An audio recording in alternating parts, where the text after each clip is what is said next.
Table 1, the all scorecards are on the table today, guys, to start off with. On table 1, David Avenel, Steve Thompson, and David Avenel to come to table 1.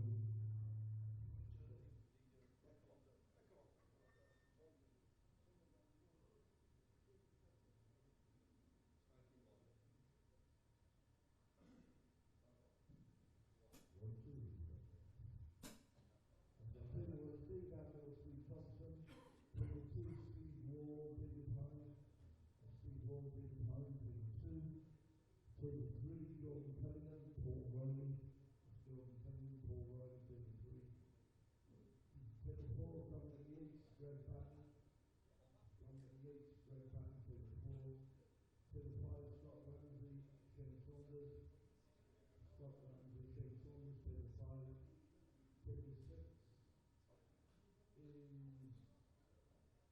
is David Street and Ryan Fleming. David Street, Ryan Fleming on table 6. Table 7, Johnny Bushnell and Michael Peel. Johnny Bushnell, Michael Peel, table 7. Table 8, Matthew Cowan, Ali Daly. Matthew Cowan, Ali Daly on table 8. Table 9, Mark Fleming, Colin Cooper. Mark Fleming, Colin Cooper on table 9. Table 10, Andrew McKee and Aidan Finch. Andrew McKee, Aidan Finch, table 10. Table 11 is Luke Brooks and Luke Wigglesworth. Luke Brooks, Luke Wigglesworth, table 11. Table 12, Rob Tomlin, Sean Swinley. Rob Tomlin, Sean Swinley on table 12. Table 13, Josh Dewhouse, Chris Poland. Josh Dewhouse, Chris Poland, table 13. Table 14, Lee Cook, Andy Draper. That's Lee Cook, Andy Draper, table 14. Table 15, Dylan Adams, Simon Doyle. Dylan Adams, Simon Doyle, table 15. Table 16, Brian Penny, Jack Heckenbottom. Brian Penny, Jack Heckenbottom, table 16. Table 17, Lee Ray, Ross Pelleton. Lee Ray, Ross Pelleton, table 17. Table 18, Scott Coventry, Colin Healy. Scott Coventry, Colin Healy, table 18. Table 19, Gary Phillips, Graham Sillers. Gary Phillips, Graham Sillers, table 19. Table 20 is Martin Smith and Scott Dunbar. Martin Smith, Scott Dunbar, table 20. Table 21, Lee Hughes and Miles Balloon. Lee Hughes, Miles Balloon, table 21. And on the streaming table, Stuart Rawlings, Sean Stebbins. And Stuart Rawlings, Sean Stebbins on the streaming table.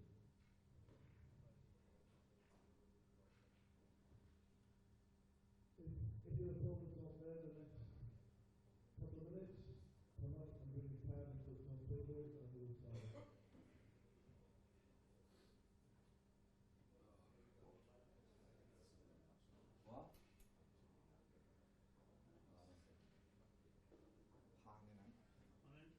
Morning.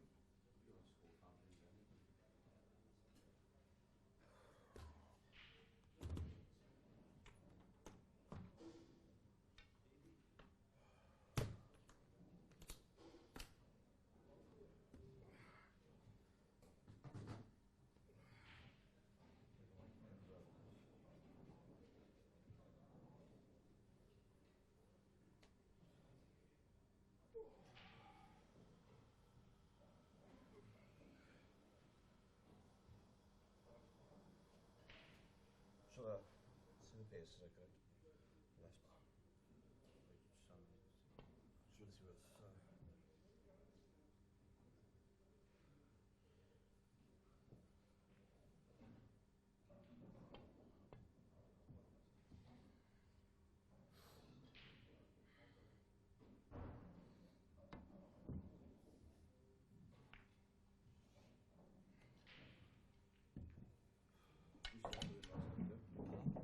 Sì,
European champ.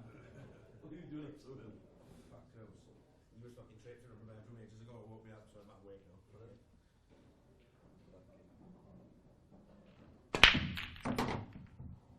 That's FC girl, that was it. Let's go. Keep on.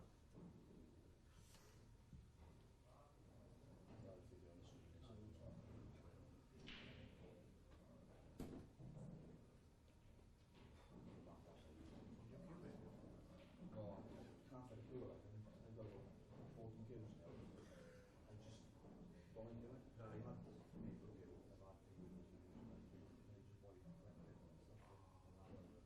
sold that to him. Yeah. By the way, I sold it out. And said now, it's just can't.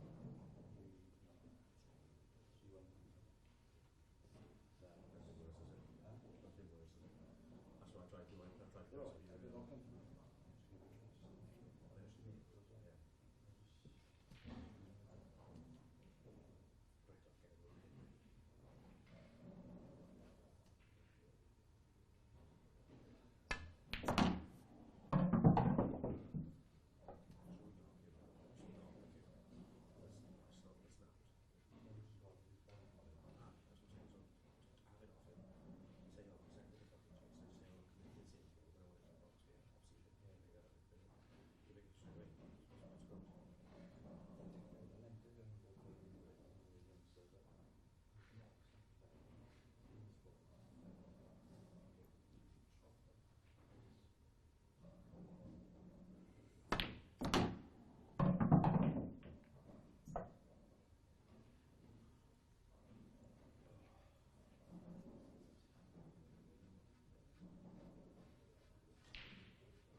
Give me some.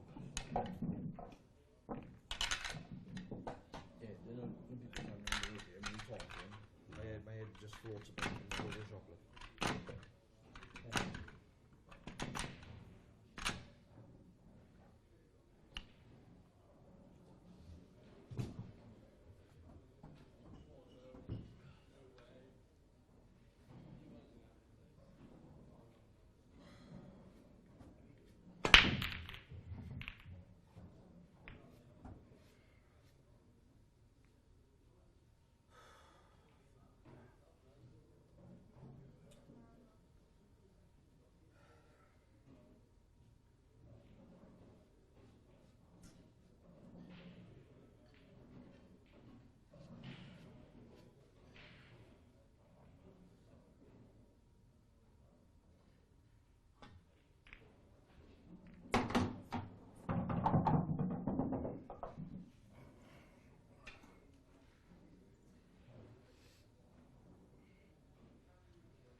went back in the morning, when it was brother's wedding, come back at 1 playing amateur. And then got to the start, and just got to the exam, we missing. Must be quick, because he can't jump anywhere.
Daniel?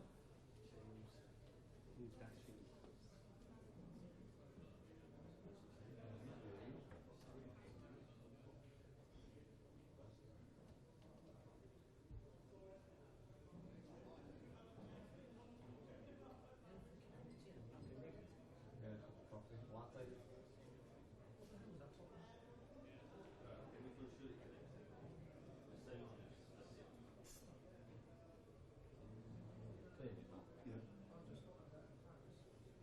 You're right, unless you want to do it. Well, that mate, you crack on. You crack on, I'll leave that down to you. And you don't swear in as well. Me? Oh, I don't swear.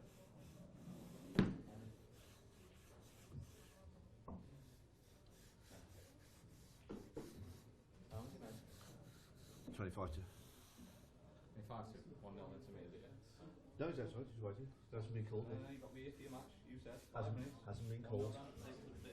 This is Benny's problem because the tables haven't been brushed.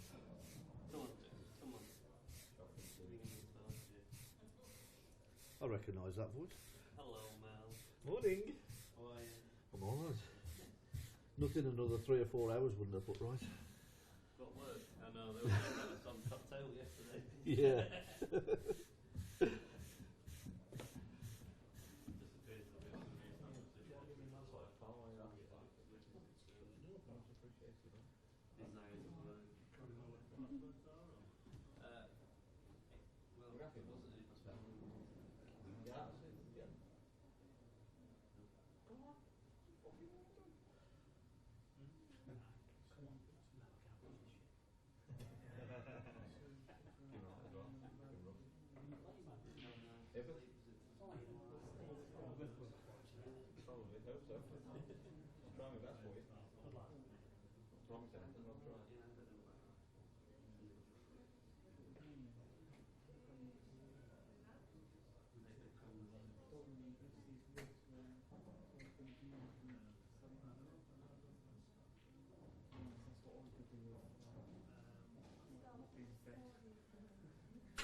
Here she is. Woman of the South. Morning. Vivian.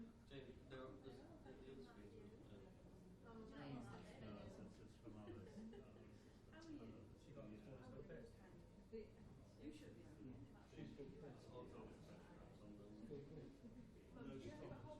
are.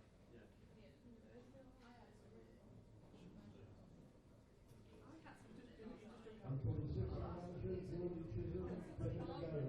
Geordie Chisholm, Kevin Gary, changes at 6. To the 7, Simon Fitzsimons, Chris Rawlins.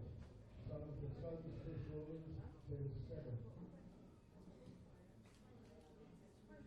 Table 8, Frankie Marola, Zach Wilson. Frankie Marola, Zach Wilson, table 8. There we go. Well, not bad.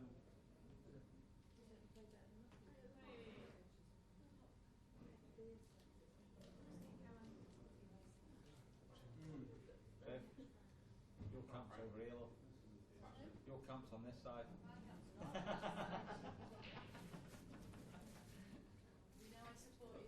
Thought we were friends with. Hey, you're not allowed this. Tell you what, know me a lot longer than she's known Gaz. Yeah, this little strictness, you know what I mean? I don't know this. I hate these days. I hate commentators. No loyalty, is there? But you know, both players, like, you know, as friends, feel awkward. I don't like it.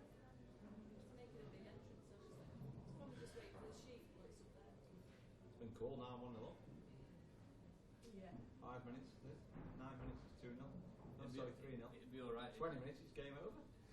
Hope he's on the loop. I could never do it. No. Not to a mate. Like. Do it to some people. I'd never get Like if Gaz turned I'd up never 20 get to minutes say late now you. and that said James, we got the match, I'd be like, no, we're playing it. I would never have it. I'd rather walk out. On to the 12 now, Oh, Mike shoot, White, that's it. Simon White, Mike White, and Ronnie. I'll tell him. Couldn't do it. Did you, Dan? See how we do that? What? Take frames, like stop framing frames. Well, they could never do it. Not to mates. Wouldn't dream of it. I just. I'd rather not play, I'd boycott it. No, I just. I think it depends who it was against, really, for me, because like the likes of probably you watch it, but like the Bridgie or Ron Warren, who were constantly late and just constantly ignored, you know, that kind of advice. Well, next year they're getting fined. Next year, if you're not here before you start your match. I just think in general, If you don't turn up your match. but anybody who I think has just had a genuine excuse for being late, then it's fine. Stuck in traffic or you're on the ball. Anything. I know, I was waiting for it to be cold. Didn't know it was 1-0 Saturday. Yeah. Don't be like that. Steve, you're on the wrong side, don't say. I don't think so. Doubles partner. I don't think so. And how did that go? Can't do it. Hey? Well, somebody missed the black off the spot in a shootout. Well, you're not better. Don't know who it was. What did they say? He wasn't sat down in the arena, let's put it that way.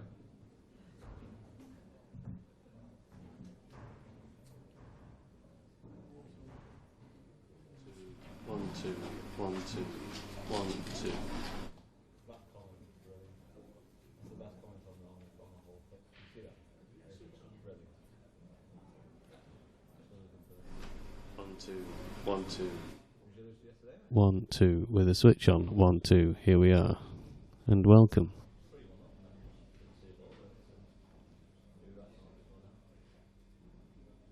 Got no ambient noise. I was 3-2 up and I'd made all the mistakes at that point, but I was 6-2. However you want it, that.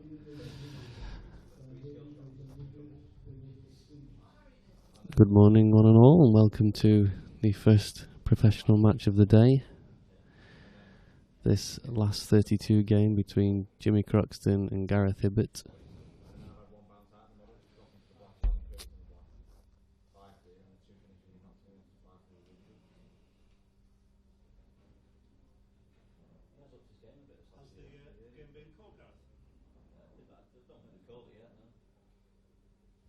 On to the 17, Pro Jordan Shepherd and Hughes. Jordan Shepherd and Hughes for the 17.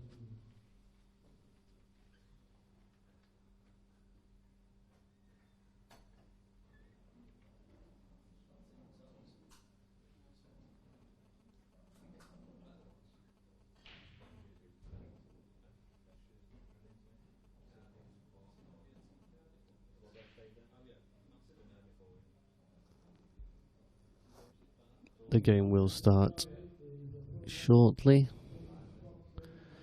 See both players having a giggle in the chat.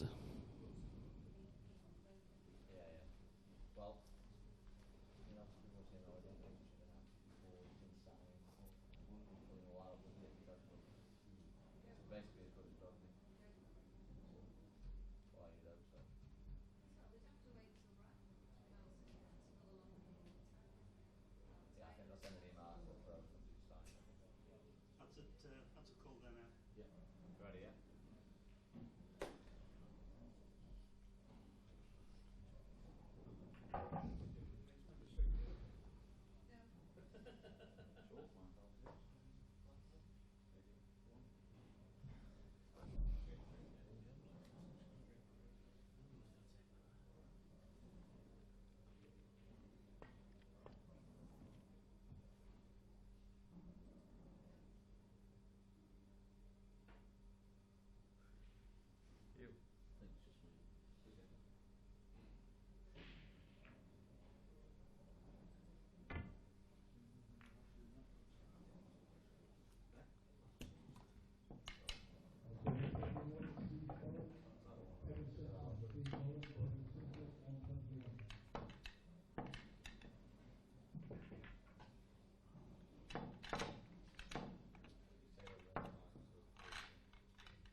So Gareth wins the lag and we'll start this match.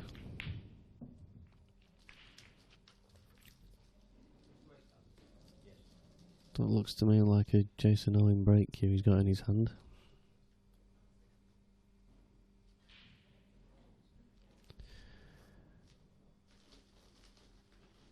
Didn't provide him with the result he wanted this time.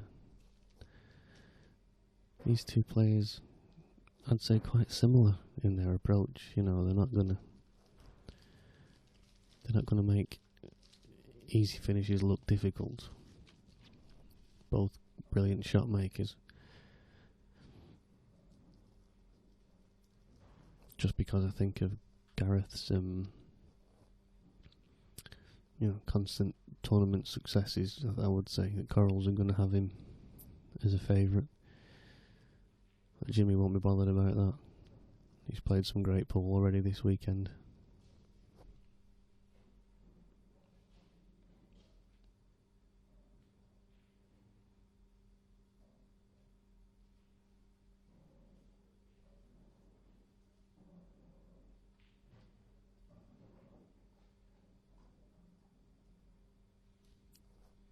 Not been left with an easy opening ball here.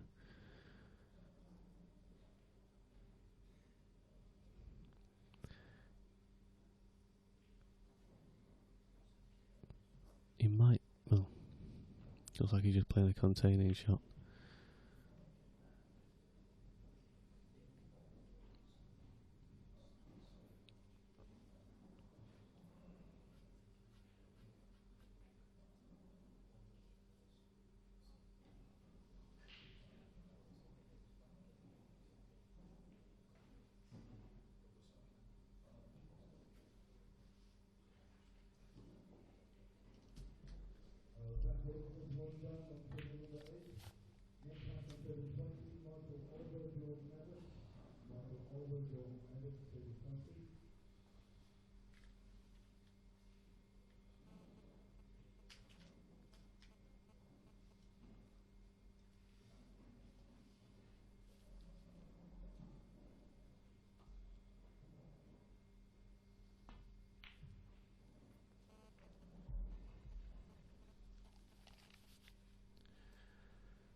So if Gareth, both these players have got a history of snooker achievements, and Gareth looks like he's just going to just play this yellow up that and leave the white in a similar position.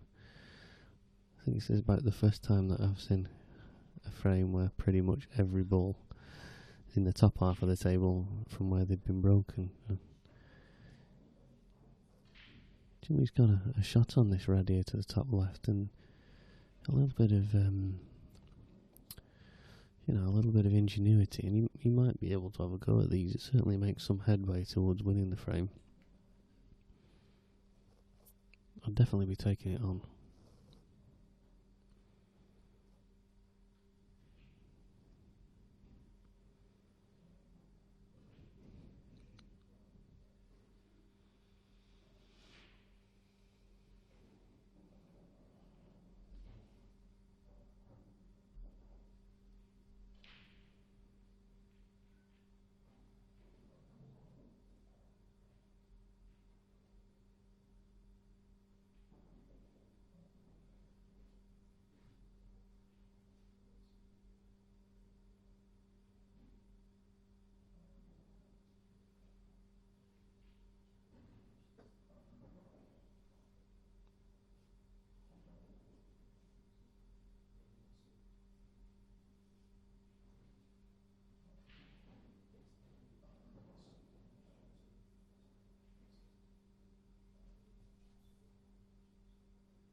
Jamesy's played a fabulous shot there. I mean, in that one shot, he's managed to give himself just the angle.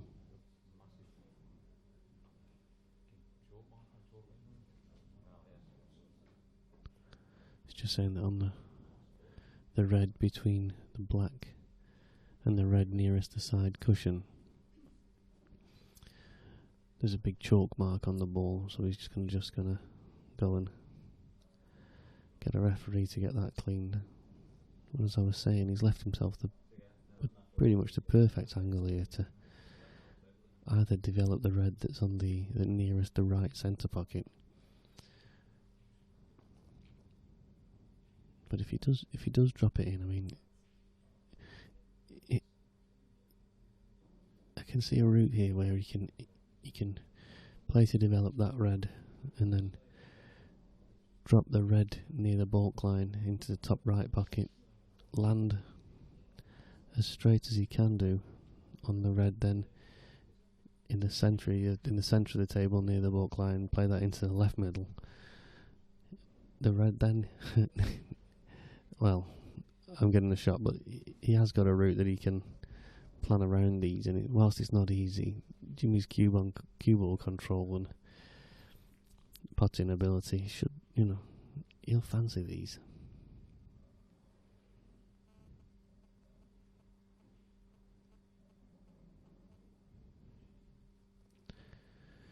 Referee Scott McMillan just coming in to do the honours. He'd been carefully watched by senior referee Mel Harley in the far corner of the room. He's just coming over to have a look. Mel's giving me the eye. Scott's hands look a bit shaky.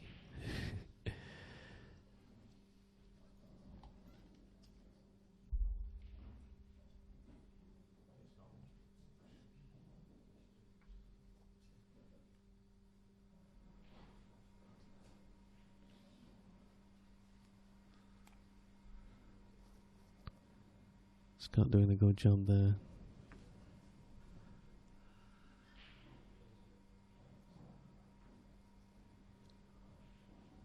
It will depend on what kind of angle he's got here on this red, but if he feels like he wants to develop that red that's nearest the right centre pocket, he can do. He's not guaranteed to be on the bottom right one, but if he plays it well, he should be, and that's a good shot. But again, he's actually landed. He's very fortunate there because he's landed on what will be the only really awkward red left. It's going to take some cueing. I think the spider might be out here.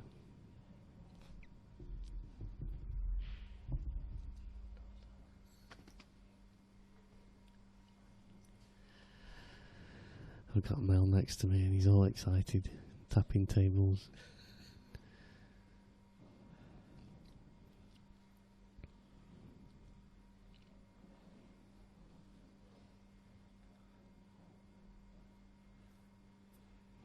James just doing a bit of housekeeping.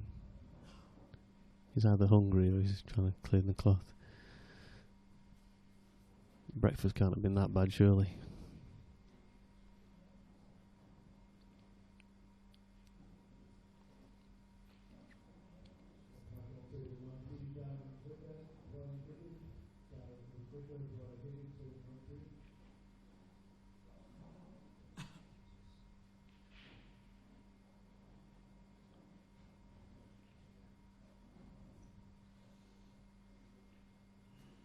James is a big tall lad, so this stretch not too much for him.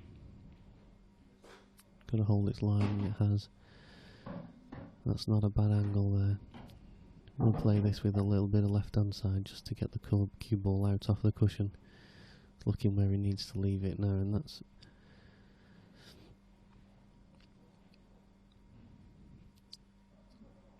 I think he wants to. Easy to say, but he does have to be pretty perfect on this because you don't want to have too much angle and you don't want to be too straight. So a little bit of left hand side. If he's topping it through, he just risks a little bit of a chance of a kick, but he should be okay, and that's fine.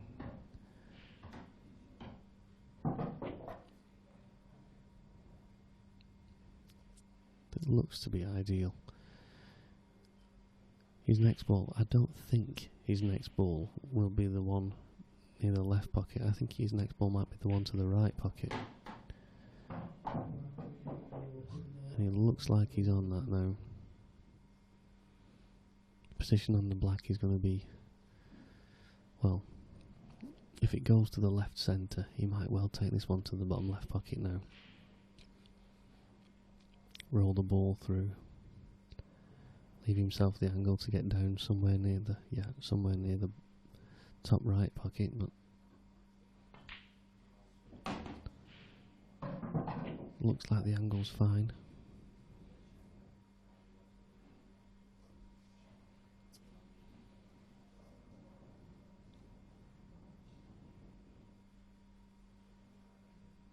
No, James. Appeared to be coming back this way. I think he can just roll it through, take it into the left centre. Yeah.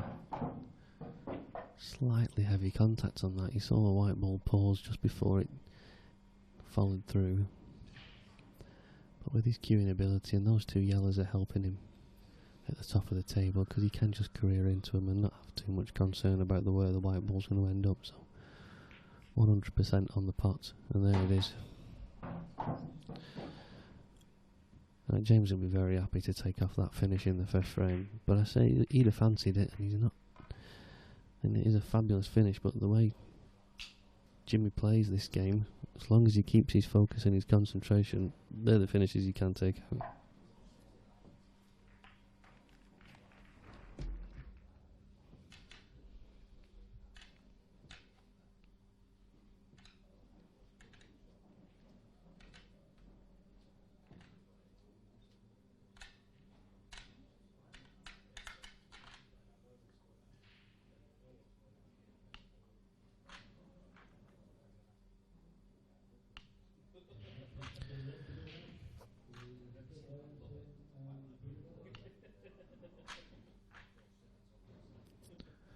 So 1-0 to James.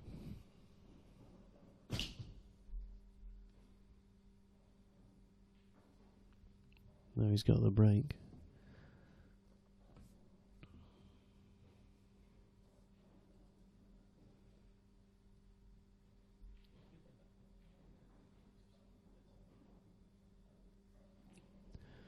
He looks focused as Jimmy. He looks like he means it.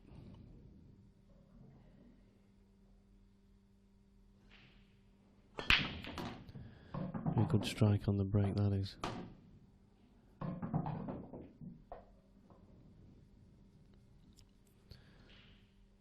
And the one red at the bottom of your screen, just causing him a problem. I think he's probably going to be wise to go yellow. See, he's got, for his ability, he's got enough room over near where he stood now, in the top right of the table, to get in, to be able to pot it into the top left bag. I think yellow's at the ball. He just needs to play one good positional shot. And actually, if he drops in this yellow above the one nearest the bottom left pocket, he can leave himself low on the next yellow into the same pocket and give himself a good chance to get up there early doors, which is what you want, really. Get up there as early as possible, and if you don't get perfect position, you can get yourself another chance at getting on it. That's the shot for me.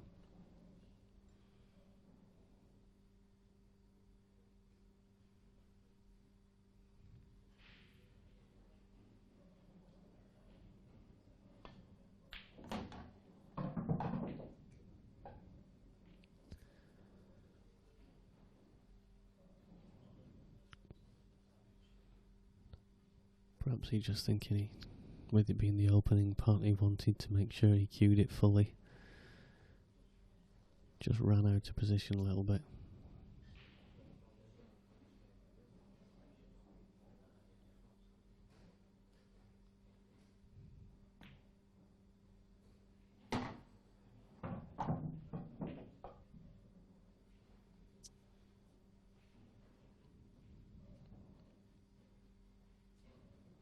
He's looking at that one in the top bag. Just think, I don't want his last shot to be the one, or second last shot to be the one getting on that yellow. I'd like to know where the black's going. He's taking this left centre and giving himself a chance to get up there. Good shot, that is. Again, he's in a situation here. I think the white will. It might just flick that red. But if it does him a favour, because it's going to help him control the pace of the cue ball.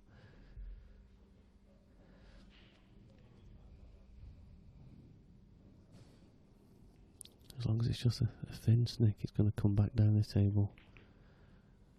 That's fine. And he's on this one now to the bottom left. This is a delicate one though, because the way the ball is travelling, it's going to be coming up the near side of the black and the red that's in the middle of the table. It's going to be quite a bit of control required here and trust in the table. James is cueing, he can play this with a bit of drag, so that any finger marks or slight imperfections in the roll or the ball don't affect it as much. See how he plays this. See the ball, he set it off on a... Oh, that's so unlucky. So unlucky, and he set it off on the line with backspin. Anybody watching that wondering what a drag shot is, you hit it harder with backspin so that the spin on the cue ball slows it down before it gets to the object ball. It ends up meaning that it goes on a truer line and you can play the shot more confidently.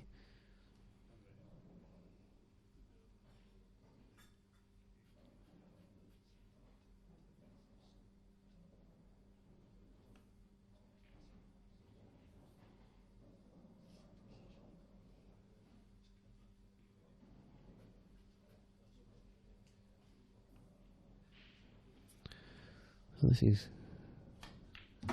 Gaz's first visit to the table, where he can pot a ball.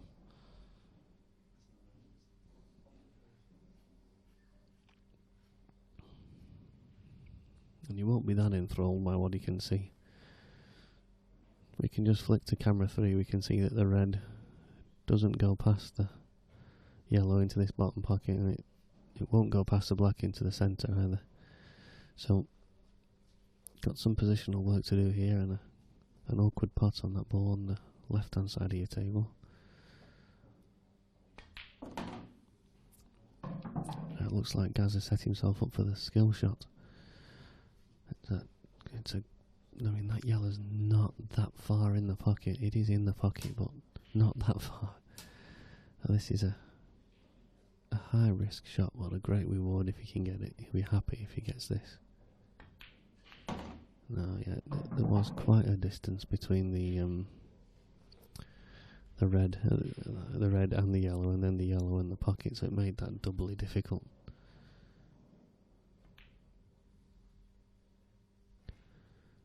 James just using his free visit to put the black in a practically unmissable position for these guys, and for most of you watching, to be honest.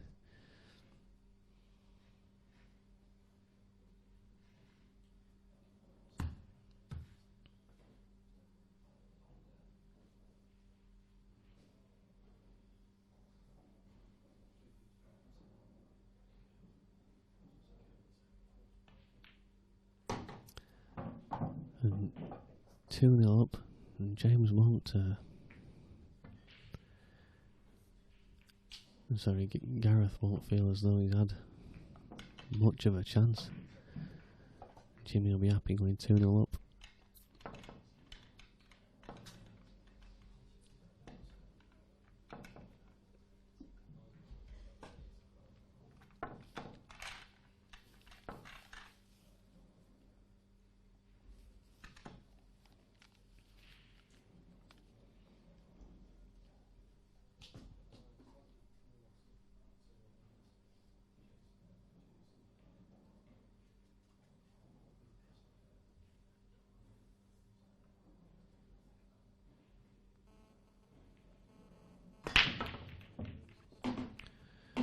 Big break from Gaz, but straight enough.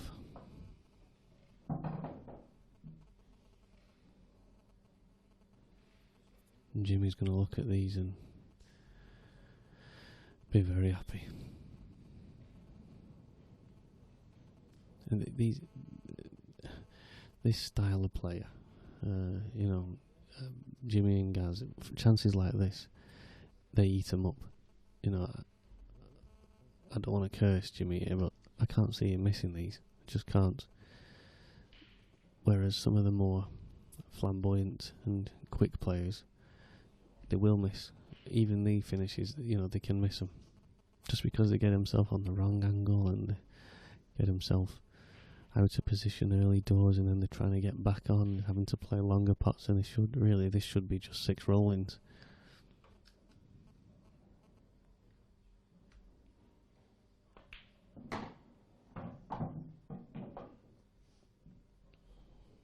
Perhaps not finishes this easy, but you know what I mean.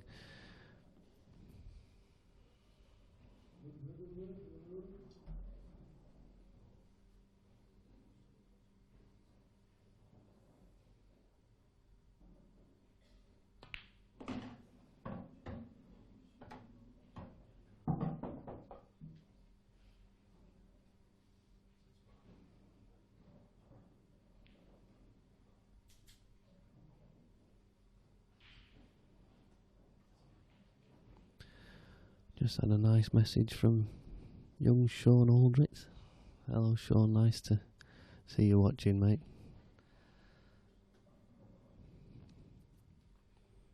It is nice to be back in this box. He's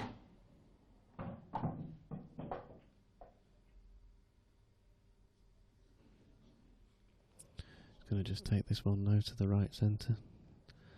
Leave himself. He can leave himself anywhere really on the red.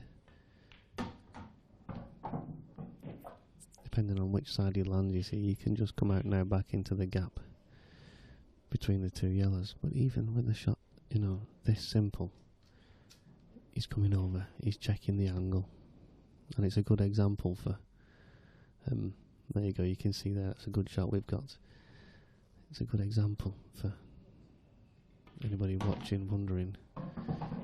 James hasn't played into either place there, which you do see sometimes. He played very much into the middle of that gap.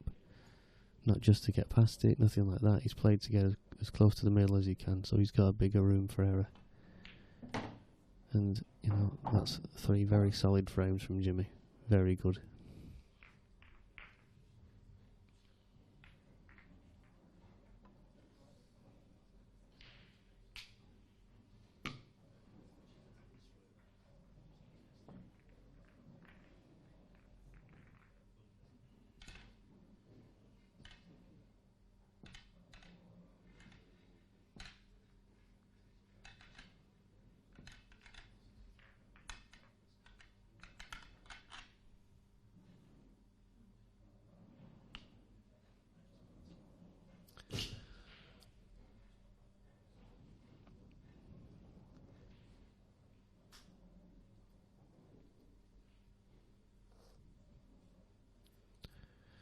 So 3-0 in this match.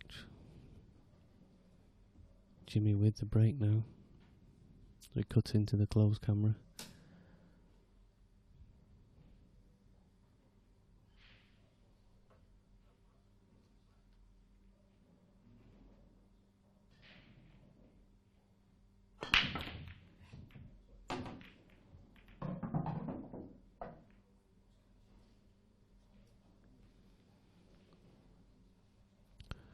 It's a good break. Believe it or not, the reds are all there if Jimmy wants them. The one question to ask is the red that's near the yellow in the top left of the table, does that pass into the right centre? I don't think it does. There needs to be quite a gap between the two of them. But, you know, each red has got a pocket, so very good cue ball control here will enable Jimmy to take this another frame and to go 4-0 up, and then it becomes a case of can Jimmy keep his composure to get to the finish line. Jimmy's left quite a bit of angle there. I think he thinks that can go past into the right centre. I think that's what he's looking at.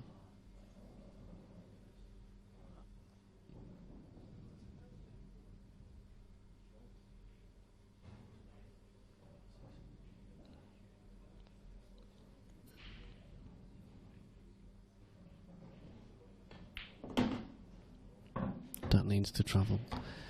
He can pot the ball, but it's just a bit awkward now. You want it to be another few inches. Don't rush, Jamesy.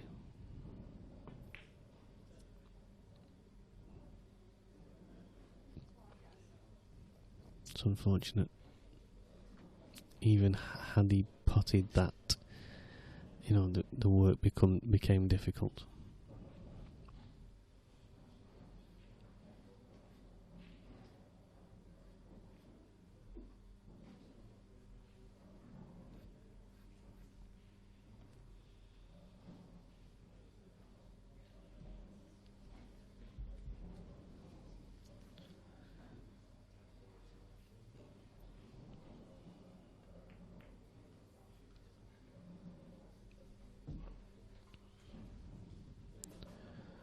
Strange one from Gaz. I think he's disappointed with that. Jimmy can pot this red and screw out. Depending on how well he connects with it, he can get on. You know, he might be able to get on one of the two balls at the top, to the right hand side of your table. If he can do that, then you know that's going to be make position on the black a lot easier.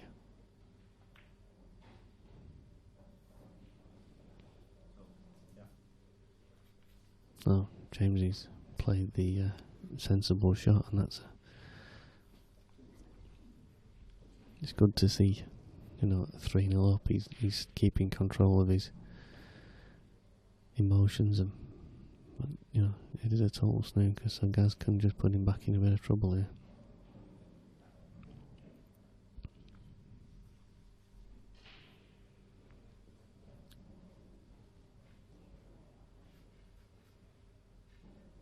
He'll need good cueing. He'll be quite close to the black, I think. If he wants to catch the yellow as full as he can to make sure he leaves the snooker. Coming off this cushion, he's not going to leave the snooker, but he won't leave an easy pot. I think Jimmy can get back to the snick angle on that red in the right centre.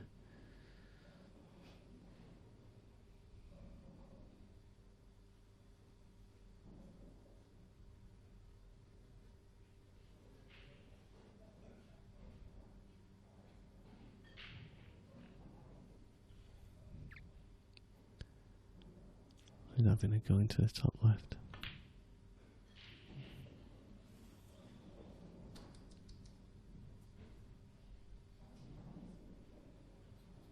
James just needs to go back to his chair now and take a few breaths.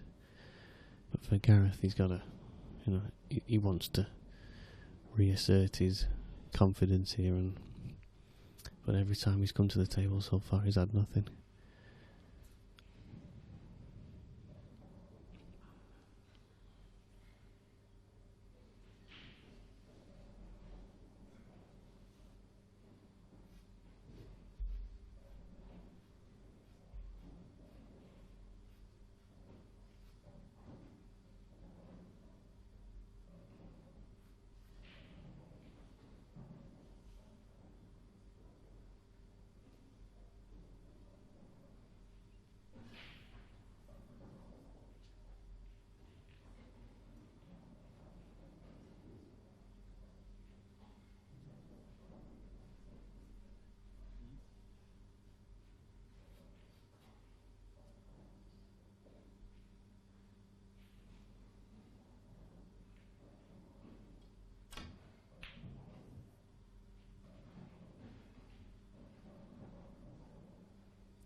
Gareth just going for a, I don't want to say a worldly, but a bit of an outrageous shot there.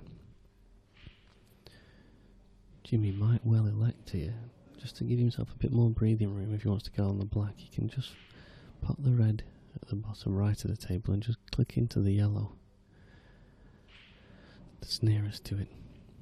Just gives him a bit more chance of getting on the black. It's got to travel off here. That's right, it's okay. It's alright.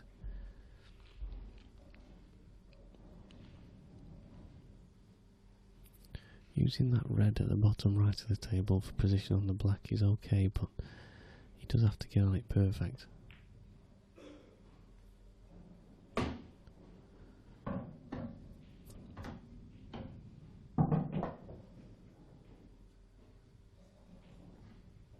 It's a nice angle here, you can see the path of the cue ball. Jimmy will know, playing it with quite a lot of right hand side. I don't like this. Yeah, he's disappointed, and he will be. I mean, for me, he didn't play that well. Well, for him as well, obviously. Shot now, I think you're going to just try and flick off it and get the white in behind the black. But now, Gareth's gone big favourite for this frame.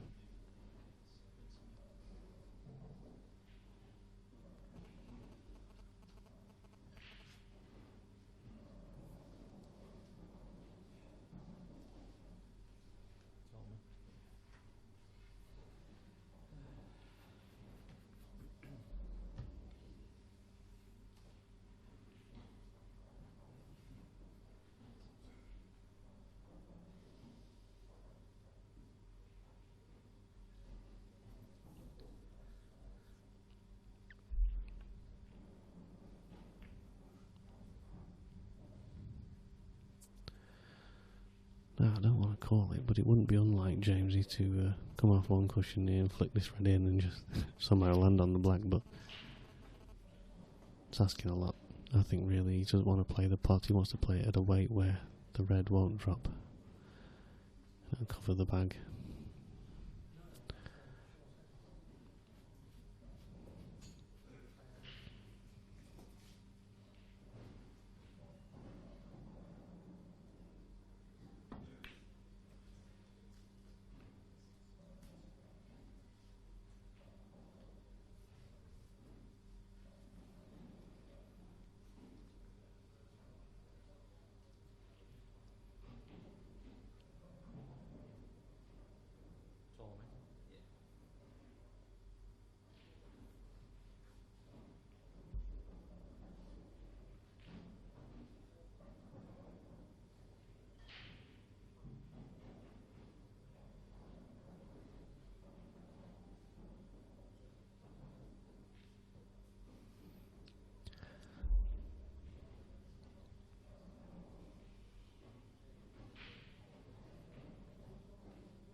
Jamesy's right to take his time over this.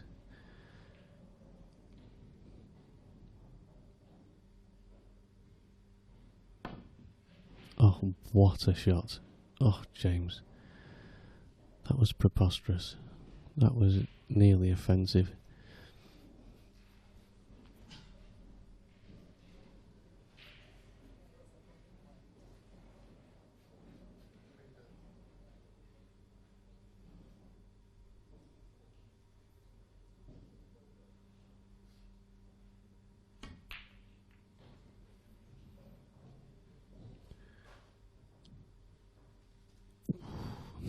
Very nearly dropped.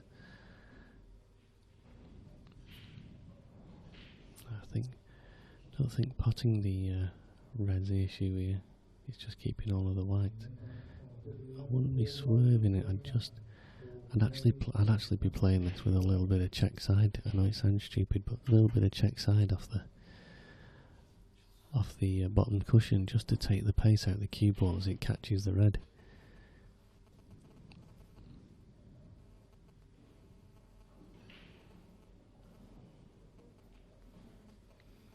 think if he hits it pretty much, you know, he can almost afford to hit it thicker than the potting angle just to, and it should still drop. He can play it plain ball if all honesty. He might, I think James might be looking at trying to play a little bit of a double kiss here. As long as he hits it quite thick, I think he'd be unlucky not for it to not drop and for him not to be on that black. Oh, see that run inside? That run inside just took the white away from that bottom cushion, which made the pot easier but made the position harder. A smidgen harder, and he's perfect, so nothing wrong with the shot at all. But Gareth is at the table here, and where that red is, skill shots won't be a problem for Gareth.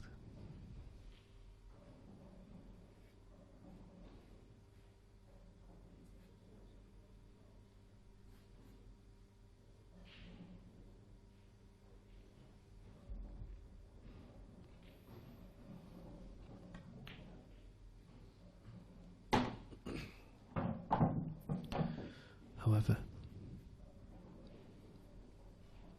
his back is against the wall.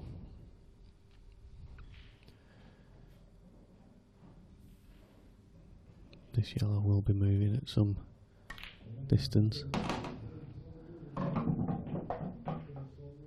that will do absolutely fine. He can either take the yellow nearest the black spot to the centre back, or I think he can sneak in. Well, it's a very thin actually shot. You can see from camera 3 it's a very thin shot on the one over the middle bank, so it's a big pocket for this yellow, and he's used it.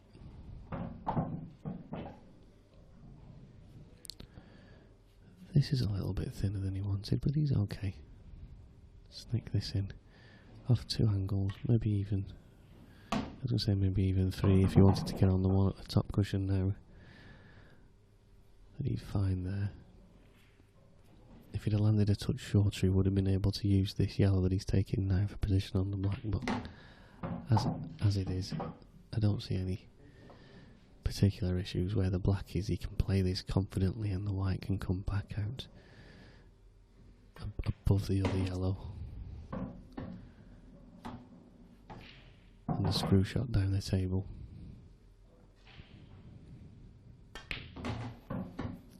To leave himself this black into the bottom left pocket.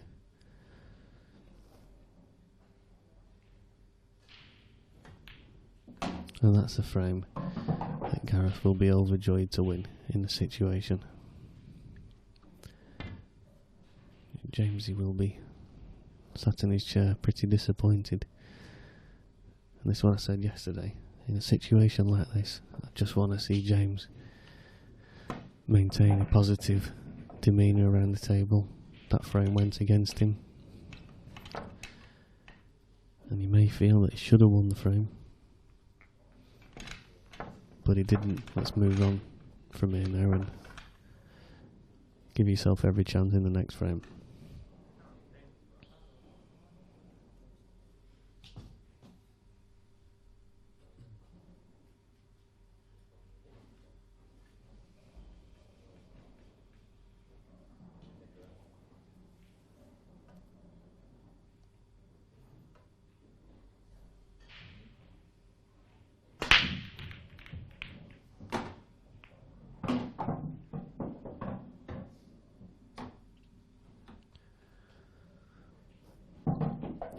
Balls potted on the break from Gareth. Yellows of the ball. He's going to roll this one into the left centre first, and he can use the yellow that's near the baulk line to open up the next pocket, the next pot. He'll take these. Oh, you fancy him, that's for sure.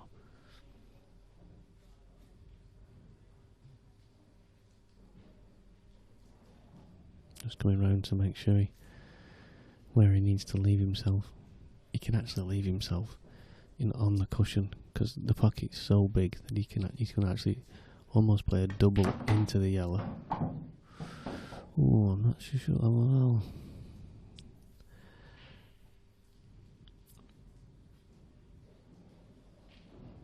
Not so sure about this. Yeah, I like to make sure that you can see the 3 balls in the same vision that you're having to use here. So, but he's come down. He's looked at the angle. He's going to play this into the cushion.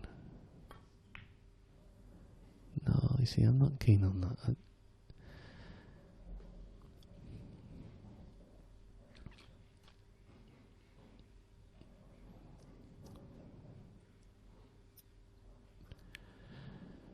James, you can have a go at this into the top right pocket. I think the yellow that's near the left centre pocket, you might be looking at using as a skill shot. Where the 2 yellows are at the top of the table, it makes a skill shot very easy. I say very easy. That's been unfair to the skill shot that he's got to play, but it makes it a lot bigger a target for him. He can play almost to just flick off that yellow nearest the red in the top left pocket, and the momentum of the ball, because he's already got his top spin by the time it gets to that ball, the momentum of it, just take it straight in the bag. Getting on it is the issue.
And reverting back to the action, Gareth has managed to get himself a good chance in this frame now to take it away, bring it back to 3-2. Top this through, he might be able to just perhaps stun into the red, and if he catches it full ball or half ball, the black and the red will both remove themselves, and he should leave himself a path to the yellow. And then you're hoping for perfect. You can just nick this back now. Depending on the angle he's got, he can nick it back and take it into the same bag, or which I think is what he's I don't know, maybe he's going through. I stunned into it, that's fine.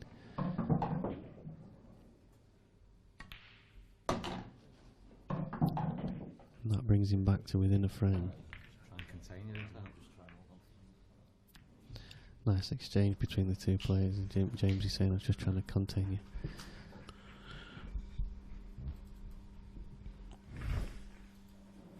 You can hear him breathing again. No surprise who's in the commentary box.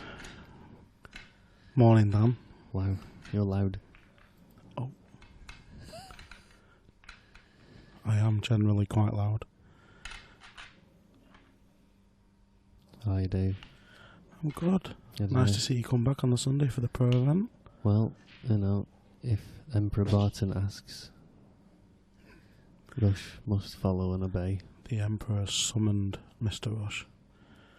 I presume your support will be with James. I hope you're not showing too much bias on the commentary. No.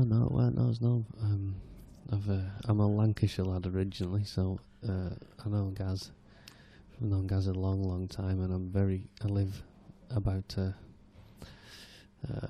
probably a wedge, a driver wedge away from Viv's house, and In Sandbach. yeah. And we've known each other for years and years at Staffordshire, so there's no bias in this. All I hope is that in this match the player who plays the best wins. Well, that does tend to be the case with Blackballs. You'd hope so. The most attacking, the most fluent does tend to win. Or the best potter, shall we say. Well, I think the best decision maker, the person who knows how to take out a finish, is always, going to be... Shot selection and timing, Dan. Oh, yeah, exactly. Now then, if that just sneaks a little more, he's on that one to top right. I don't think he is. Just have a quick look.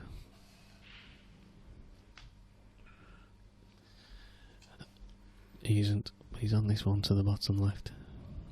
Jamesy was just having a look there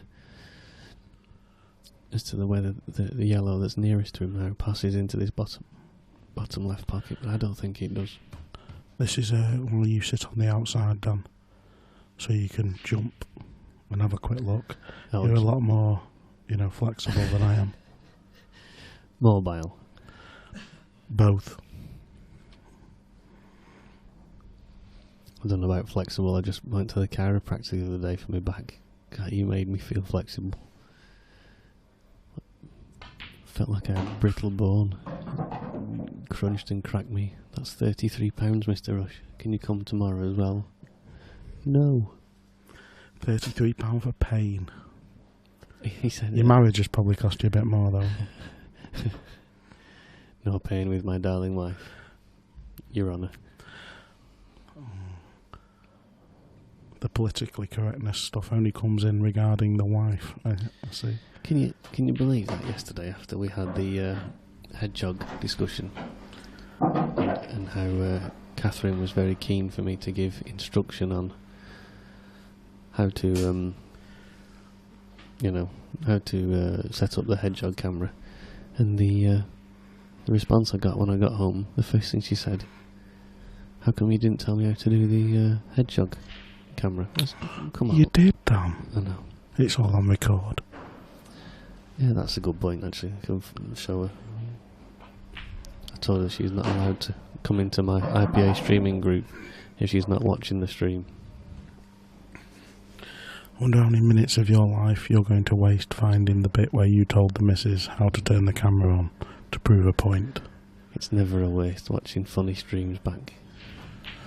That's got to pull up. That's a little bit handed, I think. He's overdone that a little bit. I think he's okay. I think he could have played that. I think he was just playing that just to flick the black, it looked like, because he's gone through a good 4 inches more than he would have wanted. I mean, the ideal shot's to take it to the top, but even if he cuts it in the middle, he should have a shot on the yellow. He'll just be a little bit further away from his work. I think he's taking it top right, Dave, yeah. He's going to stun off this cushion, a little bit of screw. It's a great shot. And he's put himself in absolutely perfect position. And if he's absolutely plumb, he can just stun this last yellow end on.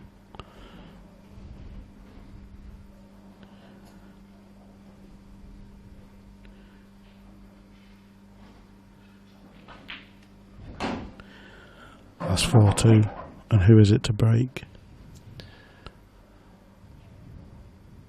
I think James, he won the leg. I'm not 100% sure, to be honest. We've got those things on the screen at the back, haven't we? So I think, it must be Gaz's break. No, he's got his breaking cue out, so that's 4-2.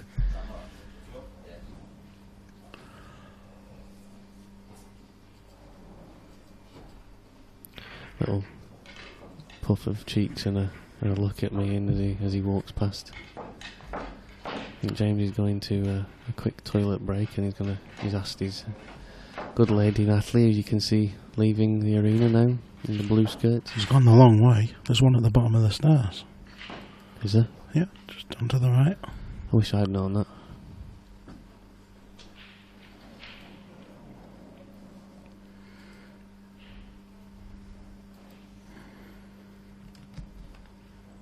Did you watch the final last night, Dan? As I was driving home. Oh, did you leave just before? Yeah. I have to be honest. Yes, I watched.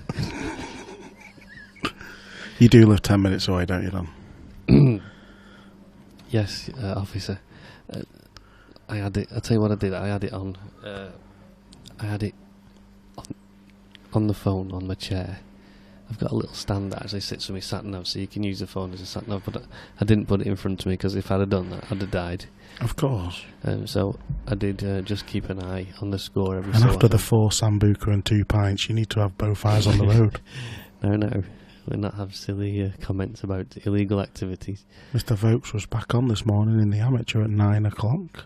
I felt a little bit sorry for him, although I would have traded places with him. I was going to say, it's easy for Luke to probably curse his the scheduling, but I'm sure that if he'd have said at the beginning of the weekend you're going to be playing in the final late on the Saturday night and then amateur Sunday morning, I'm sure he'd have taken that. Absolutely. And I haven't seen him play before, but what a fantastic performance when you look back through who he beat as well. Yeah, Marshy put up a nice little Facebook status and said how nice it was to see him in the final, and mentioned the people that he'd beaten half the top pros to get there. So fair play. Brilliant. Just shows what you can do, even as an amateur. He's another Welshie, and it just has. There's something in the water down there where they just keep creating these. I mean, I'm assuming that he's quite flamboyant in his style. No, I would say he's a lot. Well, nobody's flamboyant compared to watching Craig, I suppose. He's quite regimented, good, steady, full cue action, but more precision than flair, if that makes sense. Definitely Welsh. Definitely Welsh, yeah. Someone's having me on here, aren't they? Is this a setup? Well, the thing is, when he was attacking, and he didn't miss a lot at all. But when you're against Craig's probably the most flamboyant player on the tour. Maybe not the most attacking, although he very rarely plays a safety shot. He's definitely the most flamboyant. His cue action derives from snooker, and he pulls the cue right back and pushes right through. Yeah. It's a very big cue action. For a little lad. I always take pride in a man with the same physique as me can be at the top of the game. It gives hope. Yeah. Yeah, Dave. Well, I've got a better haircut than Craig, though. I must say, he's got a nice cap on today. I'm going to take a picture of his cap and put it in the IPA streaming. I mean, group. it's on its way out, Dan, but it's not where you're at yet, and it's certainly not where Craig's at.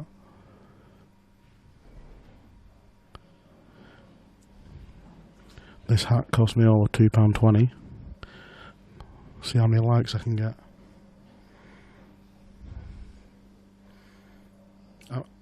Personally, Dan, you shouldn't have favourites when you're commentating, but I could watch Craig play pool all weekend. He's so easy on the eye to watch. And happy he won. I usually do back him through Corals, and I did back him, but in the Pro, not the Open. So praying he does the double.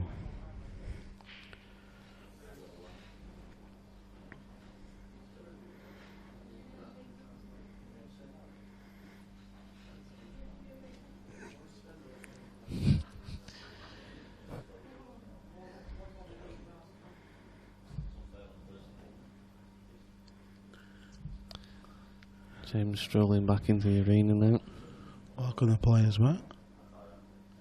Is that a Jason Owen breaking cue? Yeah. They look nice, don't they? Very nice. I was speaking to Jason last night. I think by that very rarely happens with Gaz. I mean, he has got a big break, but maybe raised the butt of his cue a little bit too much. Oh, he said to me yesterday he was struggling to keep the ball on the table, so there he is. He's not lying.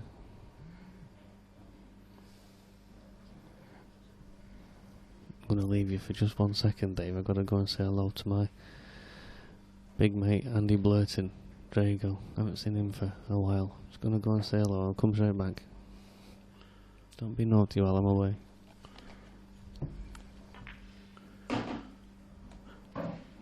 Opening ball down the rail by Jimmy. Can't see any immediate problems with these yellows.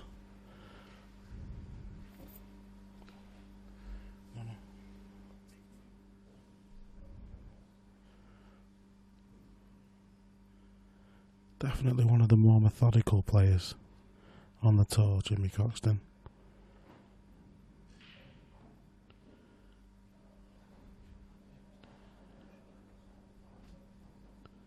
Still is heavy favourite at the minute.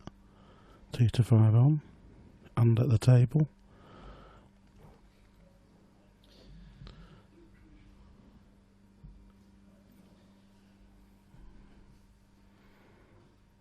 Stun over for the yellow in the same pocket.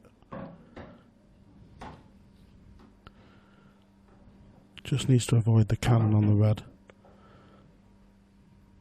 with this shot.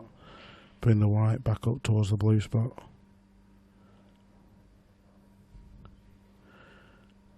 Could play it with more side. He's fine there. I think the top of the two yellows, the top one, passes comfortably into the right middle. So as long as he leaves himself a nice angle. Where he's got to be careful here, Dave, for me. This white is travelling towards just to the left of the bottom yellow, so he's going across the line of the pot. So distance control is really important here. He needs a little bit of an angle. He's just got to travel.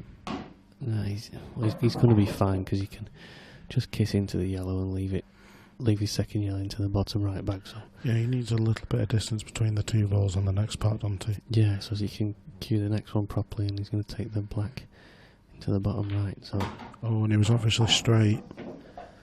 So he's going to have to play this and go around off two cushions for the yellow into the left centre, Dan. Yeah, and that's fine. I mean, he's left himself a nice angle there. He's going down the line of the pot pretty much when his white comes off this cushion. So that's for these lads, that's an easy shot. And James is probably. Reckon you might have got that one, Dan? I think that's, even for the amateur players, that's going to be an easy shot. We've just caught that near knuckle. Did catch the near knuckle. He stayed down on that shot. He didn't think he'd got it, to be honest.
Doug, Mr. Adam Kirk, how are you? That's in a diary update for a bit, mate, but I hope you're well. Just a bit of feedback on your headwear. 50-50 usually. 50% dislike and the other 50 hate it. First comment from Adam Kirk, Dreadful. Phil Cornspool, 2 hats. No, I'm not being rude. I don't get that. And Wayne Pindy. Looks good on a golf course. Oh no, it's got to go now. It's a nice hat. I've had some insults, but that's got to be the worst of the lot. Do you know what it reminds me of? You ever seen Happy Gilmore? It's like the cap that Don't like where this is going, Dan. Apollo Creed wears. I don't know what he's wearing. Yes. But obviously like a homeless version. In a nice way. Not being naughty there. It's got a bit more class about it. I'm not lying, it was only £2.20.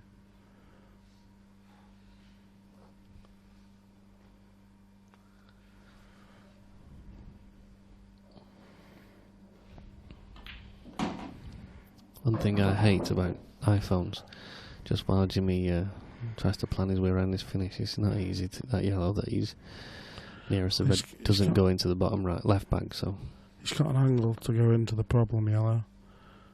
it's just whether he can leave himself a shot on it after that. Absolutely. Yeah, it's just saying what I don't like about push notifications.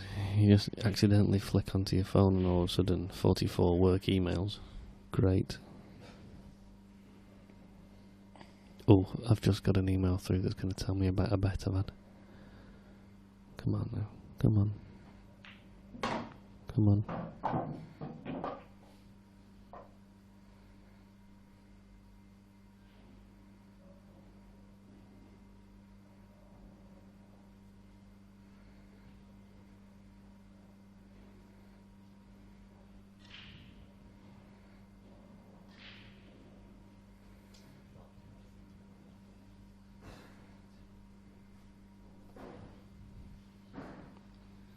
Said that was the problem there. Screwing into that ball, he Wasn't guaranteed to be on the next shot, and isn't.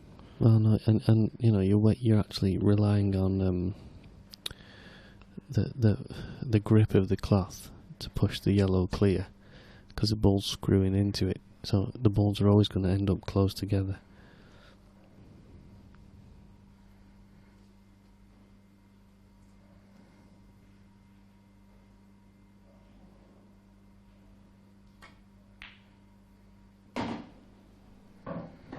Just lost 10 quid. Thought you weren't a gambler. My mate that he wouldn't score more than 37 points yesterday. He's coming with 38.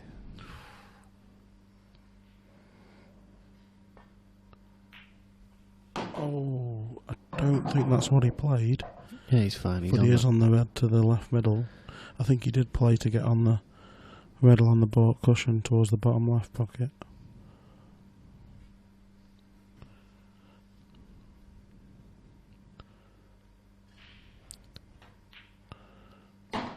The way that the balls have set up here, he's probably going to leave that till last. Yeah, because it affords perfect position on the black to the right centre, and these are rolling themselves in really. Just doesn't want to leave this close to the cushion because he wants to be able to stop the ball dead without jacking up too much. So he wants to leave the white pretty much exactly where the red is. Maybe just a little, well, where it contacts the red would be perfect. That's perfect, that is. Good cueing. Always a lot more difficult when you're jacking up, Dan.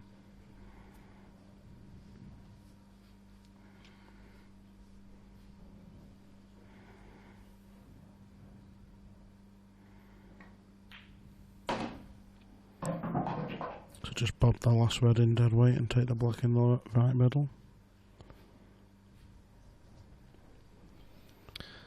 Latest comments on your hat would look better on last of the summer wine. That's from Jim Bob. My mate James Hardy. Nice to see you, friend. This black then. hit the far knuckle, but it dropped, so that's 5-3. The middle seemed to be playing okay, but the corners are still playing tight-ish. Not that the pros will be moaning about that.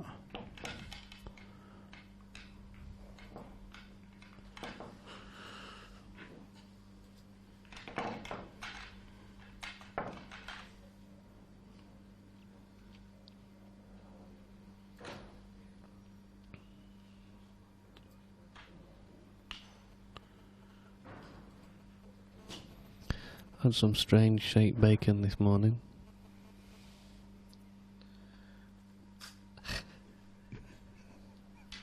That's revolting. I'm going to put a picture of the bacon that I was given by my wife this morning in the IPA streaming group. You can make your own minds up as to where you think it came from on the animal. I wasn't impressed at all.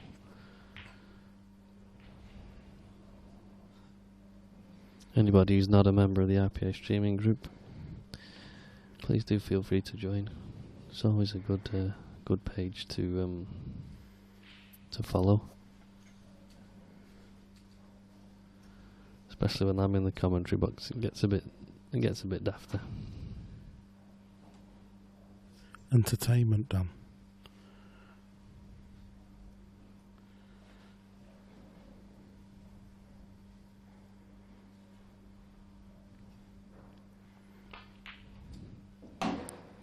Shot by Jimmy. That's horrible. It is a good shot by Jimmy, but he wants to get. Ideally, that he wants to get on that red at the top of the table as early as he can. Don't think he can do it off this shot. God, no, it's not off this one. He'd quite like to get the one that's just south of the cue ball out the way, because it's not the easiest ball to get on. Yeah, I mean, he wants to clear this area of the table now, but ideally, if he'd been on a bit better angle, he'd have used the one that's near the left centre pocket to get up to get up, yeah, but he's going to have to screw up the table, you feel, off one of the others. Yeah, and the yellow's in the way. It just makes it very awkward.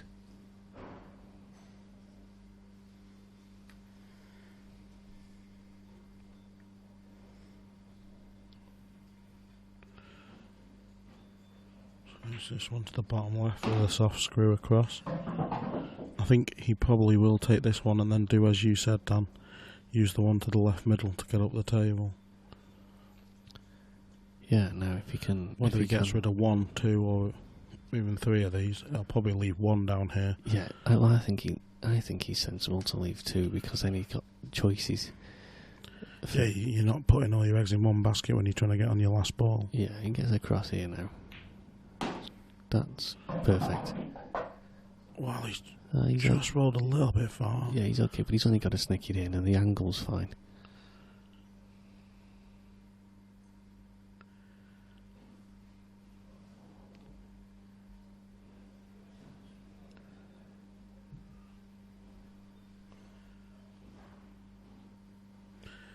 You won't get many mistakes from James Croxton regarding shot selection, will you? Well, no, we were talking about this yesterday, weren't we? When you're constantly up against, particularly competent players. Gaz. Yeah, Gaz, Adam, Kenny, Neil. You say if Clint keeps coming down, you get Andy Blurton. So many in the area that choose to come and play. I think just talking to Sean Aldrich a bit ago, and he was saying how he'd been practicing with Jimmy quite a lot. So, Sean, this is entirely your fault that Jimmy's playing well. You learn to survive in those environments, and you can only get better, can't you? Yeah, you can only improve your game. So a little bit of distance between the cue ball and his object ball, just good cueing needed. I think here, he can elect to play this. He could probably even, try to screw it into the yellow if he's got the angle, just to make sure that he completely commits to the shot. That's the safest option. I think that's what he's going for. Damn well called. Oh.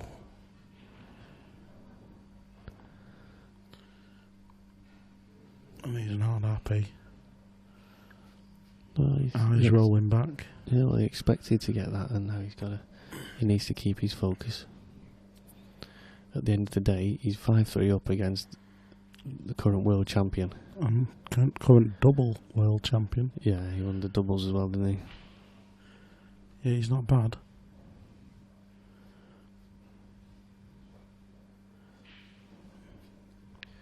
Another player that just falls into that bracket of Mr. Consistent. Welcome Paul Lynch to the IPA streaming group.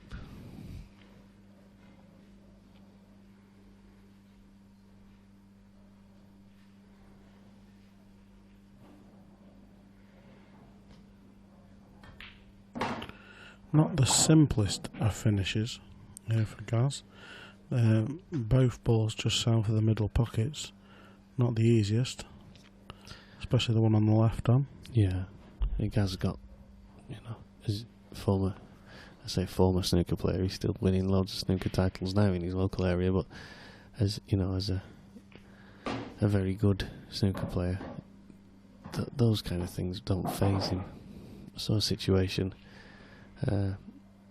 yesterday when he was playing against I can't remember, I think it was Lee Ray, I think his called was, and he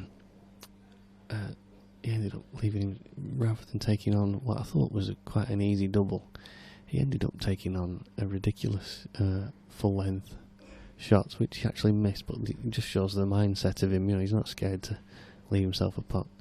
Relatively simple 2-cushion escape here for James. He'd consider himself very... No, he's fine, yeah.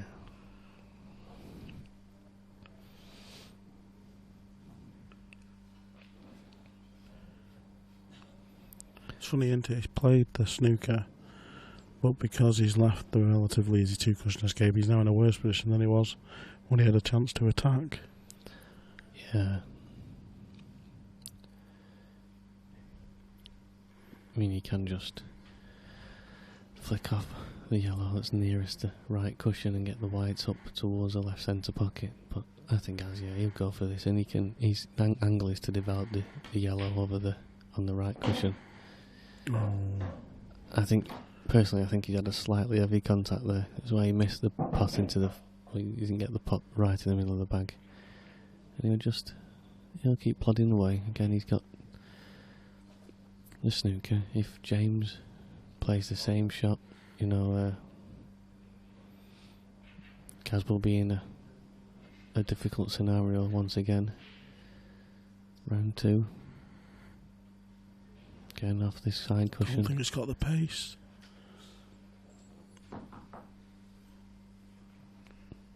The knock of disappointment. 1 free visit here now for Gareth. He'll take ball in hand.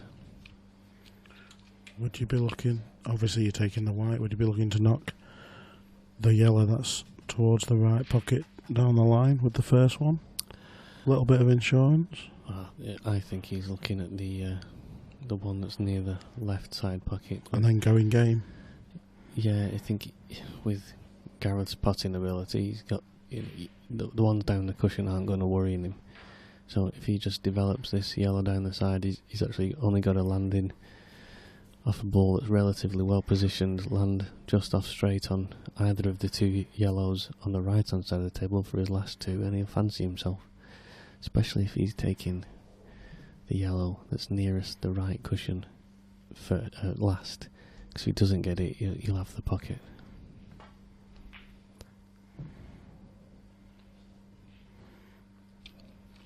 You can see what he played there, but I think he just got a little bit too much on it.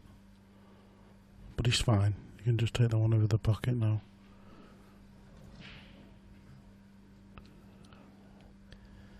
Just want this to come out wide of the yellow. Just wants that to slow down. That's fine. It is, but he's having to screw it now rather than using the stun, so wants to avoid the middle pocket. When he only just did it there. I don't have a habit of calling these, don't I? You do.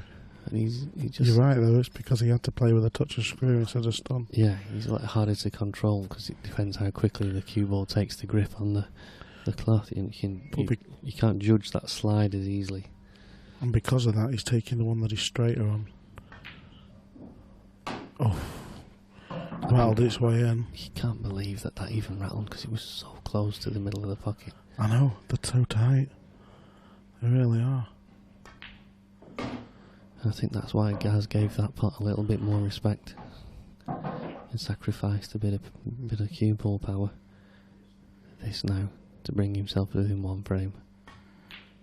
And he has. It's a good finish, that is. It's a good finish, well done. 5-4. First to 8 in the last 32 of the Pro, as it is throughout the competition.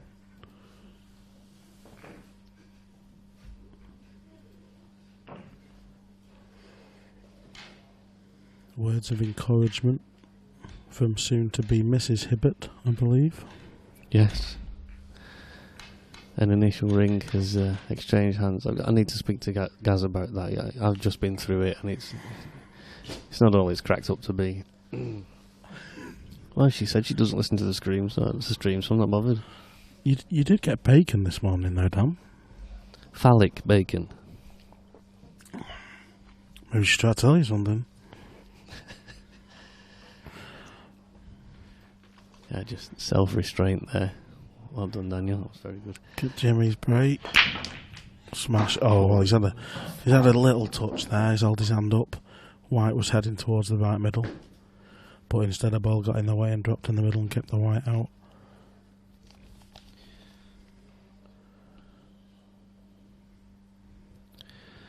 So, ideally, I think he'd be taking yellows. Do you think, Dan? Well, I mean, with it being with the Blackball rules, He can play the... Yeah, he can put that red and go into put the red near the right centre and go into those two that are blocking each other on the top bag. So I think it's if he can get through to the one. You think that's on? The one to the right centre and then to screw back up the table? No, I think the shot that's on is the one to the bottom left pocket at the minute. Ah, okay.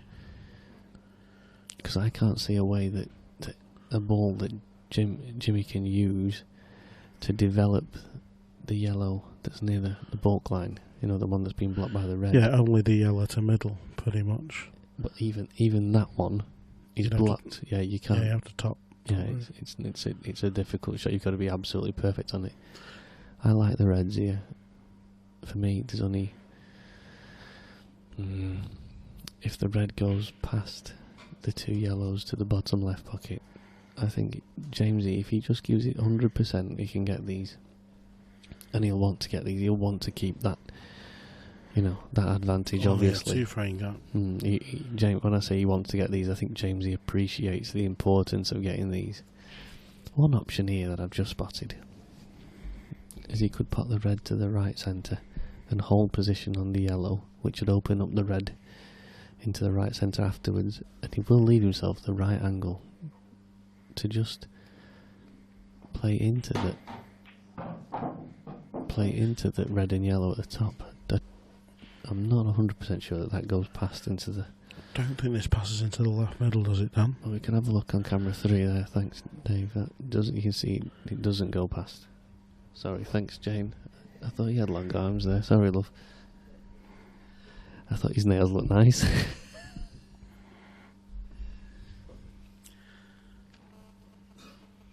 So straight red into the top left and leave himself a nice angle on the other one.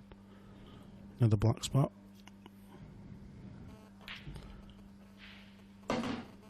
That's okay. It's far from perfect, but it's okay. Well, this is where he's now, he's looking to get the angle here. If he holds it on the black, he will have the right angle. The only issue is that then he might push the black a bit awkward. Oh, he's chosen to play it this way. We'll have to see how this goes. Well, he's going to play off the top cushion. Yeah, but then he's got no ball to land on. He hasn't at all. Eggs in basket time. Oh, he could go straight into it. That made a difference. He was obviously a lot thinner than we thought, Dan. Yeah, and that's... Don't know whose phone that is. It's picking up on the receiver.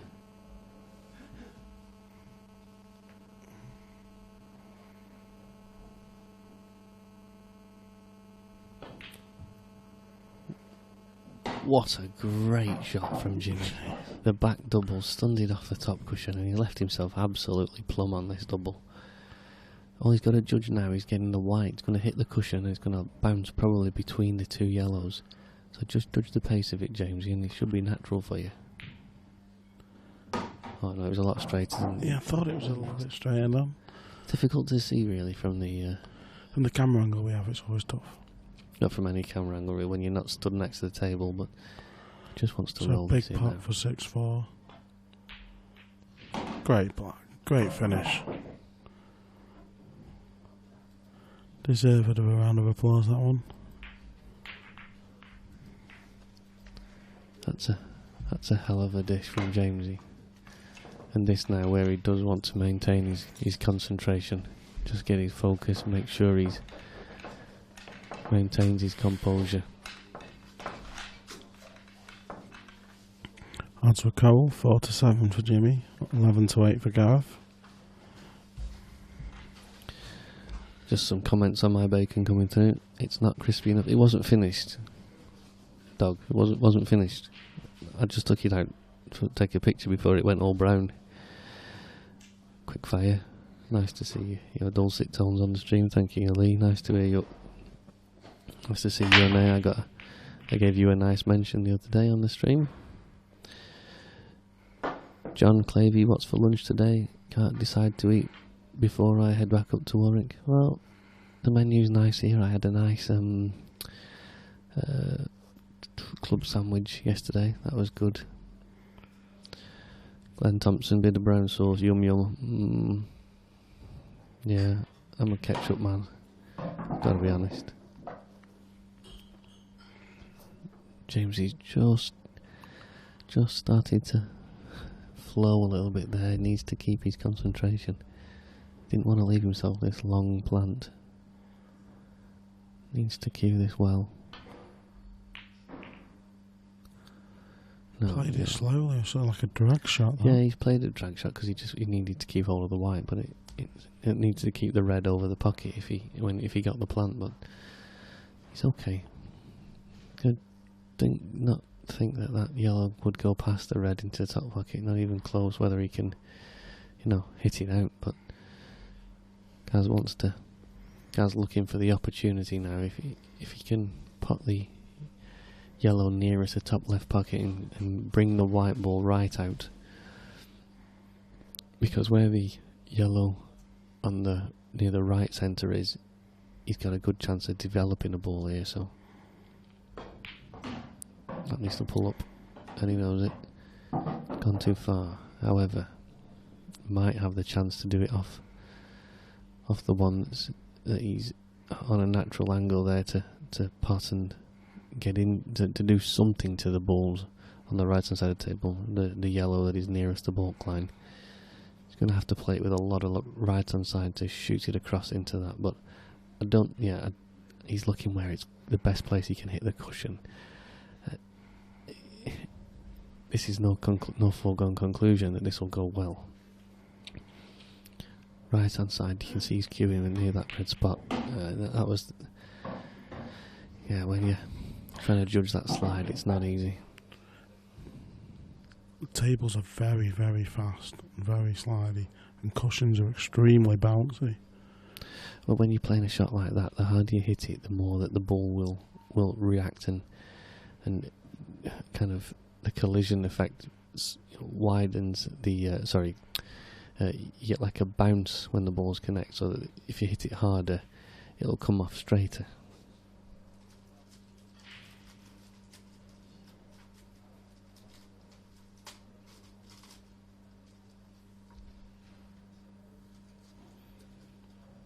So that's why sometimes that they can drag them, but Gaz knew that he needed to hit into the yellow quite firmly, because there's nothing natural about being able to just cannon into those and guarantee that you're opening the bag. So anyway, work to do here.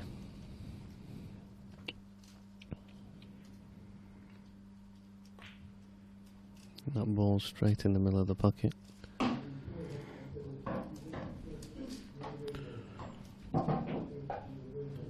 Just feel a little bit like Gaz is digging a bit of a hole here. Probably not for a commentator to say that, but that's how I feel. Well, he ideally needs to land straight on the top cushion to screw back into the cannon. So if he needs to get the cue ball on the top cushion down, doesn't he? For the one into the top left bucket, just hopefully screw back into the pack, but it's just not guaranteed. The balls aren't placed well at all. No, where the angle he is at the minute, it just doesn't lend itself to this. But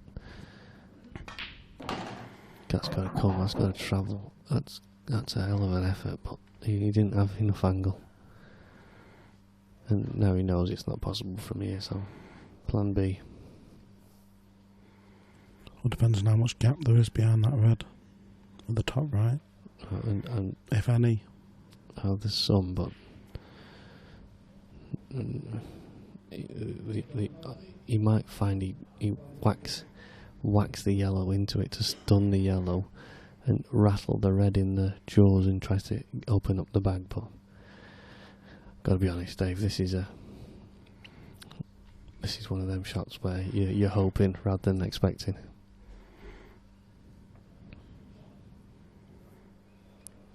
Unless he can just slow roll it. If he just slow rolls it, he might be able to leave it awkward.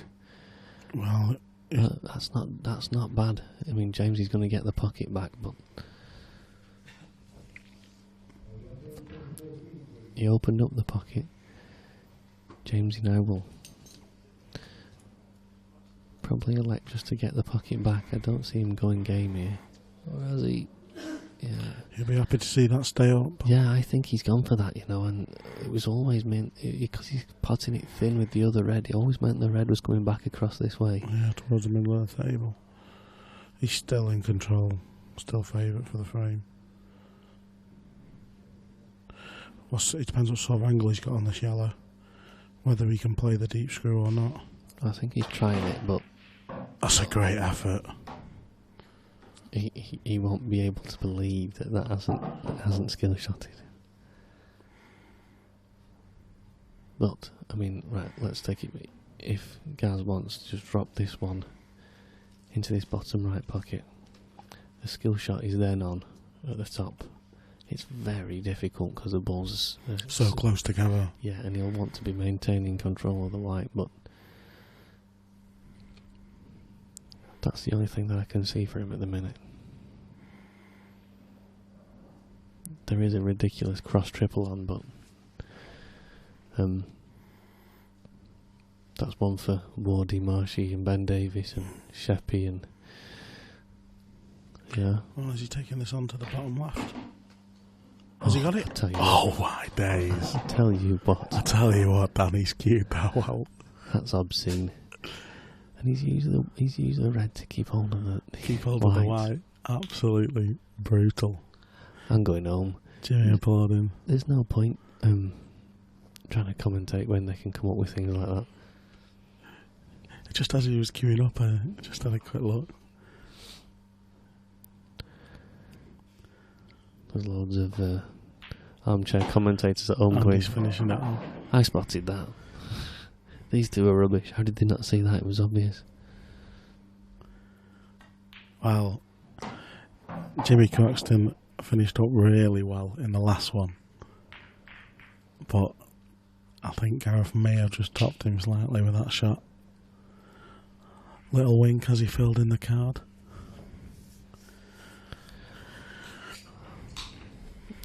Message from George Slade in the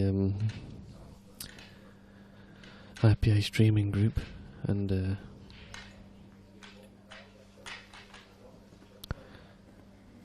he's asking if we know the score in Jason Twist's game.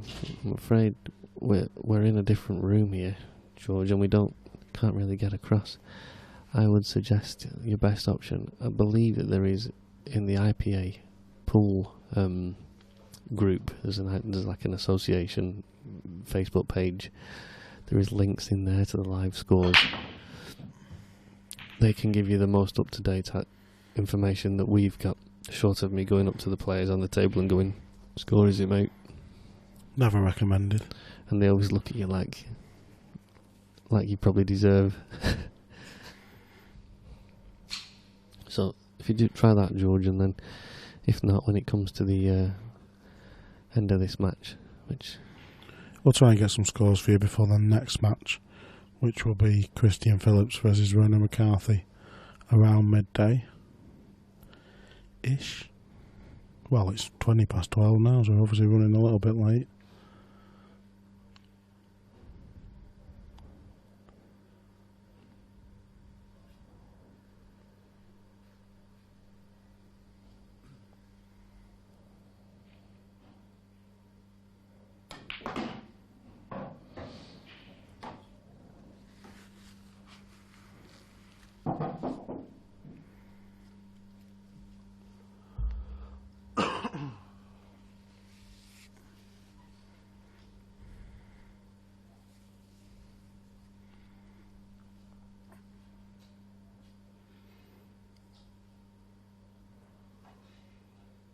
Looks like he can just get through to this.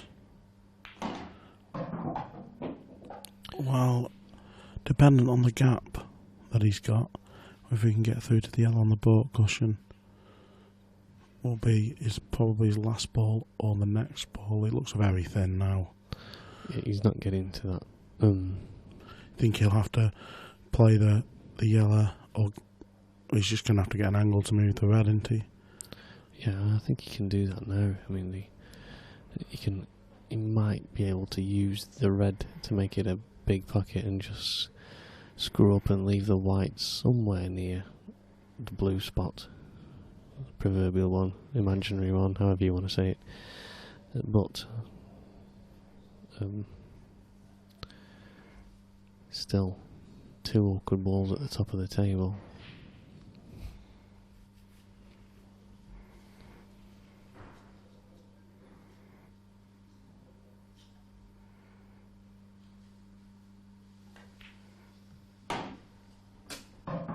Oh, what about that for a shot?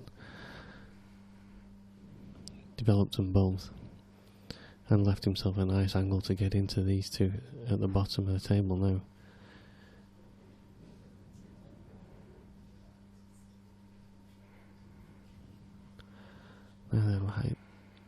Gaz will choose how to play this, how he feels comfortable. I think the shot is to play with a right hand side and to hit into the cushion and then into the red. The red will move away and the natural deflection off the red will take the white just a little bit right after it makes contact to leave himself a snick on the yellow. How he sees it is more important than that. Oh right, he's going up. Well, that says to me that he thinks he can get on that. What a shot that is, position wise. My God. I know he's a great shot maker, and but some of these are just unwell.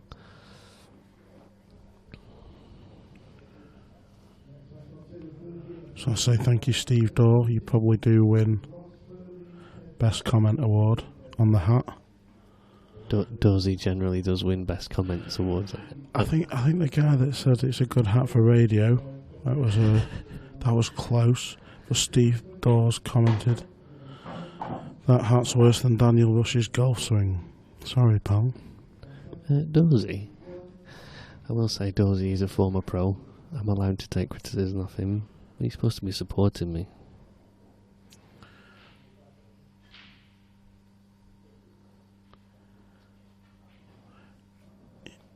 He's just taking his time over this, so I presume he's a little bit straighter than he wanted to be. I can't. It looks like he's looking at the cross double now. This is positional wise. He's got to be absolutely bob on here. But it's hard to tell the gap. There's obviously whether the gap is big enough for the cue ball to fit through, or whether he's got to play to move it. Well, we're looking now at different ways of getting on it. Hold on to your hats. By wow, God. He was the wrong side. Hold on a minute. If he'd been on that, I'd have gone home. Fantastic effort.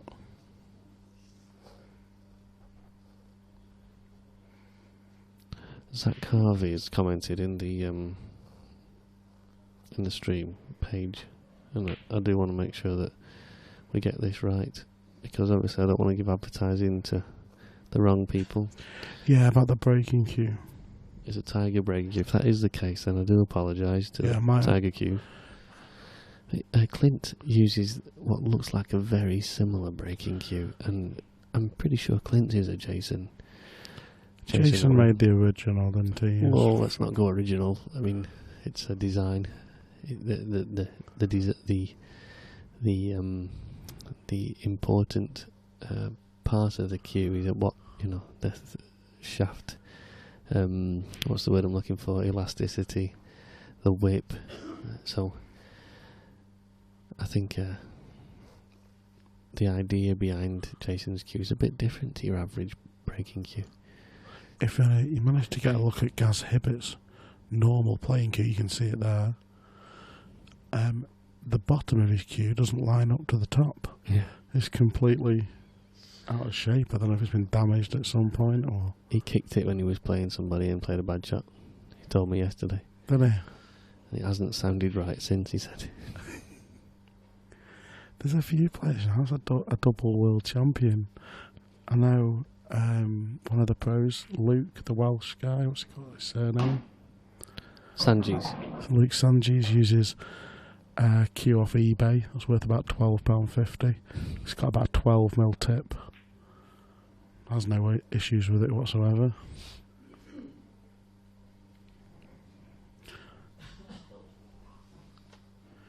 Who makes your queue, Dan? Mr. Wilshaw? Your area? Yeah, I've got... I think I've got 3 Tony Wilshaws. Yeah, same as me. In fact, actually, I'll tell you the truth. I've got 2 Tony Wilshaws, and one was returned to me by Liam White, who found it after it had been stolen before I went in for an operation. Nice. Just to clarify that, Liam didn't steal it. Well, that tells you that went through the gap. What a shot from Gareth. That was absolutely brilliant. I mean, he's still second favourite, but that was a hell of a shot to get through that gap and judge it. Well, he did. Yes, and I also have a break cue that was given to me by Lee Kendall that he used to use as his playing cue before he got it updated, and it's like it's an old cue. It's bent and anything, but it's bent in such a way where it really helps me with the break. It's like bent upwards. If you hold it in the right place, it's bent. Yeah. So the dip goes downwards when you're holding it. It comes upwards. Yeah. I can drive into the ball, feel a bit more comfortably. That's the best breaking cue in the world. And then I have a Jimmy White cue. As in the Jimmy White endorsed cue. Oh, a JJB special. Yeah. And fantastic. Well, I'll tell you how that came about now. Just while these guys are contemplating to finish this frame, before I went in for my operation, I had a heart operation.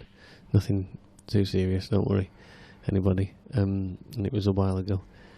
And this, as I was going into hospital, I left my cue outside, and somebody ran off with it, and it had my the break cue that Lee had given to me, and it had a cue that Tony Wilshaw had made for me with blue and white splices for my beloved Blackburn Rovers.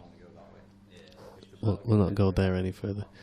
Right, so how it came about after I'd had my operation. My mum knew I was disappointed. She come to me and said, "Look, Dan, I know how disappointed you are about your cue and how it meant a lot to you. But I've been and I didn't want to tell you what I've been, and I bought you a nice new cue." Oh, doesn't want to drop. Oh, that's unlucky. He can't believe that's gone in. Sorry, Dan, to interrupt your story. No. But the margin for error for actually just hitting that yellow was so slim. And to hit it and pot it is... sometimes you just must feel he's cursed not to win this frame. Yeah. Gaz might as well just give up this frame now. He's clearly not having any luck in it. Nope. Perhaps this is where it all turns around, though. One cushion straight into the yellow.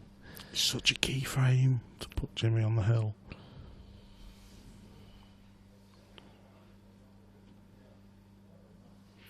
So yeah, as I'm led in my hospital bed, thinking that my mum and dad, who, you know, they're not rich, but they're pretty well off. You know, they live comfortably. Have gone out and spent £600 on a Paris. Mum goes, yeah, gives me this JJB Jimmy White endorse. You said it's a really good one. It's got Jimmy White on the side. God bless her. Anyway, I used that as a break cue until the other one came back. The thought was there. As expected, maybe. He had to hit that so hard to try and fluke it. James had a golden opportunity to go 7-5 up in the race to 8 for a place in the last 16.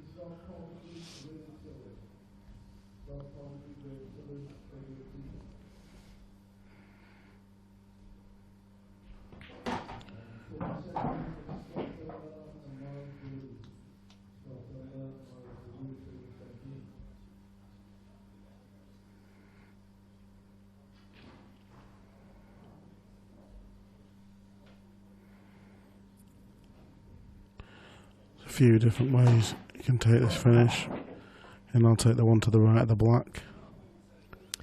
Yeah, again, this is a situation where he doesn't want to let that red catch the cushion before it hits the ball.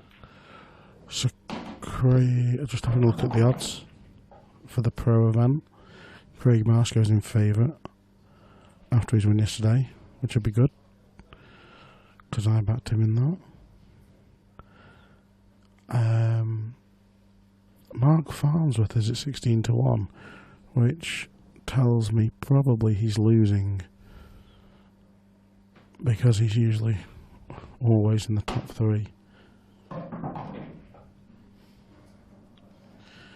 If you like the look of Jimmy, he's got half a foot in the last 16. Not there yet, he's at 12s. Played that nicely. Nice little angle now just to stun across. Probably a little bit of screw on this. James is cueing well, and now this is where he would love. Is it James to break, isn't it? No, I believe it's Gareth to break. Gareth to break. Yeah, you're right. But he's got it, by winning that frame, he's given himself the reward of he will get a chance to break for the match. And that's the most important thing. It's been a really good game. Been out a bit of everything.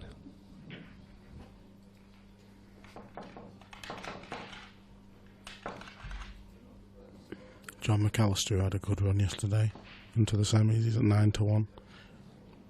Same as Liam Dunster and Jack Whelan.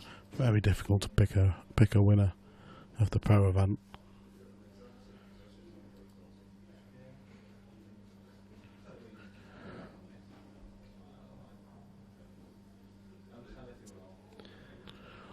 Been asked, which pool player do you find most entertaining to watch? Oh, there's no question. Really? No question. It's got to be Jordan. Jordan and Craig are the most just for sheer entertainment value. Yeah. I don't know. David Compton's quite entertaining as well. I always like watching the particularly clinical ones. Sometimes I find that just as entertaining as the more flair players. Yeah, I think. Well, for me, it's definitely the Welsh lads. They steal it. They're just so fast. It makes great TV.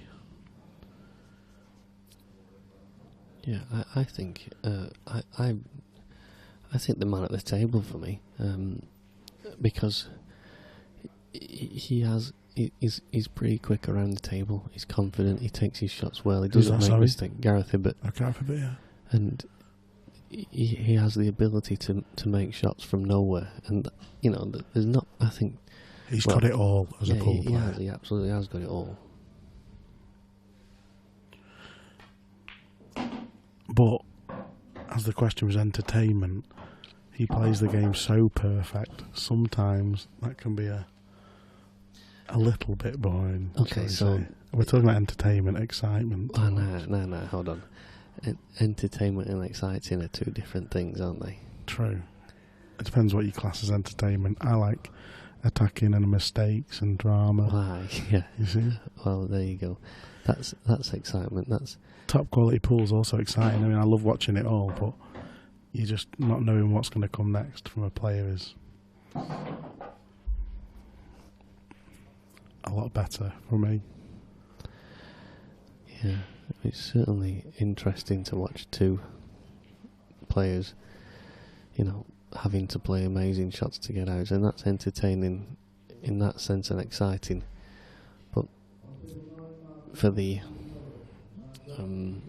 imagination, and I suppose if I had to pick one player who, when I watch, I think I never know what he's going to do, but he seems to do it frequently. Can I guess? Yeah, go on. You're going to say Simon Ward? Yeah. You just never got a clue what he's going to do next. And he's a brilliant shot maker. Oh, he makes you unwell watching him. I watched him play in Bradford, and he played a shot down the right hand side of the table, which hit the cushion, cannoned off one ball, hit the cushion, cannoned off another ball, and then dropped in. And that's what he played to clear the path for two other balls. It was fantastic. Gaz has caught that so thick. Now he really has got a shot to play here. And we'll know before he does if it's in.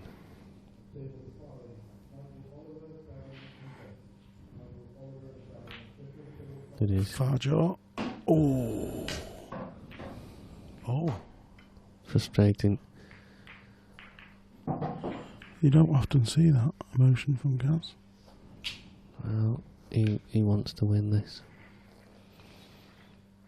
Getting down to the nitty gritty now. 7-6.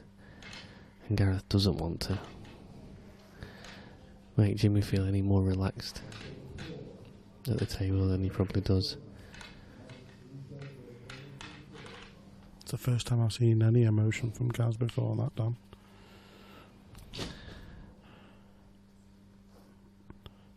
Definitely going to see no balls missed from now on. It'll come down to the finest of margins who wins this match. James, practicing his curling, clearing that path of the white ball. There's been a lot of chalk marks on the table. They're coming up quite clear. Louis or Gary in to clear the table, and that white ball is nailed on. And look at the reds.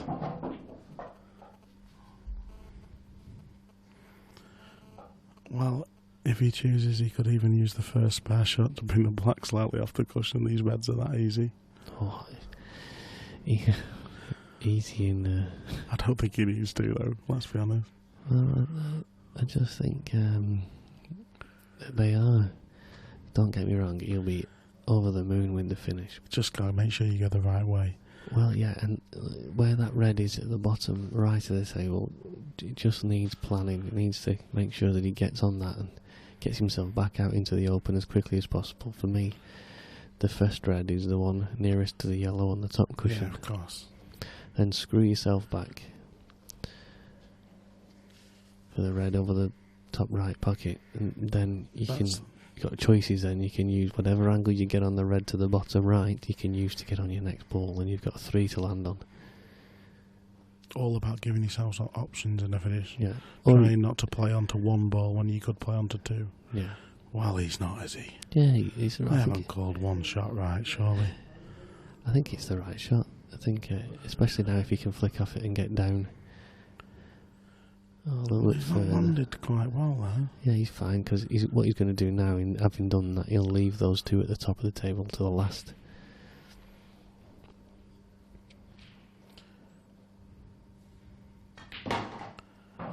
Perfect. Absolutely perfect. To hit the ball hard and judge the white onto a 50p on these tables is a lot harder than it looks. So, well, that's a good shot that we've got there on the stream as well, because it shows that that ball will come past into this bottom right pocket. That means he can use this red now just to go across in between the red and the yellow on the left of the table, and he will be perfect on this ball to the bottom right if he chooses to go that way. I would do. I don't think he's just going to play with top and right hand side, just one cushion, maybe two. Yeah, that's it, exactly. Through Just that, like that. Oh, between that yeah, red and through the that outside. gap, yeah. Sorry, Dom. He's landed just off straight. Not a lot of angle though, with the white close to the cushion. He doesn't need any because his next ball is the one over the top right pocket, so as long as he's not get the ball down the table a little bit, he's fine. That's fine. You can drop this in, touch your right hand side to hold the white ball off that right cushion. It will just come back straight along the line of the pot for the one into the top left. A little bit of right hand side, you'll see it take action. There it is. You see it spinning as it came off the He cushion. used plenty, didn't he?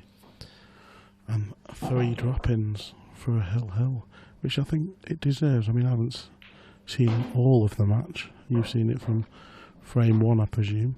Yeah, I absolutely think that the match deserves a decider.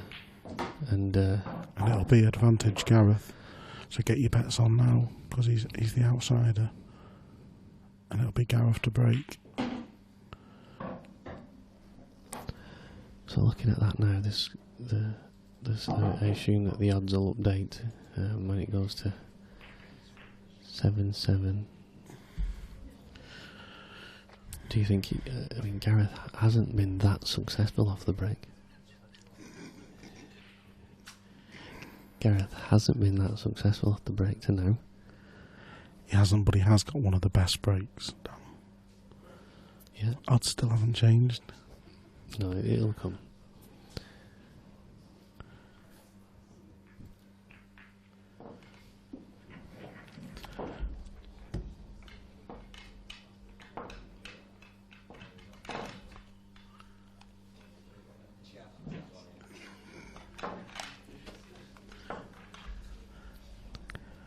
I'm going to stick my neck out, Dan.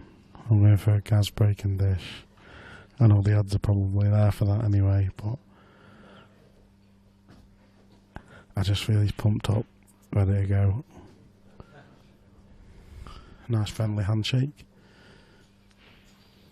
May the best man win in this match. A good performance from both players.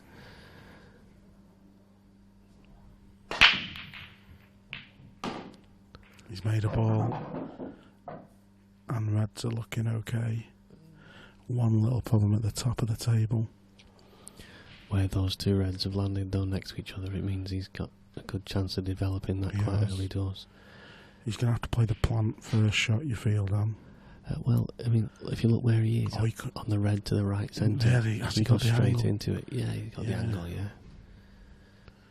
Well, he's looking at playing the plant, and the red will stun the red into the yellow. Could he play the plant and hold for the angle? Oh, absolutely, yeah. You know, to play the shot that we just said. Yeah. It's all about that ball at the top. The plant's actually a little bit thinner, you can see from camera 3 there. If we just flip back. Yeah, that's fine. There you go. It's fine. The bags are big enough. Just screws back and he can get through to the bottom of the white ball as well. Wow. Gas. Wow. Oh, gas. Of all the things to happen, that wasn't one thing I thought was going to happen. And Jimmy's now got a golden opportunity. Jimmy just needs to maintain his composure here then. He didn't think he'd be coming to the table, I assure you.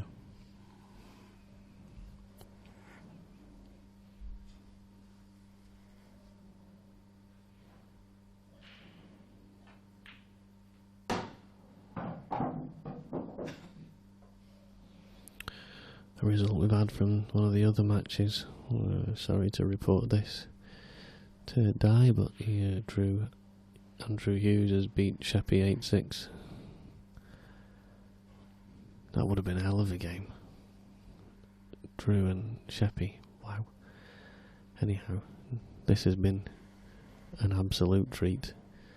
And if the game is to finish after what Gaz will consider a mistake in that manner, it'll be a disappointment for him.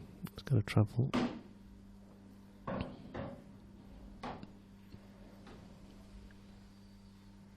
Great shot, that. Yeah, Jamesy would have liked that just to travel on a little bit, because now he might have to play a bit of a double kiss to get those two to plant in. When he plays the plant, it's coming away, isn't it? If he can leave himself low, so near the left cushion, then that he gets rid of any problems. But still, you've got to plan this route properly. Off 2 cushions and out. He wanted to be on that ball to the left centre, and he hasn't. Just a little bit of tension in that arm. The way he's left it, though, he should be able to play the plant slow enough to hold the red. Yeah, it's whether it drops. It looks like it's on the knuckle. It can happen, don't get me wrong, but it's more difficult than he would have wanted. Yeah. Oh. How can he get round the back of this yellow? Well, if he can clip it in and come up the table. If he can, then he'll be over the moon with that. But playing this now, the shot he's playing here with left hand side, the white ball, judging the pace of the white ball after he's clipped it in. Well, Dan, is he on the one to the left middle? No, I don't think so. Well, that's what he's looking at.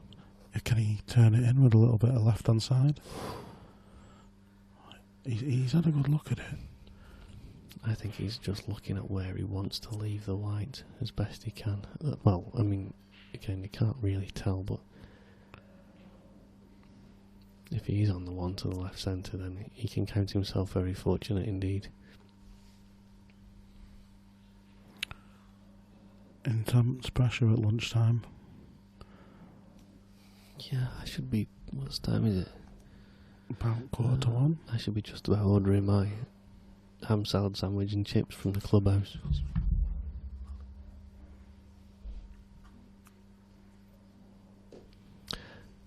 This is, yeah, like I say, he's just flicking off that red now and coming out. If he catches the yellow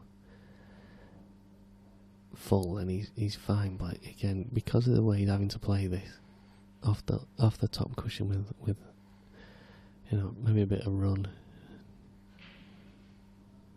then this is a very hard shot to judge. I don't think it's possible to judge it particularly well. Well, he could. Well, I mean, but now this is not easy. Yeah, no, I mean, that's not, it's not going into the bottom right pocket, so you can see. No, the only place this pots, well, does it pot to the bottom left? It'd be taking it to the right middle, you presume, and taking a chance. Do you think, Don? Yeah, I mean, that for me is what he's thinking. However, if he'd landed straight on this to the bottom left, he would have definitely taken it in there. Well, yeah, the situation here is he's out of position and he's going through all the options that he's had now, and that's not what you want when you're trying to close out a match in a final round decider. No. Clarity is everything. Ideally here, if you have any control or idea with a white ball, obviously he knows about where it's going. He'd like to clip just the yellow, but very, very difficult to judge. Well, he can't do it. He can't get past the red and hit the yellow without. So he's going into the red no matter Absolutely, yeah. And that's what he was just looking at there, where he hits the red and where it goes. So it's good that he's thinking clearly. He's not trying to just rely on a fortunate result, yeah. Just give Jamesy the chance to think this through. He's on the shot. A little bit of topspin, so he's expecting them both to come down the table. How's your look? It's looking good. Oh my. Oh well. And I can't say that's lucky. I think he's played a great shot there. I said both balls were coming down the table, and he knew he was going to leave him. He expected to leave himself a chance. Just got to compose fantastic himself. shot, Dan. And, well, those last few balls, you know, deserve to put James into this last 16. A great match. A mistake from Gaz in the last frame has maybe not cost him straight away, but certainly did cost him in the long run, Dan. Yeah, fantastic result. Well done, James, and commiserations to Gaz, and look forward to the next round.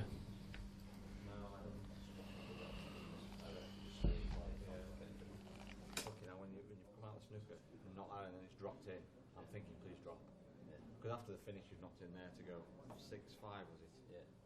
That was ridiculous. And I'm thinking, I'm not destined in this match. And now, obviously, when I broke off just, you've gone everywhere, and it's stuck to the rail all the way up. Yeah, it was all the way.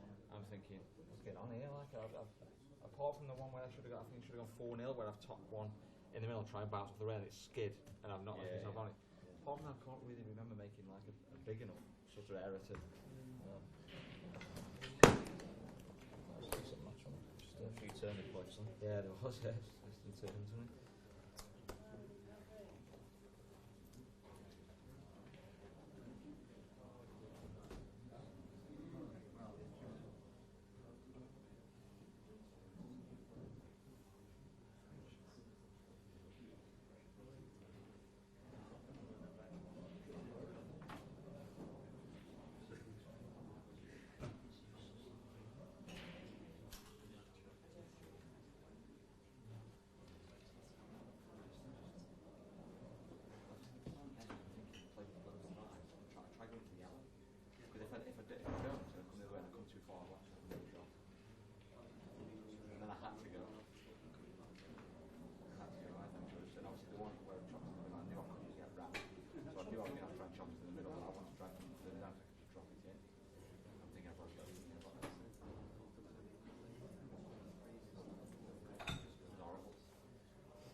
Good afternoon.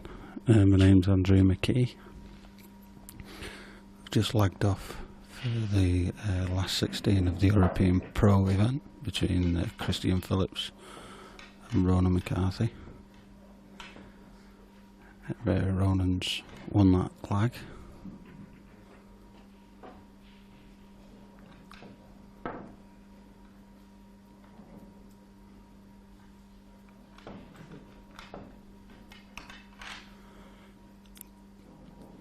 Yeah, Coral have Ronan a slight favourite, 8-15, as opposed to Christian at 11-8.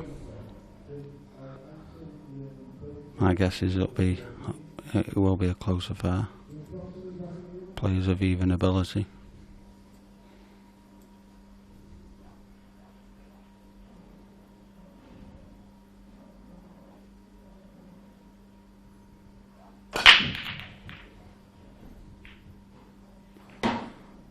Ronan with it looks like a new breaking cue.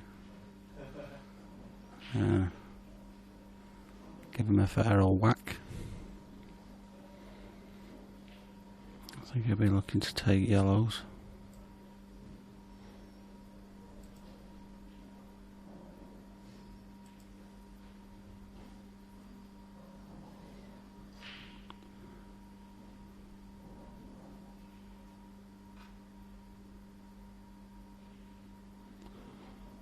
The reason I say that is because of the yellow, which is on the pocket side of the red, at the bottom right hand side of the table. That's gone a bit wrong for him, unless he can see the yellow into the middle bag, to the right middle. If that's the case, he's okay. Yeah, it looks like he can.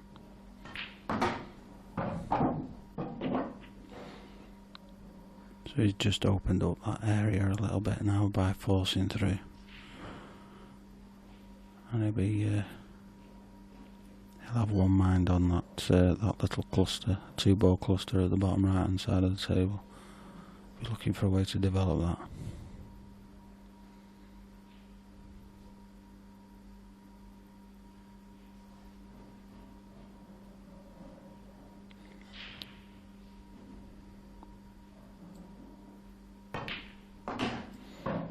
It's a good shot, he's pushed through. I think he wanted to be a little bit more straight on this yellow so he could just follow through, leave an angle on the one near the blue spot to try and develop that little 2-ball cluster I was talking about.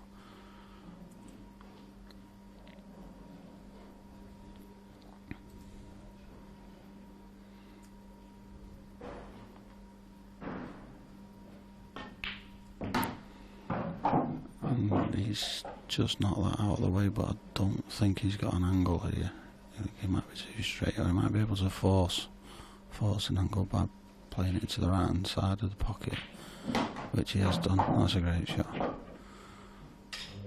So he's just left himself a nice simple finish. You could take these either way really. Probably take the one over the back, over the pocket first.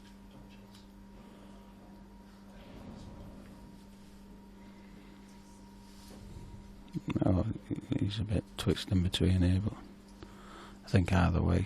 I'd probably, just because he's queuing over the red, I'd probably take the one over the pocket first, land low on the other one, so I can just punch back out for the black.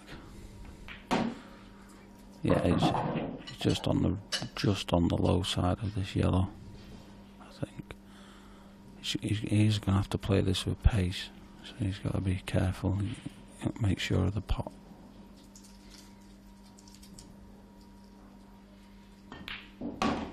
Okay, good shot. And a good start to the match for Ronan. Always nice to get break dish, settle in early.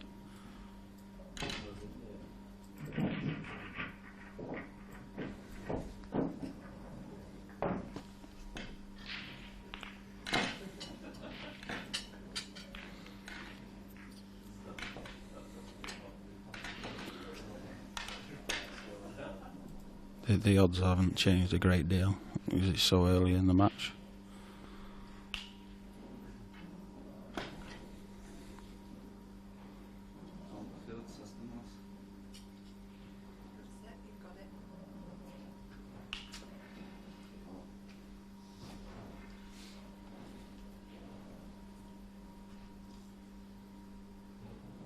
It's Christian. Looks like he's using the famous Jason Owen break cue here.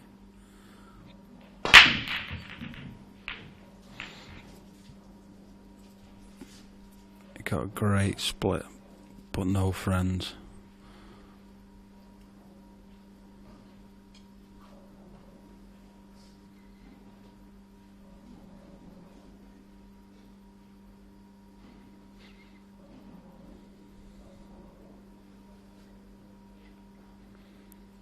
I think he'll be looking to take yellows here. Just because there's only really one semi-awkward red, which is on the top cushion. It doesn't really have to do a lot with the white with this clearance. It just keeps good close control.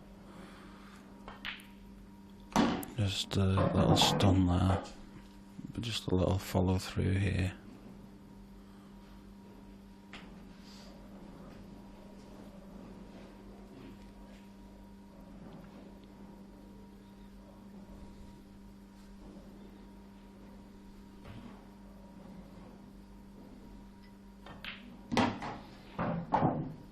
I'll probably play the maybe play the top right now, screw back, to leave him ideally a choice of those two on the left hand side, but as long as he doesn't cover one with the other.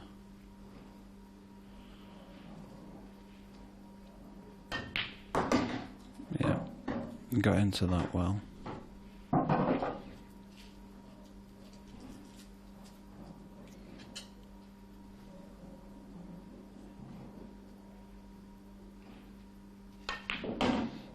He's not he just got away with that. So he can use the red. He can use the red to hold, or is he going to screw across the table? Yeah. Yeah, he could just get into it enough. But another accomplished finish there by Ronan. He's stamping himself on this match. Two good finishes. No mistakes.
Just having a look at Ronan's break cue as he came over to the desk there. It looks like a 9-ball cue he's using there with the classic plastic ferrule.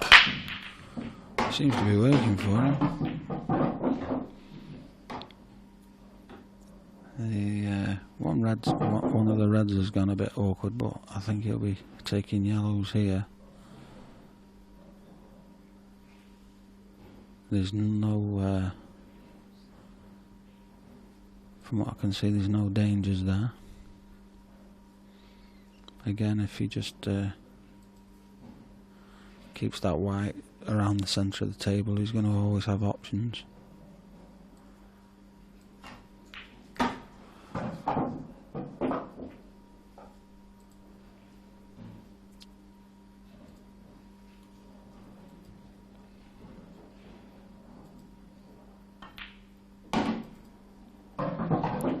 came over a little bit further than he'd like there, but he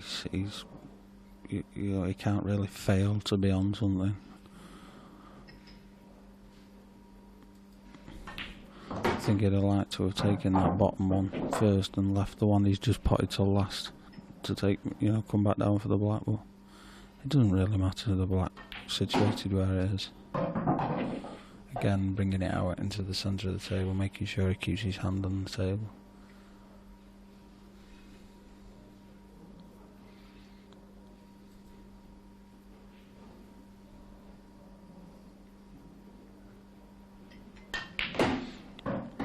Again, bringing it out into the centre of the table. Looking to draw this back a couple of inches. And he'll probably, if he can just roll this in or roll it on and off the bottom cushion.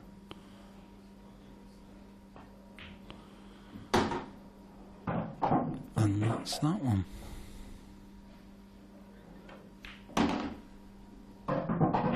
Very, very solid start from Ronan.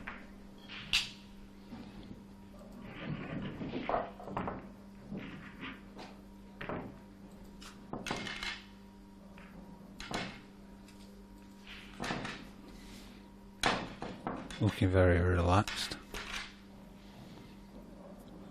Probably had enough time to get rid of his hangover.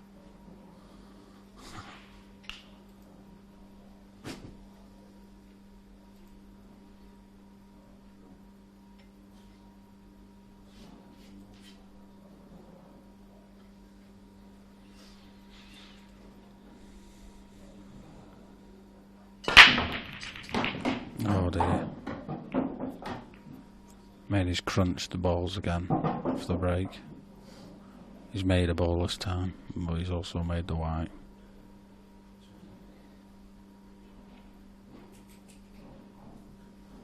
Ronan can really put some pressure on this match now.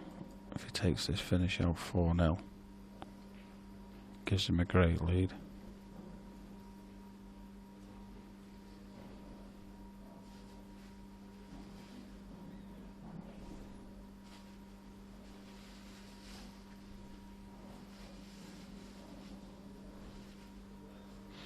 I think he was kicked in off the break there as well, which hurts even more because you've made a ball, you've controlled the white, and then just bad luck when another ball whizzes around the table and kicks your white in.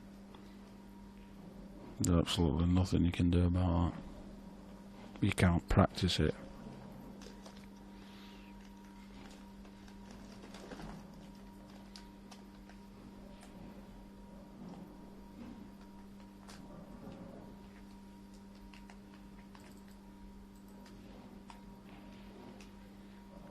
Just looking how I can just develop this to make it the finish easier for himself.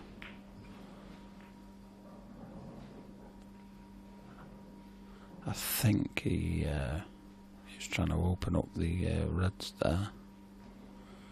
Maybe take this one in the top left and just come off the top cushion into the yellow, just to hold for his next red. No, he's come across now.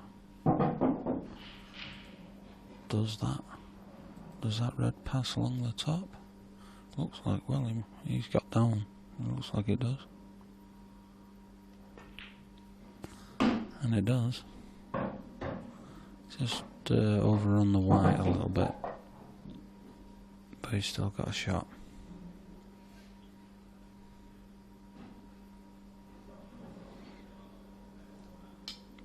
He just had to play that one along the top cushion with a little bit of pace because he was playing with a bit of a touch of left hand side, just to come past that red, and that's what's caused him to overrun that little bit more.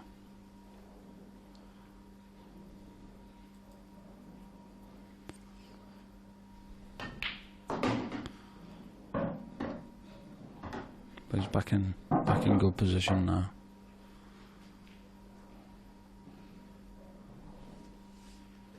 Probably maybe stun into the play the one into the bottom right and stun into the red that's next to it to hold for the one in the middle.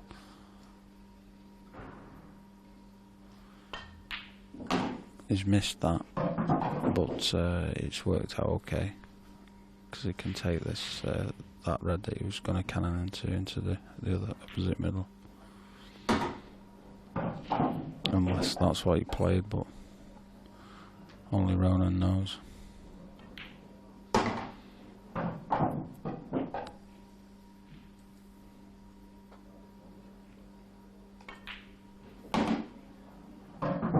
Very accomplished pool this is from Ronan.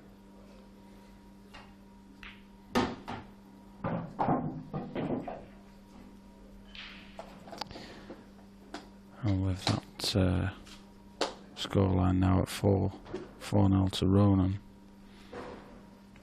you can get a nice tasty 5-1 on Christian.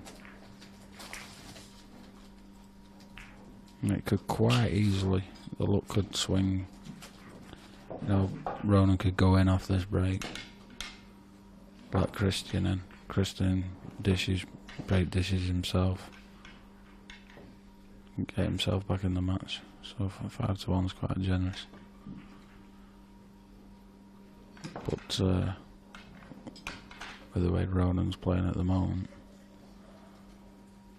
and Christian not on the board, it's looking ominous.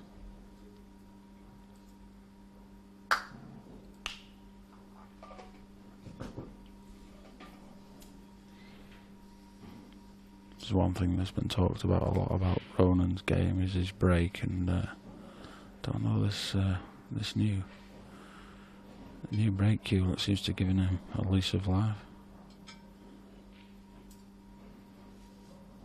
There you go again. Wow.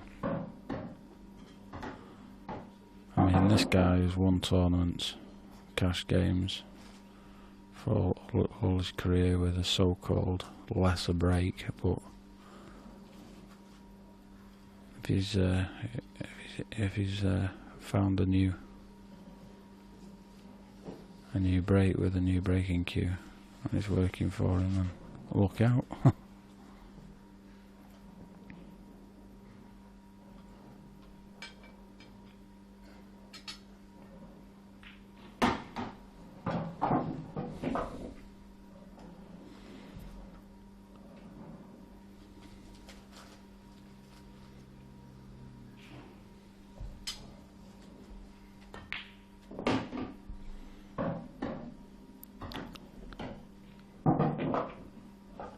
Got a slight angle on this one along the top rail. He wanted a little bit more angle so he could come on and off the cushion and back out into sort of a central part of the table. But he can't fail really, even if he just dropped it. And he's got the one on the bottom left. He's looking to screw back just a little bit. No, he's because he was that little bit straight. He's had to force that to try and draw the white back a little bit because he wanted to take the one over the left into the left middle. Because he's had to play it with that little bit of extra pace, that's just caused him to miss.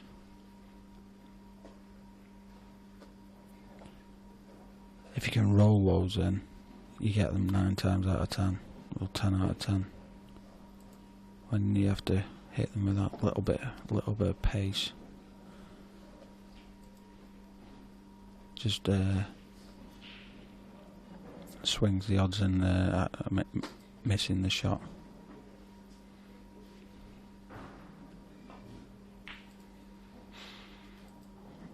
Oh dear.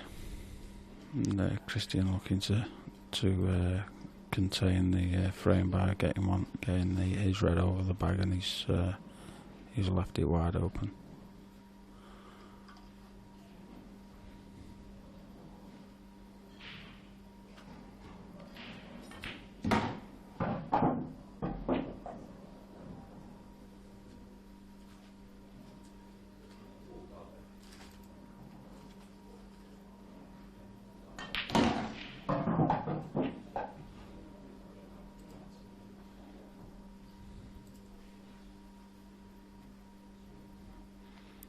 Ronan doesn't need any easy invitations at the moment. I mean, he's been pretty solid. I think apart from that one he just missed then over the top rail, he's not missed anything.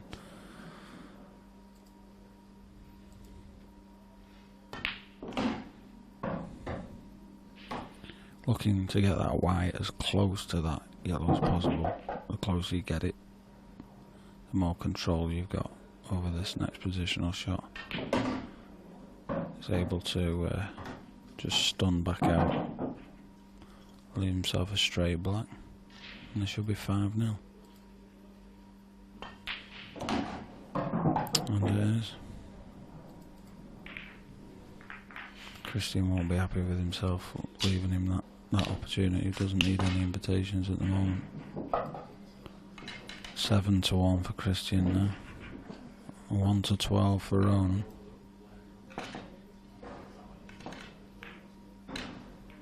Personally, I can't see any way back into the match for Christian, being 5-0 down. And this is so important. If he's going to have any chance in this match, he's got to get one on the board.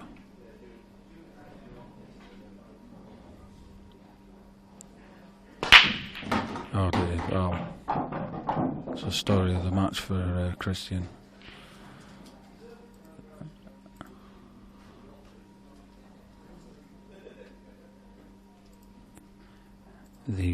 The break before, when he got kicked in off, you know, he's in the lap of the gods, but I think he screwed straight into the middle there, which is just a poor break really.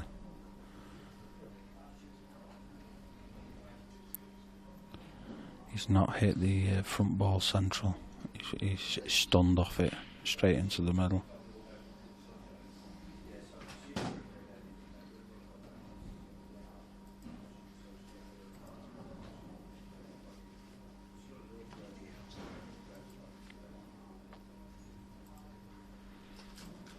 So again, a very important shot in Blackball is this first shot. When with ball in hand, you're looking to develop.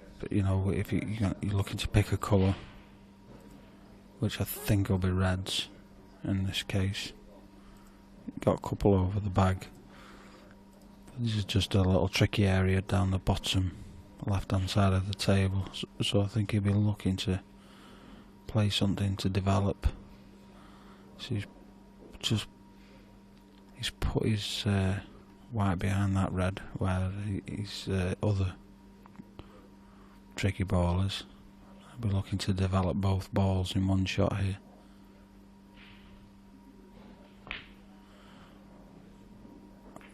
Yep, and he's just kicked out that yellow, which opens up that bag now, and left himself a straight plant here. That's a great shot.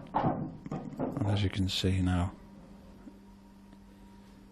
great opportunity to go 6-0 in front. And it was all about that first shot.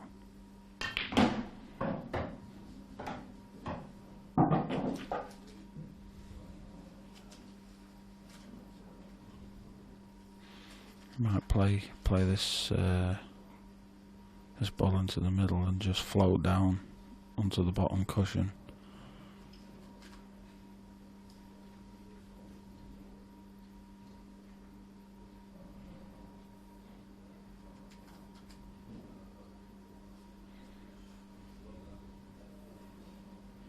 Is it looking to stun it? I don't know. Yeah. He's able to stun it and just hold.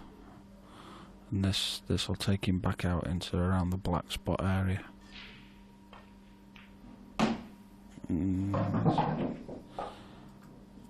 He's over on it a little bit, but it doesn't matter.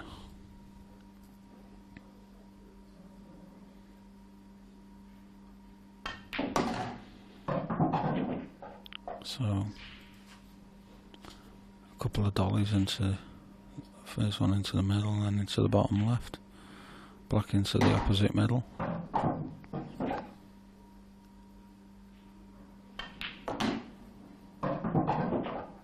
As you can see, the odds reflecting. Ronan's chances now, 1-33. 10-1 for Christian. Could be a bit more generous there.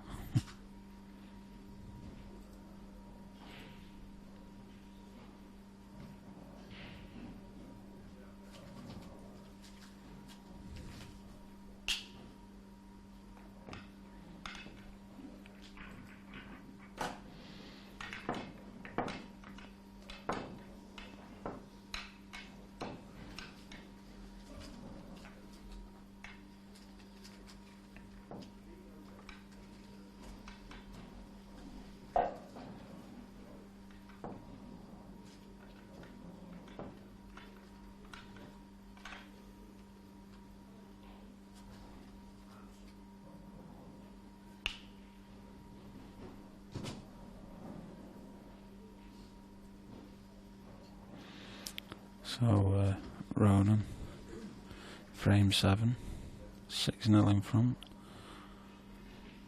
Break cue's working well. Put the curse on that now. That's great. Again, he's made balls. He's controlled his white. See how his white went straight back up the table in the straight line. Came back off the top cushion, back out into play. It's a perfect break, really.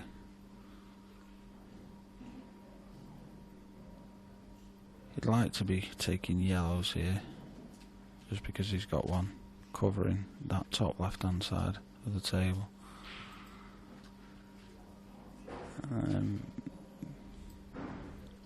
Reds are quite simple, but he's got that awkward one at the top left.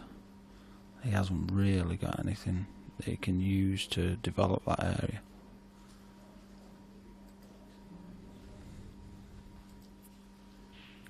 But saying that, there's no real shot on yellows either, so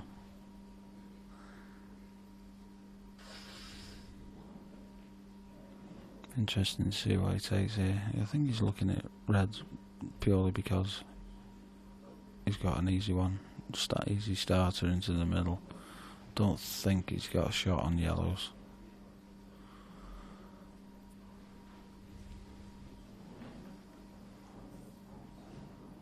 See, there he's looking at where he wants to leave his white to give himself a chance to develop that little area at the top left. It's quite difficult, this.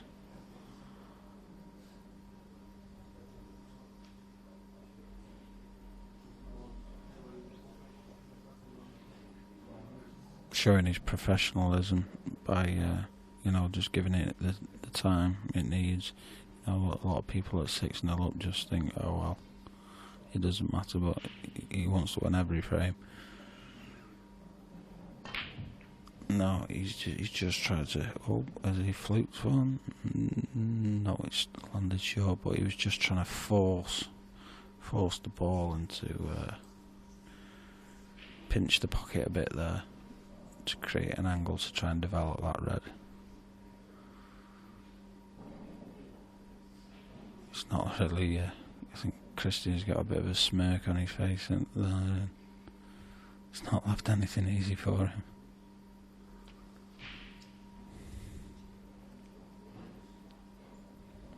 I think Christian's only option here is just a containing shot. He's not really.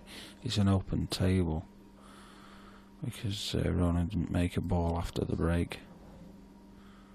So yeah, he's looking to just tie it up a little bit. And I think you'll see the same from Ronan. He's got no shot on. There's no point in him trying to take anything on.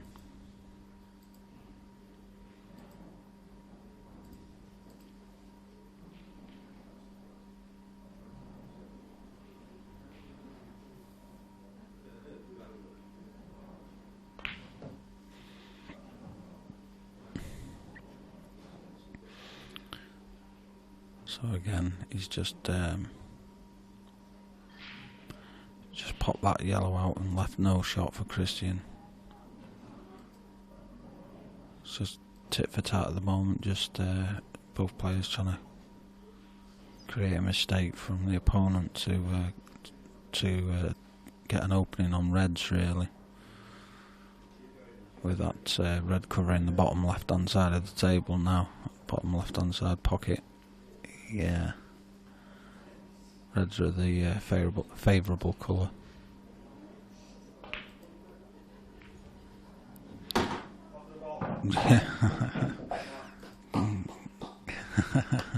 Christian punches the air there because he's potted a ball, but he's not the one he wanted. I'm going to show you.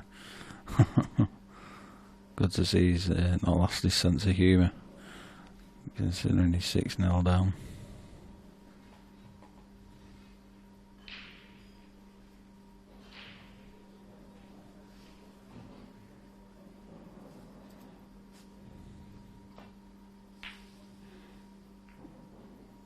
He's so unlucky there. I mean, it's just the story of his match there. But he's just trying to take control of that pocket, and he's left the favourable reds open there for Ronan. So unlucky, but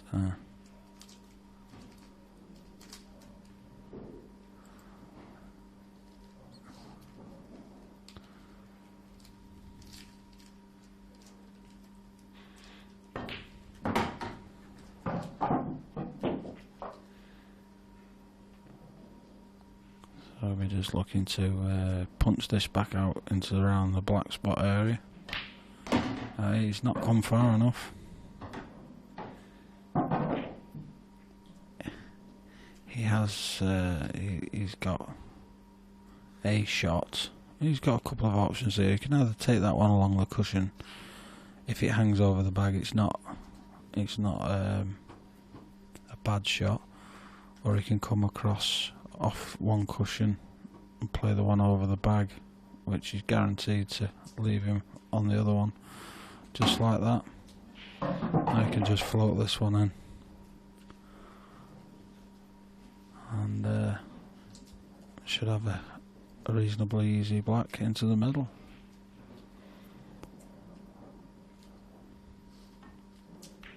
Oh, he just hit that that white cushion first. That's what caused that to miss. Nobody's fault but his own there. A rare mistake from Ronan. Christian looking to tie that pocket up. Oh dear. He just feathered that white and immediately turned around to Ronan and called 2 shots on himself. So Ronan can just play his ball onto his own.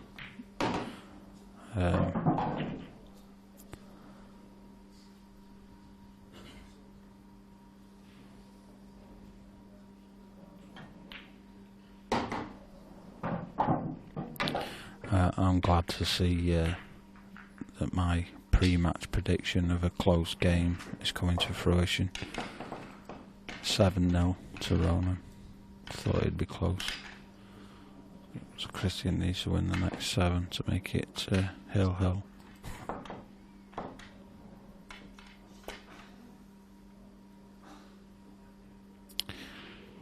50-1 for Christian now. I think more like 500-1. Can't see Ronan losing this match from here. Again, I mean, he's got a good break, but the white was perilously close to the middle bag again. I think he kicked off the jaw.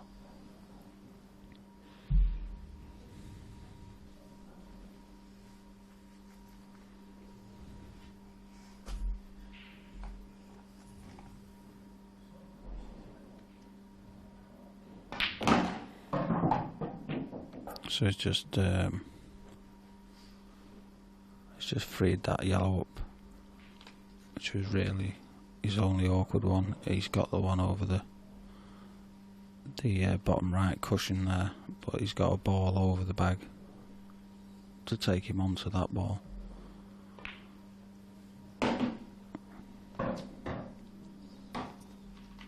Hello everybody.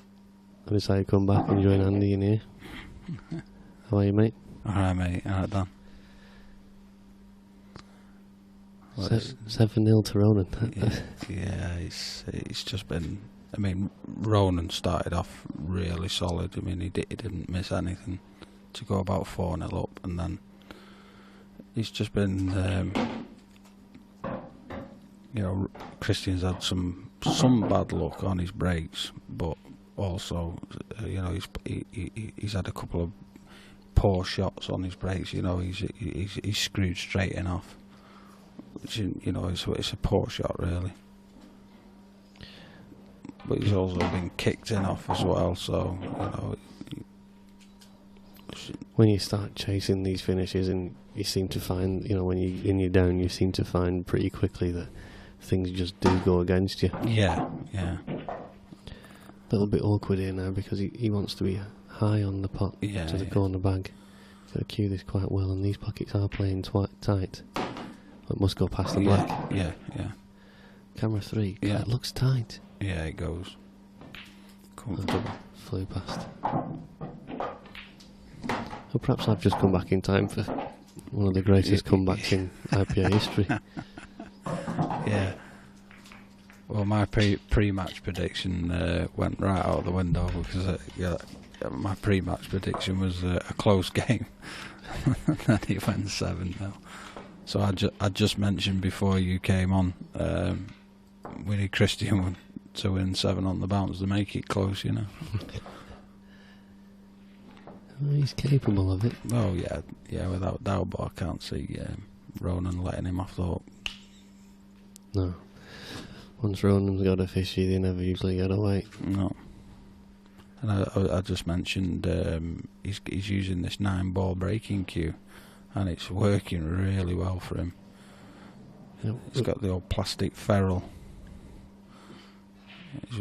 He's been really crunching them. And again, there, he's making a ball. There's one tied up at the top there, but it's working for him. Yeah, red's definitely the ball. Now he can flick this thin and come back and try and disturb it, but yeah. The red on the left-hand side of the table isn't playing easy either. That's not going to drop into the middle without a very delicate approach. Yeah, that thin shot you just mentioned, he'd have to play that with a lot of pace, wouldn't he, to try and, you know, it's going to be cannoning balls, and you know, to get it out into the open, you have to play it with a bit of pace. Yeah, and right-hand side, but I think he's playing it. Yeah, it's unlucky there, but.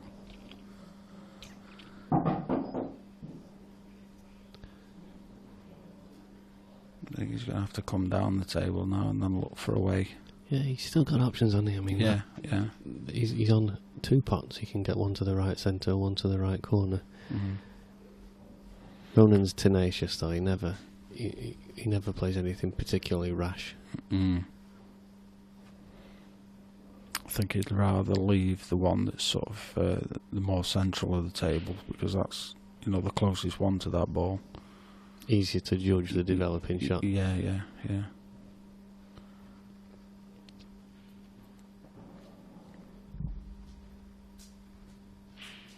I decided I thought I'd got a drink, but I hadn't. I went and got a new drink, and then I bumped into Mark White. I haven't seen Mark for years. Mm. And chatting to him about this is a good angle. He's got it now with a. Is he taking this one to the middle? Yeah, I think he is. Yeah. He's just going to lose his angle then to develop the ball at the top of the table. Oh. He's played tried to cover the bag and leave the white up against the yellow, but I think he's had a bit of a heavy contact and shot thick. Yeah. We haven't seen Mark as I say, for a long time, and he's a bit of a catch up. 3/4 of an hour later. I bet you've spent quite a bit of time at this venue chatting to old acquaintances, haven't you? Yeah, it's always nice. Yeah, definitely. It's such a good group of lads that come on the IPA tour. Yeah, there's a good you know, it's like a bit of a family now. Yeah. You know? That could be a hashtag, that IPA family. Yeah, we are family.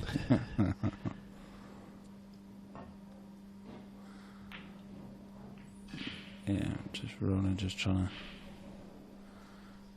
Ideally, they like to try and snooker him there, but he's giving him a little sniff here. The comeback's still on. These are shots that Philly. He looks at the angle, he looks back, he gets by 3-4 times, and then he just drills them in.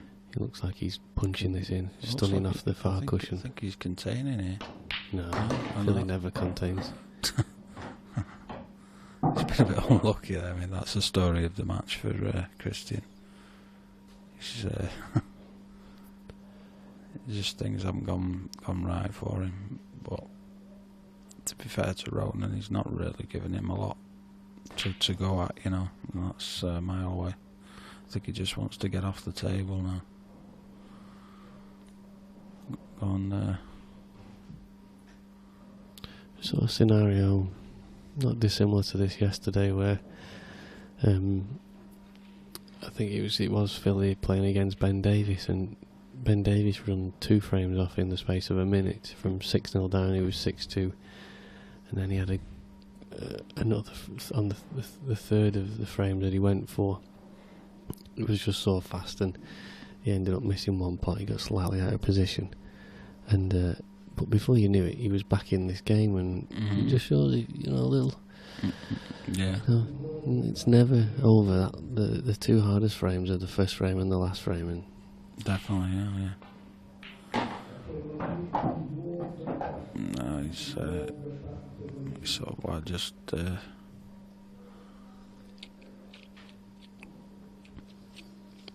playing nothing with any thought really now.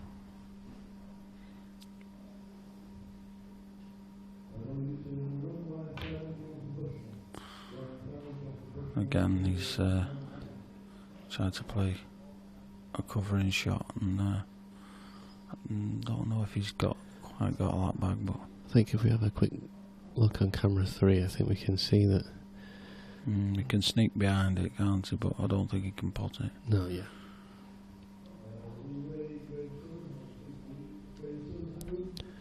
Can hear the next lot of matches being called out. That'll be the is it 1:30?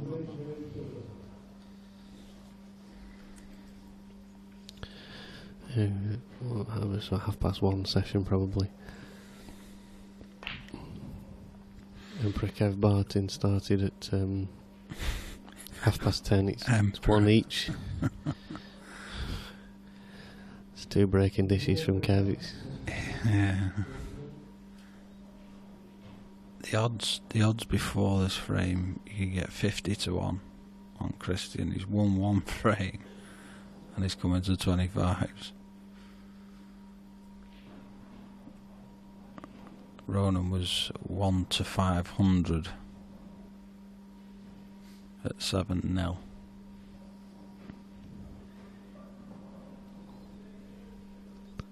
That's quite short odds at 1-150. Is that 100? Yeah. I say he was 1-500 at 7-0. Yeah.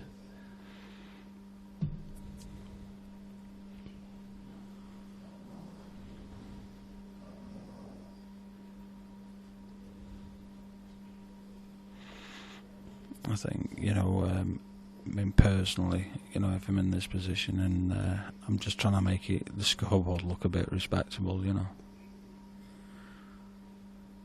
You know, at least get a 2-3 on the board, you know. Good shot there by Christian, just making it awkward for Ronan. Quite easy to just chuck it in at this stage.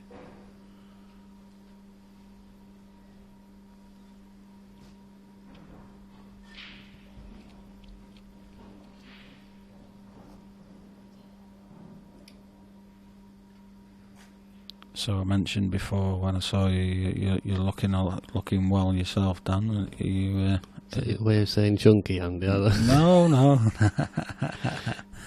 No, your skin complexion and that. You look like you've been out in the sun playing on the golf course. Boy, he knows me well. Yeah. Yes, it's. I have a. Unlucky. Philly just trying to make some magic happen, and it wasn't going to do. Not like that. Yeah. Yeah, and I've been playing a lot.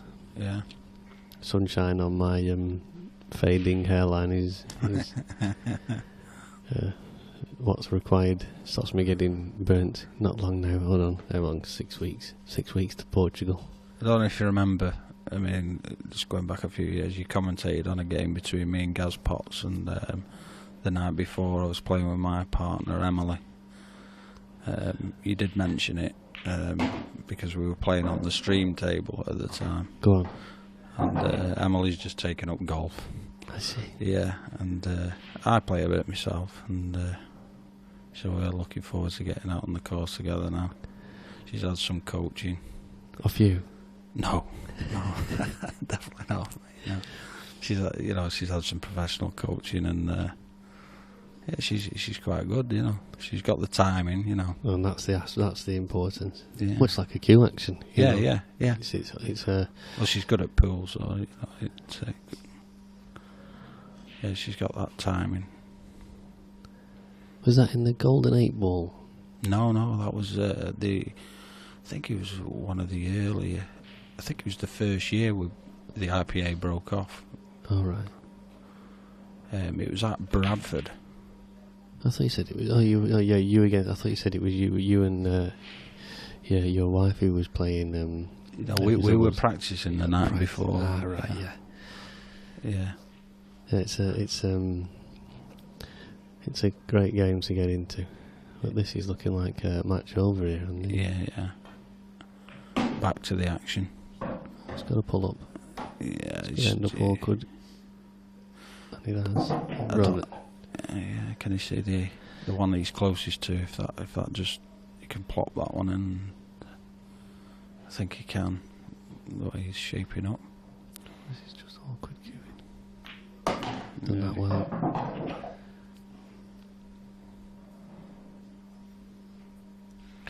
I've noticed in this match, Ronan's certainly favours the stun and the screw shot.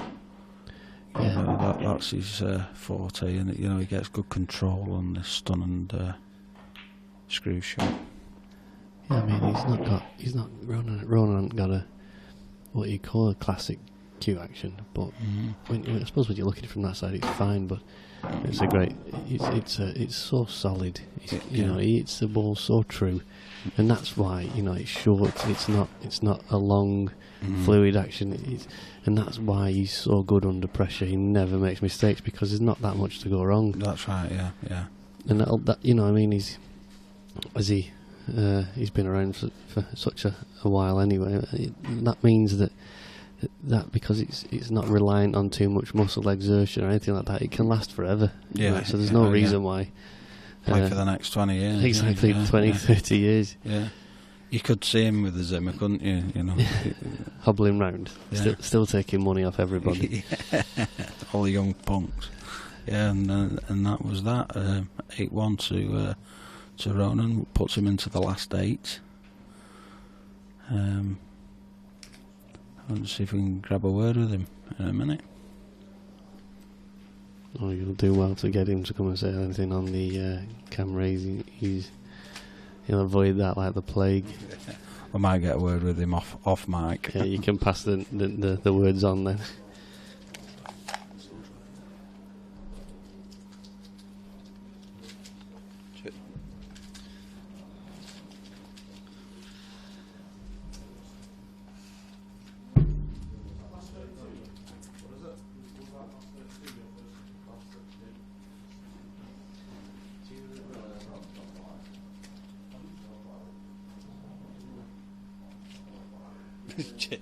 Chasing him.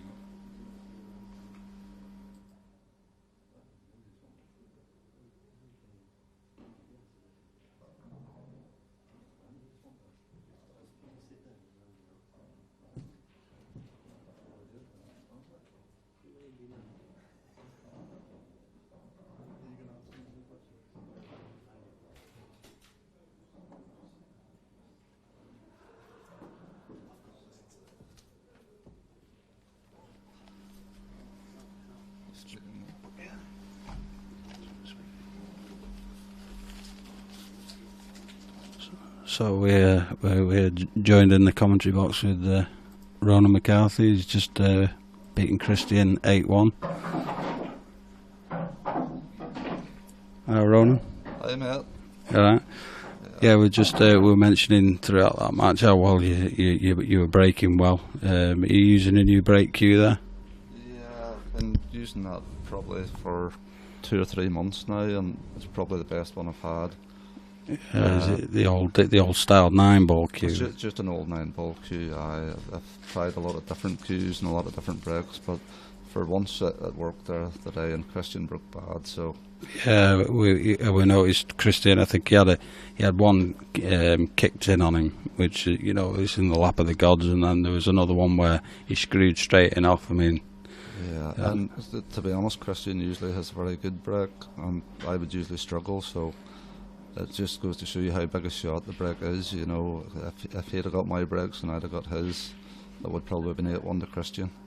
Yeah, but yeah. It's the biggest shot in the game now, really, the break, and for once it worked for me today. So yeah, you started off really solid. I mean, I think it was frame 4 where you had one along the top rail. Was like the first one you missed. Yeah, I didn't really cue it that well. I didn't even get the white where I wanted, so it was the first really bad shot I played. But when you're 3-0 up, and even when I missed that, he was still in trouble.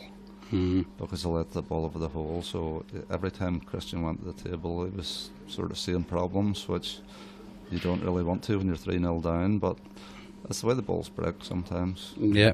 And so you're on and onwards to the is it the quarters now we're into and the pro? Yeah, I think I play the winner of Clint and Liam Dunster, so it's going to be a hard match whoever comes out of that. Yeah, I mean, at any stage in this pro event, you got to be at your best, haven't you? So good luck to you in that match, and hope to see you on here in the final. Cheers, mate. Thank you. Cheers, Ronnie. Thank you.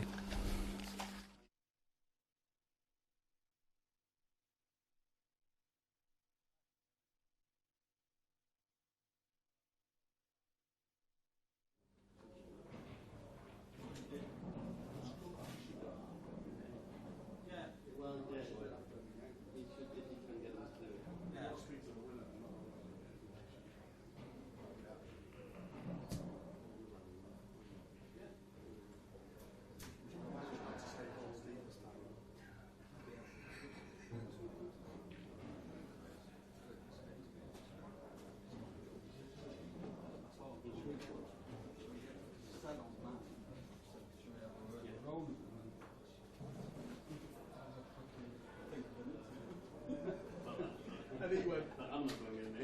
He talked to me. He went like that. Yeah, go on then. That's a good idea.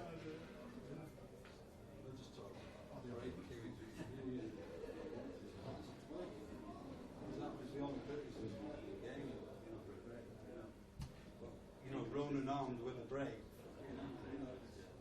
Well, at least he's actually changed, hasn't he? Someone that's been playing for so long and says to look at a weakness in his game. Yeah, it really does show some resolve, doesn't it? And that does show. Also didn't get shots. Yeah, he was pretty dominant early on in the match. Brutal. My pre-match prediction was a close match. That's always the way, isn't it? I've only got one swap back left. Ben Davies is not. Only Max Brown. Great margin.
Ross Burnett has been moved on the scene. Ross Burnett, I think. Aye. Very good. He must have beaten Cat. Doing this one together? Yeah. Demo.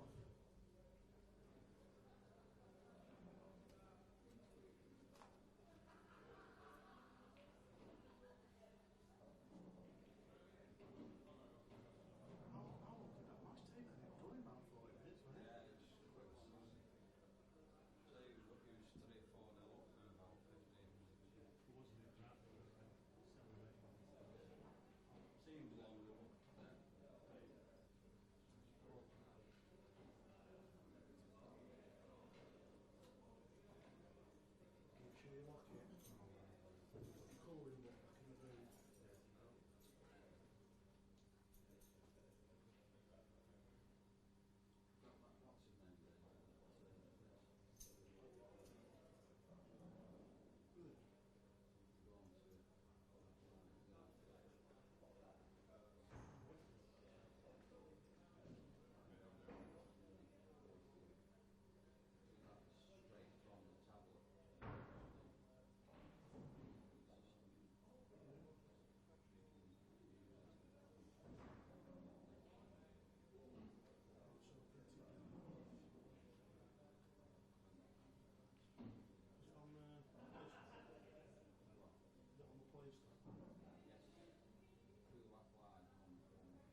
suppose, you already know it.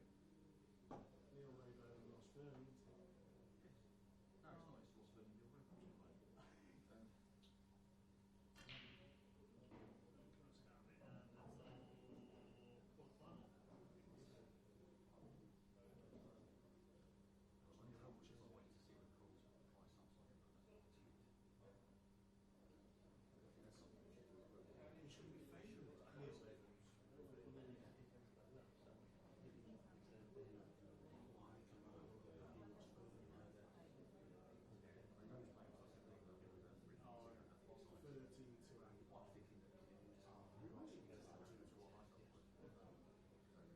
not. It's Ross Fern and Neil Rayburn. He should be favourite, Neil Rayburn.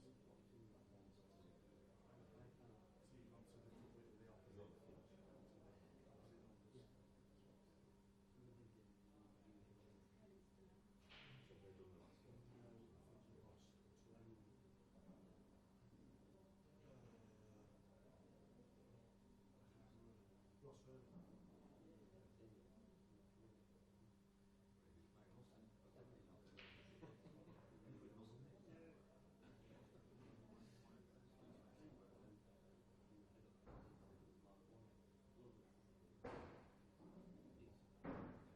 Sean Seven, Brother Evans, will be on the run.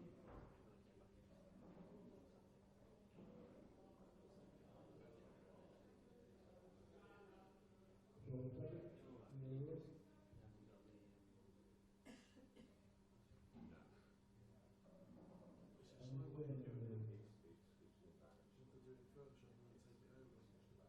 I'll take the lead, Sean Seven, Brother Evans. Sean Seven, Brother Evans, Brother Evans.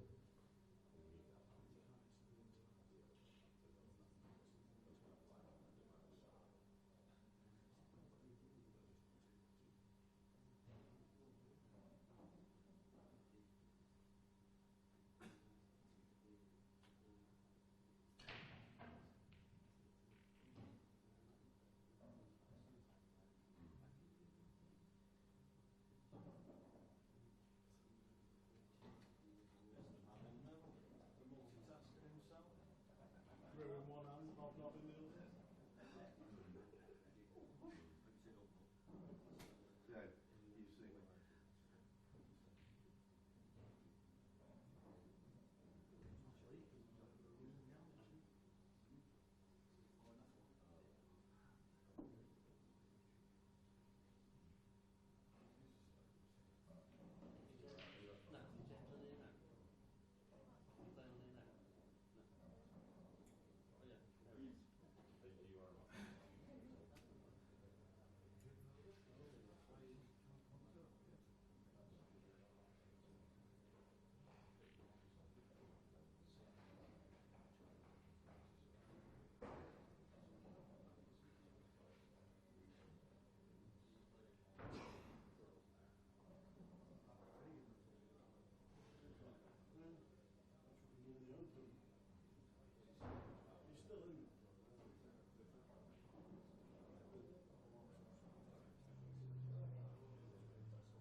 It's on the front of England.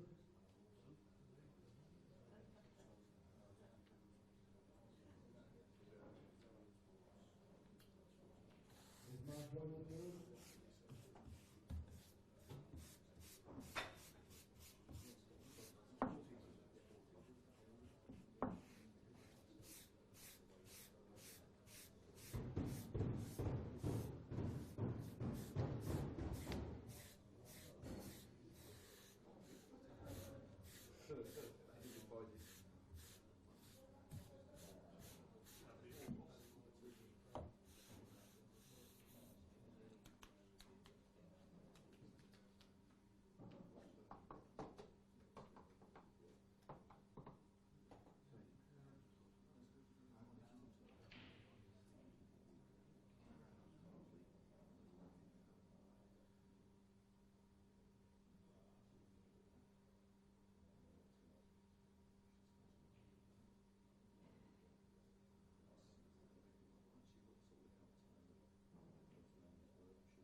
Whose shoe is this?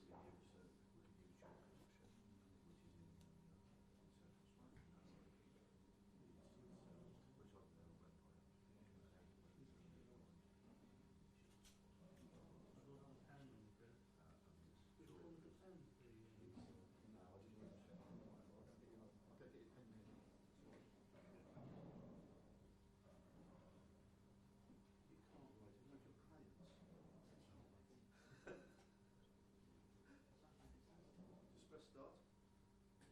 No, no. You logged in? Log in, put it through. Enter.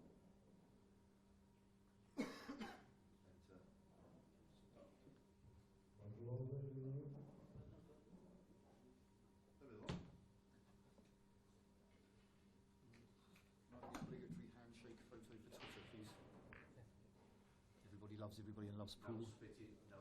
Smile sweetly, we love pool, we love the IPA. Lovely, thank you very much. Enjoy.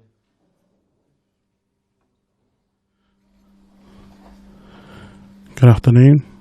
Welcome back to the IPA Pro Tour number 4. It's the European Open in Warwick.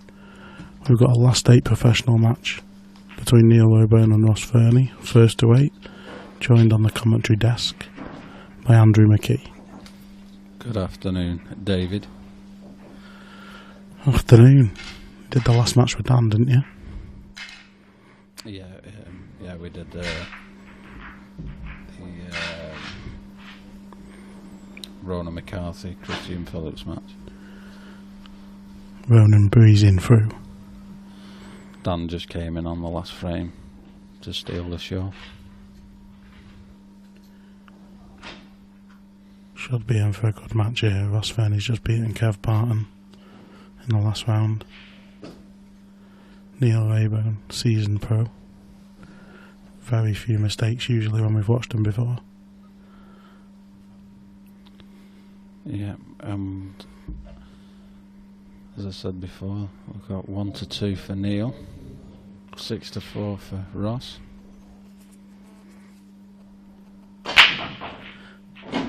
Great break there, straight away from Neil. A lesson in how to break. Yeah, he's been a bit unlucky really. He's just a couple tied up. I think he'd like to take yellows here, wouldn't he? But he's got a lot of problem with the 2-ball cluster at the bottom left-hand side of the table. Nothing close to it to develop anything. First ball surely top left, yeah. Yeah, and try and just develop that the one on the middle and the top rail.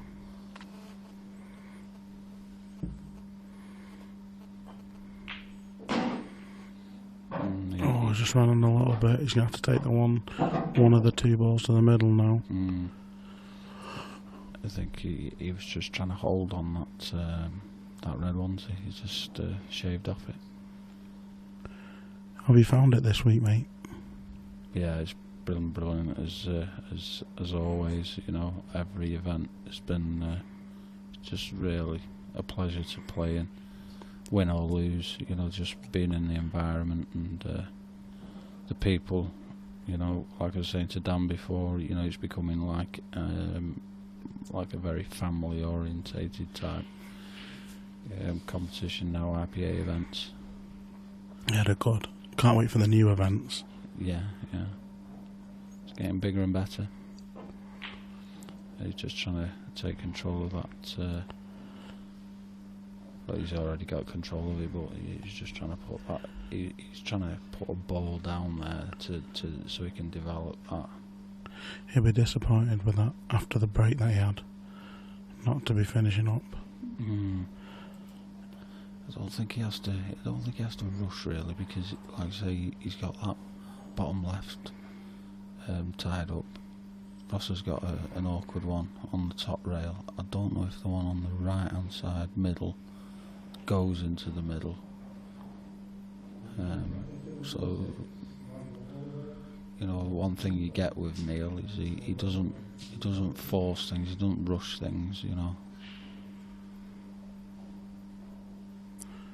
Early stages, and spoke about it before, maybe the first 3 frames, or maybe the first 4 in the Pro, if they're playing first to 6, first to 7, the first 3, you can't win the match, but you can lose it. Yeah. 3 start to 6, 3 start to 7 against anybody, you're going to be struggling at this level. Yeah.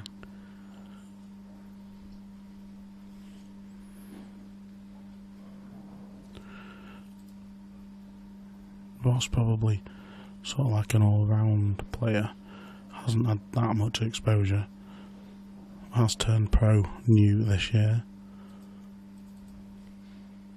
Yeah, he's he's definitely one for the future.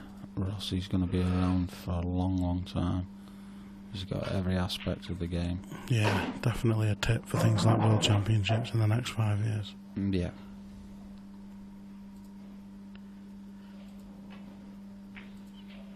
Yeah, just taking control of that middle bag now, and so it's the layout's pretty even now.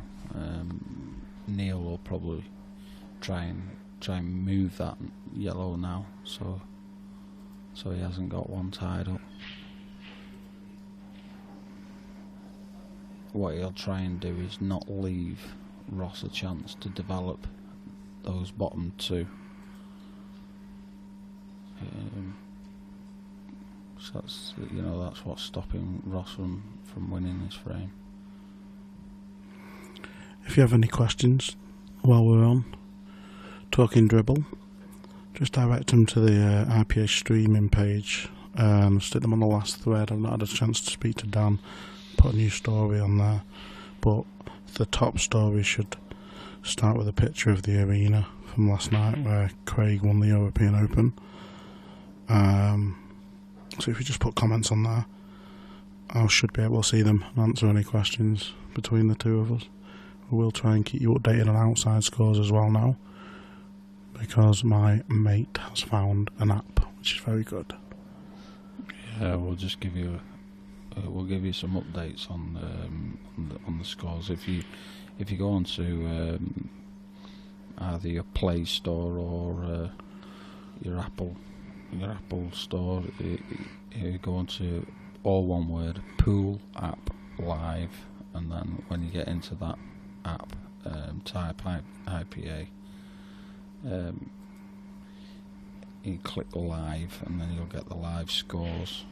Just at the moment, we've got in the pro event, we've got Clint Ianson 5 each against Liam Dunster, Jimmy Kearney 5-2 up on Harry Irwin, Dan Davey 4-5 down to James Croxton, and this match is, as you can see, 0-0. And Dave can give you some of the scores in the amateur event. Yeah, you got Aidan Finch, your conqueror, against Mark Fleming, 6 apiece. So very tight into the last one. I think that might have finished now, but I don't think it's updated. Do you know who won? I don't know who won. Jonathan Bushnell, 3-0 up against Ryan Fleming.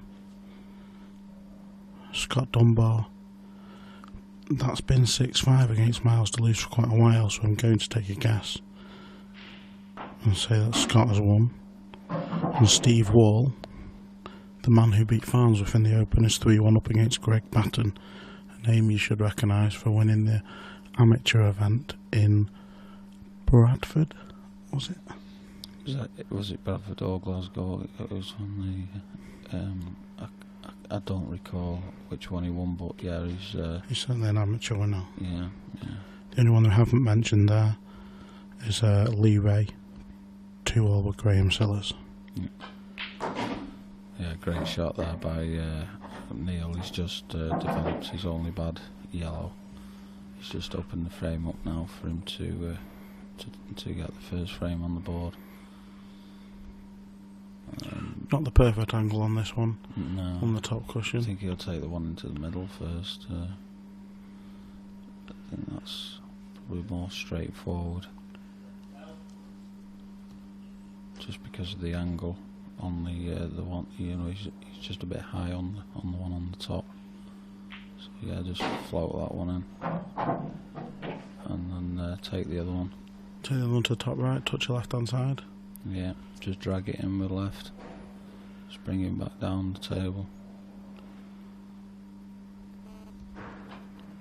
It's absolutely perfect. And he could go two ways here. He could either just play it, run it off 2 cushions, back out for the black into the same bag, screw across. But he's just stunned it to hold for the black into the centre, and that should be 1-0 to Neil. So staying with serve. Just having a chat with Ross before the game. As you can see on the back of his t-shirt there, he's one of his sponsors is the Corner Pocket Dalkeith snooker. Predominantly, sorry. I think just while he's racking up, just to the viewers, we're showing a picture of the arena. That's taken from the main desk. We're in a room behind that desk, but if you come and play one of the events, pretty much most of the rooms look similar to this. Slightly different layouts. You've got Dan Davey and Liam Dunster at the front of the pictures. It's a great picture, that. Yeah. Yeah, and as I was saying, the sponsor on the back of Ross's t-shirt, the Corner Pocket Dalkeith, predominantly a snooker club in Dalkeith, which is, I believe, just on the outskirts of Edinburgh. Few of their members come here and play themselves and follow Ross, one of the leading lights in Scotland at the moment. And I know Neil, because I've personally practiced with Neil down at Players in Stoke. That's where he plays from nowadays, and I believe from a Facebook post that he put on, he's building a purpose-built pool room for himself in the back of his house. So you won't see him for a while. He's already good enough, he doesn't need his own table. Yeah, I know, yeah. But yeah, that's the measure of Neil. You know, he's a very professional player. He puts in plenty of practice, and that's why he gets the results he does. He's not been into the winning circle for a while, but he'll be back. Yeah, he's too good not to be. That's a great shot. He's fantastic. He's unlucky because he's covered. He's covered that pocket now. He could have done with that dropping.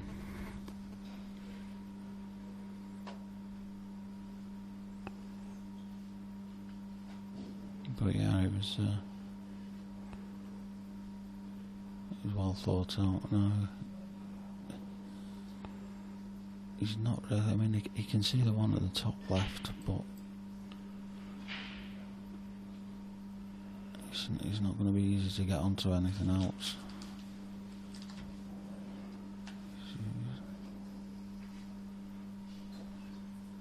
So he's taking that one. I think he's trying to punch it off 2 cushions and come back down into the bottom left hand side of the table. You can see that one on the far left of his yellows, but he's got his work cut out here. Certainly has.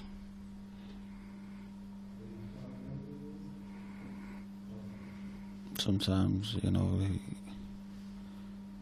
when it's early stages in the match, so you can afford to have a go at, you know, try and get yourself on the board, but you don't want to be forcing the issue too much, because Neil will just gobble up the chances.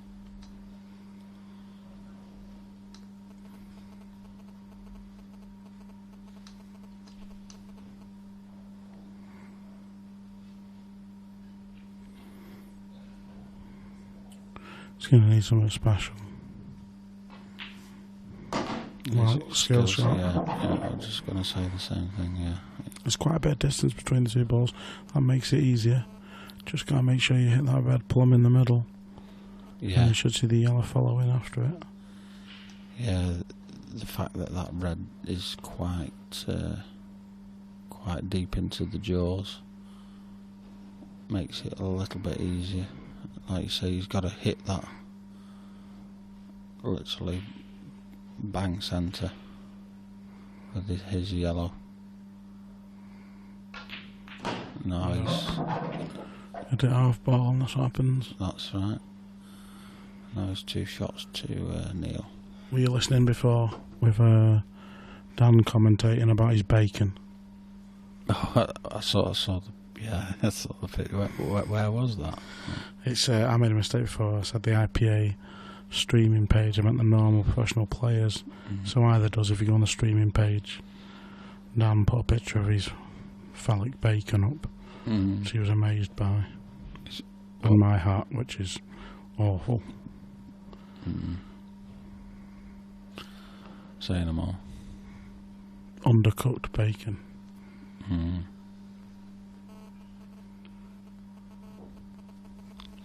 So I think you'll see Neil just develop those two. He's actually doesn't need to develop the black and the red. He's just opened up that pocket just in case he might need it later, but I can't see him needing that pocket. But he's just got his white into the position he wants it.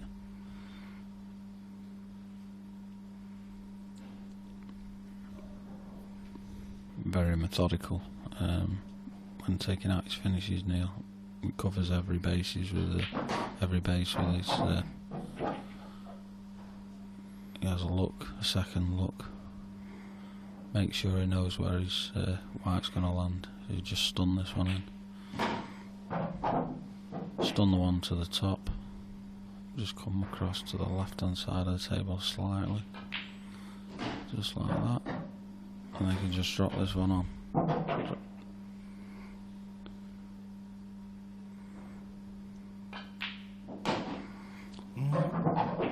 Yeah, it's either ways. It's just what he feels comfortable with.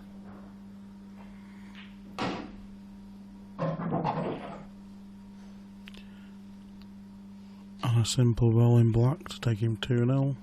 Yeah. Nice start for Neil.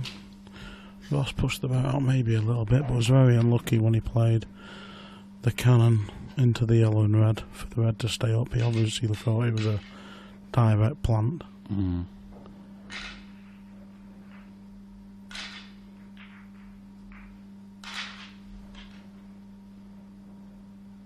Yeah, you do see that with especially the younger players. You know, they do like to be aggressive. Ross is knocking on 35, I think. Seems like he's been around for a long time, doesn't it? But,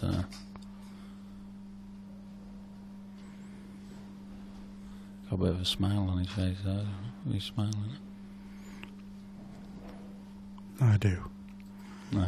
Keep it quiet.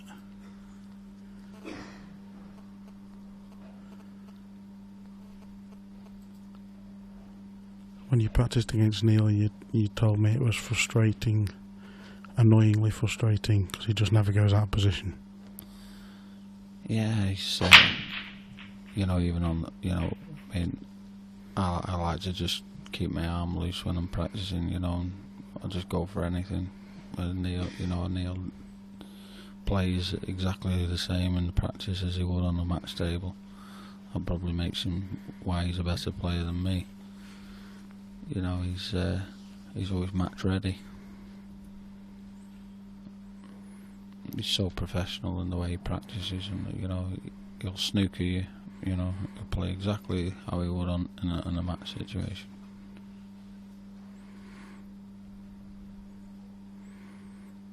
I learned so much from that one practice session with him.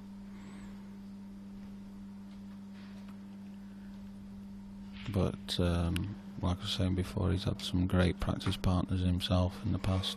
From being from the same neck of the woods as Rob Chilton and Mick Hill. And Dudley, is it? Yeah, it's Dudley. Yeah, and also then he moved to Stoke, I think. Oh, there's no decent players in Stoke. Yeah, I think that was due to work commitments. They've got about 4 or 5 world champions. Yeah, and so he had a very good amateur watching on, sat next to Neil's is it wife, I presume? Yeah, Girlfriend? Mrs. Raybone. Mrs. Raybone. You got Andy Blurton, a very good amateur. Yeah, I think Andy will be turning pro next year. He's well up there in the open rankings. Near the top in the amateur rankings as well.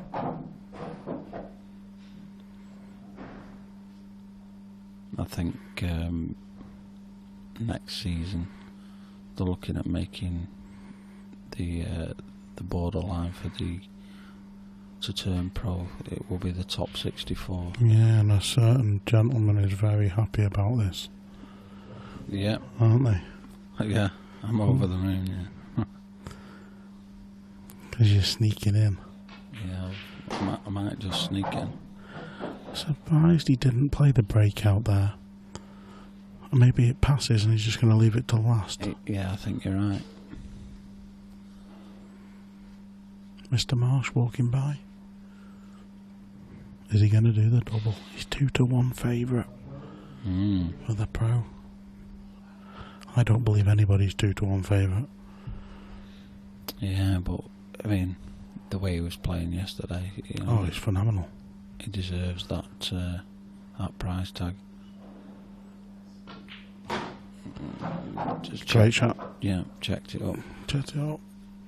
Wants to be bang straight on this. That's right. Very important. Certainly doesn't want to be high on it.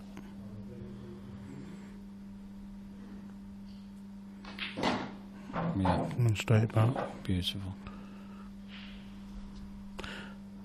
So where are you, Mr. McKee? 40 at the moment, provisionally. I think it was before this event. I think it was 54, and you managed last 64, was it? Yeah. Before losing to John McAllister. Yeah. So that should take me into the top, sort of late 40s, I think. Good. Ross trying to get the first one on the board. Soft screw into the red. Hold for the black. Oh, is he okay? I'm sure he's fine there. Yeah, I think it's just okay. I don't think he will have chosen to play it that way, but... Yeah, like you say... Oh, no. You catch the near jaw on these tables, it's over. They just don't go in.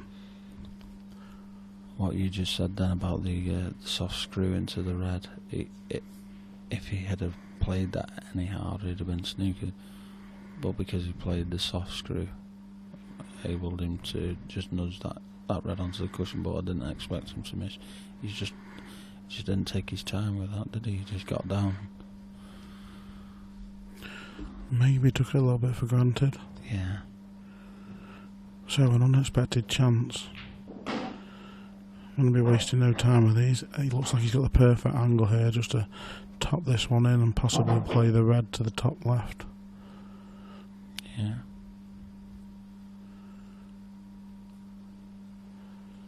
It's hard to see. Can we flick to camera 3? Can we get it? No. Back to the main one. Not quite high enough at the table. So he's tried. Yeah. He can screw on and off the cushion here. And, yeah, he's going to have to take it now because he's not going to get a better opportunity. Just as long as he pops it back out, sort of anywhere along that bolt line. Well, he is. He's coming down the table. Well, that's surprising me. Must be OD and he's missed that. Well, he sneaked him. And the black isn't in the pocket. Yeah. It's just outside, so he has got a little bit of a saviour. I expect this to go close though. But it has to be potted, it's not a given off the side cushion. I'd be tempted to do off 2 cushions here. And what, cross Z up the table? Yeah. Oh, I think he's going to play one. If you play this for left hand side, it'll help the pot in, but it makes the pot harder. It's just because if he plays one cushion, he's got to hit that really thin, and it's so so difficult to get the right I think you'll get this. purchase on it. Yeah. First one on the board. I'm saying he'll miss. Oh, 2-1. Yeah. Good shot. Well, Neil let him off the hook there.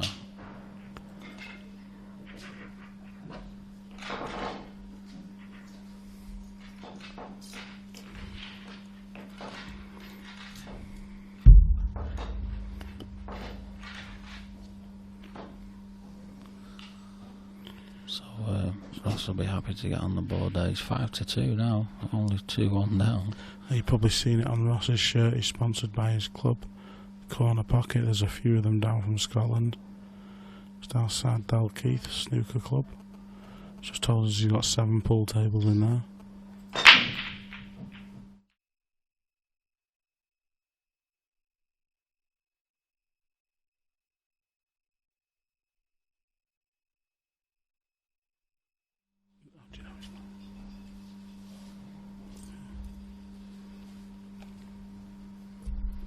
So Ross made a ball there off the break.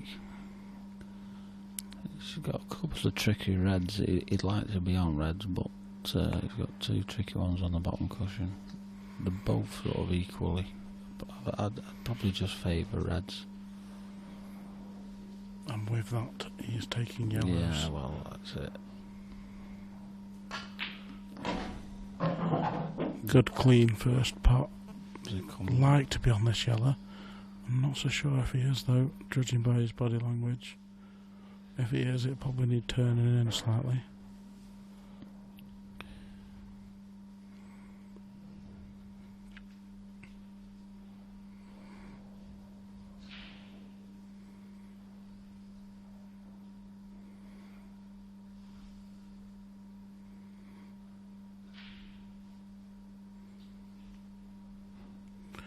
He's now looking up the table. Is he on anything? I'm pretty sure the outside of the 2 yellows to the top left pocket do go.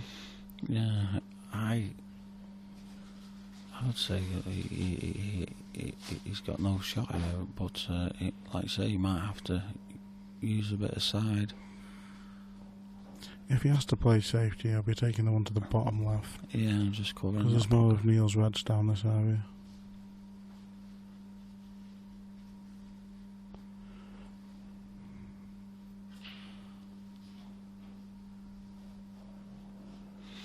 But Ross's aggressive nature, he'll be looking at a way of making this a finish. But I think he's going to be forced to play something. He can play the yellow off the red. Yeah, digging down, he's got putting a lot of side on this to try and. That's what he's looking at now, just playing the yellow off the red. Or playing the yellow off the red. I thought he was. I thought he was trying to turn that one in. I think he was. I think he looked at both.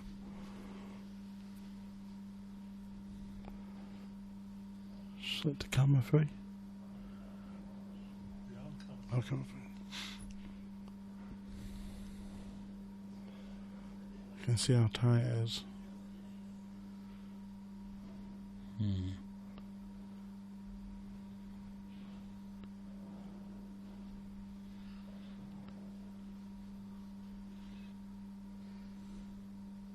Always looking to stay with your opponent. Don't want to give them 2 frame leads. I mean, even if he did pot this, he's no guarantee.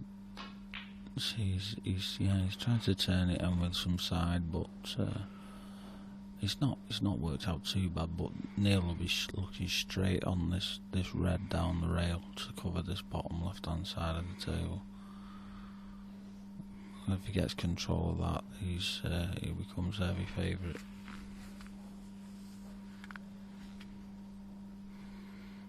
For this frame.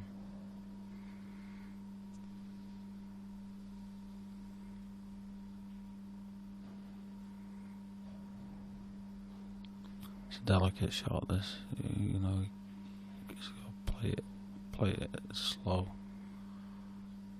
Can turn off. He's just, he's left it partially open. You can squeeze the yellow behind there. Yeah. He's looking at planting that. The plant squeeze. Yeah.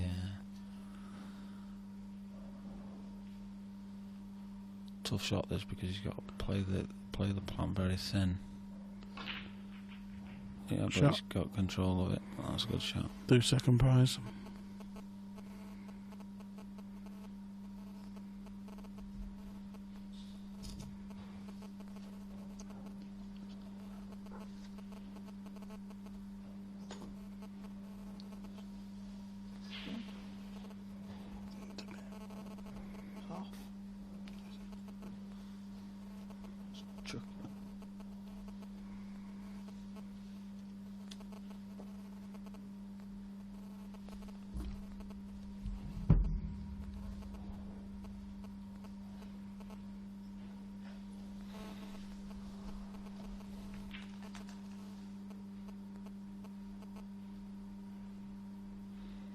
So Neil just trying to cover the other pocket. And Ross will probably immediately move that yellow away from that area. Oh, he's potted it. Oh, and that's so unlucky. That's so unlucky. 100 to 1.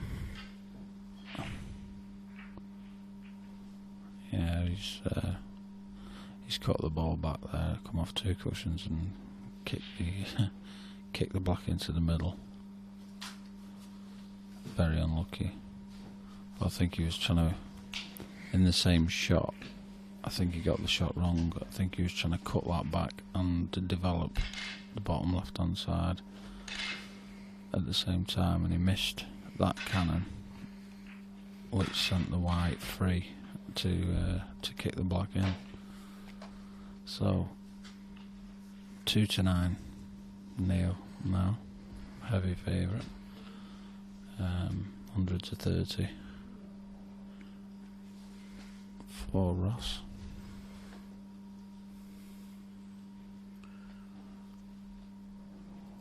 Neil to break using the old traditional in the middle of the table. Screw it straight back up the table.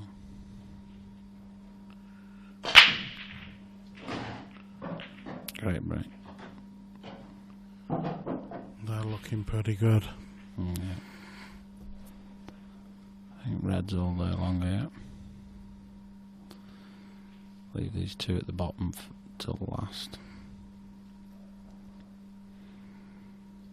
I think his first one will be playing into the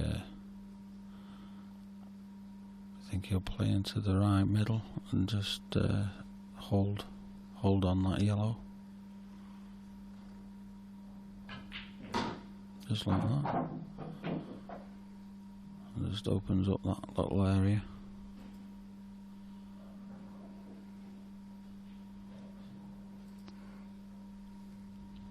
Can't see Neil making a mistake here. No. You can just drop this one in the top left and use the other one to bring him down for his final 2.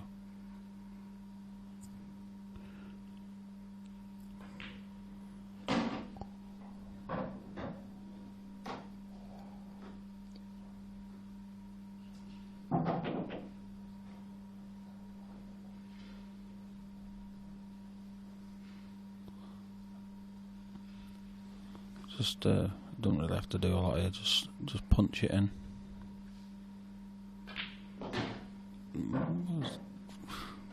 I'll give himself a chance to snooker himself there. He was lucky he came. I didn't think he needed to. He had a big gap to play for there, mate. Yeah. But it only just came past that yellow. He wouldn't have been happy if he'd have snookered himself there. Just wants to make that last red as easy as possible.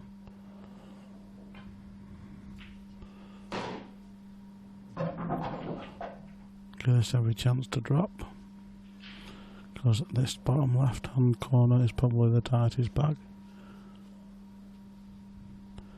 all weekend. We've seen balls rattle that should have gone in.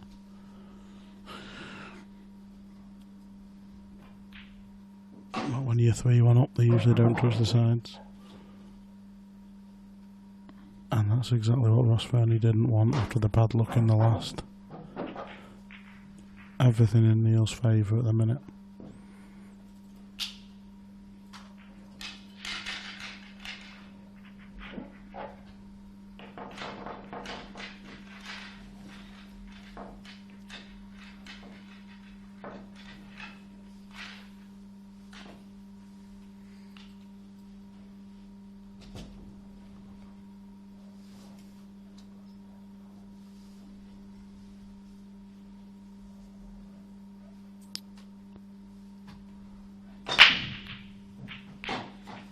Great break there from Ross. Made 3 balls. 1 yellow and 2 reds. He'd like to be on reds, but he's not got an easy starter. Blackball rules: you must pot a ball after the break to give yourself that colour. Can you see? I think he might be able to squeeze through the gap here for the red into the middle. That was handy, but that's just gone astray a little bit, unless he can have camera 3. Yeah, if he can get past that yellow up to red at the top left. Other than that, he's left himself with no shot really. Got a tricky cut back, one nearest to black. But again, he might be trying to play a sort of a drag swerve shot around that yellow to pot that one in the top left. Don't know if it passes.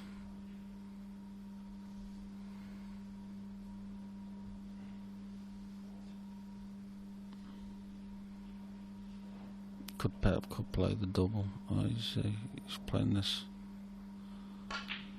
That's a good shot.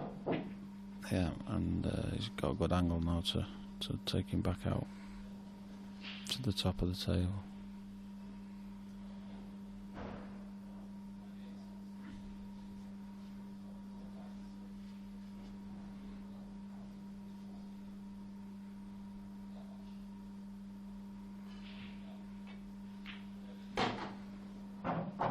Nice shot.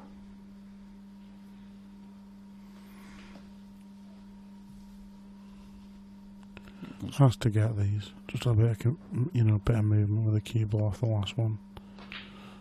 Yeah, he's just... he's set himself up perfectly. Yeah, he can stun down now for this black. It was imperative he left a little angle on this red to take him back down. I suppose if he was straight, he could have screwed straight back down. But that's a great shot. Well, he's tight on the cushion. I don't expect him to miss this. No, do I?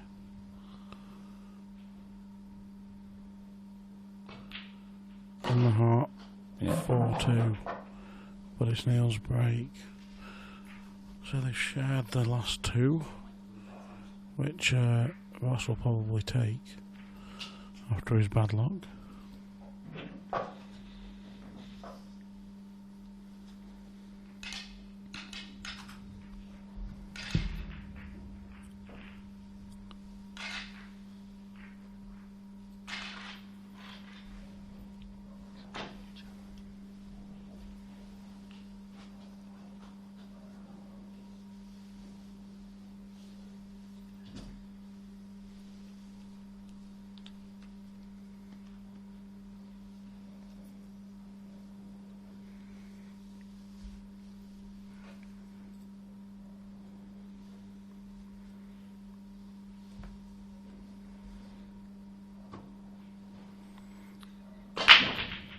Exactly the same break again, and a very similar result. Yeah, it's got a lovely Certainly, spin. that was some power. It's a great control break there from Neil.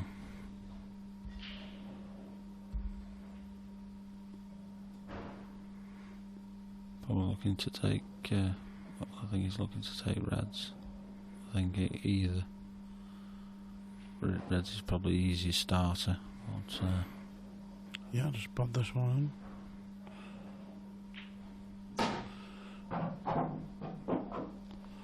Just shows how important the break is. You know, if you can do that consistently, you're going to give yourself chances of dishing up frames in one visit, which is what we all want to do. Yeah. A bit wide, so probably choose just to stun over to the other side of the table.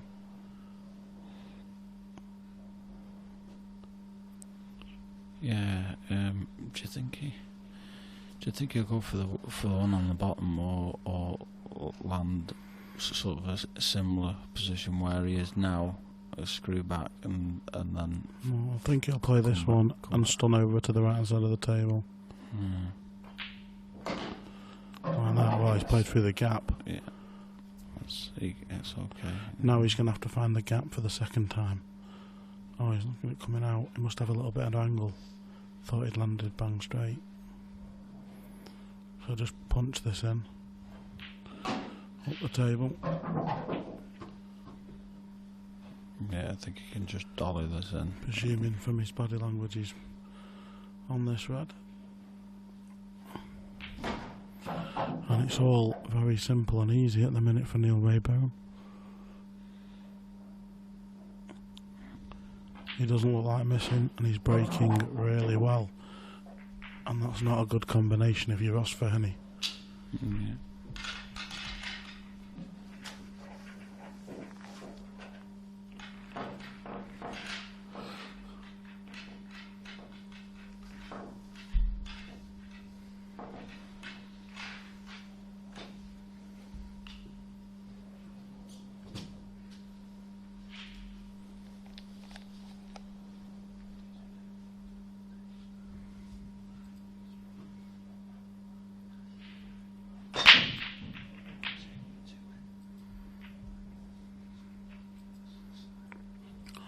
And that's what happens when you're trailing. You had a little bit of bad luck. He has made one mistake, but you always seem to dry break.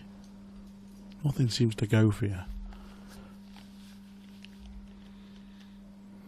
You find that, Paul? What's that, mate? When you're, Ross, he has played one bad shot, but he's had a little bit of bad run. And you're 5-2 down, it's your break, and you hit them well, and they split okay, and it's always dry. Yeah. When you're playing well, you get the run. Yeah. There's no truer saying that you make your own luck. And I think we're witnessing Neil Rayburn in full flow. You can just tell from him around the table, he's fully concentrated, eyes are on the table permanently. Mm.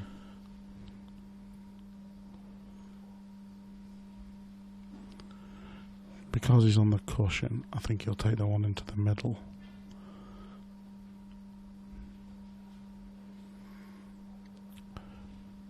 The slightly tricky ball in this finish is the one near the right middle, but it's not tricky if the black passes into the left bottom because he can leave it to the last. Mm. Yeah. So he's just working his way around now, making sure he knows exactly which way he's going. This one, yellow at the top of the table. Bring the white back a little bit further than where it is now. Yeah, and then he can just drop that one into the bottom right and leave himself options then, can't he? So, Neil always keeps things as simple as possible, makes the finish as easy as possible. I think a lot of us, when we're playing well, we just take things for granted. So a little bit further. That's not too bad because he can play this now and then kick that one out. If he plays the, well, yeah, he is guaranteed a pot, but it's not ideal. Yeah, I think like you say, he's come further than he'd like to, but he's still got options here. I think if he can just play into play this one into the bottom right and play into that one, that's sort of semi-awkward. Just see how he sees it. With a trace of... Well, there you go. Played to miss it. Yeah, that's good. Beautiful shot. Yeah. Just nudge that black ever so slightly. I think it still goes. As long as he can get to the bottom of the cue ball, he's fine. I'm just thinking the black going into that bottom left, you know. Oh, yeah, he slightly nudged it. Yeah. If you were Dan Ross, you'd be up and having a look for us. Yeah. I think it flies in. Come on, you're supposed to be the fit one. Well, he's...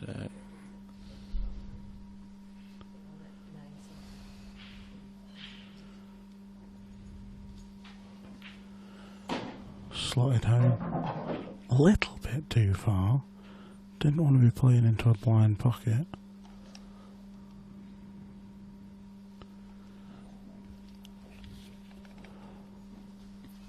Yeah, I think the black goes, but... He's just gone a bit too far on this yellow. He's going to have to take this up to the top, isn't it? Yep.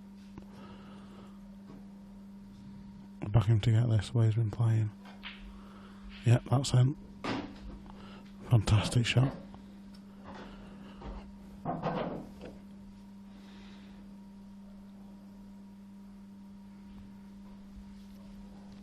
Yeah, I think this just goes past that red, and he's no margin for error in this shot. He's got to hit this perfect, and it does slide past. Takes a commanding lead in this match now, 6-2, and don't want to put the mockers on it, but I can't see a way back for Ross now in this match. Not the way Neil's playing. No, if Neil dry breaks, Ross takes him out and then takes the next one, then maybe. Yeah. You always feel you have a chance in a match as long as your opponent isn't on the hill. That's a lot of ifs. Oh yeah. Oh yeah. Gotta be hopeful. Yeah. When you're as bad as me, you've got to have hope, otherwise you've got nothing. Mm. Hopes and dreams. But Neil's been breaking well. Cue ball over to the right hand side of the table as we look. Arching over. That's what he's done every other break.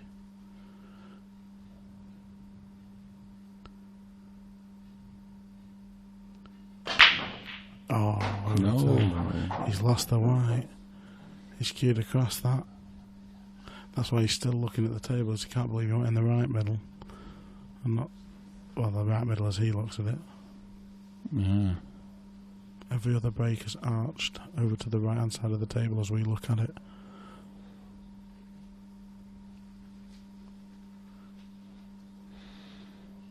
Yeah, so much welcome chance here for Ross to hopefully get back into the match.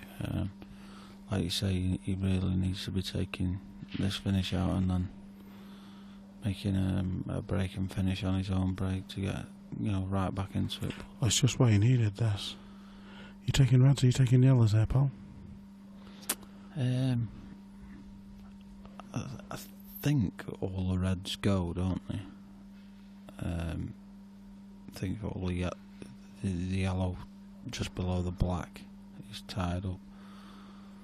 But I think with his first shot, ball in hand, he'll be looking to develop anything that you think might be tricky. I think he's taking reds here. He's just playing to develop. Yeah, so that tells me he's looking to take yellows now.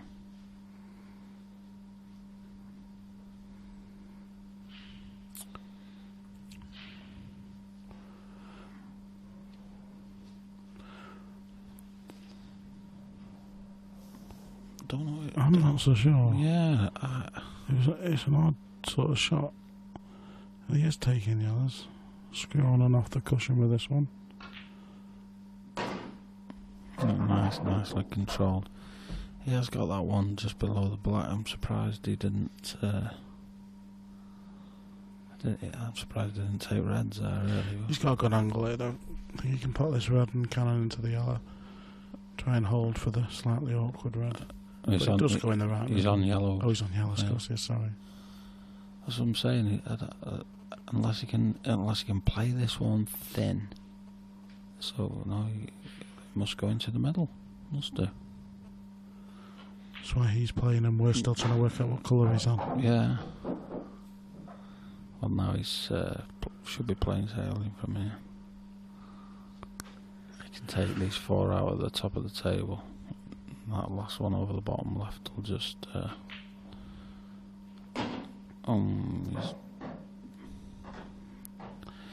It's not over that. It's not over this, but it'll annoy him. That. Yeah, he just didn't play that with any conviction, did he? If he plays that nice and firm and either bumps the red out of the way or uses it and cannons off it, it's taking him a bit higher up the table. But yeah, he wanted to leave that one into the right middle as just a drop in. That's just made his life a little bit more awkward, but I still expect him to take these out. A bit awkward queuing here.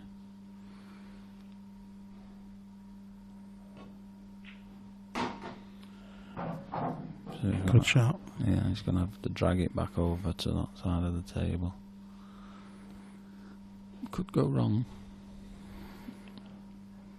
It's just unlike Neil's making the easy finishes look easy. From where he was 2 balls ago, these balls were easy and he's making them look very difficult. A little mistakes and the fact that he's 6-2 behind. Yeah, it doesn't help.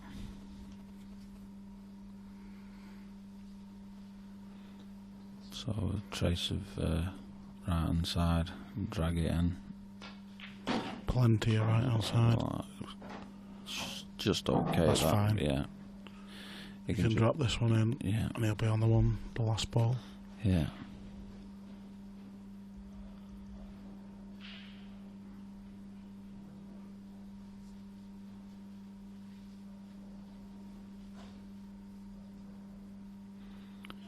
Six to 1 now for Ross, if you think he's capable of the comeback. Nice shot again. He's definitely capable. Oh, definitely. I think anybody at this stage in the pro is capable. There's no weaknesses in amongst these pros.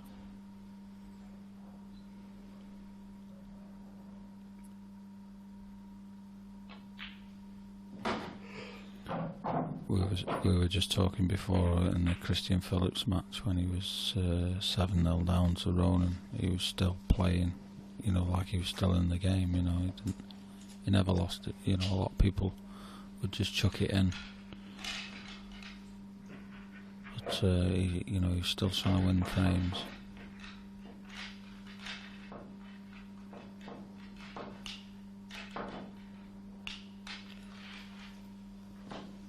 Yeah, quick look at the arena that we're in now. Really nice room, this Hotel Chesford Grange. The new events that are coming up. Obviously the World Championships, Premier League, Blackball Pool Masters, Champion of Champions and Championship League Pool. Should be great. After Coral have put all the money in.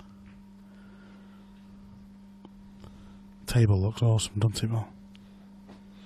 Yeah, I don't know about the blue-green combo, but yeah, it looks very professional. Looks like it's got an identity, doesn't it? You know, it belongs to the IPA in Coral.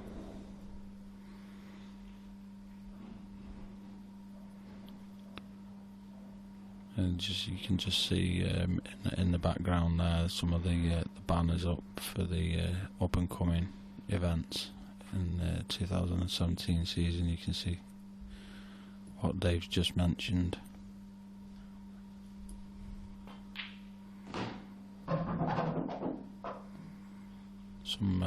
some good prize money on offer. If you think you're good enough, but you've got to be good.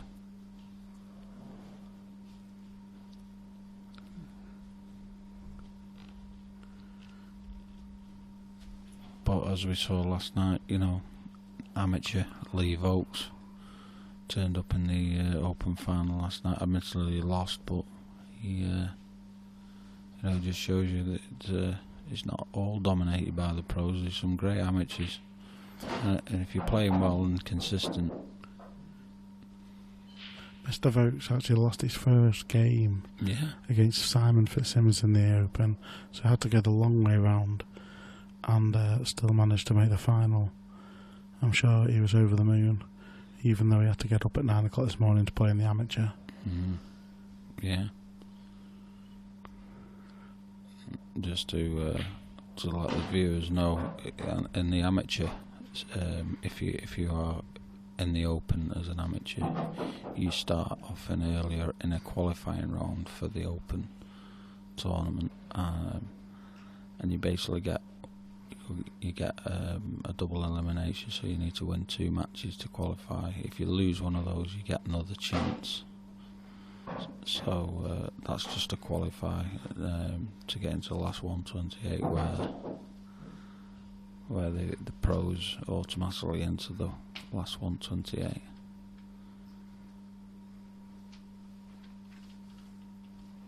If you come through the winners' side, so if you won both your amateur games and qualify through winning both those games, you get a so-called easier draw in the last 128.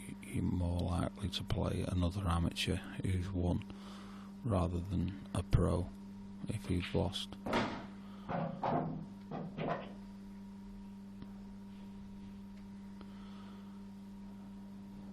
Neil looking as solid as ever here for a 7-3 lead and to take him to the hill.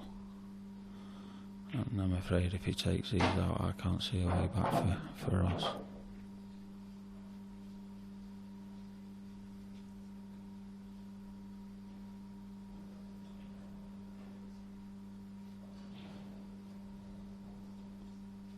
As long as he doesn't quit on this shot. Just needs to screw this with a bit of bottom right hand side, bring him out to the blue spot. And there you go, and that's also out. And take him to the hill.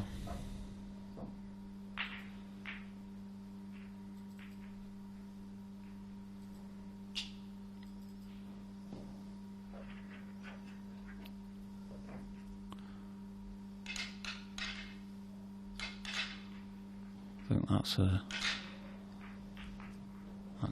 generous price, Dave, for Neil, considering he's only needs one more. Yeah, one of the next 6. Spare £1,600. Should be an easy £100, but yeah.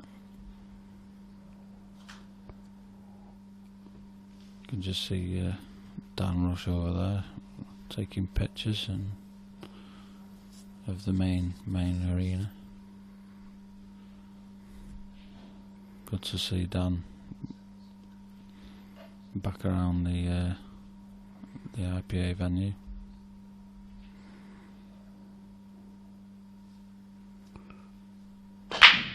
Another crunching break.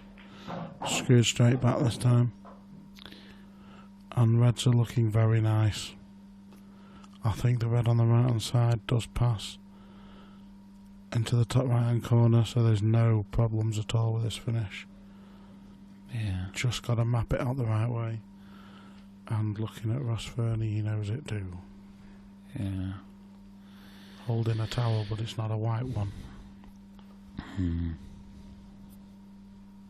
Like you say, just that one at the top right there is the only, as long as he gets on that, which I'm sure he will. I think he'll look at it. He'll probably be looking to get on that on his 3rd ball. Maybe right middle, and then onto that one.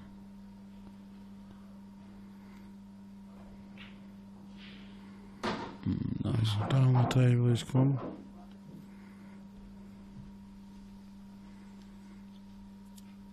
So it's going to be the one just below the black spot. Do you think he might play this with the tracer side and take it back up to that area and give him a choice of 3 Go straight or back 4? up to it now. No, well, he's looking at where he wants to be. Yeah. But I think he's looking for a couple of shots time. Yeah, I mean, he can force it over there if he wants, but yeah. I think he'll just bob this and then play the one bottom left. Yeah. Be able to tell straight away.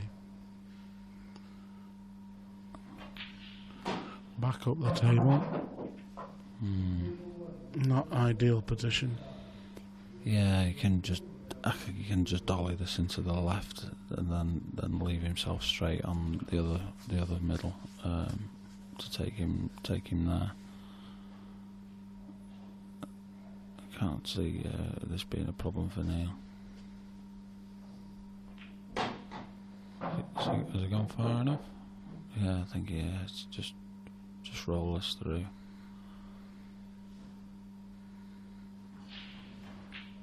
Oh, just no. Is he okay? It just kicked a little bit there. I don't think he's come far enough. He's not happy. Well, I'm going to be right behind the line of this shot. So if he moves, I'll tell you. If not, I think he'll be able to just a touch aside. Yeah, I think he's looking to swerve this, Dave. I'll probably be getting a referee.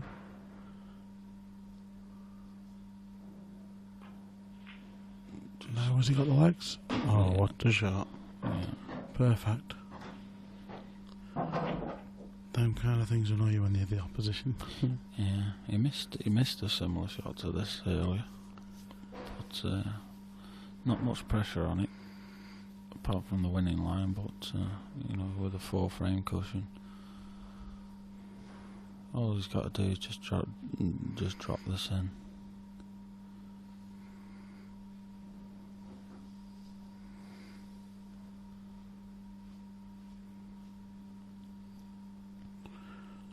Just this red. Just going. Just drop this in for a place in the semi-final. Yeah, he's just composing himself, making sure. He's awkward bridging. He can't get his hand on the table. He's having to leave a long bridge. Got to get comfortable. Yeah. Hand over the pocket. Get to the centre of the cue ball. It's a good pace. It's a good line. And that's Neil Waybone into the semi-final, you feel? Don't speak too soon. He's just a bit lower than he'd have liked on this. Do you think now he has to come around the back? Yeah, play the back in the same pocket? Yeah. I think he will. Yeah, he's going to have to play this thin. Just take his. Yeah, still not a problem.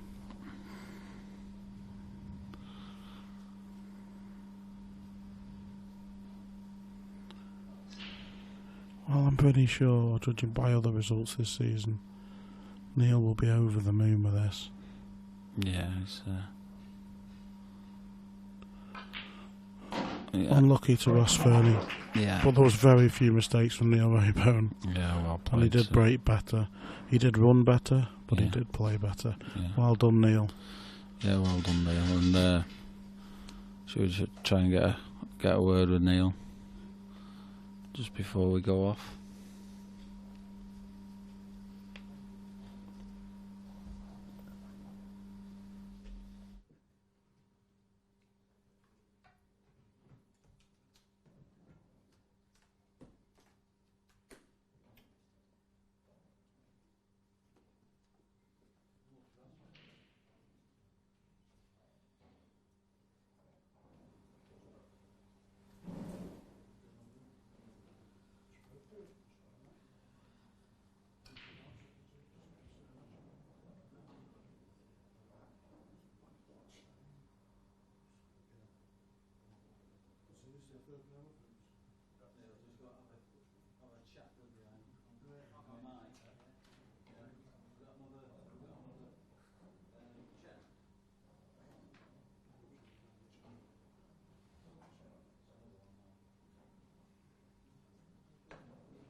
just joined in the commentary desk by Neil Raybone after his victory against Ross Fernie. You happy with that, Neil?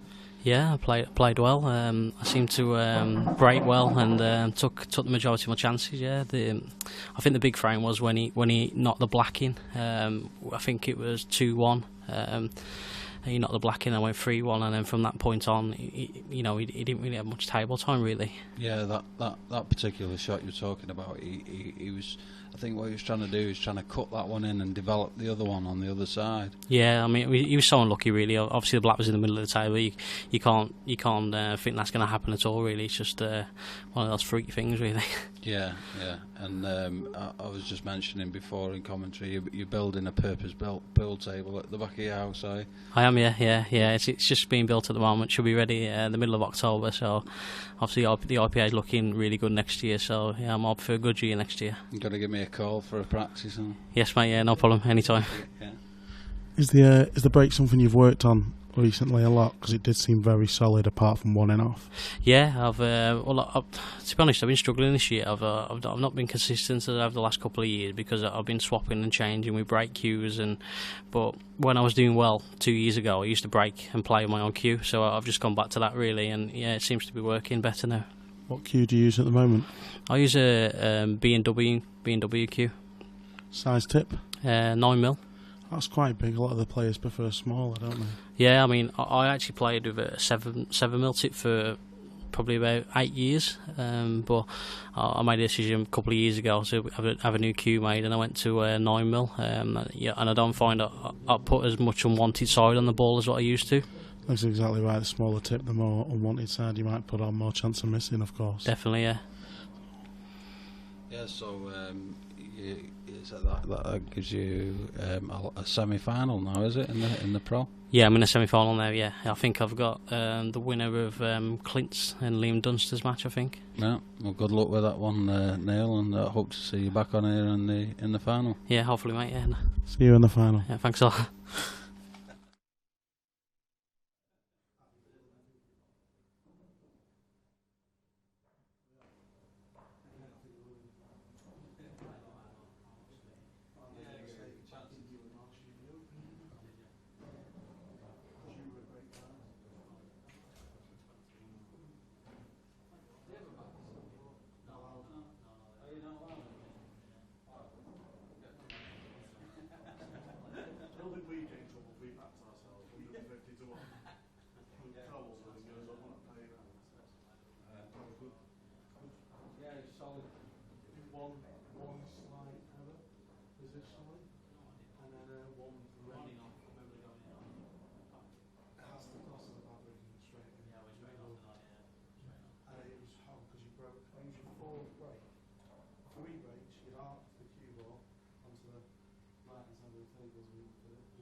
Well done.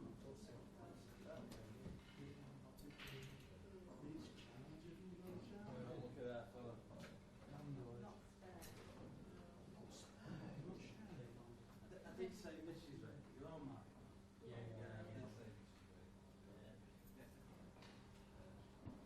So is it easy? I'm not sure. I think I'm around the head. I've just said Clint or Liam Dunster. It's one's our match.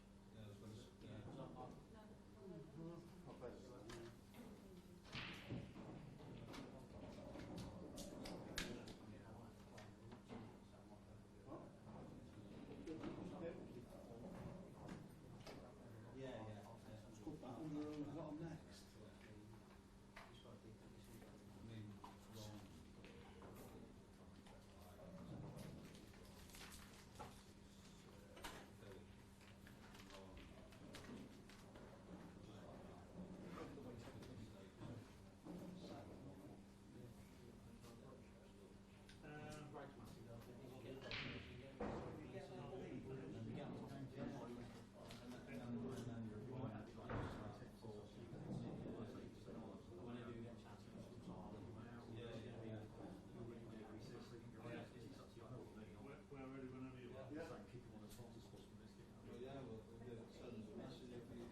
Does money commitments and things.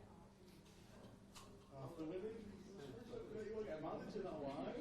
Well, obviously, I did it before. We all went this far, so it doesn't matter. All this now. You sent to play match games, yeah. Or do you? No. You can't do games sort of work for it though. If you're strong. I suppose you don't need to. Oh, you can't get a game now. Yeah. So he's going to play, you can't bring him in. Who's going to play?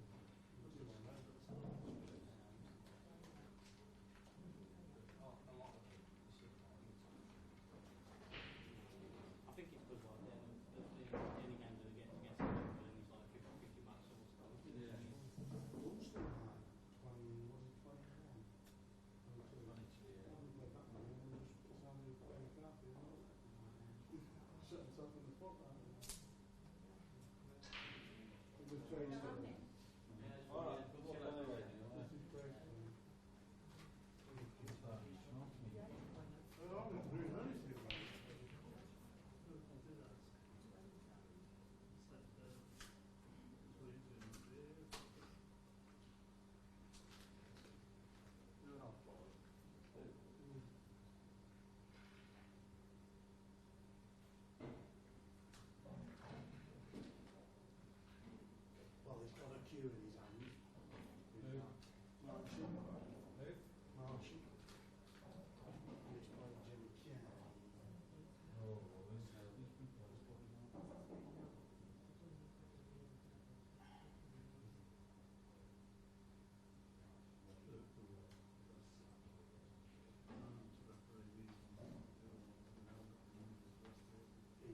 Nice smiles, looking happy.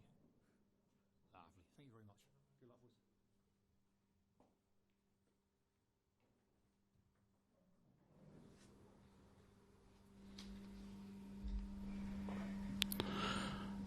Good afternoon. Welcome back to Warwick.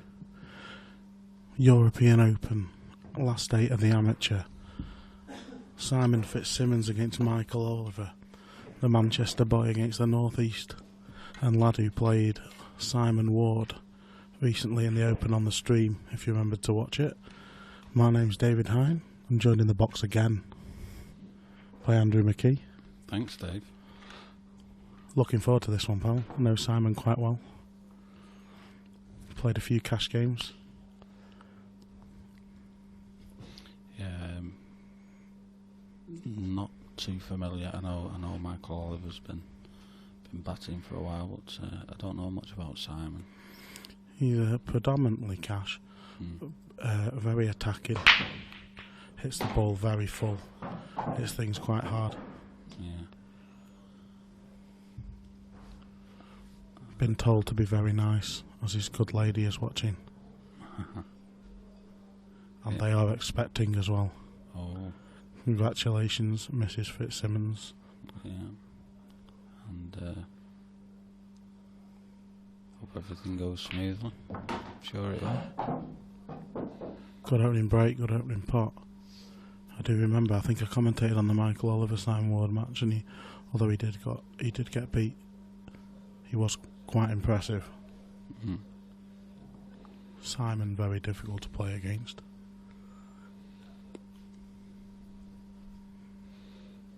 Sporting the Birtley Snooker Club on the back of his t-shirt there, Michael. Presume that's up his neck of the woods. And that just rattled its way in. Yeah. So you have to hit those perfect, don't you, Dave? You do. Have you found the tables running a bit tight? We've mentioned it a couple of times, but they certainly seem to be. Yeah. A slight advantage.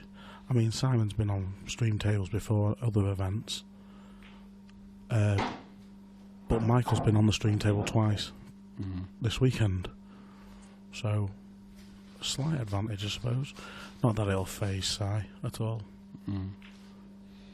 Yeah, it's nice to get. Sorry, go on. He's a hardy character. Yeah. You're right though. It's nice to get a bit of action on here. It just gives it, gets you used to the room and the lights and the cameras. No, you've played on the stream once before, haven't you? A couple of years ago. Well, yeah, I have done in the past, and it didn't faze me much, to be honest.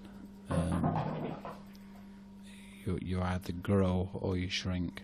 Yeah, it just depends on your personality, doesn't it? Yeah. I could do with shrinking. Maybe I should go on. Yeah. So black in the middle for a perfect start. Just what he would have wanted, break and dish. And the odds have come up. Simon is very, very slight favourite. I'm pretty sure they'll change now after that one frame. My guess is they'll probably both go to 10 to 11. But we'll see. Yeah, good start there from Michael. Oh no, they just swapped him over. So evens on Si and 4 to 5 on Michael Oliver.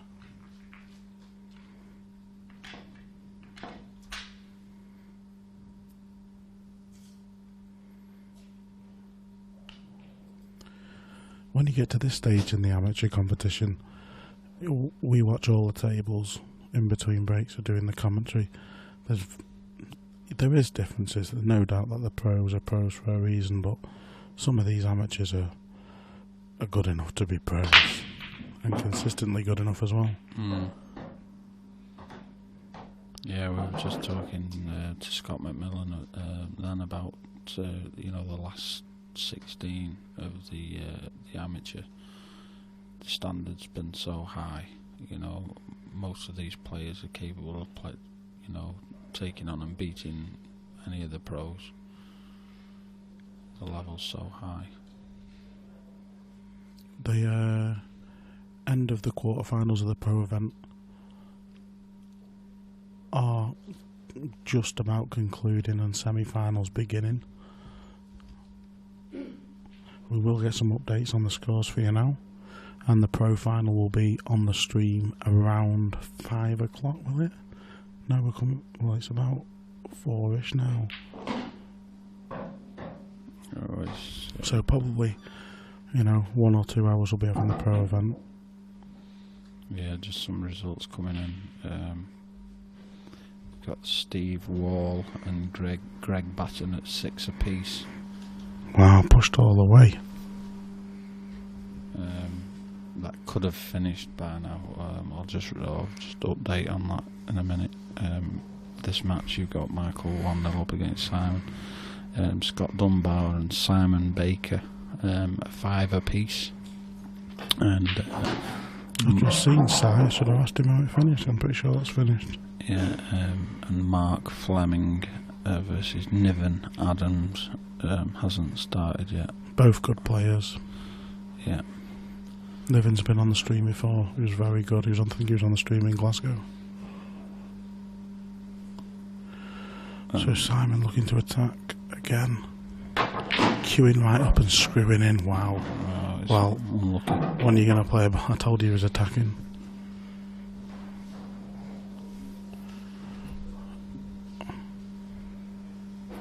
You don't see the pros play them kind of shots. To bide the time a little bit more. Size more sort of force it now. Very entertaining. Total snooker been called. Which means he doesn't have to air cushion after contact with the object ball. Updates from the professional event.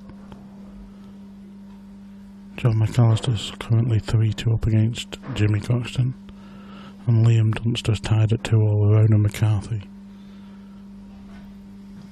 Tough to call a winner in either of those matches.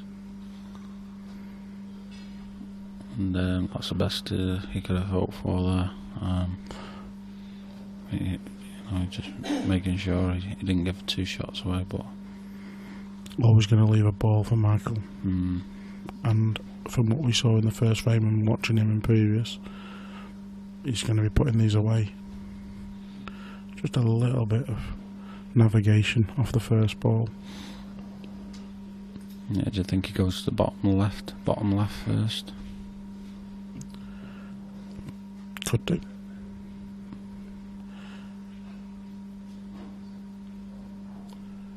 Yeah, he's taking the one that's towards the blue spot. That's confidence for you. Yeah. Because, alright, there's a little bit of safety, man, but good to still cut this yellow. Yeah, but he's got... Shows you his mindset. Yeah, he's got straight away, he's got into that awkward ball. Very confident player. Well, he's rolled on a little bit further than he would have liked. If the red passes into the middle, the left middle, that makes things a little bit easier. If not, you'll have to take the cut back or the one to the top left. Yeah, top left looks the way to go here. So just drop this in.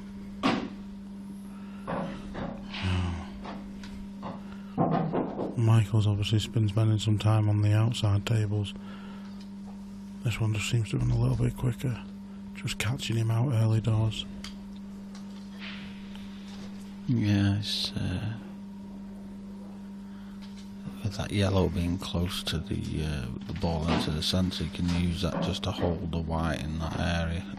If he just glances off it, it should take him back out towards the centre of the table to take the other red to the top. Or he could just... Yeah, I think he's going that way. He's just going to glance off that yellow. Oh, he's hit the gap. He has played to hold off that second yellow. And he's total snookered. Yeah. Scratch to the head. Total snooker called. Yeah. And Simon will be rubbing his hands together. I think it's left hand side of the table with quite a bit of pace. Yeah, think could cut it in the middle, could double it into the corner. That's right. Yeah, I think that's the way to go. You know, if you're trying to get out of a snooker, you always try and give yourself a chance of potting it. Well, he's playing it off the top with side. Oh well, what a pot on the yellow. Foul and 2 shots, ball in hand.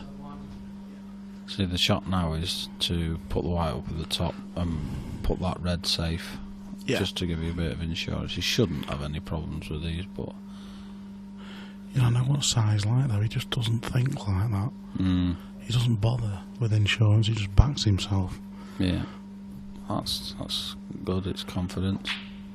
I mean, he puts these 2 drop-ins and then you can't really fail to be in plumb position for the black. Good player to watch, Si.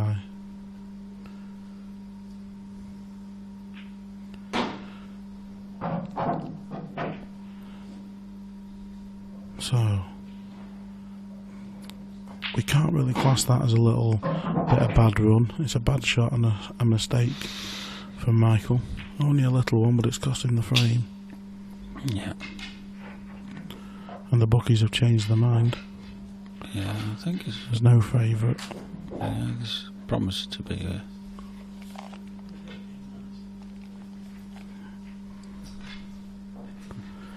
I'm always nice, Simon. How dare you accuse me of not being nice? Simon just having a bit of joke there with the commentary team.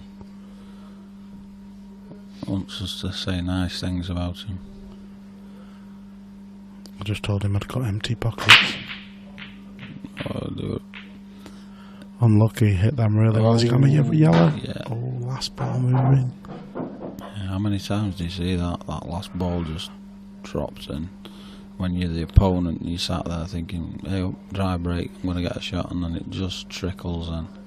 What you're looking at here, mate, you're looking at yellow as if one of them passes into the middle. Yeah, definitely, yeah.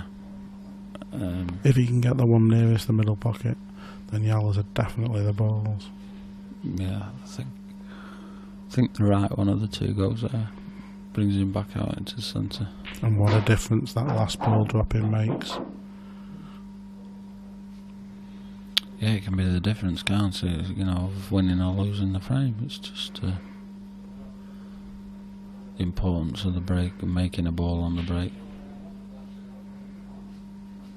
Sometimes you can get lucky. You can split them really nice. I've done a few times this weekend and not leave yourself a shot.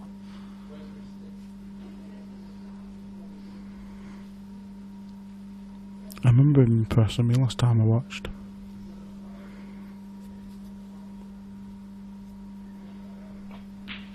Yeah, hold off the black, nice little shot that. Plain ball, but well spotted.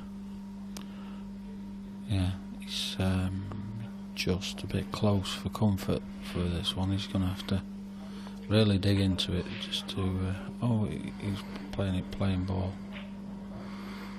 To come across. Well, he's got in. Yeah, good shot. That's absolutely perfect. Yeah, nice shot. Spin the white ball out towards the brown spot.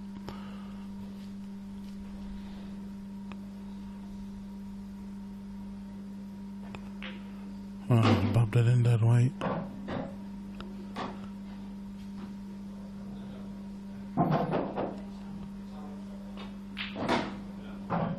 Perfect.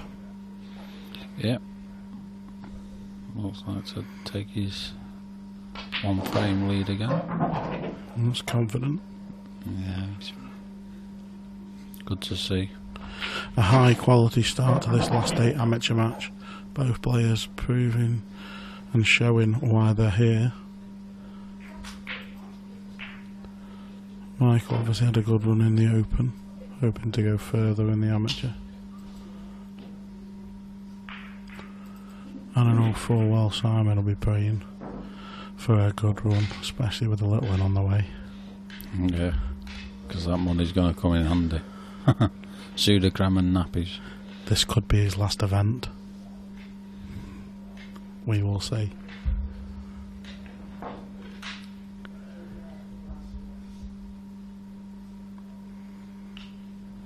needs a good excuse to come back, and there's nothing like a big check that says, "Let me go again." Yeah. What plays out of Manchester, doesn't he, Simon? He does. He's from Bury. Bury. Right. One of the best markets in the country. Bury Market. Plays out of JJ's club, just near Whitefield. Is that Savannah's, is it? The Savannah, yeah. Yeah. Fantastic place. Hello to JJ if you're listening.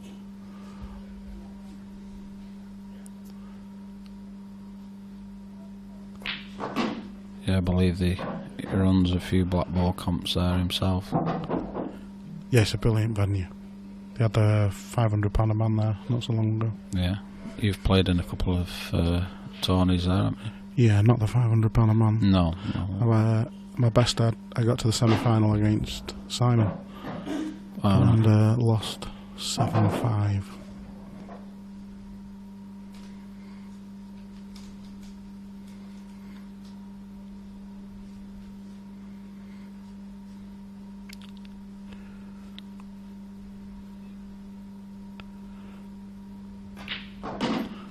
Just fizz that white ball around the table, so yeah, just full on confidence all the time. Sort of similar to David Compton in that way.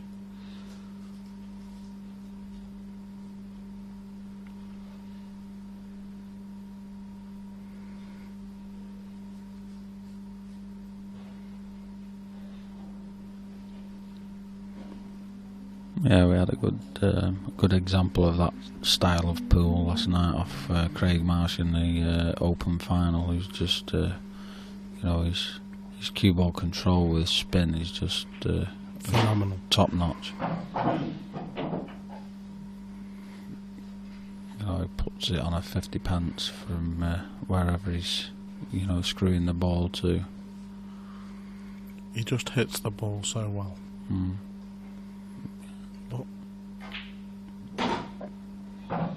A little bit short on that. No, I think he's fine now. He is fine, but the reason he's fine is because he doesn't have to do anything with the cue ball.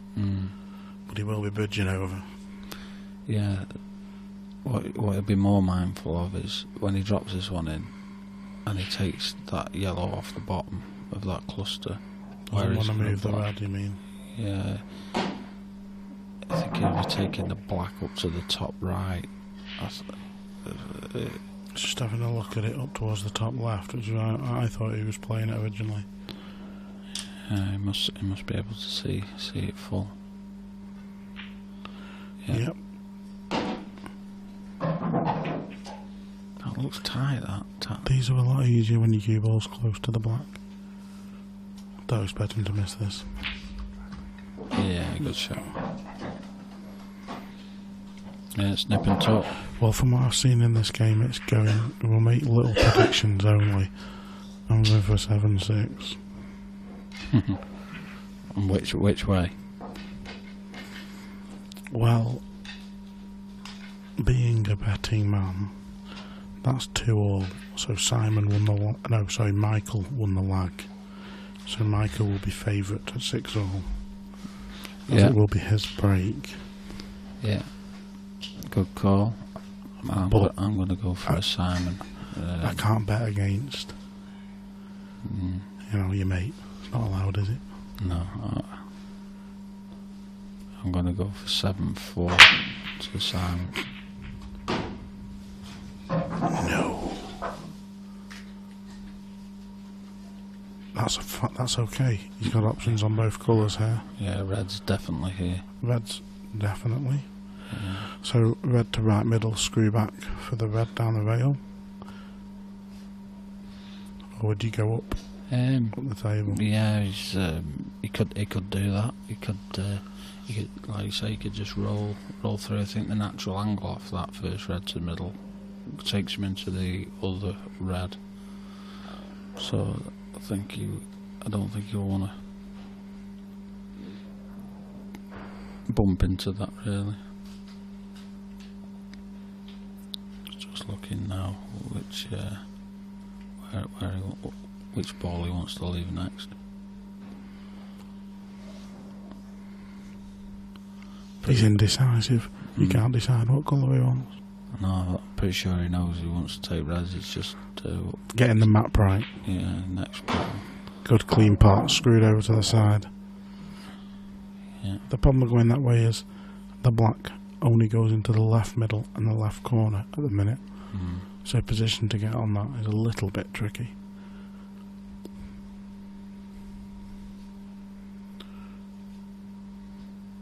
You might even try and knock one of those yellows out of the way now, or the black. Yeah. Good shot. Just like that. Thinking very, very clearly. Now then, he's landed okay, but if he's only on the ball to the top right, he's bridging. Yeah. Makes pot so much harder. Needs good cue in here. Brilliant. I don't know if you just noticed his grip on the back of his cue is very loose. Very loose. Yeah. Snooker background maybe? Or just very proficient ball play. It didn't seem to faze him at all. He was very comfortable on that shot. Dead weight. Absolute dead weight because he needs an angle. Or it needs to be bang straight, sorry.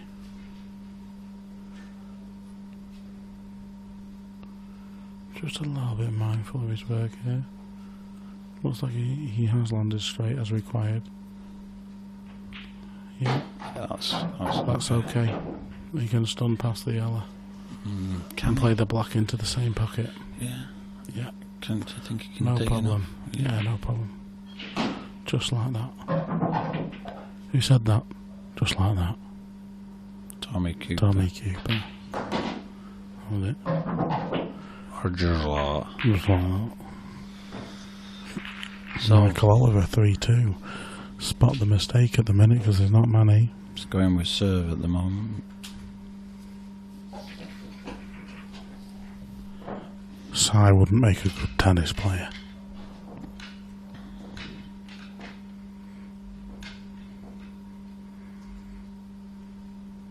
Just to give you a quick update on the other matches going on in the pro event, you've got John McAllister is now 5-4 up on James Croxton, and Liam Dunster is 4-3 up on Ronan McCarthy.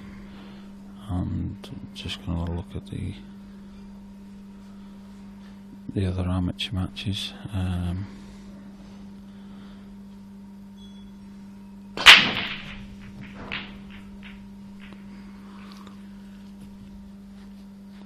Hefty, very hefty. All but 4 balls in the top half. Yeah. And it's dry, yeah. 9 balls behind the baud line. If that red is. Yeah, updates on the amateur. So most of these are quarterfinals. 0-0 Lee Ray, Simon Baker. Yet to kick off. Nivens 1-0 down to Mark Fleming. And Steve Wall, Greg Batten a 6 apiece.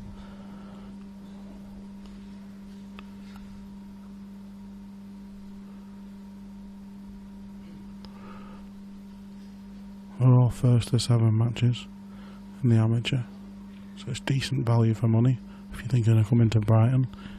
First to 7 match in the amateur, which you guaranteed 1 game.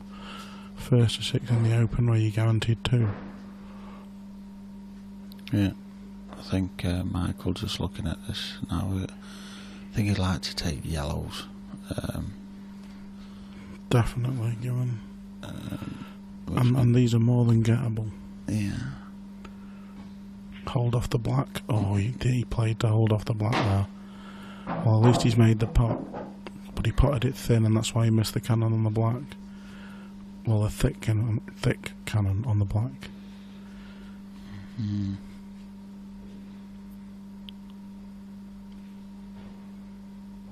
doesn't have to go game here.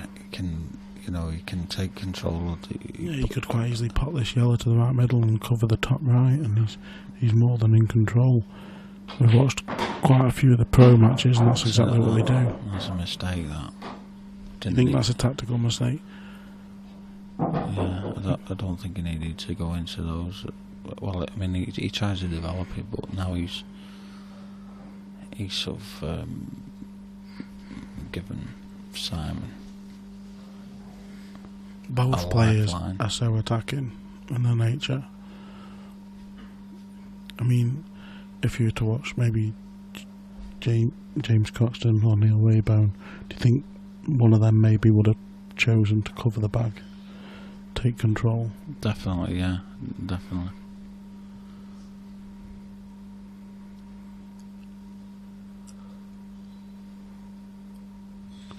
He's looking at a double here. Well, he's changed his mind, but now he's decided to try and take control of that top end of the table. I'm not sure that was. Well, he's a half saved his air. He's covered the red, but tried to keep the frame open. Yeah. Now Simon could go ultra attacking here. If you can get into the bottom of that white, he could send that red across. He's got a big bag to and play then screw at. into the yellow and red. Yeah. Well, he's chosen to just play playing ball. He's got another plan.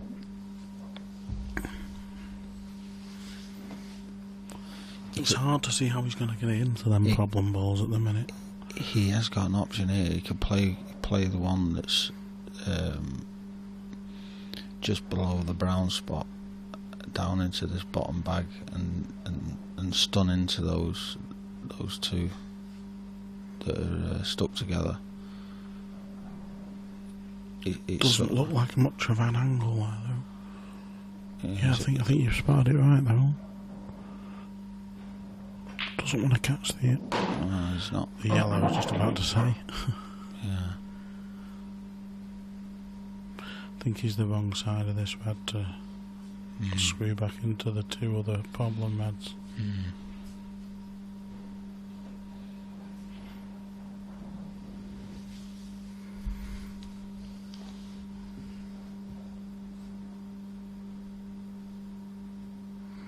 So just a safety. And it's a good one. Well, is it? It all depends if you can clip off the left-hand side of these two yellows and cover the pocket. I don't think you can. They look plumb and touching. Yeah. If we just flick to camera 3. Nope, it's too low down the table. Camera 3 needs readjusting. What's a letdown? It turned into a diva. Don't think I'll get very far.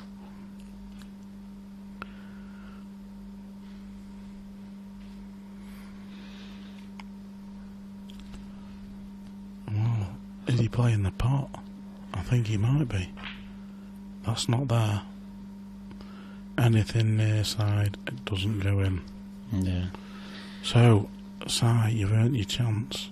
Needs to get rid of the red that's over the left pocket, really. It's not a problem, it's just irritating because you've got to get on it and the white ball can only come out one way. Doesn't want to get stuck. Could choose to play one of the reds down the table to the bottom right hand pocket. Depends which way he sees it. Yeah, I think that's what he's going to do. He's got a big pocket down here. Good shot. That's in. Good shot. I don't know if he wanted it in. I think. Well, yeah. Does this red pass straight into the pocket? Don't think he's on that one. The one top left. He's not on either. Looking at his body language, that's pretty unlucky. That is pretty unlucky. He might have to play another containing shot, just come thin off the red that he's looking at now, top left, and just leave the white nudged up against the yellow. He's looking at cushion first. Cushion, so he's so attacking. He's looking at playing it right hand side off the cushion. This might require a referee, and look who's just walked in. Well, he's sat watching. Both of these players are very honest players.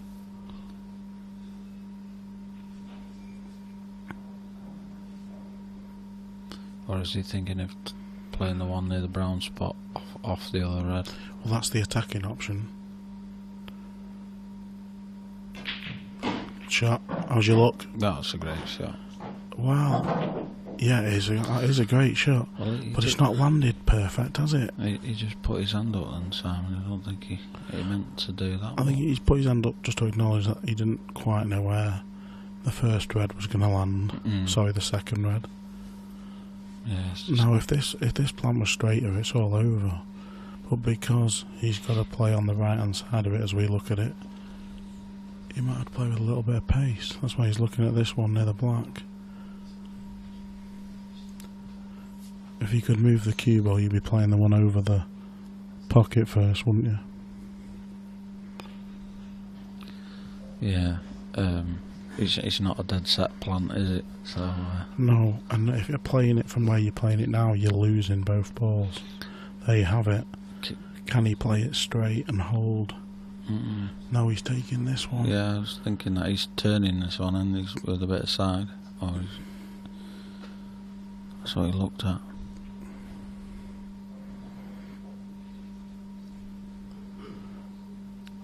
Such focus on the table. Very aggressive player. Always looks angry. Great shot maker. Yeah, you see, he's had to play it hard. How's your luck? He's made sure he's put the white back to, guarantee him a shot on the one near the black. I'm not 100% he's on it. No, I but don't think he is on the other one. He's gonna be pretty much in the same position though. I don't think that red from the top half of the table, I don't think he can get enough on it to take it into the bottom left. No, but he probably get the white a little bit more in the middle of the table. Oh wow. Hit that a little bit too thin. And Michael with an unexpected chance to go 4-2 up. Yeah, and those are the little mistakes that can cost you in such a tight affair like this.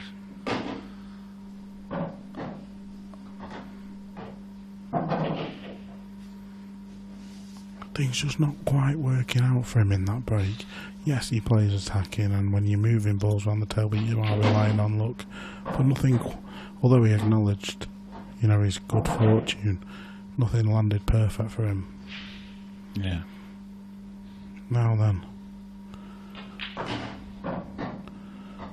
Played that really well. Yeah. Giving himself nothing to do.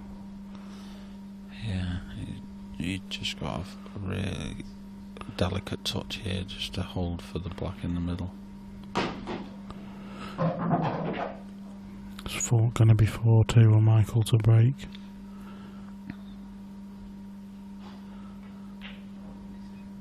There we go.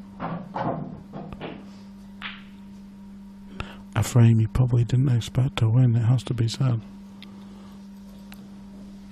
Yeah, Simon was always struggling just to get onto that one next to the black, and ideally he would have liked to get that white to the bottom end of the table somehow, but he just never had the right shot to get there. And it was a good effort, when he played the plant to send the red back over, but that just didn't work out quite as well as he wanted to, and that's what cost him in the end.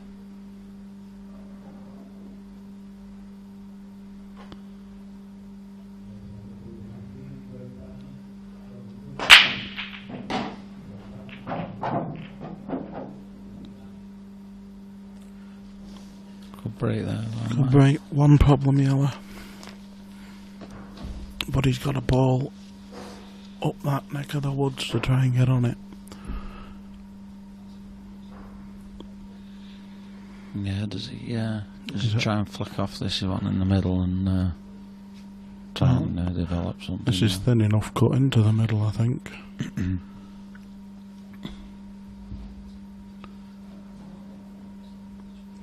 So it's all about the opening pot to start.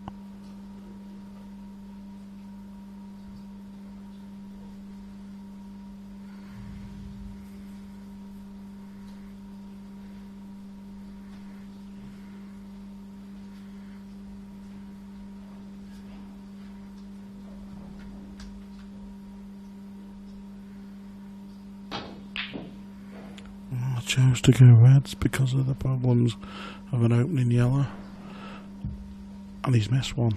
I think that's the first proper miss of the match from Michael. Yeah, and still not straightforward for Simon, but he'll be happy to get his hand on the table in this frame because you don't want to be going 5-2 down in a first to 7.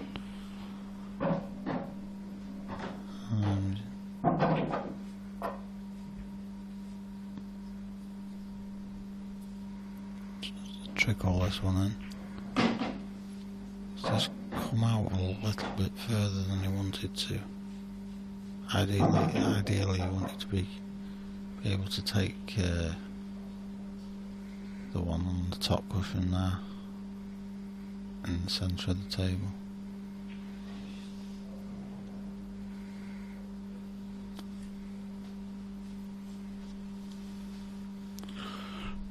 I feel he's got to get these, make his mark. I know he's won 2 already, but he was upset about the last frame. And there's a big difference between 5-2 and 4-3. Yeah, huge. And I think he's got the break at 4-3 as well. He has. So, it's not the easiest to finish, is this? He's got a little bit of angle, he can bring this down. Great shot. But even the pot after this one is difficult. Positionally, he's got to put the white ball in a quite a small area. This is the shot. So topspin, run it through. Got to get past that black. Yeah. He has got a little bit of margin for it, because if he goes too far, he can go around the back of the yellow and play the black in the bottom right. Yeah. You're alright there, mate. Yeah, I'm okay. Choking on the air. Yeah. Well, he's come back and made sure. Yeah. He does play different. That's probably a safer choice.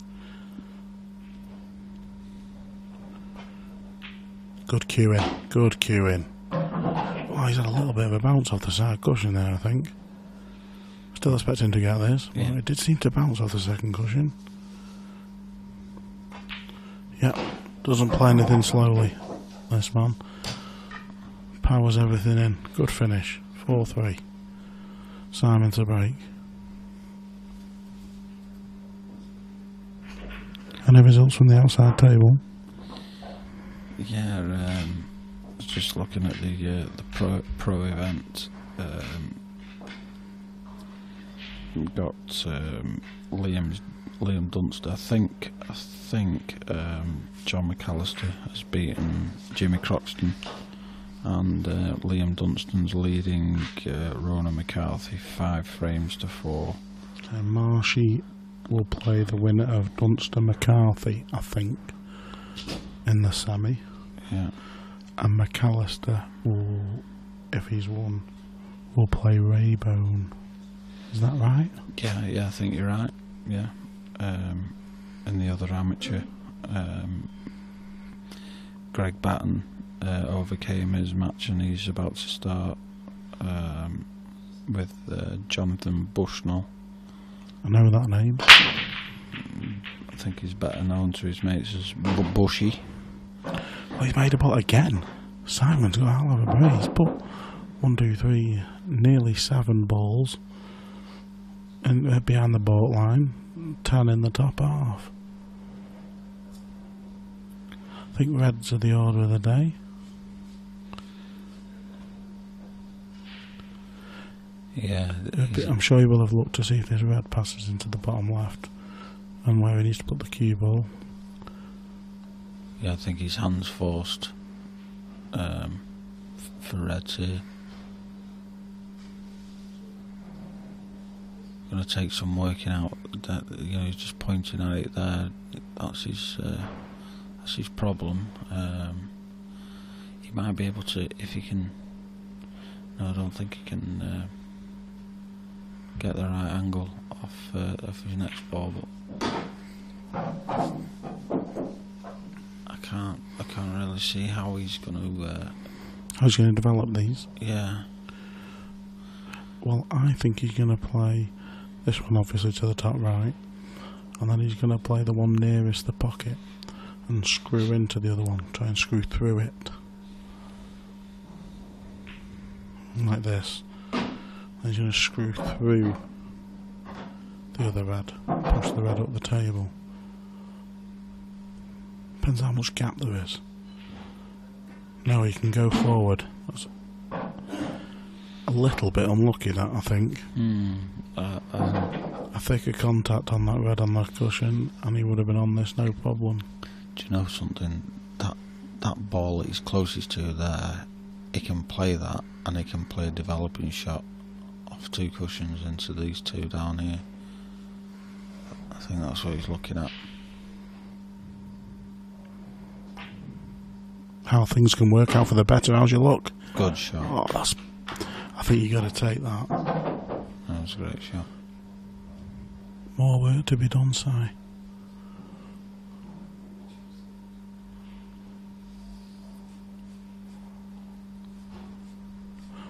Mike Oliver can only sit and wait when you're not at the table.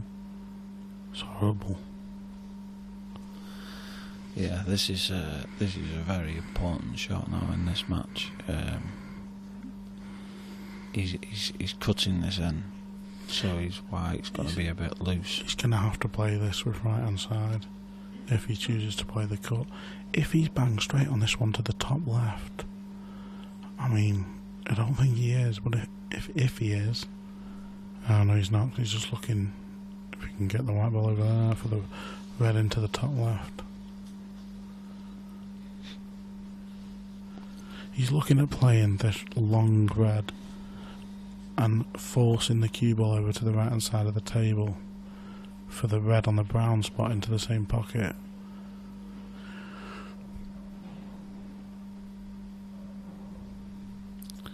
It's just taking a little bit of extra time with this. Yeah, it's a big shot. Yeah. I mean, because if he misses it, he probably won't get another chance in this frame.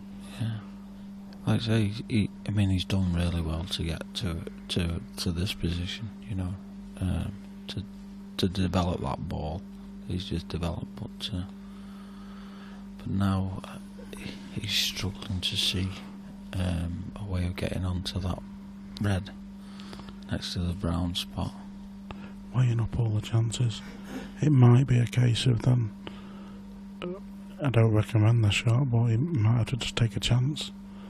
Yeah. You know? Yeah, and take the cue ball up to that area and then. I think that's what he's decided upon. So plenty of right hand side. Is he playing it? No, he's played the double. Well. What a shot that is. Wow. That is a great shot. Yeah, it's a brave shot, but he's still faced with this problem. I don't think the red next to the brown spot passes. It passes into the left top. Does it? Yep. He's already looked. It does. You can see that he's already looked at this. So drag this over. It's got the legs. Brilliant. Oh, he's welded. He's welded. Has he welded to the yellow? Let's have a look at his body language. No, it looks okay.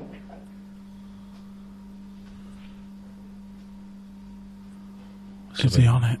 This will be a great finish if he takes this. Yeah, he's looking at where he wants to leave the white. Yeah, I'm pretty sure he's on this, Baz. And he's running into that yellow, I'm sure he is. I think he's going to try and stun through the gap. Nope, top spin it is. Oh, how's your luck?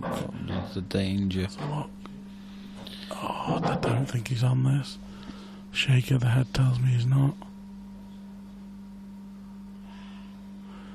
Nope, he's not on this. I think he had to sort of dig down on that, you know, just to stop that from happening, because he was always going to run into that yellow. He's unlucky that he's not come far enough. Your millimetres of contact is millimetres different. I think this will be close. Well, unlucky. Unlucky. And from what I've seen of Michael, he'll go straight attacking on these. I don't think he'll play a safety shot. Yeah, I think you're right, but this first shot, he's going to have to play this with power if he wants to get that wire back out. And we know how tight these are down the rails. So. Absolutely, mate. And he's not got an easy pot after this unless he gets his cue ball out. Brilliant pot. Great cueing. Yeah.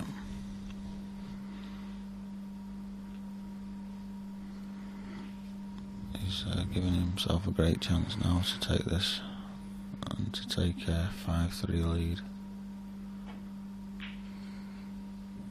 That's okay. Sneaked in off the far jaw, and these are relatively easy now.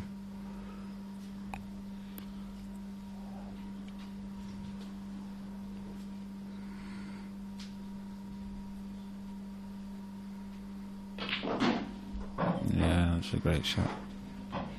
A few different ways now, probably just screw back off this one. Yeah. Top the one on the brown spot. And then 2 drop-ins. It was all about that opening pot for Michael. There we go. Just leave himself high on this last yellow. Don't really need to, but if he wants to be perfect, yeah, just a little bit high on it, and he can just float down now. Leave himself a nice straight black, and give himself a 5-3 lead. That was a big frame in the context of this match. Just because it's Michael's break, I put for the cheeks, he knows the meaning of it. Great effort by Sai, but well cleared up Michael Oliver. Yeah.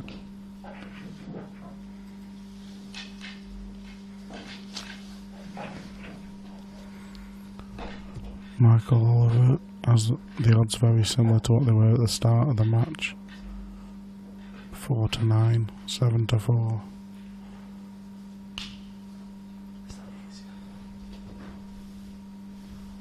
Not much between the two of them, as you've probably seen.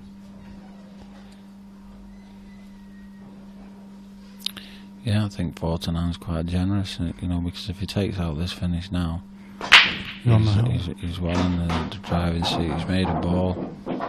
He's he's on either here. Yeah. I think he'd favour yellows, but he hasn't really got an easy starter.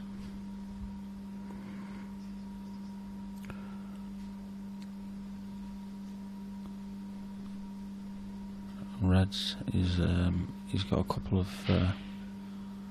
that need developing. I think ideally he wants yellows. Yeah. Do you think he can get enough of that one next to the black? Yeah, and then send the black over towards the 2 yellows and reds. Maybe disturb.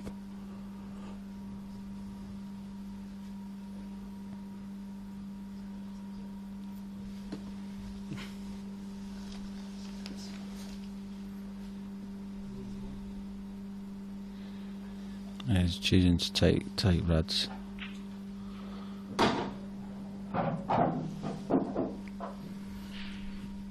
I think he's going to look to play the double here and send the white down and try and disturb the other one.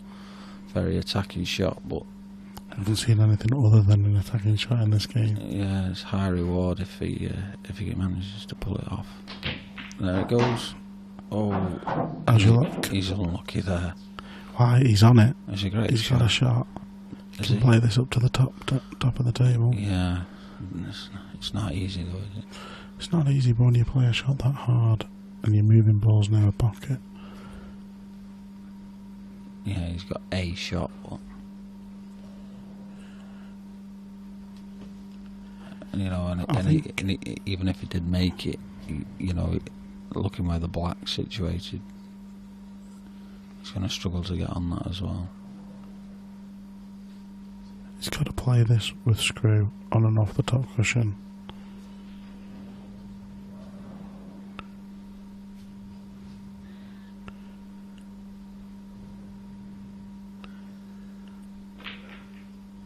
That's a great shot. It's there. That's a great That's shot. a great pot.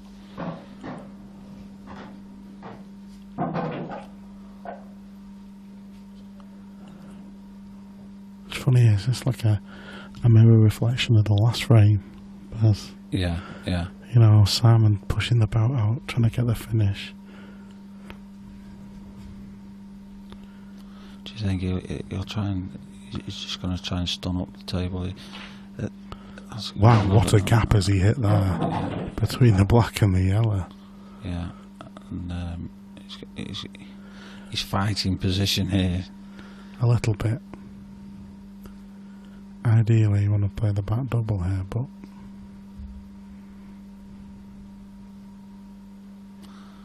I think if he can cut that into the middle and he can check up.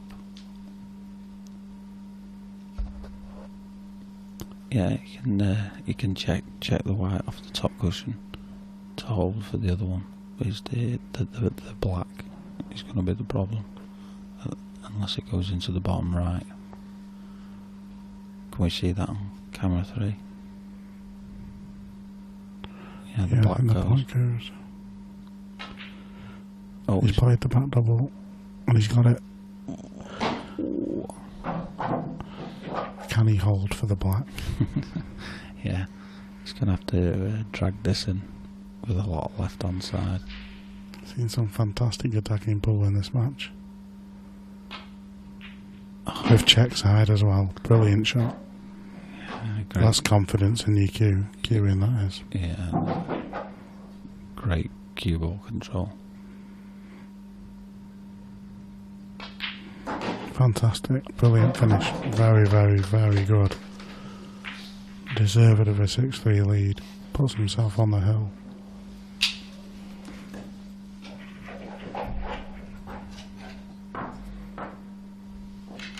Yeah, he's put his stamp on that on this match now. Simon's in no miss pull scenario.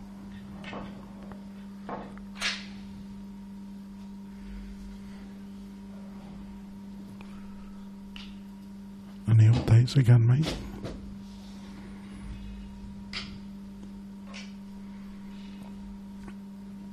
Simon crunches him off.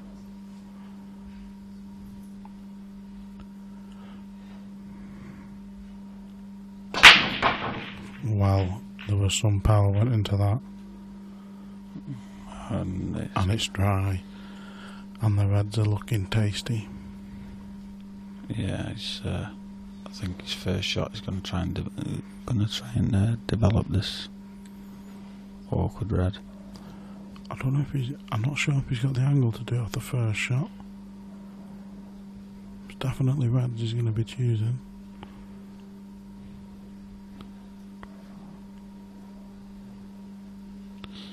Yeah, he can drop this one in the middle, and he's got control of both those top bags. Might even choose to screw into it off this one.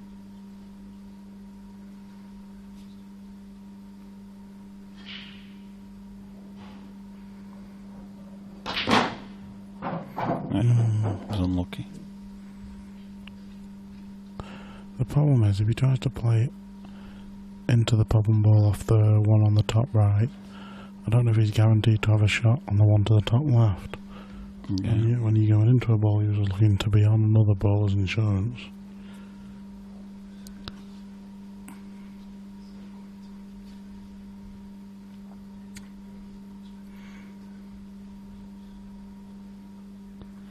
Yeah, I think he'll try and get into it as soon as he can. Really, he don't want to be sort of leaving it till last.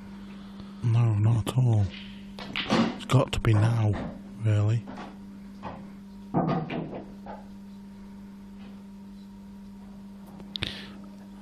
Which way do you think he goes? Do you think he plays at the top left with bottom right and try and develop it? I don't know if he's got the angle. Yeah, he has. Yeah.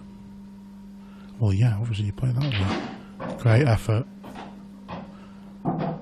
Does it pass to left middle? I think he's all right there because I think it'll go to the top right anyway, and he can swing round the back of those two yellows. Been very impressed by Michael. Needs to bounce. That's fine. Yeah. And he can punch this. Punch this in. Touch the right hand side. Bring the cue ball down the table. Oh, he's straight screwing. No, you're right. He punched in. Great shot. Great shot. This has been very impressive of Michael.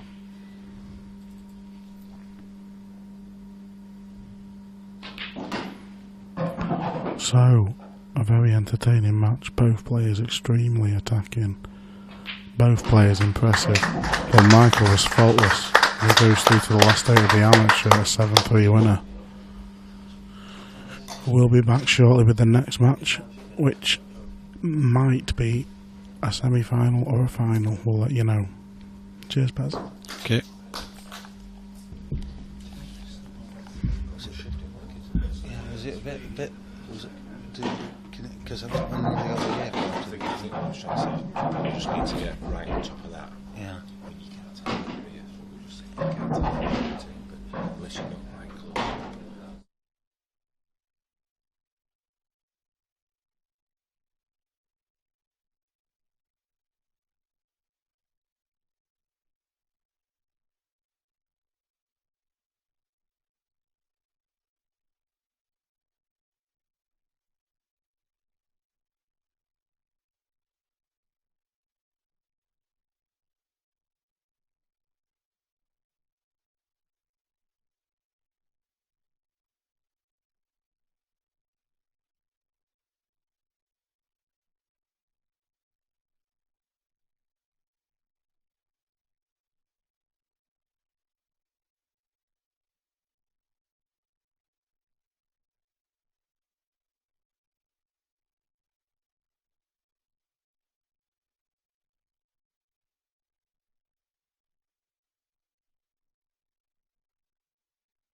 down Marsh if you want. Down what, a bit, is it? what I want you to have, what I want is just the trophy. Okay. High up, yeah. Yeah, I want that to be level with your face, basically. Right, okay. So That's what? right. That's fine. That'll Like be I, good.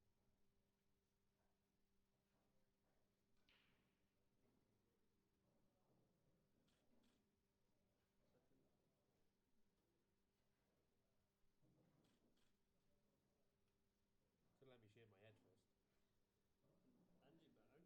And your mouth. You've got Six it. spots in the new culture there. Like a fucking tramp this weekend. Typical I actually win a tournament. Okay, that's lovely. Nice big smile, that is. That's what I like to see. Brilliant, that is. Nice. Thank you very much. No worries. Yeah. United in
a 1-0. Yeah. Yeah. On the back. I didn't know. We're all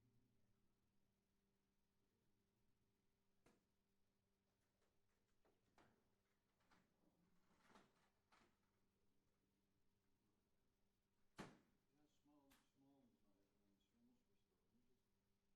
Excuse me, drink water, I know, Carl about it. You know, he's messy. Yeah, Small's not even in Middlesbrough still, isn't he? He is, yeah. Looks pretty tasty that attack now, though, doesn't it? Yeah, a bit of a chance now going forward, like. And with that, I read that Craig at the back pretty well. He's good as well. So a bit more stability at the back as well. Yeah. Which is good. Hopefully it's medical confirmed, isn't it? Is it confirmed today? Is it? Well, I've seen online it's moving forward. I don't really agree with it, but. Do you ever get out to Old Trafford, Craig? All the time, yeah. Do you? It's the season ticket last year. All right, no. Yeah, I love it. It's fucking brilliant. Love it. Well, I used to, I mean, when it was all standing in Old Trafford, we used to go in the Stretford paddock and all the fans would, you know, because we were kids, we used to pull the bars open so you could get in the Stretford. Oh, is it? I remember getting my head trapped in the bars.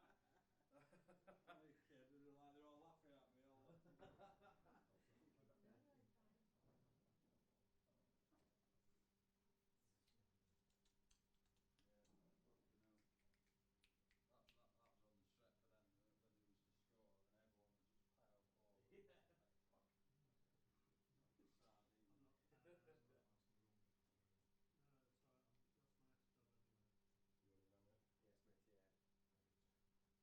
Yes, mate, yeah. 70 Make it job. Leeds got pumped, didn't they?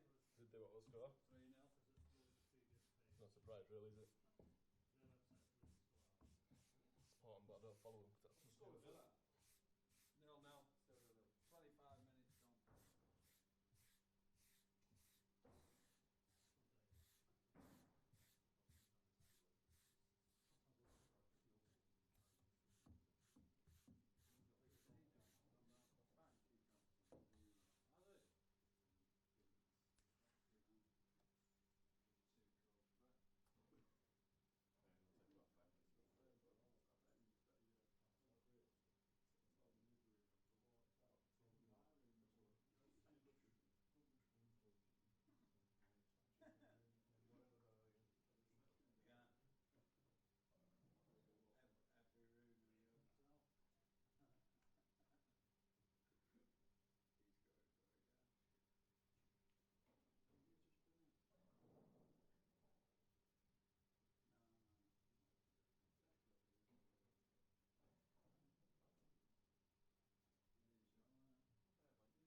I'm sure, Kevin, that that's just what these wonderful people watching the television at home wanted to hear. Your dulcet, there's no H, tones coming through there. I was microphone testing, if you don't mind. Welcome one and all to this semi-final of the pro event from Warwickshire. Craig Marsh against John McAllister, both players in fantastic form, and it's no surprise to see these two meeting each other, Kev. Neither of them seemed able to lose a game. Well, this one is a coin flip for me, because obviously Craig's full of confidence, won the Open last night, played really well, best I've seen him play for a while. And John McAllister is just getting better and better and better as each month and tour and event goes by. So this one is so hard to call. So I'm not gonna. But yeah, I think we're in for a treat, and that's great for us all as fans of pool. I'm not surprised, really, Kev, that you've not decided to go with your coin flip. That would involve you getting a coin out of your wallet, and we all know that doesn't happen very often. Well, we all know that I haven't got a wallet to get anything else. It got pinched the other night. Nice cross double there from Craig. Yeah, I mean, that just shows the confidence that's oozing out of him at the moment. Bit of work though, Kev, to get on the black. You think he might go back up for this ball near the black spot now? He's not. He's screwing around off two cushions. So he's going to leave it to develop it from his last ball. Looks quite straight on that, Kev. I'm not sure this is going to be as easy as it. Oh, he seems to think he can get the angle. So yeah, he's got angle there.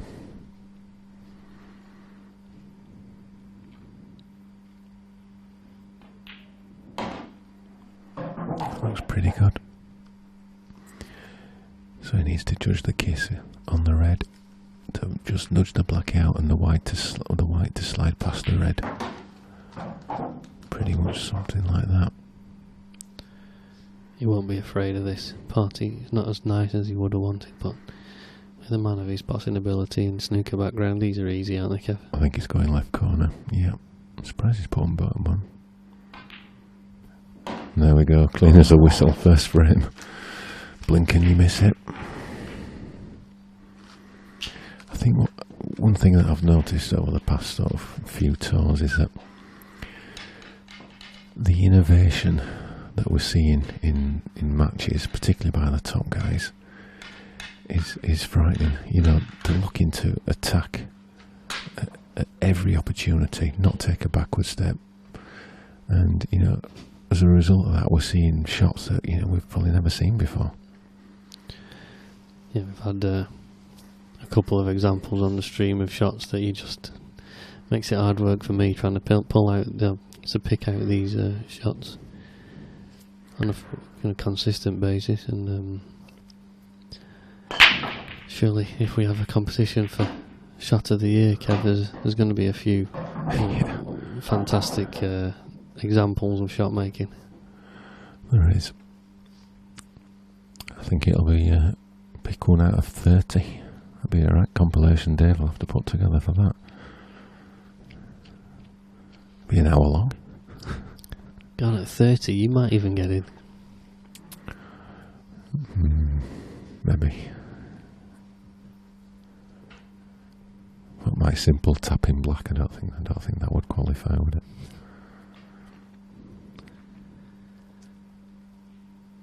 John looking at yellows here. One ball near the left centre pocket. Once he's cleared the area, probably find he's going to take a cross double on. He can't do it yet. He can drop the one in now to the right and then take the cross double on. He's just come the wrong side of it to get position, has he, Kev? Yeah, I'm just trying to see if that yellow's tight on the cushion. If it is, it could cause him a problem. He might be able to take it now if he can squeeze it past the yellow. I think he can. But even straight away with that first shot, he's played a sort of combination shot. There were simpler options, but he's been sort of been innovative to ensure that he's got the right position.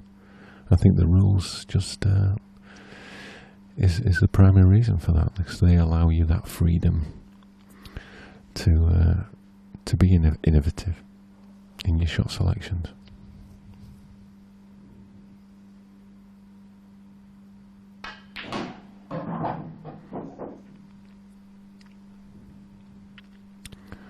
I think that was just slid away from him a little bit. I think he was playing on this one below the black, to be honest. I think he's alright though. He can drop the ball in now to the top right pocket and just hold the white where he was, where the yellow is, and it will give him a relatively easy back double. It's just where the white goes now, controlling that, because he needs to get out to beyond the yellow to the bottom right after this. Looking at how close they are together, you might expect it just to flick the red and then come back out to the middle of the table, which would be ideal for him. Big shot. Looks good. And now that is the worst possible result for him. Yeah, it was a thicker contact on the red than he wanted, and just took all the pace out of the cue ball. Yeah, I thought he may have just hit that a little bit harder than that, but and that could potentially be the difference in this match. Just those very fine margins. Craig played a cross double and had a pot on his next shot, the previous frame, pot on his next ball. John's played the double, but it's not got anything easy. A good effort there at the kick shot. Kick shot. Have you gone all American on us? That's what I was trying to. Yeah. One cushion pot. You were telling us he's playing with some English next. I think we got that wrong. If the Americans have seen the Welsh boys play, it's probably more apt to describe it as Welsh than English.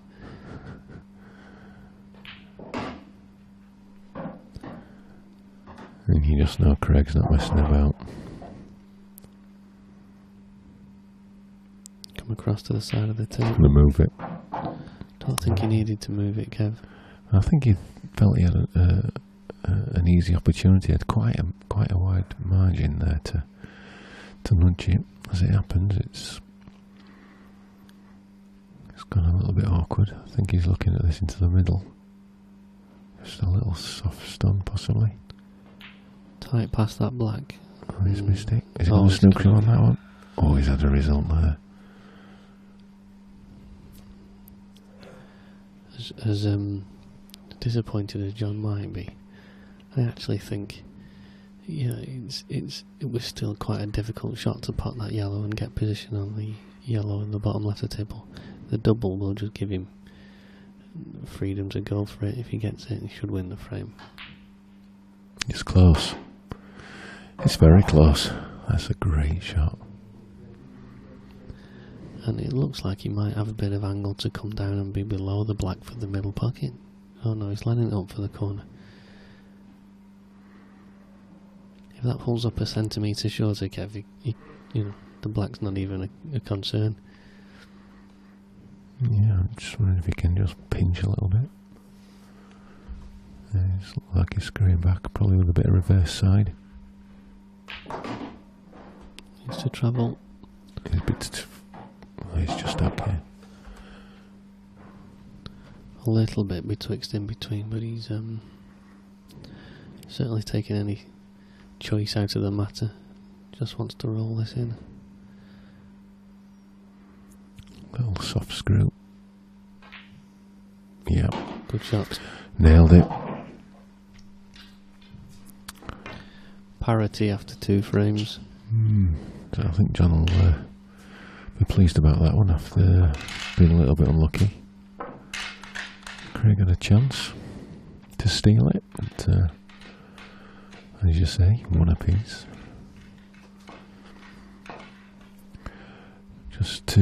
We've had a lot of emails and Facebook messages about the tour for next year. So if you are interested in signing up, all the details will be on the website and social media, etc. By the end of this week. And you know, if you want to be part of it and to get involved in all the excitement and everything that's going on, then now's your opportunity. So keep your eyes peeled out on the usual channels for all the details. And it could be you on the stream, battling it out for the top prizes. What's the name of the event, Kev, at Brighton? That's a good question. Have I just asked you one of them questions that you wish I hadn't? And I think it is the UK Open.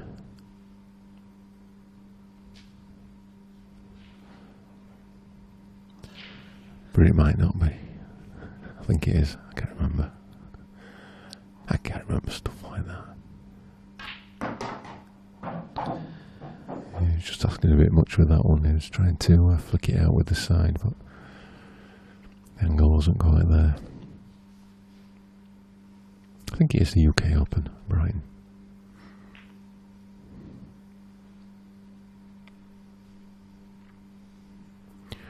Place is still available if you want to get in the Brighton event. If you do, just send us an email to chairman@ipapool.com or send us a Facebook message via the IPA Facebook page, and we'll get back to you in the next few days once we've recovered from this weekend. Usually takes me about a week to recover from one of these. It's about the standard rate at the moment. Is that just getting over how badly you've played? No, I'm used to that now. Talking of Facebook and social media, I have just put a post in the IPA streaming group. If anybody would like to ask any questions of myself, and probably more importantly the chairman, please feel free to ask about the stream, ideally. Yeah, and only easy questions please today. Michael Day has said the British Open. Could well be that. British Open, yeah, that sounds right. That sounds right. I was close. I'm glad Michael knows what he's talking about. Thanks Michael, yep. So if you've got any questions you want to ask Michael, then just send us a message. That's a good shot. Oh, look at that, that's worked out well. Kev, when you see these kind of shots, you know, and you're wanting to open up a pocket, are you thinking, obviously it depends on where the ball is in the pocket, but like, as an example here, are you playing that straight into the yellow, or are you playing it off the cushion into the yellow? What? I think cushion first, that one. It's difficult to tell just how close that yellow is to the pocket, but I think that sets itself up for a cushion first.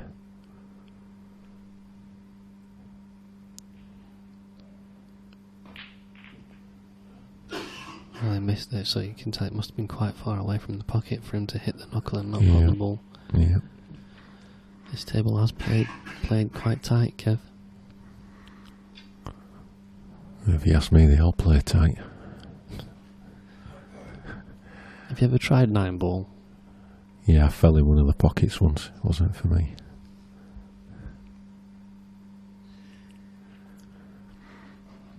Four points with your head. I used to play a bit of 9-ball. Not for me, that game. Chris has asked a question about the scores in the other matches. Quite difficult, Chris, for us because we're in a different room and we haven't really got access to that. So if you go to the IPA, the International Professional Pool Players Association Facebook page, there is a file you can download which should give you the scores updated. Yeah. It'll tell you who's in and who isn't. Yeah, it'll give you all the results on there. And there's one or two people who've had something to say about our live scoring and results, and we fully accept that we've got a lot of work to do on that, and but stuff is going on in the background. We have tried a system this weekend that just hasn't quite done what we wanted it to do. And that's not to say it won't, though, Kev. But it's it's just getting to grips with the system, isn't it? Yeah, just a few teething issues. That's all. And we're looking. We're trialing another new system in Brighton, and then hopefully we'll have everything in place to have a great service in place by the time the World comes around in February. So we are on it. We're fully aware. Just bear with us on that one. We can't do everything. We're doing as much as we can, as fast as we can. What are the dates for the Worlds, Kev, in February? Anybody interested to?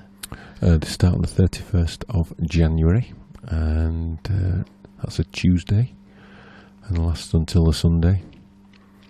And again, all the details for that will be announced this week. And there's no cap on that, but there will be a deadline for entry date. So, like anything, if you get entered, then you're in. Enjoy Christmas and not be worrying about getting your entry in on time. Just get it done, and then sit back and relax and wait for the event.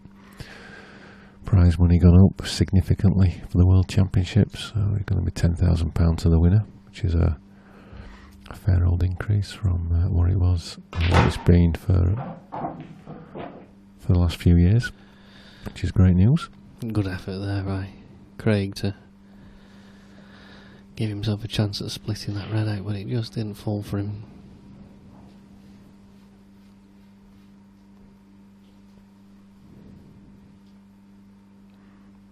What's he trying here? Top corner. Well, he's been quite fortunate there that he didn't pot the yellow, but yeah. I'm not sure it would have had an effect on the outcome of the frame anyway. I think he's just pushing the boat a little bit too much, Craig. I don't know if he's mentally tired. It's been a long weekend for him. Yeah, with picking up the tour title last night, it's a long old day. And he'll tell you himself he's not the peak of physical fitness. Yes, I think his peak was a long time ago, to be fair. In fitness, but in his Q Sports he's still got time. Do love watching Craig. He's such an exciting player.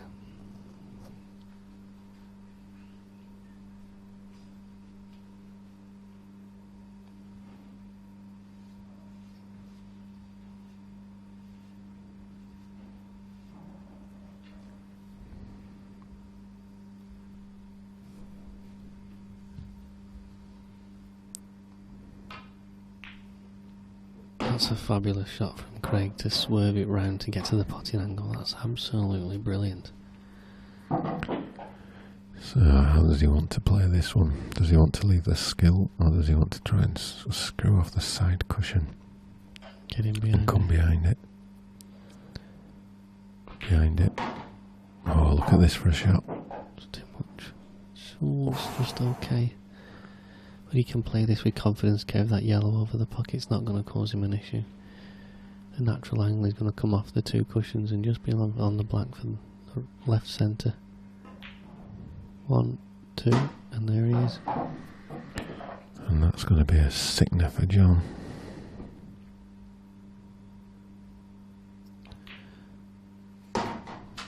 Nice finish from Marsh. Yeah, the crowd rightly appreciating it. You can't see it, Kev, but on the people are scared of sitting in front of the camera, but there's a nice group of people around the sides of the arena. Yeah, they get a bit shy, don't they? They don't like to be in camera shot.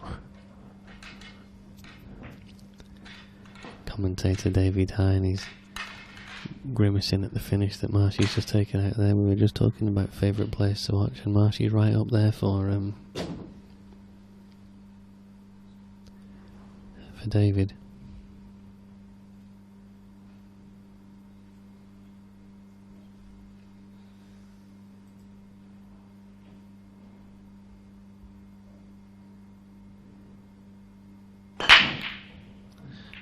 thank you to Pinders.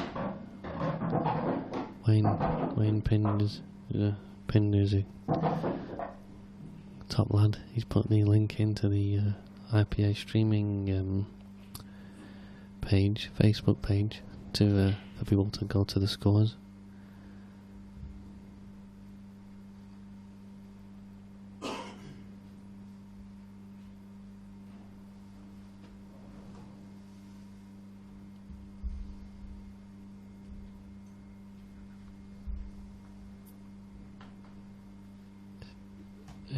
Jimmy Croxton has got a question for you, Kev. Warwick. He says, how did John manage to beat him?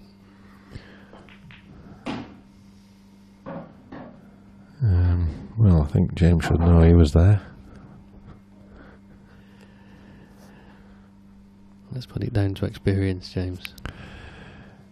Yeah, that would have been a great match for the stream. I mean, Jimmy has played very well this weekend, hasn't he? Yeah, well, he has at the last time as well. He's obviously, putting a bit of time in, and you can definitely see that how good he's playing now, which is great to see. He was my sort of tip for the Open. I did fancy him to win it. Not that I had a bet, so I'm not allowed, but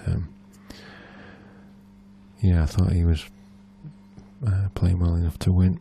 But the difference between some of these top guys, it's a nudge here and it's a pot there. It's so hard to call. I mean, it's great. As a fan of pool and somebody who loves watching great players, it's just a great time to be involved in the sport, I think. Well, Jimmy's had 2 quarterfinals this weekend, and he says that from 2 each, you barely got a sniff.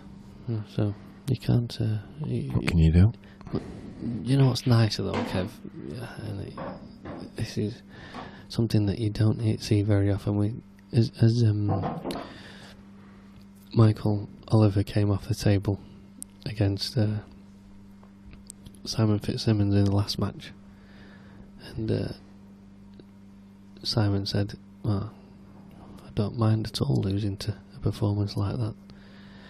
And Jimmy gave great credit to John for his performance against him. That's a fantastic shot. I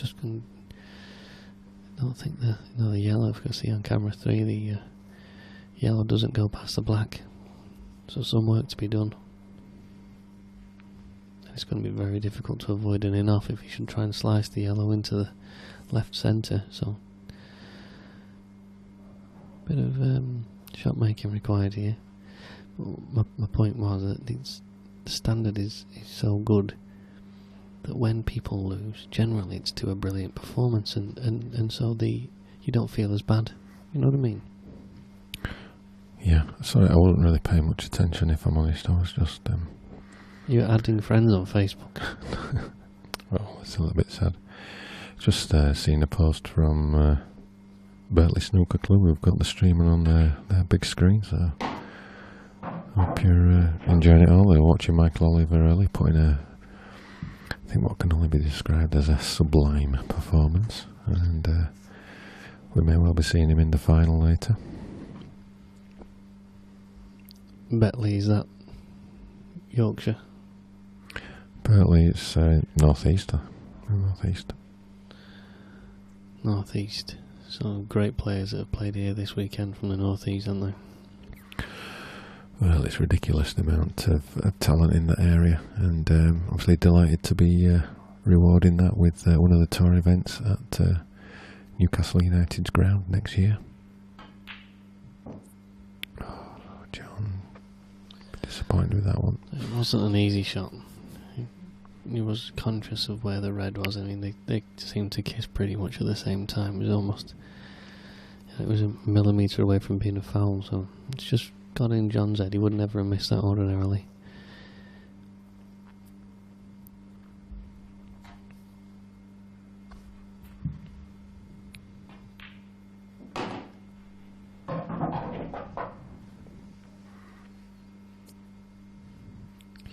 I think what we've seen this this weekend sort of sums up what's happened throughout the year. That the top boys are dominating, but we're seeing the emergence of new talent, new names. We saw Luke Boakes get to the final last night, and that's going to be. He's not going to be able to leave this perfect, I don't think. And we've seen the double winner from Glasgow, Mark Farnsworth, get beat in the first rounds of the Pro and the Open. And it just shows that with a bit of good play, that is a fantastic shot. With a bit of good play, a bit of luck, and what have you, that anyone can beat anyone.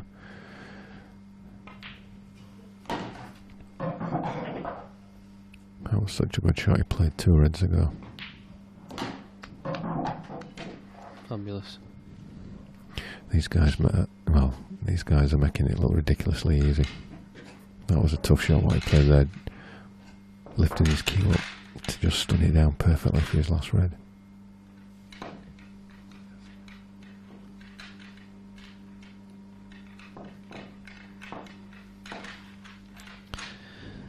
Now that I've got you, Kev, I'm going to put you on the spot. You did that yesterday. You can't do it again. It's not in the contract. I've got a contract. I hope he's watching. But yesterday, whilst on the stream, I did put it out there to people if they wanted to ask any questions.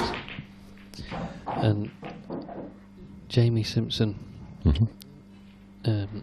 asked me about whether or not there's going to be IPA events in Scotland next year, because, and it was I said, I would have hoped so. Obviously there's a big Blackball following, and I'm just interested to get what your thoughts on that. Well, obviously we've been to Erskine Bridge, just on the outskirts of Glasgow, for the last 4 years, and we've made the decision that we're not going to go back there. We didn't have a great time this year, to be fair, at the hotel, so that was one reason why. 2, the Scottish players in general don't go to all 5 events. We've probably got about 3 or 4 who've done all the events, a couple who've done a couple of events.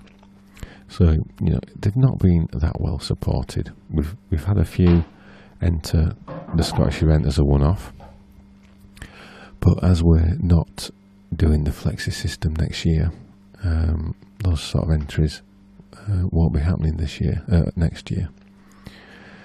So whilst appreciating that there is a big pool playing base in Scotland, they've chosen really not to really get behind the IPA events, and that's their choice, and I don't have a problem with that. So we've moved that event to Newcastle, which is obviously in the north of England, so it's still in that area, you could argue, I guess, but we're always looking at different venues, and the problem with Scotland is that there is a lack of suitable venues. So, for example, we looked at the Hilton in Glasgow, which got a great function room, but they wanted £7,000 per day room hire. Well, with the best will in the world, we haven't got £21,000 that we can just chuck down the Swanee. So that's another major problem. So we either had to take it out of Scotland or stay at Erskine Bridge. So they were basically the 2 choices that we had.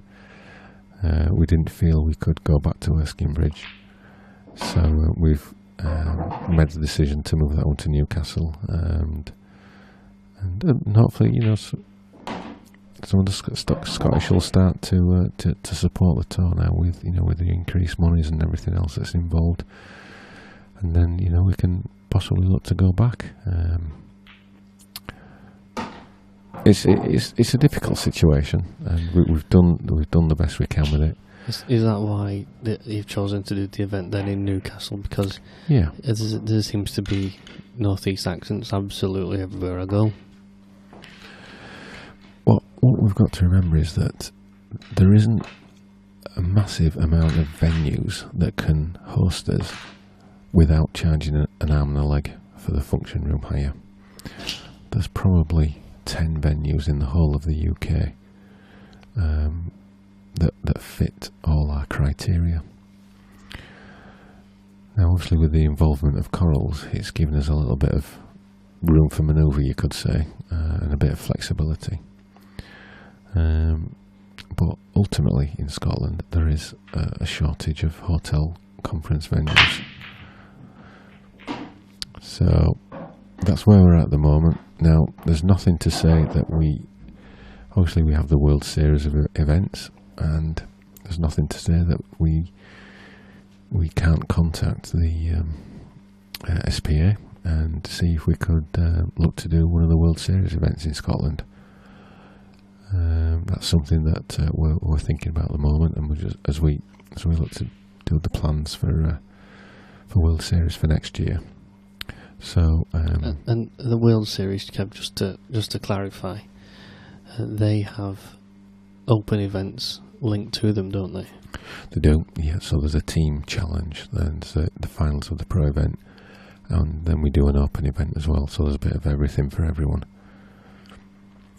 So that's something that we've discussed, and we probably will be contacting the SPA in the next few weeks to maybe look at something like that, because an IPA versus Scotland elite challenge match would be, I think, great viewing. Can you imagine that? That'd be awesome, wouldn't it?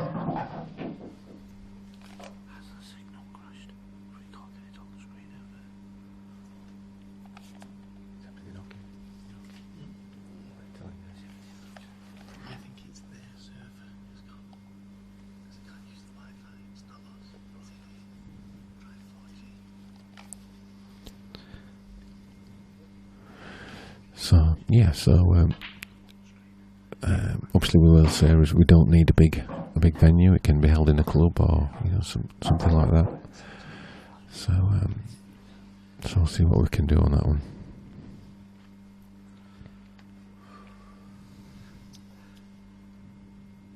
You can just see on the big screen picture at the minute, yeah.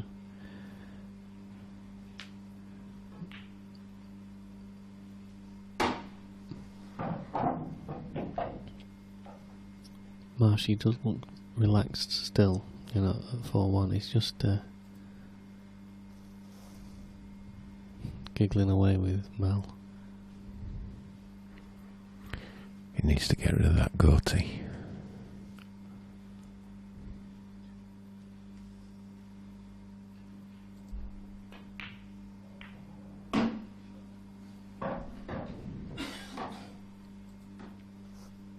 Mel or Marshy? Marshy. You don't like it? There's too many people with beards. I'm not happy about all these beards. Are people getting lazy? That's what mine is. Good shot. Now get himself the perfect angle on this last yellow to the right centre.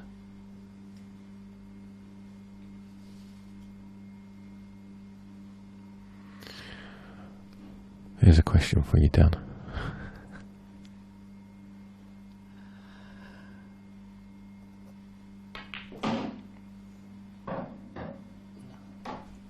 Do you want to read it to me? My eyes can't see that far. Right then, how can the IPA justify that amount of money for a game of pool? You can enter any tournament and play the best players in the world for 20 quid. It's quite simple, really, I think. That the best players in the world want to play for that amount of money because that's what they believe that's how much they believe in themselves. So it's not us necessarily saying, if you want to play, you have to pay this much. You're more than welcome to play against the best players in the world for 20 quid. But you're not going to play in this environment for that. And this is where these guys want to prove themselves. So if we were to run an IPA tour in a hotel and say, it's £20 entry, then we'd get very, very, very, very, very few entrants. I think it's also supply and demand. Well, yeah, that's the same thing. That we're supplying what their demand is, aren't you? I say we. This is you. I'm answering on your behalf. Yeah, and you might be able to enter a tournament for 20 quid, but you won't get all the best players under one roof. You'll get some. You've only got to look at, there's a Blackball competition taking part in Newcastle-under-Lyme, not too distant future. And they've paid, it's an amateur-only event, and it's £250 a man. They're playing because that's the pressure that they want to play under and the environment that they want to play in. So, it's not the IPA's fault, so to speak.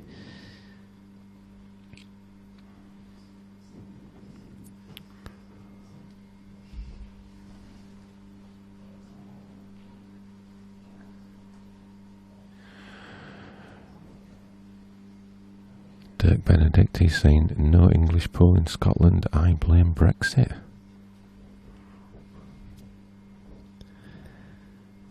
I thought you wanted me to avoid politics.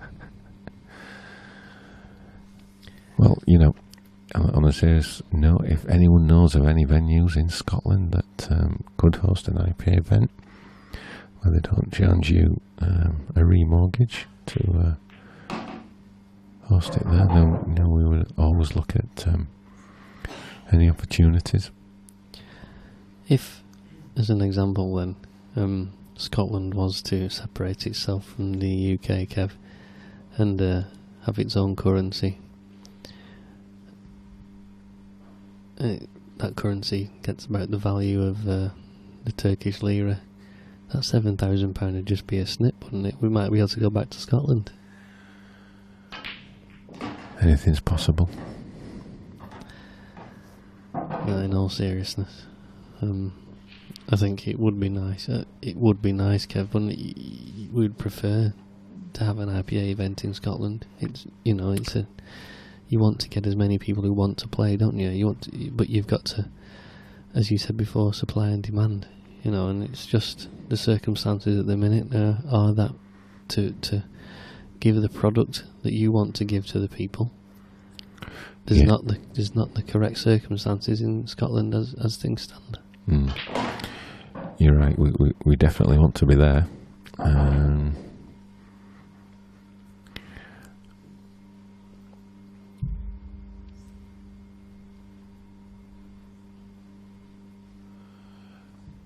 Yeah, we definitely want to be back in Scotland at some point. It's not that we've forgotten you. It's just that we're not there next year. Certainly not in the tour. Like I said, potentially we might be there in World Series once we start speaking to the national body, and we'll see what we can work with them on. Question in the IPA streaming page, Facebook page, Kev, for you. Okay. If I can get my tongue out of my mouth. From Monty McTavish, and he would like you to give a rendition of Flower of Scotland to show your love for the great country. Well, Monty, if you could hear me sing, you wouldn't want me to be renditioning anything. So I think for all the viewers' safety and their ears, it's probably best that I don't. Sorry lads, it didn't work.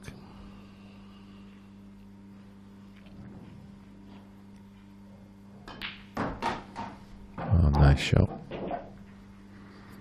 And we're seeing just exactly why John McAllister is now one of the top players on the IPA. He's coming on leaps and bounds in the last 2-3 months. He's a class act. Oof, huge kick. Little wry smile there from John. And you don't get much emotion from him, do you, Kevin? That's one of his strongest, attributes, is the fact that he just plays. You wouldn't know if he was 7-0 down or 7-0 up, would you?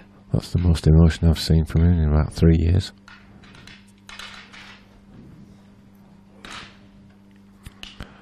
But great to see these, these young guys coming through and challenging the establishment, as it were.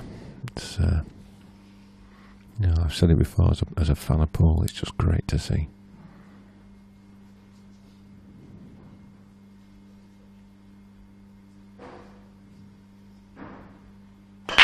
Reputations count for nothing these days. Ooh, look at that.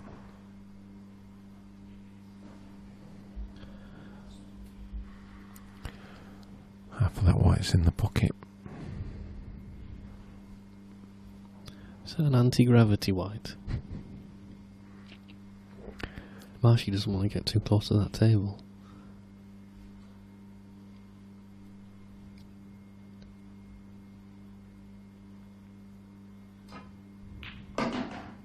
Jude.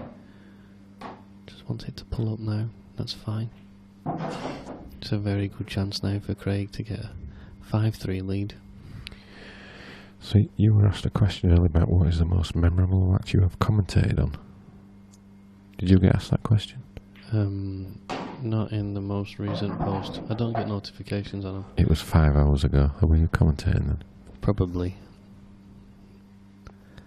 Most memorable match I've commentated on.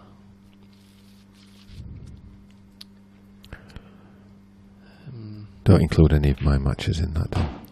Just so that, for impartiality reasons. I am struggling to forget those, Kev, in a counselling manner. This is a silly question. Does it have to be an IPA match? No, it should be, shouldn't it, really? Can I just say the best final that I've seen was the one in Glasgow. The one most last recently. Event. Scott Gillespie and Matt Farnsworth. I think that was a great final. It was one of the highest standards, and plus the atmosphere with all those Scottish boys cheering him on, and the English boys cheering Mark on it. That's one of the best matches I've seen. I didn't commentate on it, but it's just the best one I've seen.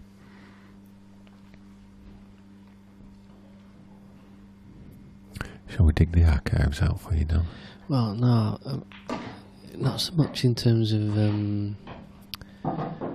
matches per se. I mean, I can't even remember which match it was, but I remember when we had an event where it was one of the first times that we'd held the final of one of the tours on the Saturday night. And I remember it'd been kind of called for by a few of the players and a few of your political commentators and the usual like. And I just remember there being a room full of people watching this match. I think it might even have been Ronan against Farnsworth. It might not have been Farnsworth. I'm pretty sure it was Ronan. It might have been the one that Marshy won. Anyway, I just remember the room was so full and there was a really good game, and I can remember the room and I can remember the atmosphere, but I can't remember the result. But I just remember that's when you're watching pool in that arena with all the people watching, it's almost more important than some of the performances. You know what I mean, Kev? Yeah, absolutely. And we've had a few. I mean, the venues that we go to generally determine if there's going to be a good crowd. So, for example, this stream table is in a separate room to the main tables, and it doesn't lend itself for people to come and really watch. It's a bit out of the way. Whereas somewhere like Bradford and Glasgow, it's all in the same room and it's near the bar, and it's a better setup for our events. and we've had some cracking crowds on the Saturday night, and it's you're right, it doesn't take many people to create a great atmosphere, but you know, there may be sort of 40, 50 watching on the street and for the final on the Saturday night, and it's yeah, it's a great. I mean, there was plenty watching in Glasgow last time up, but so a lot can be affected by the venue, but generally Bradford is, you know, on the Saturday night we've had some good crowds there.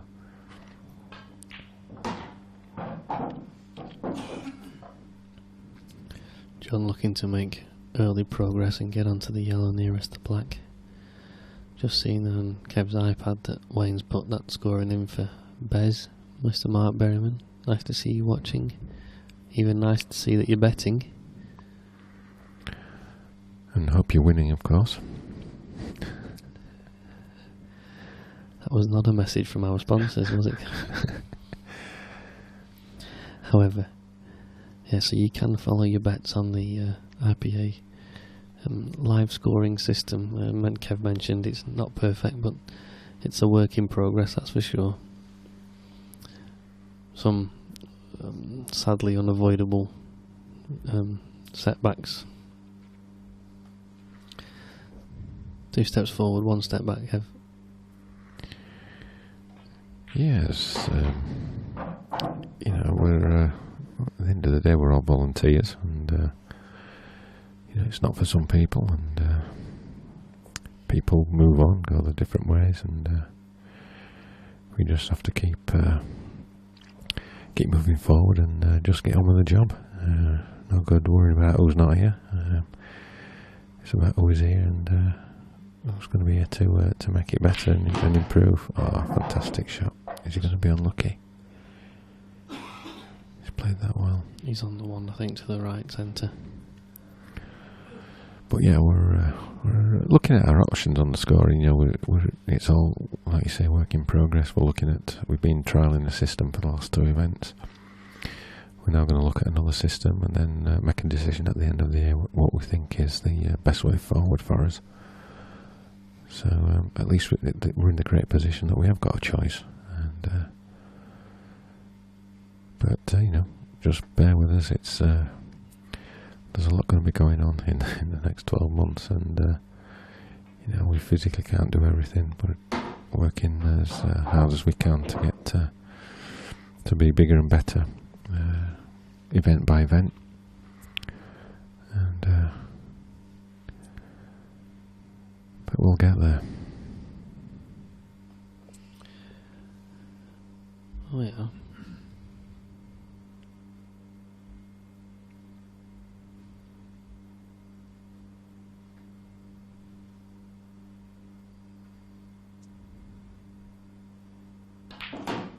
Oh, that needs to pull up. That needs to pull up. Yeah, it's okay.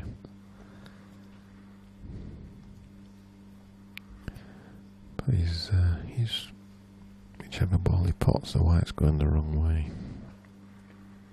Do you think Kev is going to have to come up and down? Yeah, he can leave himself into the next pot into the bottom right corner, and depending on what angle he's got, either play to roll into the 2 reds, which will leave him something, or then control the stun if he's not that wide on the pot. Got a couple of options here, but it's like Kev said, it's just kind of losing a little bit of the white.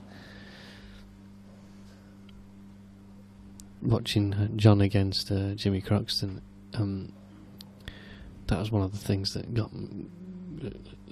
impressed me the most, was his cue ball control. You know, I mean, he never seemed to be out of position. Well, he's not got hold of that one. That's the first shot that he's not really got right. He didn't get through the ball.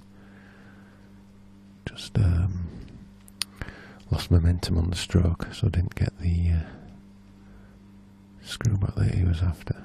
So he's going to pull out a big shot here. He's trusting to look a little bit, but he's got to get the pot first. Worry about the look afterwards. Yeah.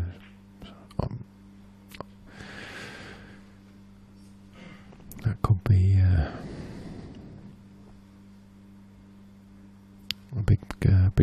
this match. That shot.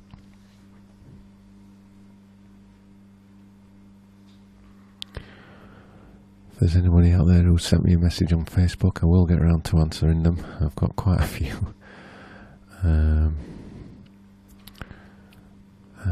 People, asking about the tour and how to get on, etc. I will get around to them. So just bear with me.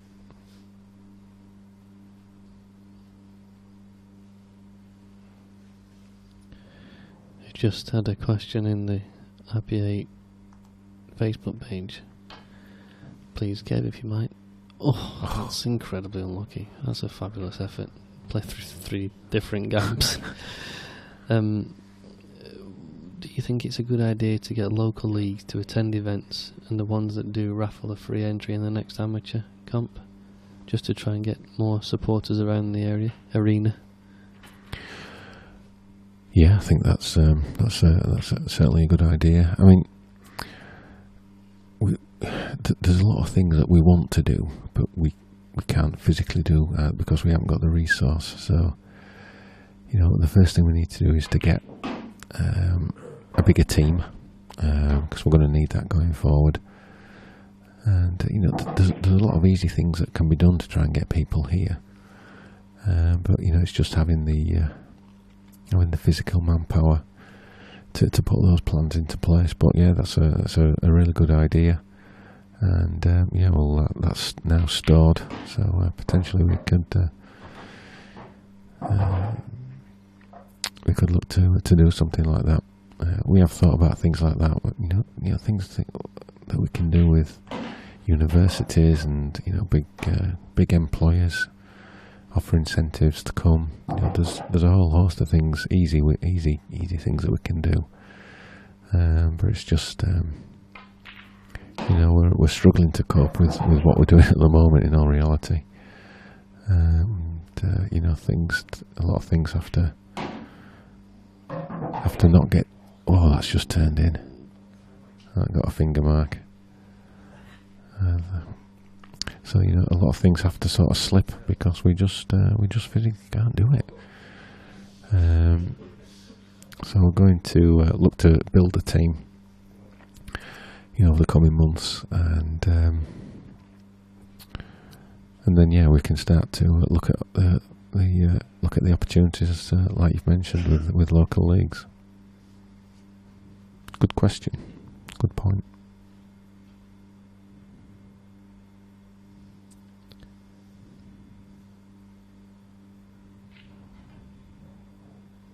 Just too high.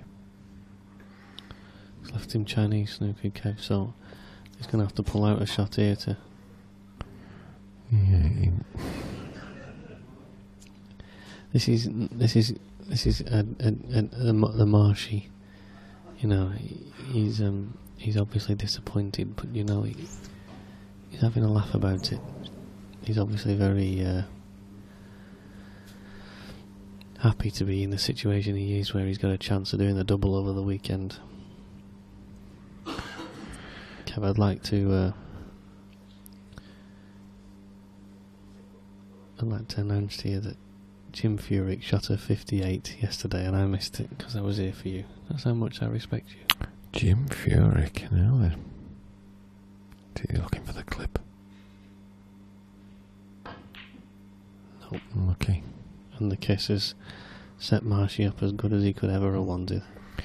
I've got a question from Chris Coatsworth Jr. He's interested in playing in the final event at Brighton, and how would he go about getting a place?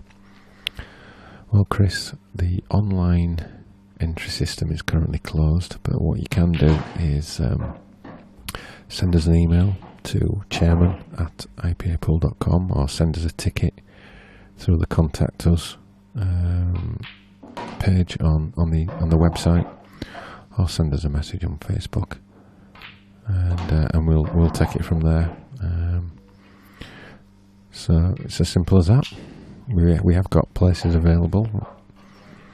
So like we say, it's first come, first served, and just send us a message, and we'll I'll hopefully see you at Brighton. Great venue, probably the best hotel we go to, right on the seafront. Cracking venue.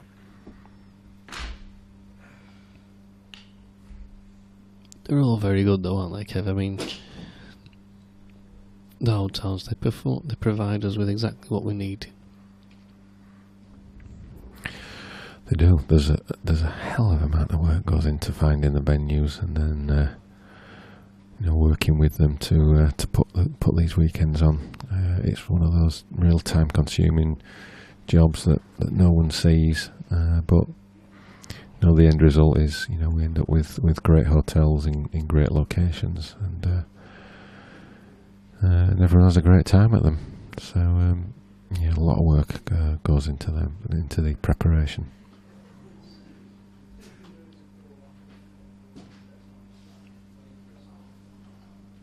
Just a brief interlude here whilst Marshy goes for a comfort break.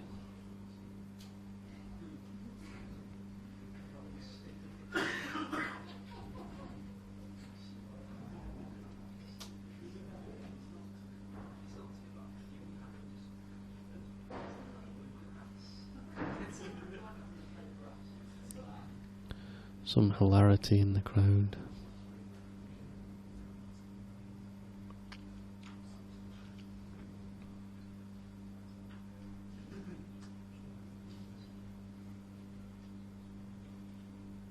A message from David, and he's saying that's 8 frames and 6 dishes.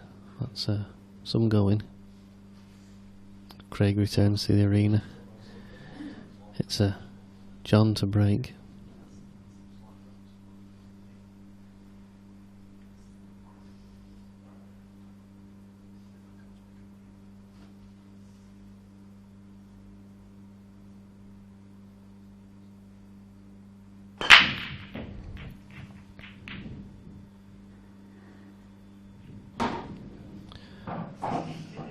Last red rolling drops.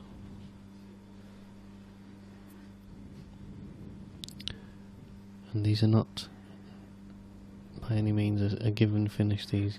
Kev, what are you seeing here? Are you going yellows or reds? Well, probably yellows. Because you can use the yellow near the left centre pocket to develop the other one, is that what you're thinking? Yep. Yep. Big frame this for John. He doesn't want Craig to get to 7. He can just nick this one, get the next, and then all to play for.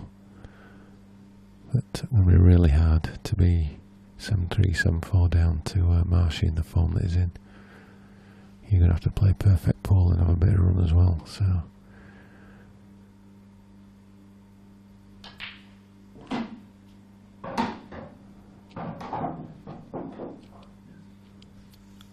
Yeah, good shot. I think that helps him. It clears a bit of traffic, gets rid of a red just to make things a little bit easier. Again, he's got a tricky little shot. He's going to have to get really through this white ball.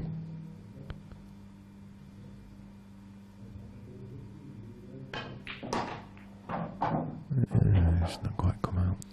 No, I didn't quite screw into it, and I think he wanted to, Kev. It kind of came off a bit narrower and ended up catching the yellow a lot fuller. I think he wanted to flick it out really on the other side. Yeah, I think he didn't get through the shot again. Which is unusual for John. Do you think that's...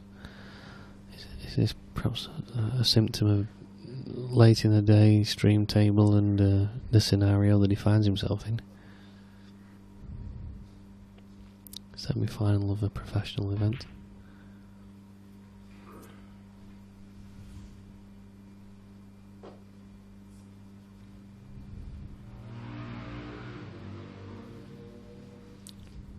Excuse you, Kev. Pardon? Straight up for his head, it took his hair off.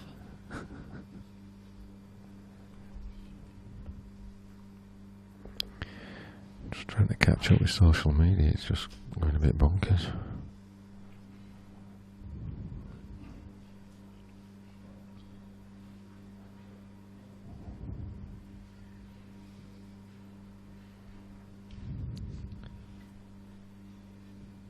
Sounds like I'm commentating with Darth Vader every time you breathe into that microphone.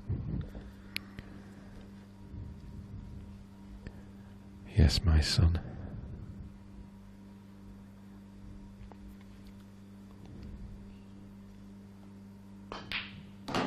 Fantastic shot. Wow. That's just what John needed to get himself back in this match. If he can concentrate on taking this finish out, and at 6-4 it's still anybody's game.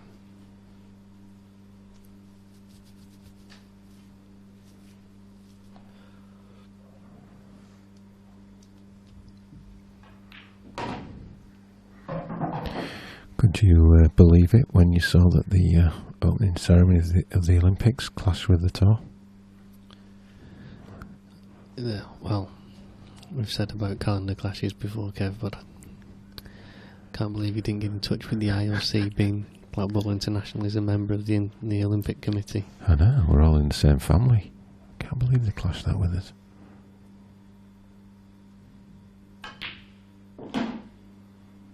Don't want to be straight.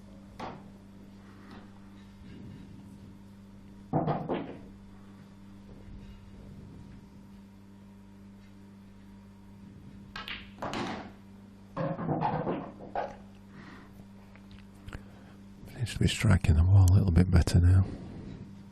Just had a couple of shots where he's not quite got through it and ended up out of position, but seems to be hitting it a little bit crisper now. He's thrown 2 cushions and left himself a black. He needs to stop rolling. Oh, he's all That's right good. there. You can see some of the finger marks on the cloth from the match. Well, Marshy slides into his shots, doesn't he? You know, and that can, you know, obviously, if you're playing a long match, it's going to build up over time. So 6-4, so 1 break of serve to put it into tennis terms.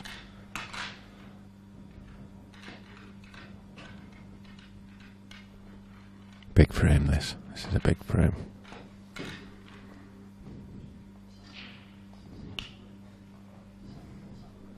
John will be praying he gets a shot.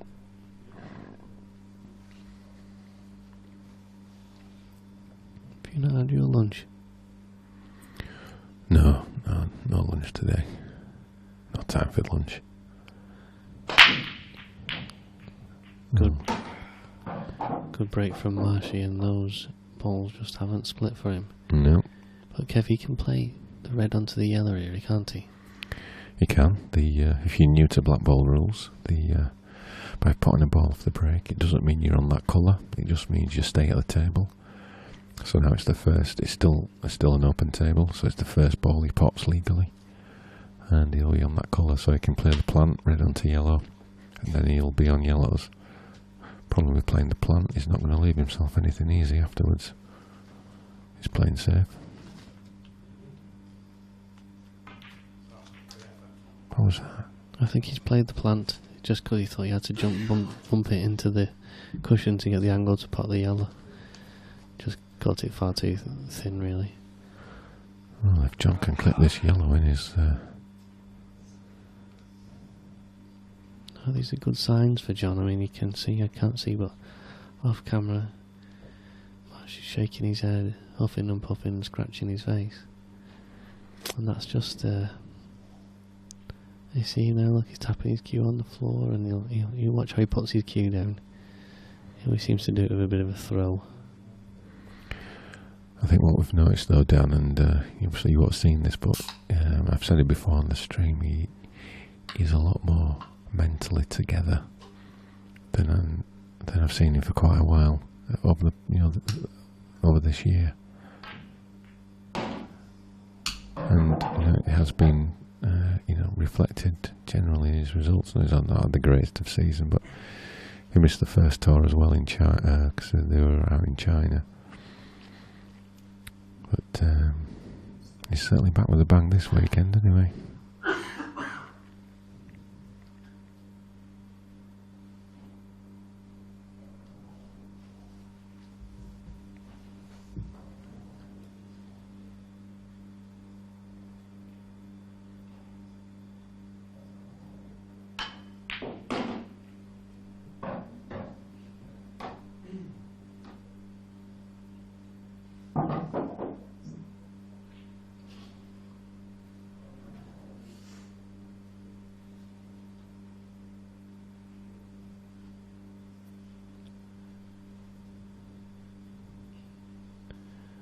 assuming that the yellow to the left of the furthest left yellow of the three in the middle of the table will pass into the right centre pocket, which gives him a good angle to get down the table for the yellow at the bottom. Will be pretty much dead weight the pot. Flick. No. Ooh, he might just be okay. That might give him a bit, because he's so close, the angle's exaggerated, and he can just clip this in and get back up the table. With him being so close to the object ball, though, control of the distance of the cue ball is very difficult. It's going to be more of a jab. So, a little bit of luck required here, but just a little bit further, and that's very good. He can play this with left hand side. It will just help the ball, the white ball, travel through a little straighter. You can the red full in the face and leave himself on the yellow as good as he could have hoped.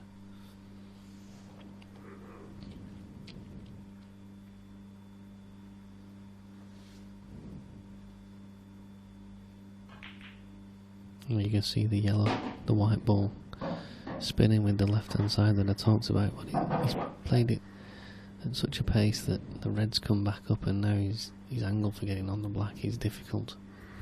Is he going to have to play in the gap here, Kev? There's a wall of reds. If he's got quite a lot of angle on the yellow, he can go up the table and come back down and take the black into the right centre. Yeah, I don't think he's got that much angle. I think if there's a gap, it's easier to play for the gap.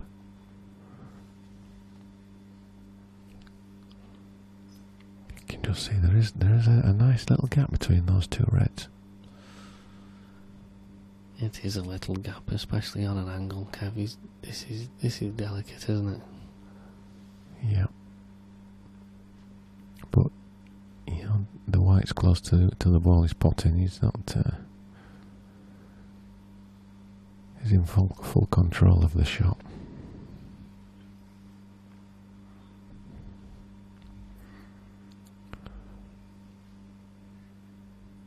Wayne Pinder's asking about the online documents that we used to do for scores and that they seem to work well. That looks pretty good to me. I think he's in it. I think that's he was shaking his head, he didn't like it before, but I think he just played a great shot. Fabulous. Drills home the black ball. So now 6-5. Back on serve. So yeah, Wayne's asking about the online docs that seem to work well. So, but you know, as you rightly say, the app does work if you click on the right buttons. But you know, as we've said before, we think we're trialling another system in Brighton, and this is all about preparing ourselves for next year. You know, we have to try stuff. Some things will work, some things won't. That's just the way it is. And you know, fingers crossed. With a little bit of work and prep, we'll have a great system in place for next year. So, you know, we're always trying new stuff and experimenting to improve. And sometimes, you know, you have to take a few knocks and a few backward steps before you move forward. We should know if we've done plenty of them. But you know, it's all about the long term. It's not about the now. It's all about the longer term, and that's what we're preparing for. What a break that was, by the way. That was a right crunch. Take your pick. Take your pick out of them. Well, he's taking reds, I think. I don't think he's he's usually got to play this with a little bit of right hand side. Well, He'll just catch the yellow. I like yellows. Yeah, I've got to say, I like yellows.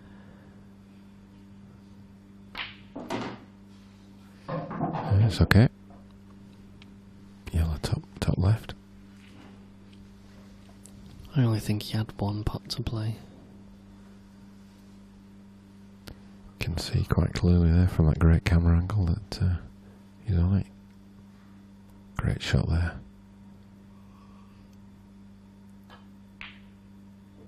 Stroked in.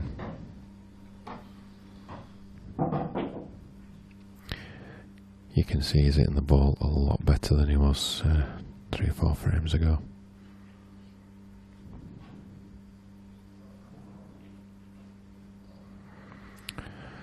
Phil Collins is asking about the trip to South Africa, if it'll be streamed.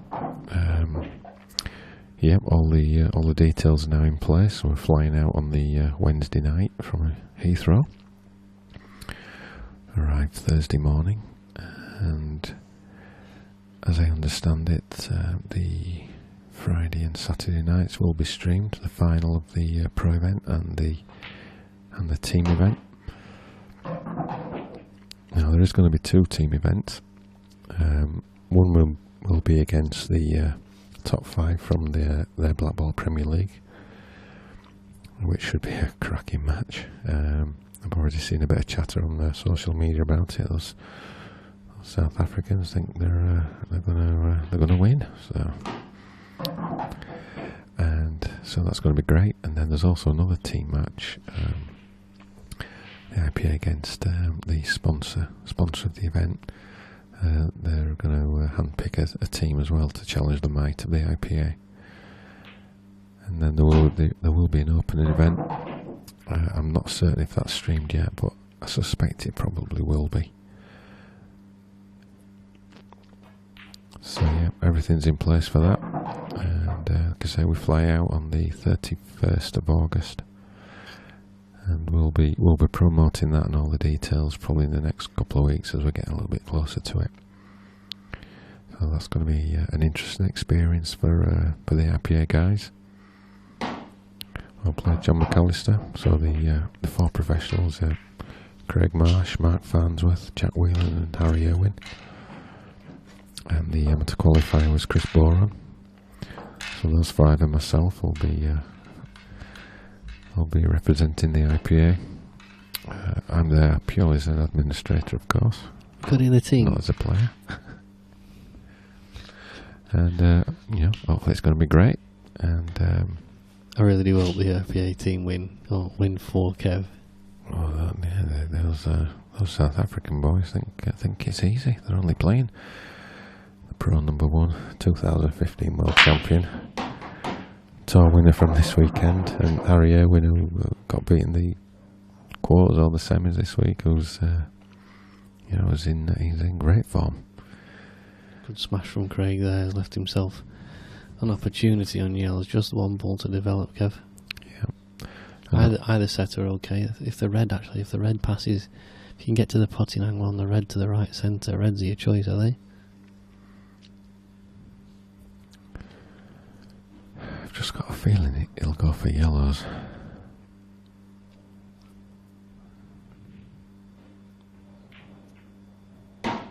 That's not the best shot.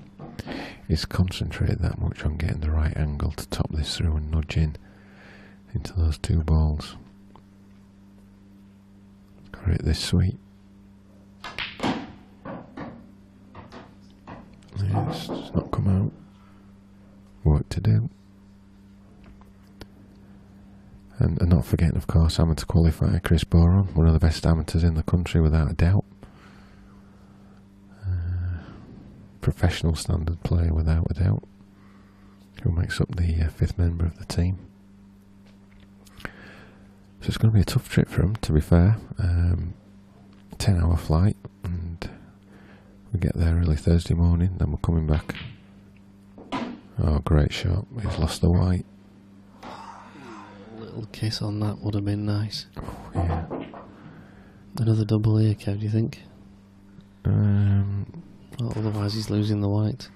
He's losing the white anyway, but if he doubles it, he might be able to hold it to get position on the yellow to the bottom left afterwards. He might be tempted to clip it in with right hand side, and then if the white comes across, it might nudge into that black and yellow. It's brave putting too much right hand side on where the white ball is. See what he fancies. It's probably the right shot. These guys are pulling apart a little bit of right hand side.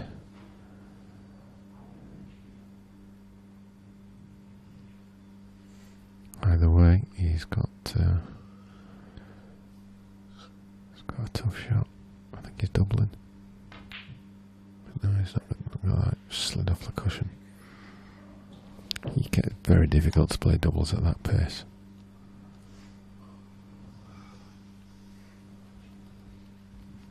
So, John, this is going to be a big frame because he's got back to 6-all, but getting ahead in a match where you've been behind can sometimes be quite a challenge. The psychology and the mentality reverses. So it's going to be interesting to see how he handles that. Should he get the opportunity to handle it? Pardon? Should he get the opportunity to handle it? Because you said if he goes ahead, we've got to. But he had a plan B in place.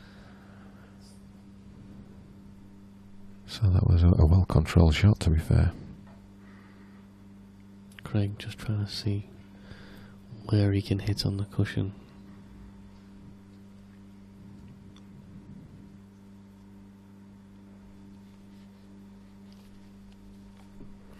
You can see that red's almost touching the white where he's only going to be able to hit just below the centre bag. That little bit of slide might help him here, Kev. Yeah, he'll be reasonably happy with that. He's blocked John's red, so.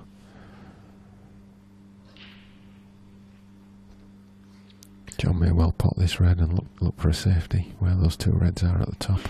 What about coming off the side cushion, Kevin, trying to knock this red over the bottom left pocket? I don't think you get any risk of fouling, really, and if he plays that, then you're in a really good control position for the frame. Yeah, but I think you'll like to get rid of this one. I think we might see a safety at this end of the table. It's quite a large target for him to hit, so he's got to put this in a good, safe position, hasn't he? Yeah, he'll probably just bounce this red off the cushion.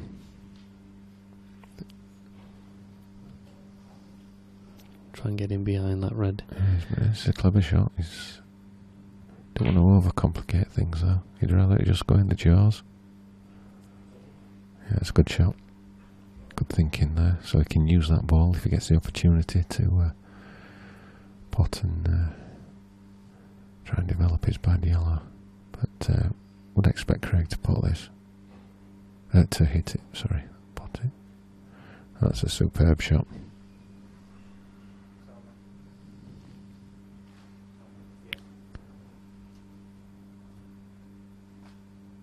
But John's still in the box seat in this frame.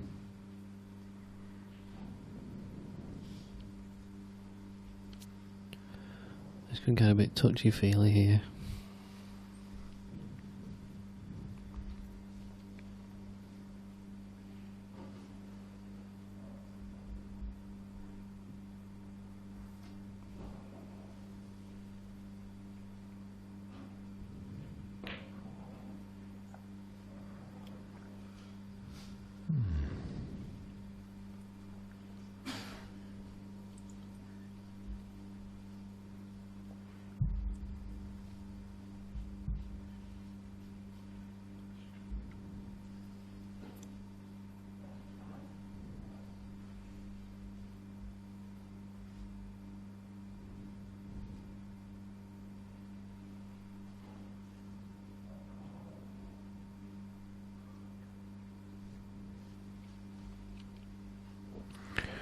So, in the other semi-final, Liam Dunster, he's having a fine run. He's 7-2 up against Neil Rayborn.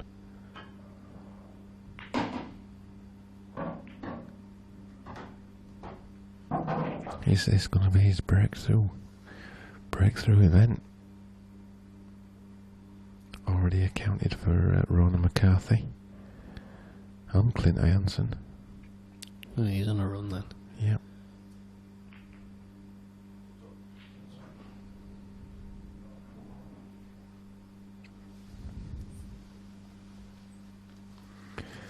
And in the semi-final of the amateur event, Michael Oliver, who we saw on the stream earlier, he's 3-0 up against Lee Ray.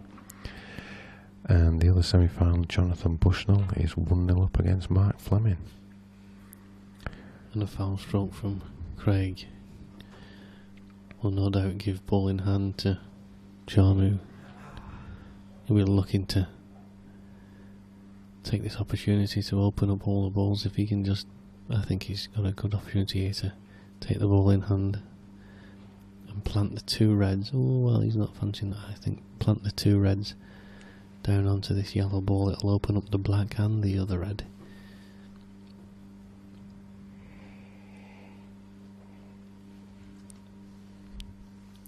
No, he's biding his time. He's going to pop the yellow and then probably re-snooker. Probably screw this back about 2 feet.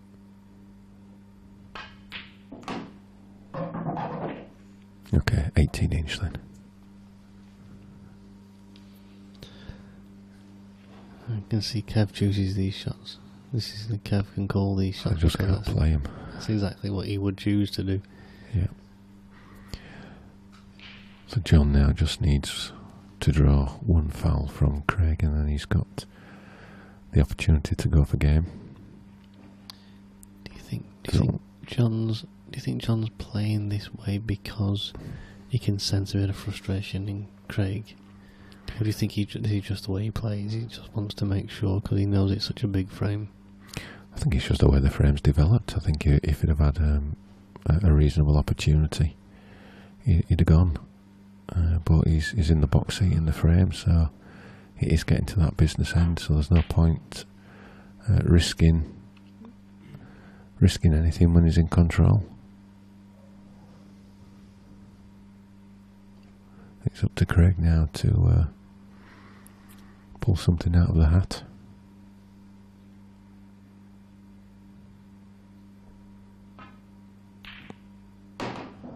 And it's certainly not that.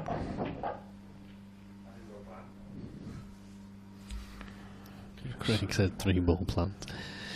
So I said it didn't go to plan. He's tried to play the yellow into the cushion and then the red, hasn't he? He just got it almost a quarter of a ball too thin. Michael Oliver goes 4-0 up against Lee Ray.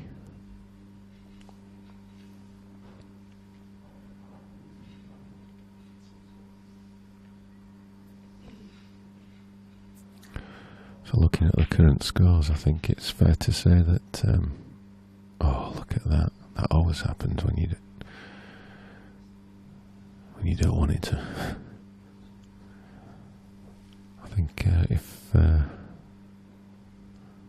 results go as we expect, I think the next match on the stream will probably be the Pro Final.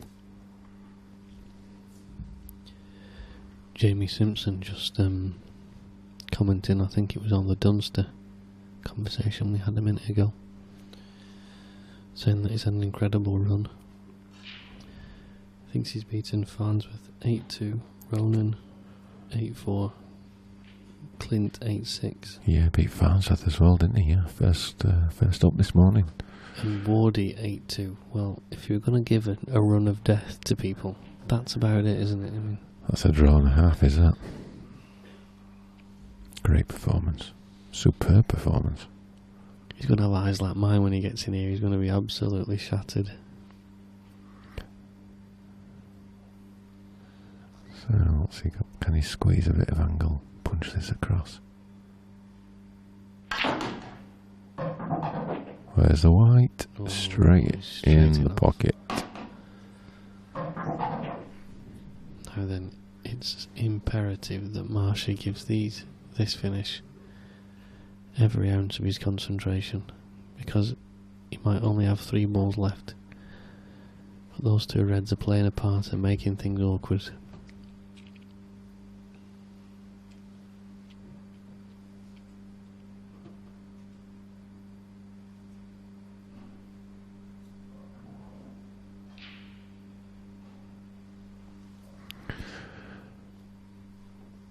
That could be his opportunity to get into the final. Gone. It's a good shot from Marshy. He can get across the table now, leave himself as straight as he can on the yellow. Just got into that a bit more than he wanted. Just a bit of a huff and puff of air. Release the tension. Arms just tightening up at this late stage.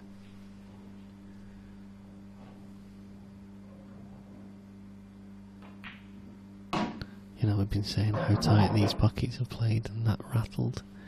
It was probably about as good as he could have hit it. This black to get on the hill.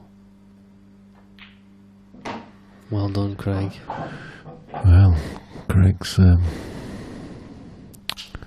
to be happy winning that frame. He kind of expected to win it after he went in off and gave John those 2 shots.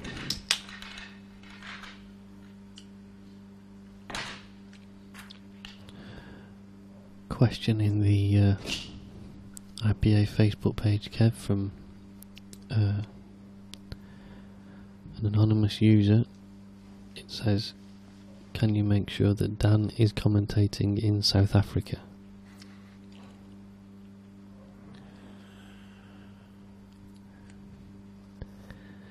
Forget Brighton. Sorry, I can only answer questions when we've got a name that we can answer to. The question was from Dan Rush.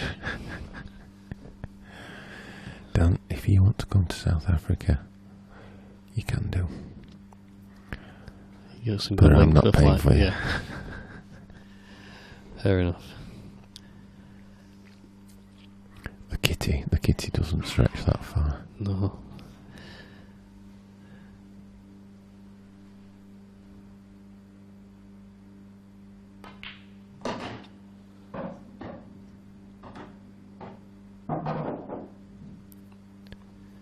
It's okay, Marshy. He's a bit frustrated. That's not where he wanted to be, but just means he's going to have to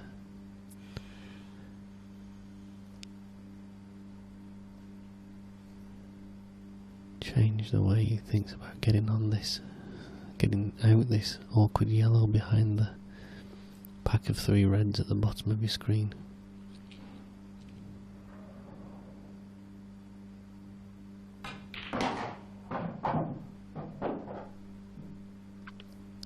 Nice shot, managed to keep the pocket open.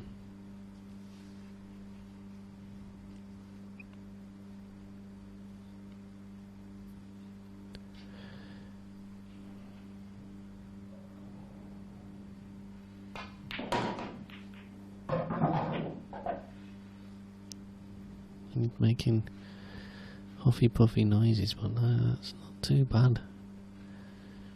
Craig can chew the yellow at the top right of the table now.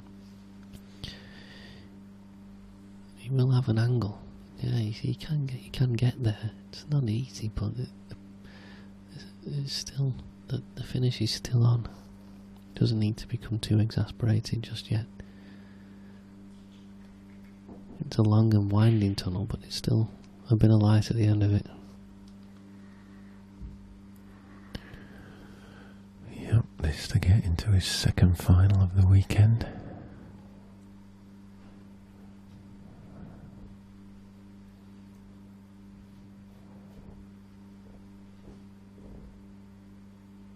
Just 5 pots.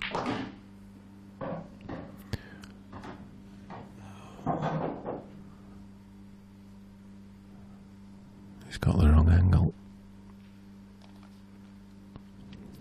Yeah, see, Kev, he can get to this. He doesn't need to worry too much. He can just pop this yellow into the left centre. He's just naturally going to come down into that red. He's going to leave himself a long yellow afterwards into the top right, but it's still, you know, he's still a chance here. He's got to remain positive and keep making sure that he's trying to do his best to judge his cannons. I think he's playing this one right centre next, I would have thought.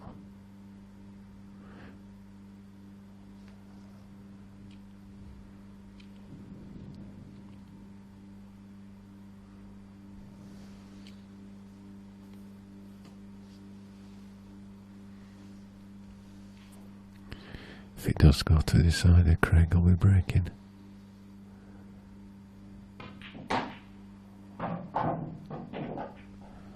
Well, it's got a double, but I don't think he needed to put any backspin on that, Kev. He was naturally coming down full ball into that red. I'm not sure where he was trying to go with the cue ball, or if he was just perhaps trying to get distance and get it away from the balls he was careering into. But Anyway, here's his chance. I think he was just trying to avoid the black. It's on its way. Oh. So, John McAllister, your wish has come true. Although nothing easy. His heart's going to be pumping a bit now, isn't it? Well, he'll be looking at this table thinking, well, I'm glad I've got to you, but I wish it'd just been 2 reds instead of the full set of 7. So he can either grab the bull by the horns and try and pop the red right centre, or he's going to look for a little safety, but I think you've got to, if you can put that red into the right centre,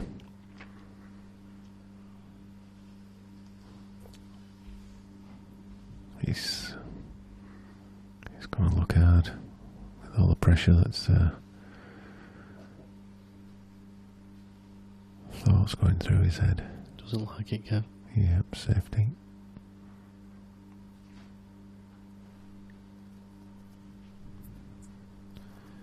I wonder whether he left the path through to that yellow while she's looking at it.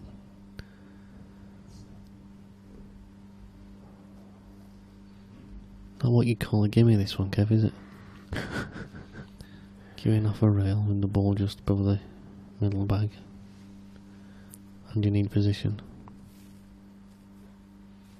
Well, he's looking at it. He thinks he can get through to the potting angle, I think. Off the cushion. Is that what he's looking at, you think? Yeah. Difficult to judge, Kev. He's sitting already. These cushions are sliding a little bit. He's had a vision. He's sensing the glory shot. Here we go. Good attempt with that white. Alright then, here we go.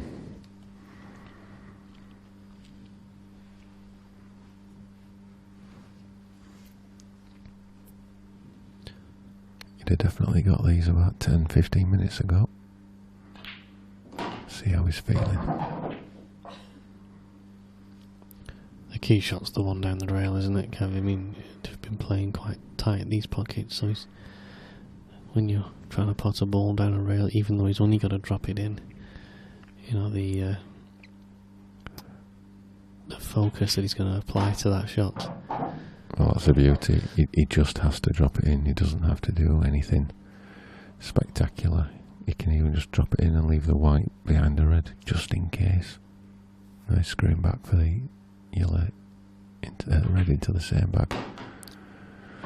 Didn't touch the sides, Kev. That tells us how he's feeling. So he'll take this one and then the 2 at the top. And then his last ball will be the red over the bottom left for the easy black. So we could be going to sudden death. Not literally, of course, just in there. That's quite a forfeit.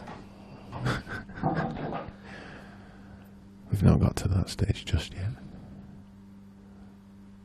I don't know what rules they are, where you have to die if you don't win, but probably not the sponsor's choice. No, we may run out of players after a few events. So good stuff. It's going to the decider. I think the game probably deserved the decider. Yeah, 2 great players in top form. Kev, just before they finish, they play the final frame in the pro events when they used to have the Blackball shootout. What was the reasoning behind moving away from those? Well, I think there's a place for Blackball shootouts in the game, but not in the pro game. Team events and the like. Yeah, possibly. I mean, you know, this is a professional game, and a Blackball shootout is, I won't say it's a gimmick, but there is a type of event where that suits better than a professional event, I think. And so anyway, here we go. So he's putting a red. How does that split? He's hit the break as good as you could. That white came right up and down the middle of the table. Well, And it's a chance, Kev, that's all he's asking for. He's got a great chance. And we can just see on camera 3 that red just above the yellow at the top end of the table goes in that top left corner bag. So he's going for reds. This is his march to the final. Just to give you an update on the other semi-final, Neil Raybon's won the last 2 frames. It's now 7-4 to Liam Dunster.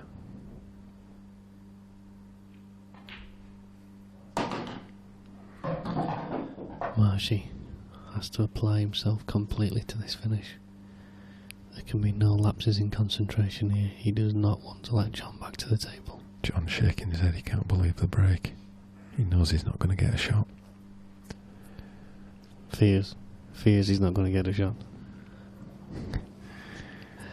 I'm not having Marshy blaming you. Quick update in the amateur semi-finals. Jonathan Bushnell 2-1 up against Mark Fleming. Michael Oliver 6-0 up against Lee Ray.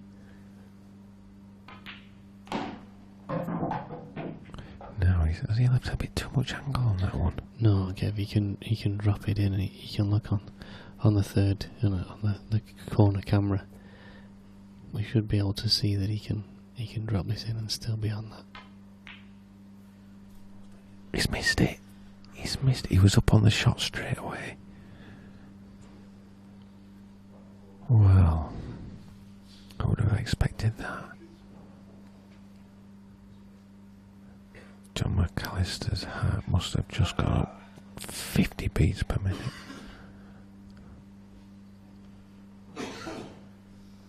But nothing easy.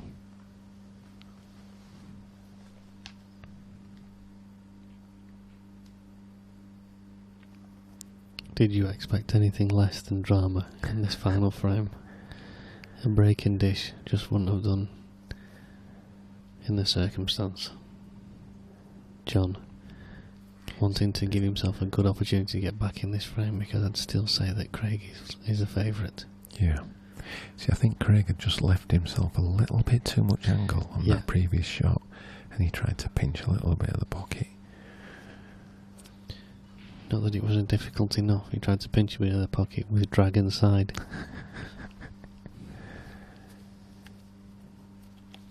These Welsh boys are brought up on Dragon Side.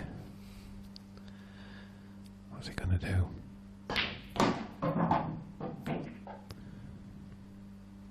Well, that to me, he's not going for the skill shot, I think.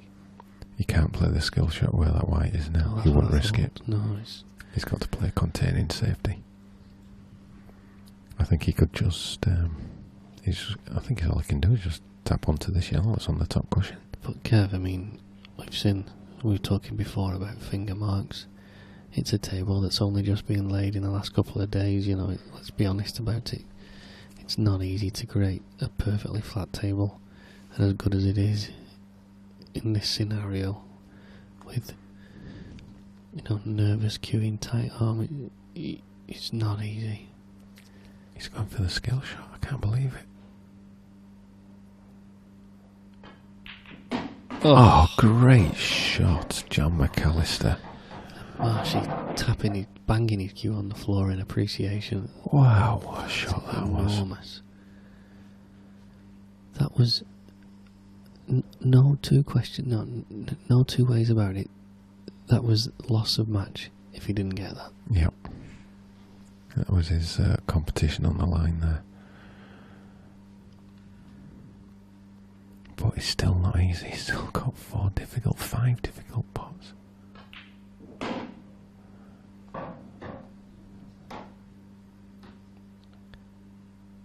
We're talking about inventive shots, and but in the circumstances, Kev, that is as good as a shot as I have ever seen in a final frame. Yeah, like you say, under the circumstances, probably shot of the weekend. That had to be absolutely micromillimetre perfect. The fact that he was cueing the white off the cushion made the degree of difficulty of that shot ridiculous.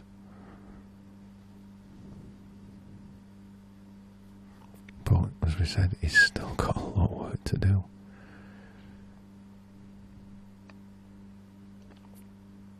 He's probably thinking putting this one in the middle and probably canning it into the yellow on the right rail. No, he's just playing on it. So he's going to have to play this with some right hand side. No, he might be able to play ball to bring the white across. Just wants to be closer to his work, doesn't he? So the braver he is with the cue ball. Yeah, he might be okay with this. Just a little touch on. Big shot. He's played it well. He's played it perfectly. What a clearance this is. They talk about Alex Higgins' clearance against Jimmy White in the snooker. This has got to be up there in that. Well, I'm not saying anything until he's got him. He's going to stun this and leave a tiny little angle. He's tried to run it through to leave bottom side. I think he's alright. He can just top it in, come off the cushion, leave himself. He won't be topping, he'll be just stunning this up, I think. Do you think, has he got enough angle to? I think he's going to punch it in. Yeah. Just like that. John McAllister, take a bow.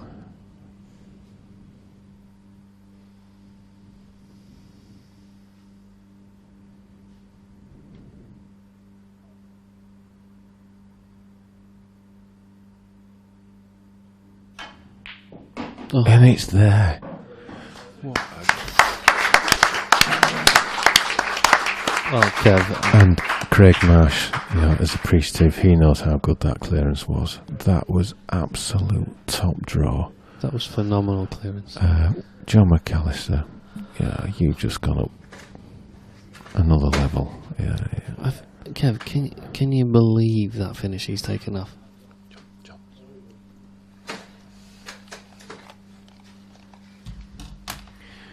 We're just going to grab a few words with John.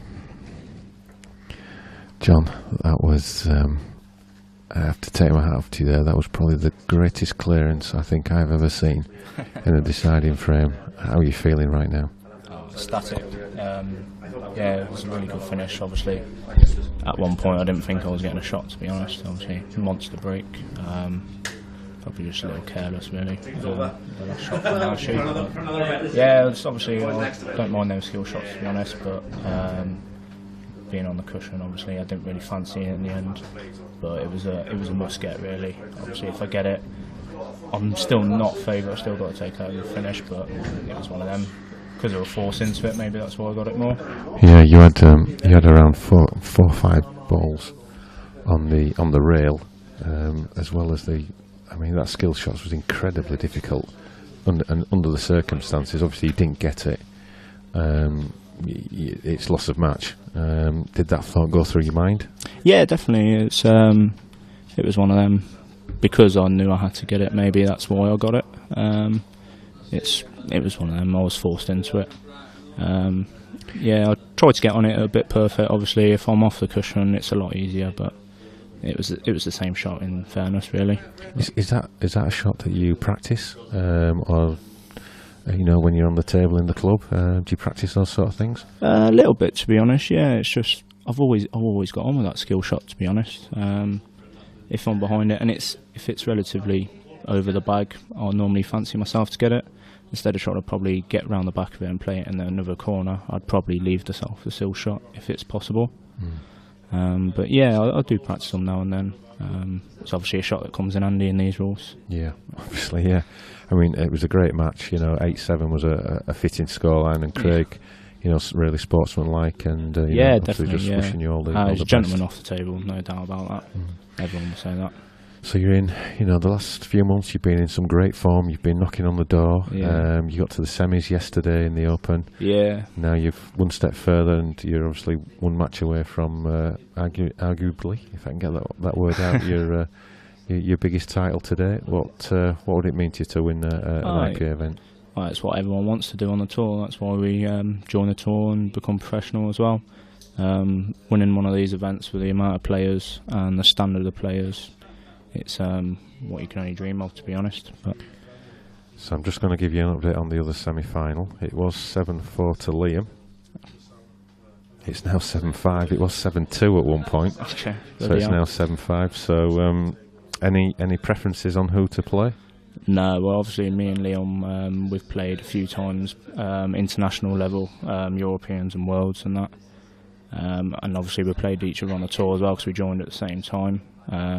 Obviously Neil, you're going to have to scrape him off the table at the end of the day, same as Leon really. But yeah, I don't mind who I play. Obviously the way I'm playing, I know I can beat anyone at the moment. So. Well, John, that was absolutely a pleasure to watch, pleasure to commentate on. And like I say, that clearance in that final frame was, I think, the best I've ever seen. So well done to you. Yeah. Cheers, mate. And yeah, we'll see you in the final shortly. Yeah, on the same table. So well done. Cheers, Kev. Appreciate it, mate. Thank you. So as I said, the final will be coming up shortly. The other match is 7-5 to Liam. So as soon as that's finished, the final will be on the stream table. So the winner of that will play John, and so we'll take 10 minutes, and we'll see you back shortly.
They haven't moved in 10 minutes now. One on each arm. Dave, it's hard to remember. See Mrs. Dave, where is it?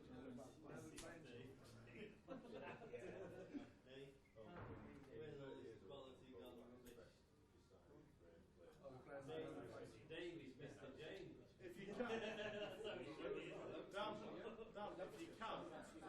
get Marshall in the final. Because he's brilliant. Brilliant. I still go down the frame once. Well, he has to give me a shot at something, even if he's stuck with me. At least I got the counter cushion and it's that wall. At least I'll have some sort of shot. I always got to get a shot, definitely. Okay, I'm looking at a shot.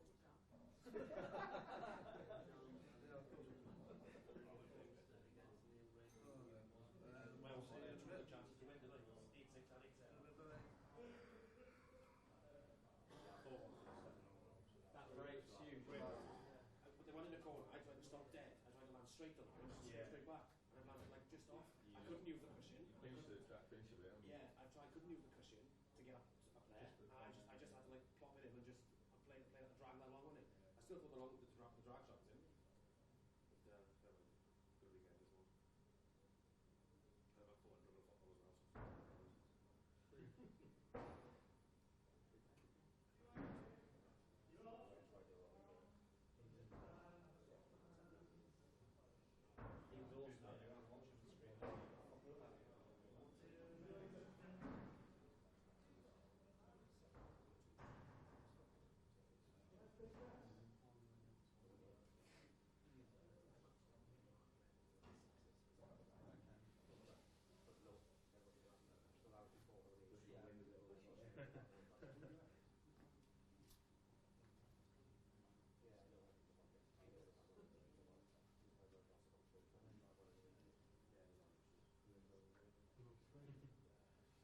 Yeah, cheers.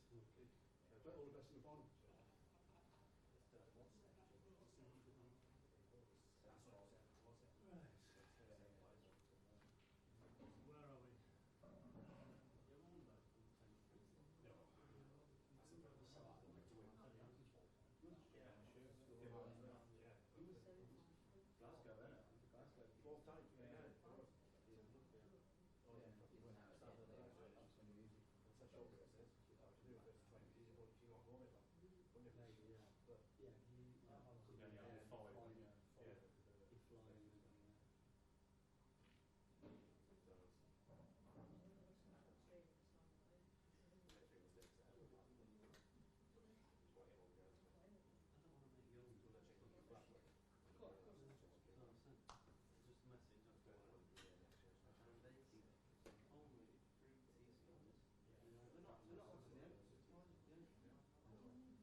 Where are we?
Yes, no, I think golf course. Go away for 2 weeks. Have a week's practice in South Africa. What time are we on now? 5 to 7. We could probably get 9 in. Yeah, the Warwick is only 10-15. Yeah. Well, Watson closer. Warwick is a lovely course though. Yeah, it is nice. I think my best shot I've ever hit there. 215-yard 5 iron to 2 feet for an eagle. There's one right by my house comes to a nice course. You played at the Whitmatch one? It's meant to be really nice, of course. It used to be like 2-3 away in this that. The club ones. Some of the days when you get the waiting list. Now that's cheaper. Yeah, it is expensive. Yeah, it's meant to be a really nice course. Yeah, I know the Warwick is good. No, you definitely couldn't play quite happy to pay for him to play there, but no chance.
actually, I would wanted to do punch change the side, but obviously getting off down the bottom. I know I jinx him when I say come so in the side. Whenever I say that, I say the count is the 1 to 2, you know, the 3 balls. Still. I know, it didn't pay off like. Yeah, but it's still Fucking massive. 1 to 2. I don't think else can get there. Hold on, you must have known this season. Might be anyway. Jules on him and that. Are you back young for confidence? Yeah. I need more than this. Terrible cut back on it. Wouldn't be allowed to play like that. I'll do you 20 for 30 if you want.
Yeah, I've seen that. And then they just the next straight mark, they drive over them. Can you imagine if they're lost from there? I never realised what happened after we told them.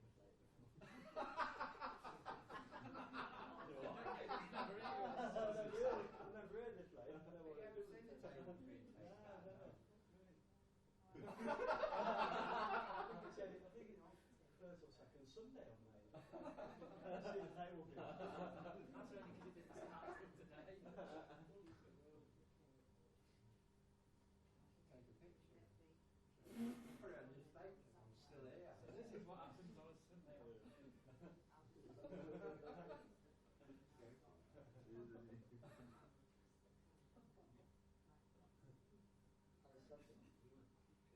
We were 24th, 22. Extreme respect. 24th. We missed an easy one to win. They missed an easy back to win. To win. It was a stream of 20 minutes.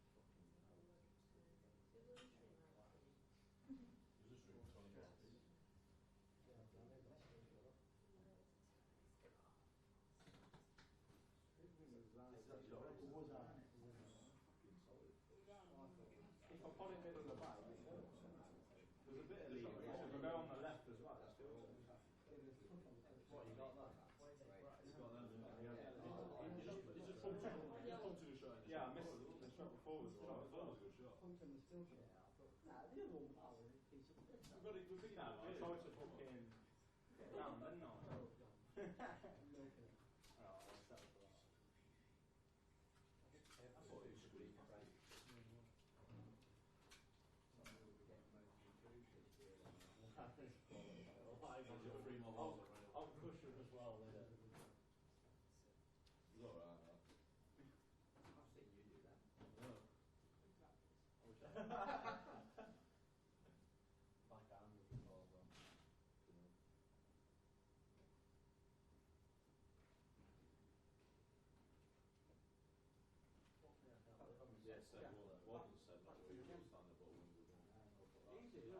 The one thing about Seb's 8 quid up on it, lost the game yesterday. And also back up to the console. And you didn't have that one last one. The tour phone one you never had there, was it? Yeah, you weren't at value then. Yeah, when I got there I was freezing. Free, went down to Jeff and still Drop me a couple of hundred or I'll go back to it.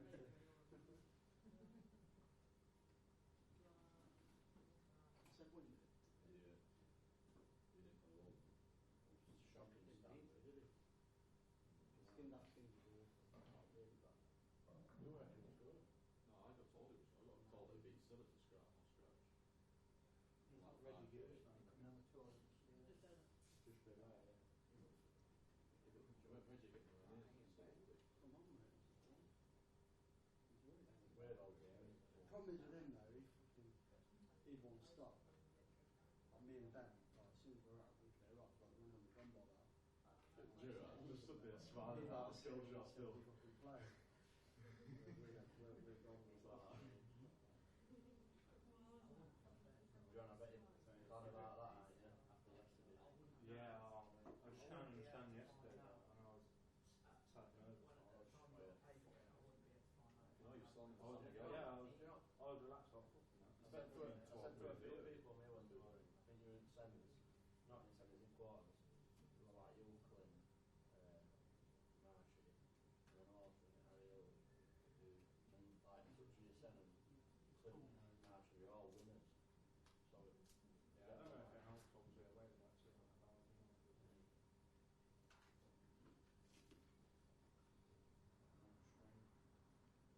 I'll beat you for the loose. I knew you were going to get that in. I didn't see it. So that's the joke.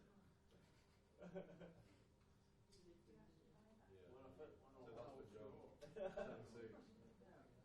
You told me when I just showed him what it's like to leave at the start. I had to do it in the start. That's why I missed the straight back, just to Make him pay. Yeah. Don't do that to my job. Fucking hell. I'm glad it went on stream.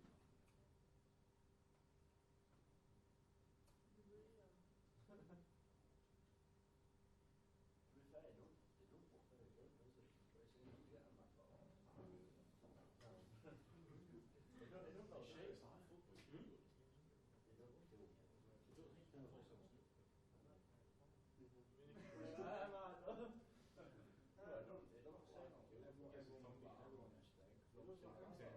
Scott Ross beat Jack and Hibbert. What's going on? Twisty. Yeah, but it's like Yeah, it's like yesterday. Obviously, Margie got beat. Checked it back down, checked as well. Clinton. Yesterday. Sometimes you do get it also. Do what? I don't know. Nah, he had more to lose. He had like a easier for that. Obviously, beat Josh and he beat more to lose.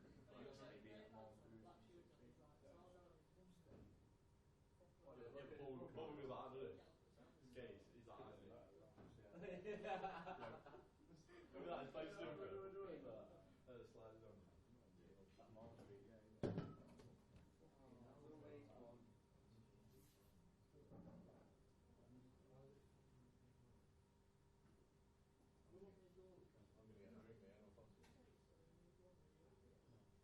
I'm not getting it, I'm just saying. I'm not going to fucking buy it anyway.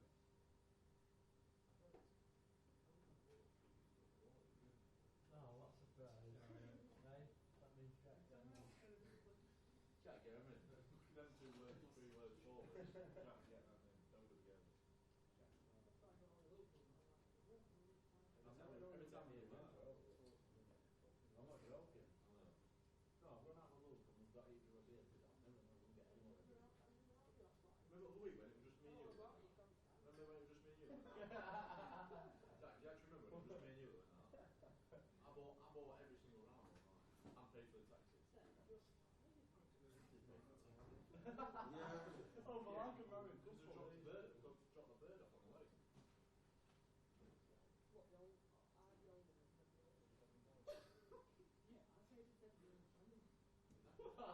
And they didn't pay it, I just got a little answer.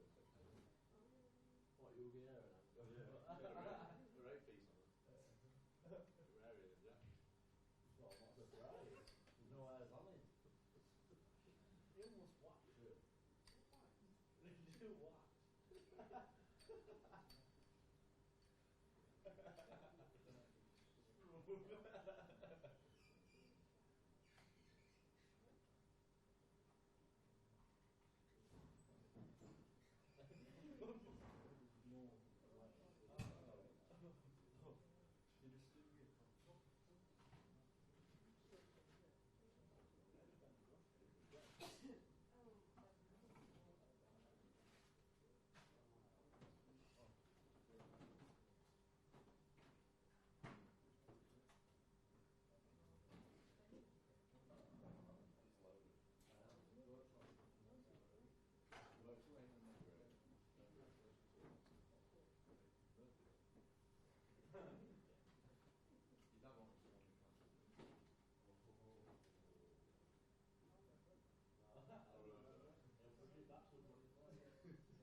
What,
on your What's this do?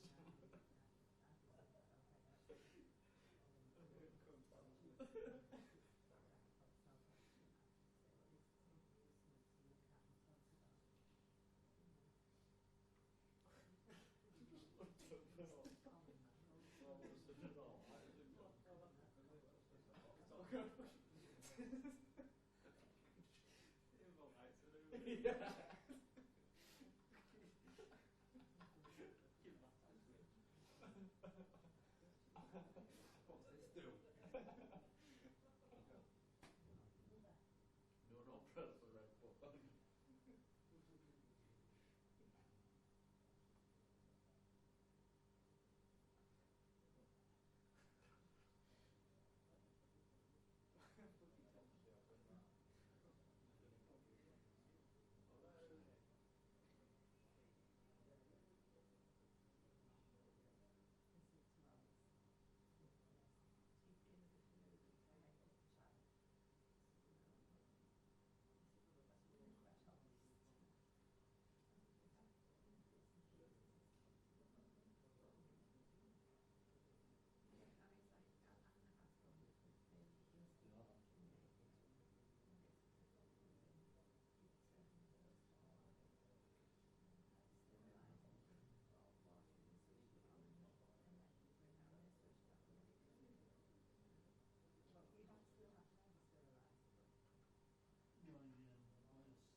Your last match?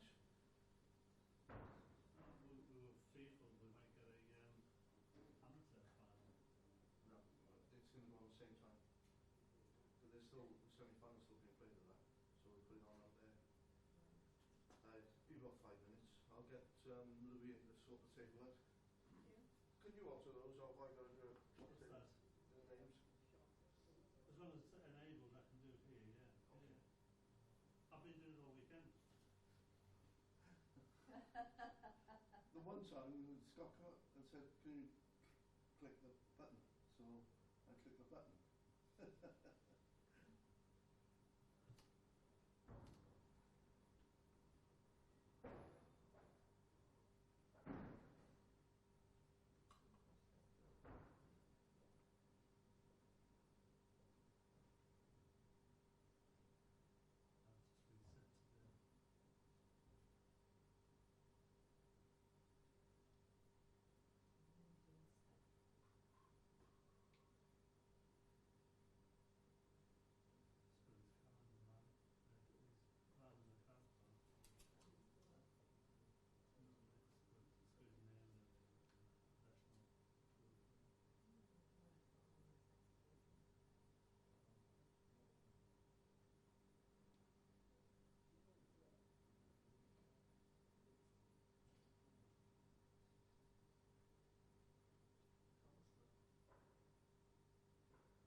14 as well, 'cause that's where the final for you.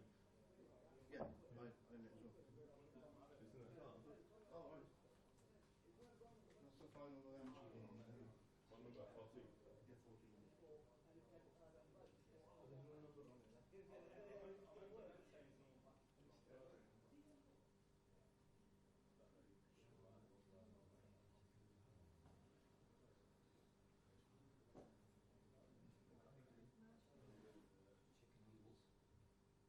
so that time of the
121221.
First frame, John McAllister's a break.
Dan, this side please, just in one of the seats.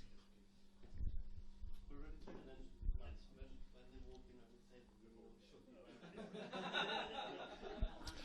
Okay, and welcome to the final of the European professional event here at the Chesford Grange Hotel in Warwick, and what a final it promises to be between two of the game's rising stars. It's a real England v Scotland battle, so it promises to be an absolutely superb match.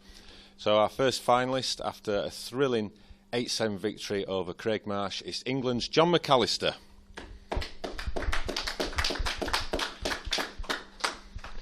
John, that was some performance in the final there against Craig. Yeah, cheers, mate. Yeah, I thought I played really well. Took a lot of my chances, and obviously that finishing the decider summed it up really. Yeah, I mean that was probably one of the best clearances that we've seen in the IPA history. Really, that was. You must be delighted with how you kept you cool under pressure. Yeah, definitely. Obviously, like I say, I was queuing well, and yeah, I fancy getting them. Obviously, they were all there. I just had to work it out and keep my nerve really. Managed to do it. So one match away from winning your first major IPA title. What would that mean to you? Oh yeah, be over the moon. Obviously, I won a couple of amateurs, so.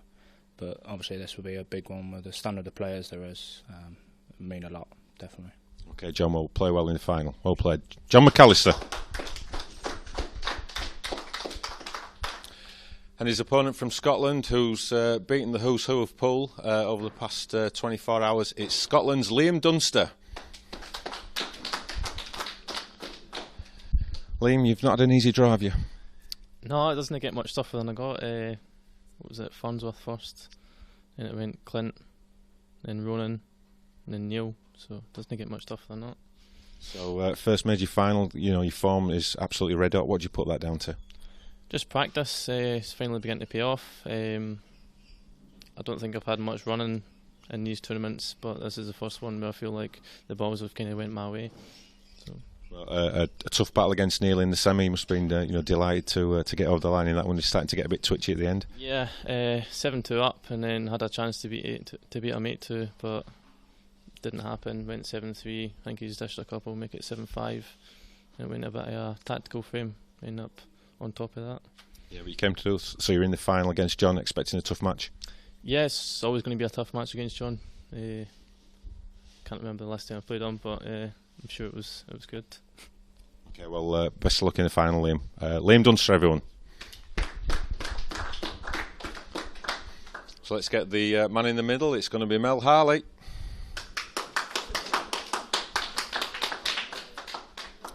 Okay, so it's a race to 8 frames for the title of European Professional Champion 2016. So I'll hand you over to Dan Rush in the commentary box.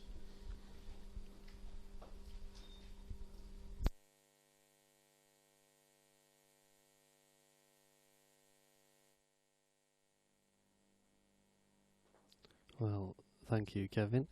A little bit.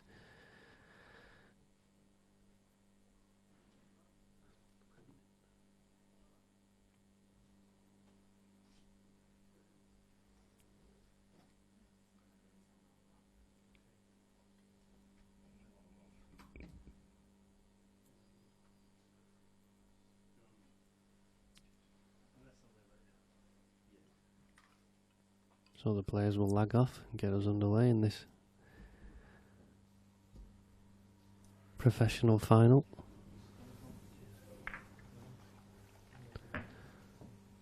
It's set to be a really good match, and I think the two players in such good form, it's almost impossible to pick a winner.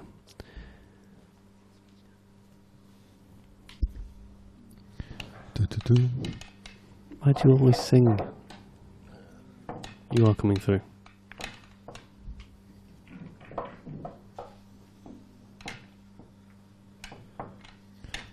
Testing. Testing.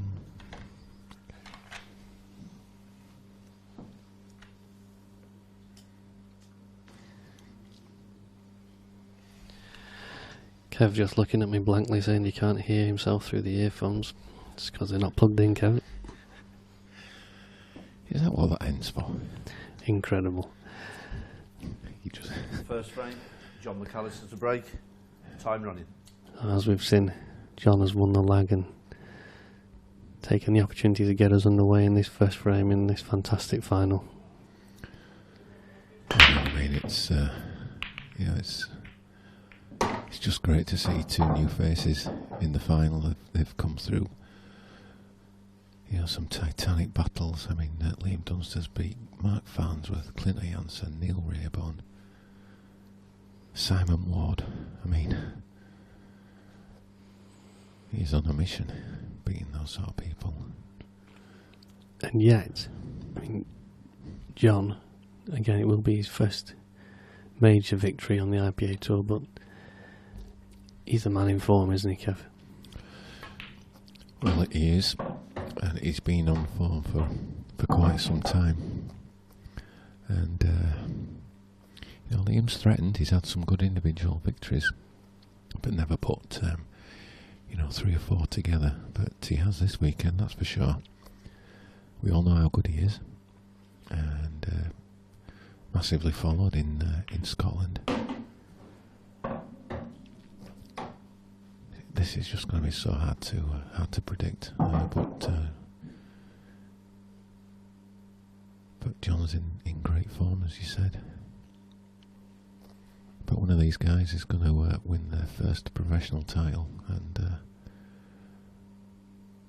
it's going to mean a lot. So it could be down to just who holds their composure the best over the next hour. And for two young lads, Kev, these two guys are examples of how to maintain your composure, aren't they? They're never going to rush into a rash shot.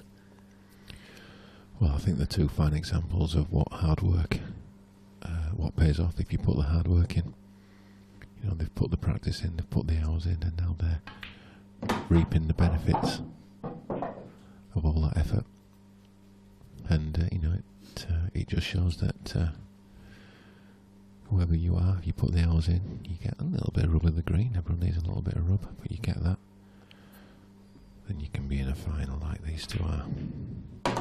He's played that case nicely, Kev, but it's just gone awkward for him. You can see from the angle he's got on the corner camera, he might be able to just screw across the table and then come back through the gap of the reds, but it's asking a lot, isn't it? Where do you see this black going, Kev? Top left. I think he's got to screw this into the probably bottom right to screw it into the put it into the bottom right corner. 30 seconds. Screw the white off the left hand side cushion and back across.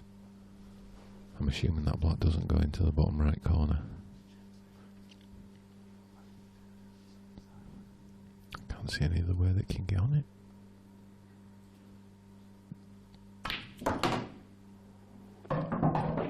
That's pretty good, Kev. Yep. Does look like the angle is, if he just puts it plain ball, he should excuse me, he should just run into the far knuckle, I think.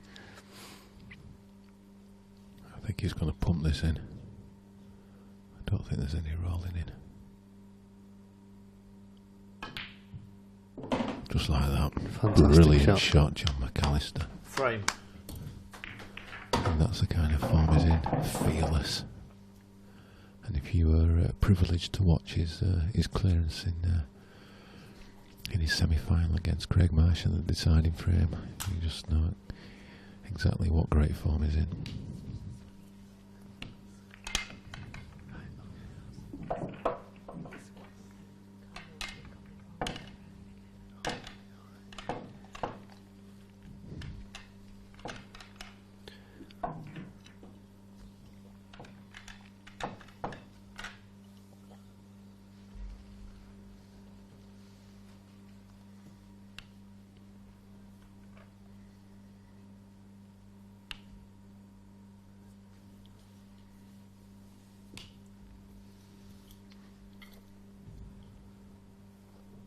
Second frame. Liam Dunster to break. Trailing 1 frame to 0. Time running. Our referee Mel Harley gets the second frame underway.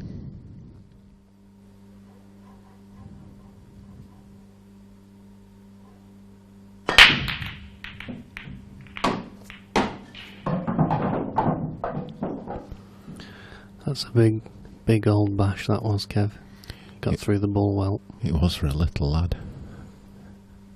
Only little in physical stature.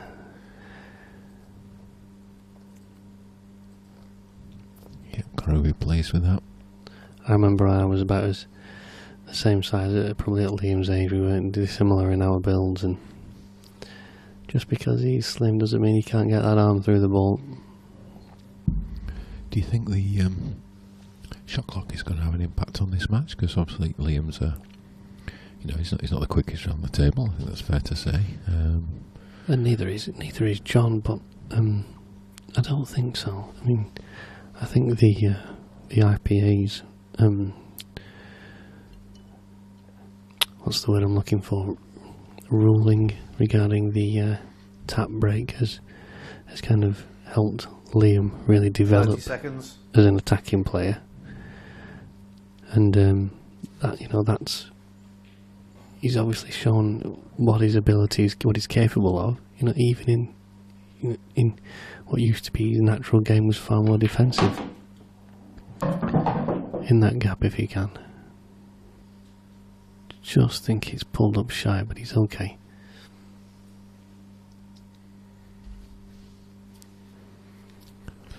Yeah, there's just one tricky-ish area, that's top right where that yellow's on the rail. Probably be leaving that second last ball, probably. Putting that, and then the yellow that's nearest to him, to the white now, probably his last ball. I think no, he's on that one to the left centre. Roll this in, get the whites, and just probably flick off the red and leave him low on the other yellow. Just like that. Got to make sure that he leaves himself enough angle to be able to get the white ball out, but also so that he's not got too much angle where he can't get the white ball back down the table. So important this, he wants to be behind the baulk line, he wants to be this side of the baulk line in about 45 degrees angle. Well, he was in no man's land there. Yeah, just tried to force it to stun it across rather than having to screw it across, and we've seen already, Kev, these bags are not giving that kind of pot away, are they? No, he hit it too thick anyway because the white's nowhere near where he wanted it to be. So some early tension there from Liam.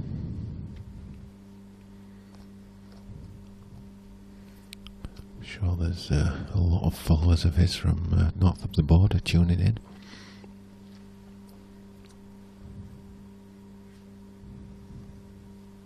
Hoping he can secure his first title.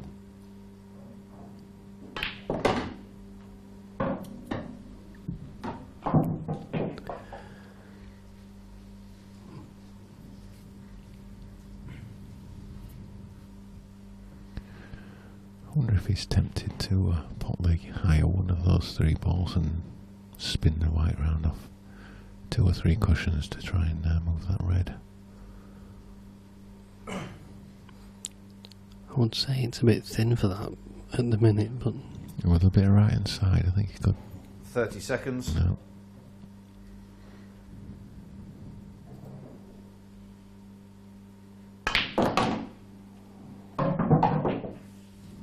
That's unlucky. That shows how confident he is playing those sort of shots.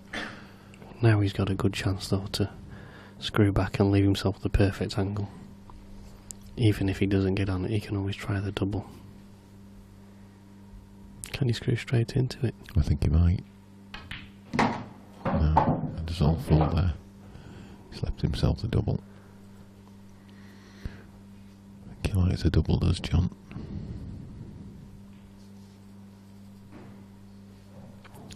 Do you know he's really impressive is his pace around the table never changes. Ooh. That's unlucky.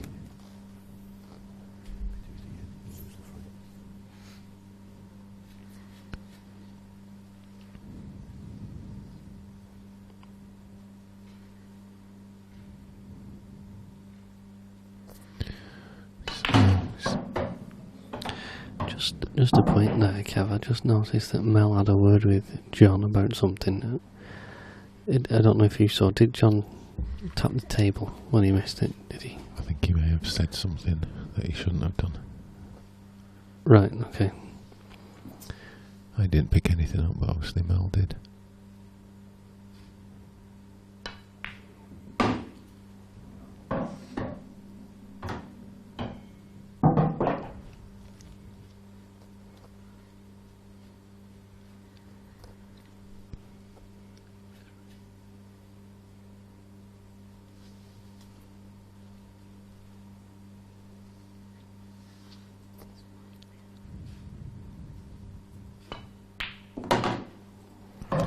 Just a little flick on the black there. Just got there.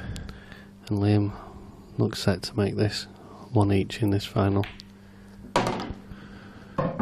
Frames. One frame all.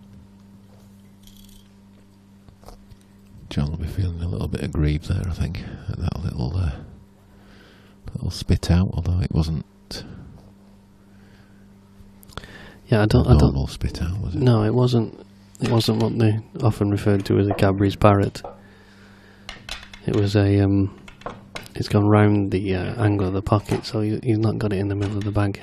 Don't get me wrong; it probably still should have dropped, but at that pace, they can do that, Kev. They can, yeah. But he had to hit at that pace to create the angle for his last ball.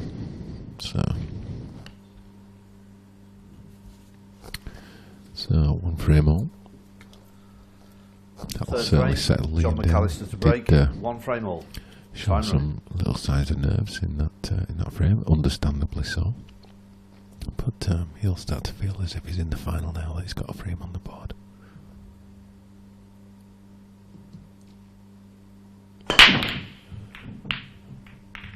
Huge break from John, and that's the first time he's gone dry in quite a while.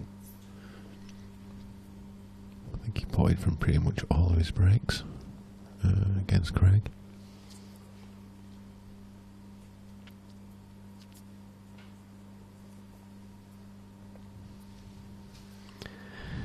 Well, he hasn't lasted a simple opening first pot, Kev. Don't think that Liam can get through to either of the reds on the left of the table. He can get through to the yellow on the bottom right of the table, and it is a natural angle for him to get back over to the other side of the table for the yellows, but it's no gimme. I think from the if we get a chance to have a look at the corner camera, you can see there's quite a bit of distance between the yellow and the pocket, so it's not an easy shot. 30 seconds.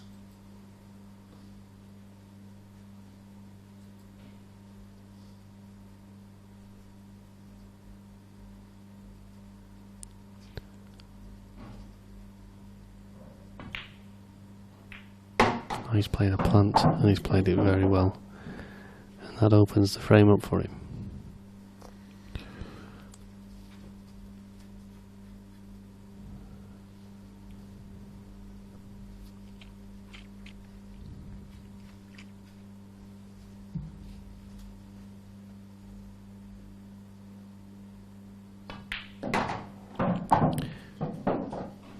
So, just reverting. Just go back to the main screen.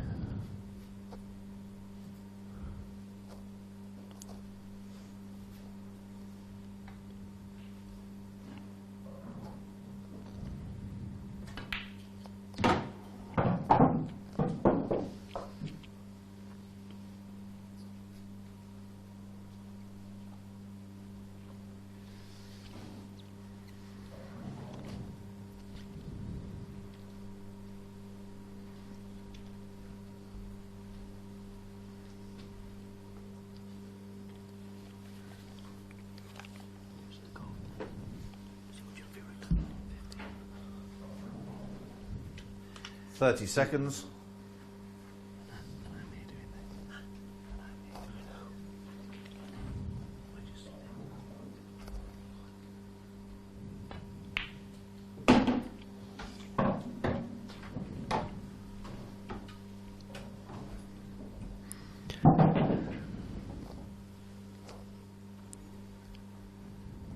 Nice to see just off commentary there, Craig Marsh has come and just give me a bit of news, and he's back smiling and happy himself now after what was no doubt a difficult defeat in the semi-finals of this event. Enthusiastically telling me about Jim Furyk's 58. More importantly, Liam's looking to take the lead in this final. Both players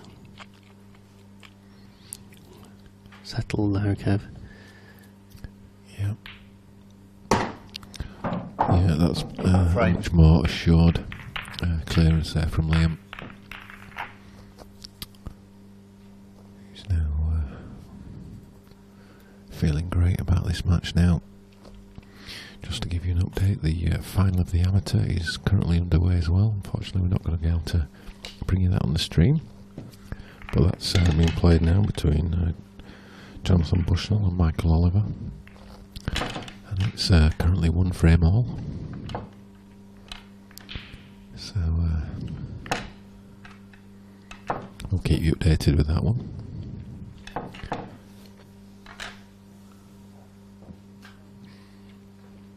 And also just a reminder, we do have some spaces available at our final event in early October in Brighton.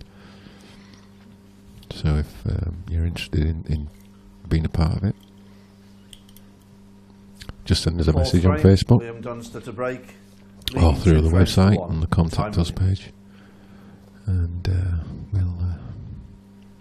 we'll get back in touch.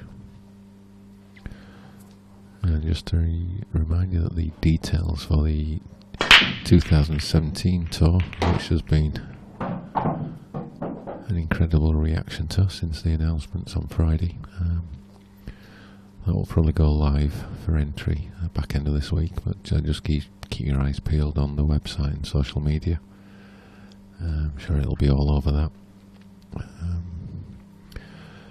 If you are thinking of entering, my advice is that don't hang about, because I suspect, based on what happened last year for this year's tour,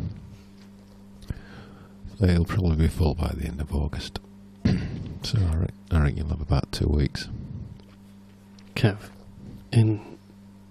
just a question for those people considering entry to the 2017 tour. Do players that are already on the tour have priority? They have got this week to 30 seconds to get their application in, so they get a week's advance opportunity. It's dead generous. And then it will then go open to the general public. And as I say, you're either in or you're out. I mean, we are, such has been the level of interest and a good shot, Liam. Being generated, inquiries that we've had and feedback. There's been a few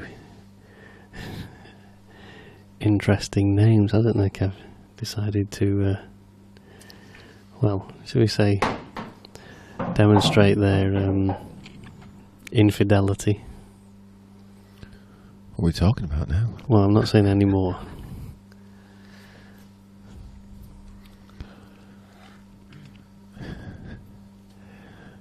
Anyway, yeah, it's going to be busy. 30 seconds. So yeah, when it does get announced, I would recommend that if you want to be part of it. In fact, yeah, it's quite funny. Just as I said that, one of the existing players from the tour this year has just paid his deposit for next year. Just flashed up on my phone. So yeah, it may be that we've capped it at 224, but maybe we might cap it at 200 and run and at 212, and maybe run a dozen qualifiers. Not quite sure yet. We'll just see how things go. Liam looks to have landed okay on this. He's a bit straighter than perhaps he would have wanted. I think the match so far is just falling perfectly into Liam's hands. He's managing to clear from it, give himself good opportunities from his break. He's not really having to do too much work. Just hold his composure. So I think he's not having to come out with big shots. But that's so important, isn't it, Kev? That the finishes that he expects to take off, that he does, because there's so many that are missed. Yeah, absolutely. No matter how easy they are, you've still got to get them. A lot of pressure on these two guys. And that's another one in the bag for Liam. So, how's John going to respond now? Kev, I've got to ask you a question if I can. You've asked me enough questions this weekend, honestly.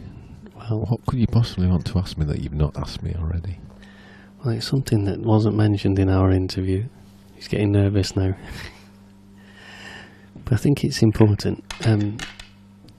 One of the, for me, really positive aspects of the tour is that in the last couple of years we've been able to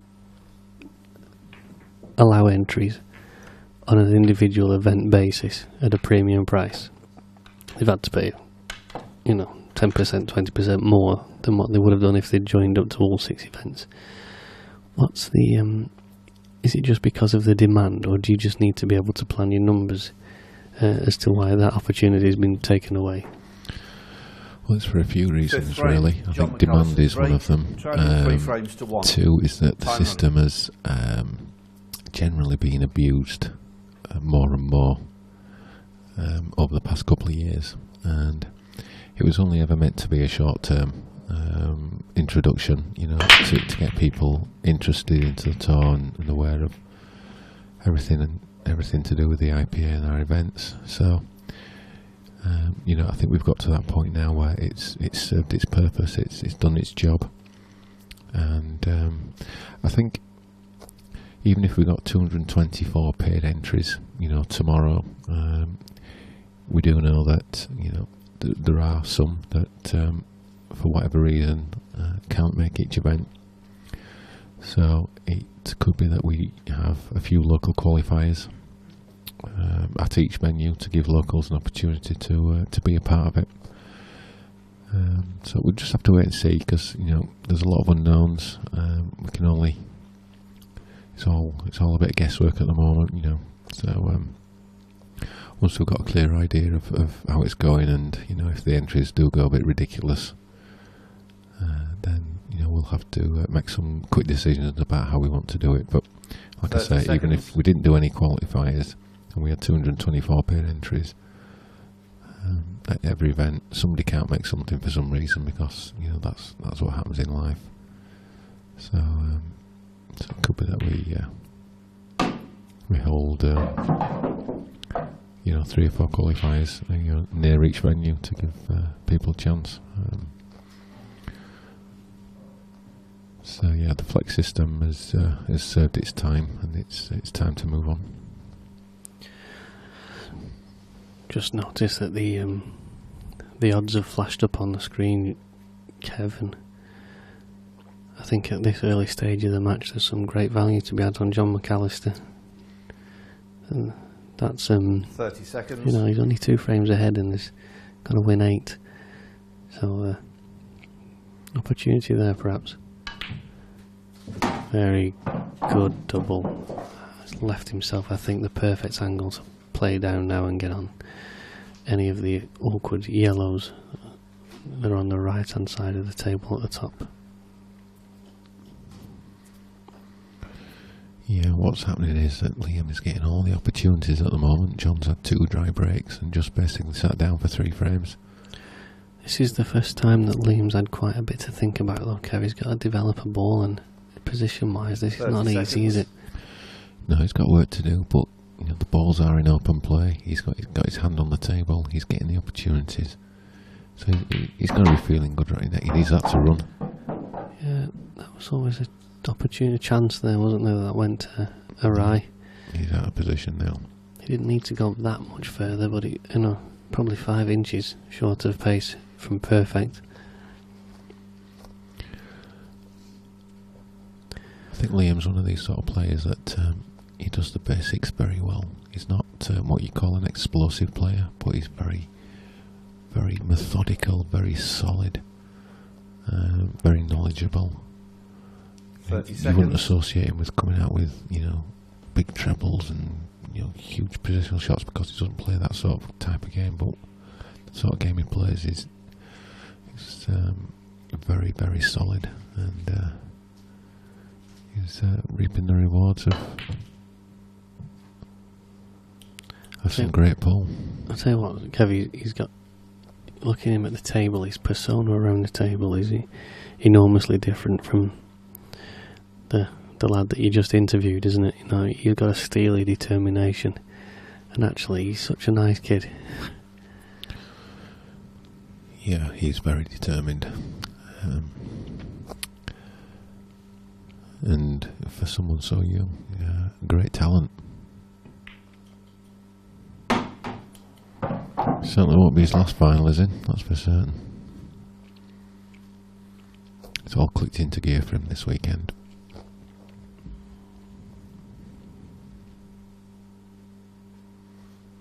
So big frame for John.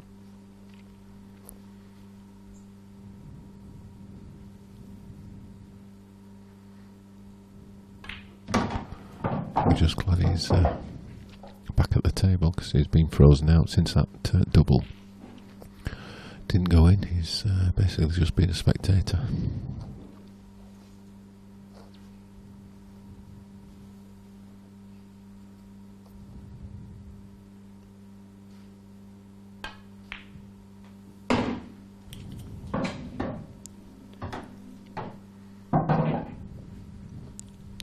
a little bit wide of where he wanted to be, but he's fine. He's just dropped this in. The ball then down the top cushion.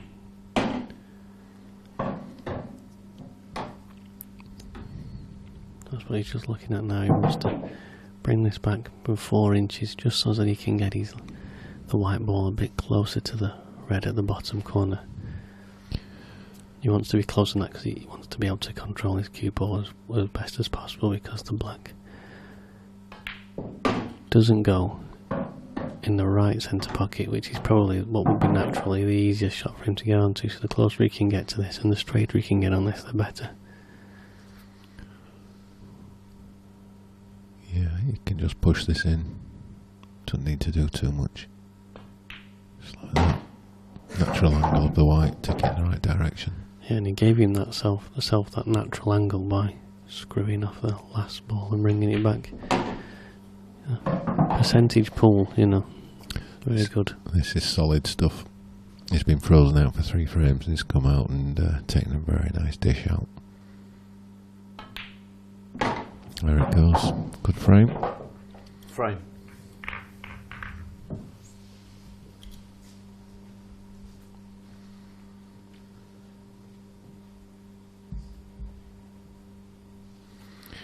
Just to update you on the amateur final, Jonathan Bushnell was taking a 2-1 lead against Michael Oliver.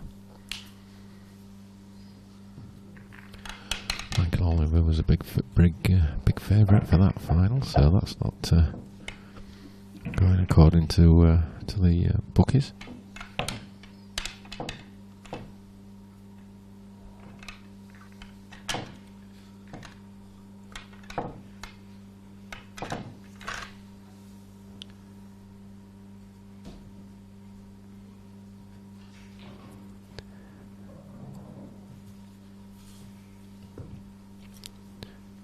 People watching the final who 6th frame. Liam Dunstan didn't to catch break, the semi-final leading against 3 Craig frames to Marsh. 2. Time running.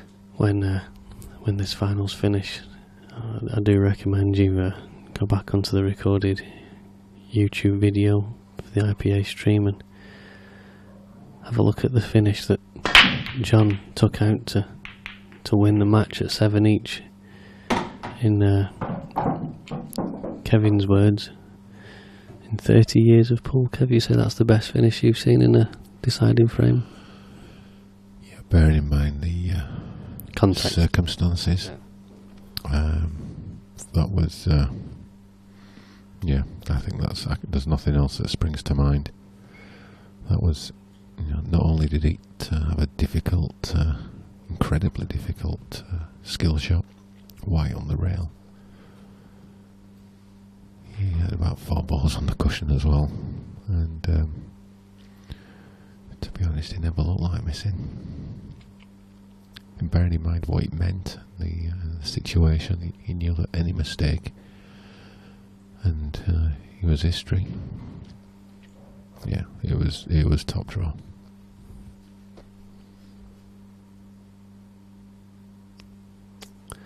I noticed you've just liked the post that we put in the IPA streaming group. Anybody wanting to get involved in questions and the like, you can do so on the IPA streaming group. It's not easy for us to watch the chat on the YouTube channel, so it's hard for us to answer questions, although we do get the odd one through. Anything that Dave spots and thinks is a good thing for us to answer, he does pass over. The easiest way is usually on the IPA streaming page on Facebook.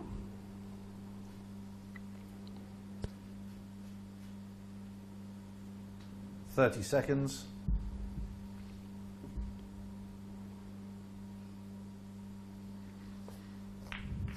That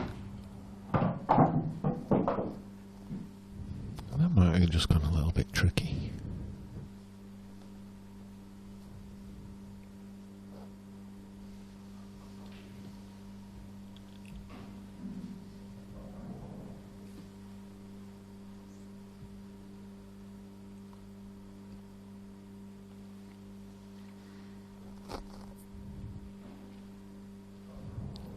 30 seconds. So Dan, you've first time you've been to one of our events for a couple of years. Have you enjoyed your few days with us? I was at Bradford earlier this year, Kev. Oh, so you were. But that was just for the photography on the night, wasn't it? I was at Bradford last year, Kev. Were you? Yeah. Commentating? You just came for the Friday night. Just do the photography, yeah. Have you enjoyed your time behind the microphone? Then I'll rephrase the question.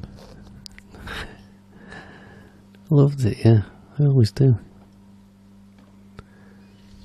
I'll no doubt at some point this evening write an emotional Facebook status update that says how much I miss it. Well, there's a solution to that. 30 seconds. Don't come so I don't remember.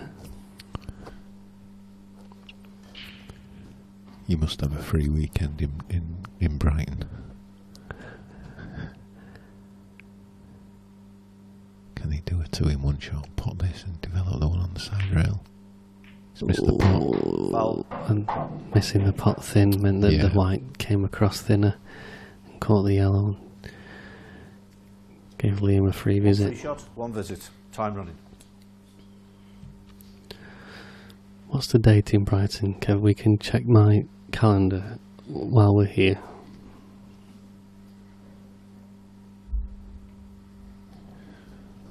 Just need to check myself. He's not been doing this very long, ladies and gentlemen.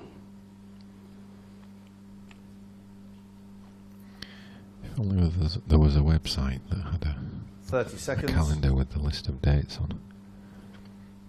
Oh, hold on a minute. I think there is. This red to open up that pocket. Oh, where's that yellow going to go? Oh, it's just alright. Do you think you needed to play that like that, Kev? I did see that shot. I did think it was the right shot, to be honest. You could, but can he not just pot the yellow with the white ball? He could, but the white would have not been in a great position. I think he's a bit unlucky where that yellow's gone, to be fair. Right, Brighton, 14th of October. It's free. There's nothing in your diary. Well, apart from your second album launch. You can move that back a week. If Kev had been a fan of my band and liked my page on the... It's going to be too hard. It's going to be too hard. Oh, and it is. And it is. And if he's going to go game here, there's going to be some mileage on this cue ball. I can't see it. Liam probably just elects to play a containing shot here.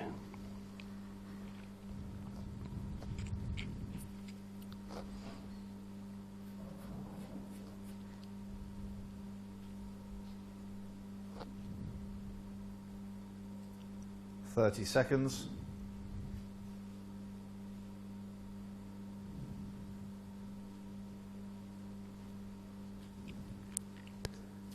Yes, as we were saying, Kevin, if you'd have been a fan of my band on Facebook, The Rescue Blues, you would have seen. Can he get the bottom on this? Oh, where's the white going? I think it's going in. Oh, that's so unlucky. It is unlucky, but again, he'll be disappointed that he had to play that shot. Yeah, that was unlucky. Good attempt from Liam there. Time running. Very good attempt. It's a game of margins at this level. Very fine margins at that.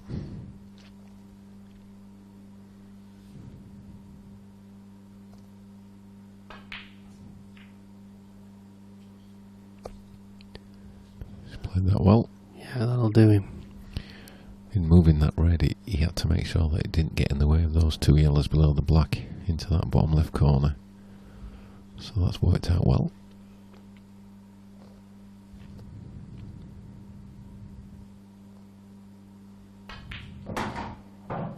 That needs to travel. No, he's not on that. He's still on the one to the right centre, Kev. He's got a bit of wiggle room here, as they say. Yeah, he gave himself options, but he didn't get on the one that he played for. would you be playing around the angles now, Kevin? He can just drop this in, I think, and still be on the yellow to the bottom left pocket. But he does like to cue through the ball, doesn't he? Generally, 30 seconds.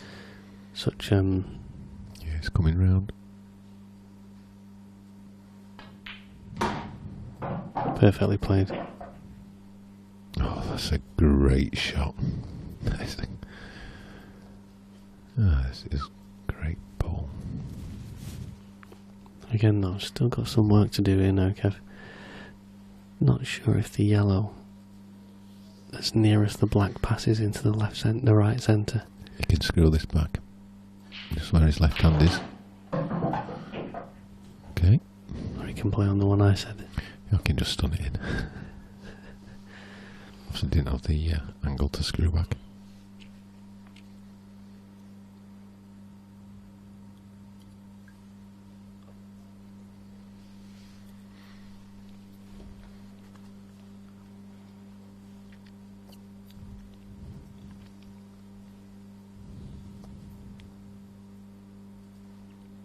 Seconds. I always used to wonder when I was chosen to referee, after a game in whatever scenario where there was a shot clock, and when it's coming up to 30 seconds and the guy's just about to hit the ball, if you called it and he claimed you're putting him off, you were always worried, and then you'd choose not to do it and shout 33 seconds. Spinning this round of 2 cushions. These travels, go, perfect. Yeah, it's got the plays it with that run inside, doesn't he? Just kicks off both those cushions and comes out nice. Yeah, just a little soft stun, screw, just like that. And you can see perfectly on your screens how that's come round nice for the black into this bottom right corner pocket. You can see the determination on his face. There it goes. Frame. We're all tied up. 3 frames all.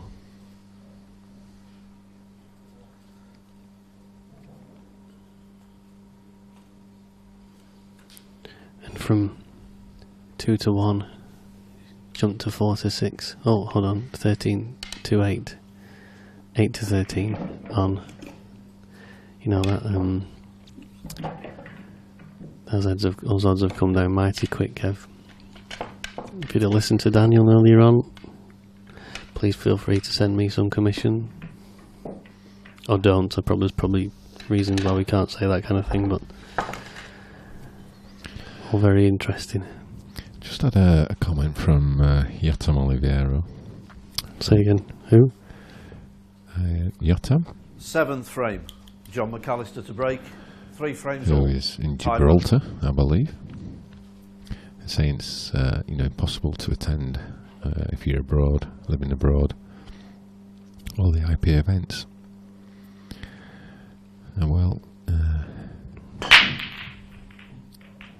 It's not dry this time. Yotam, bear with us. We are looking to see if we can do something with any interested nations. So we'll be in touch shortly with the various national bodies to see if we can get at least one person from various countries to come to the tour. So we'll see what we can do on that one. Great to have more of an international feel. We appreciate there's costs involved, but working together, I'm sure we can.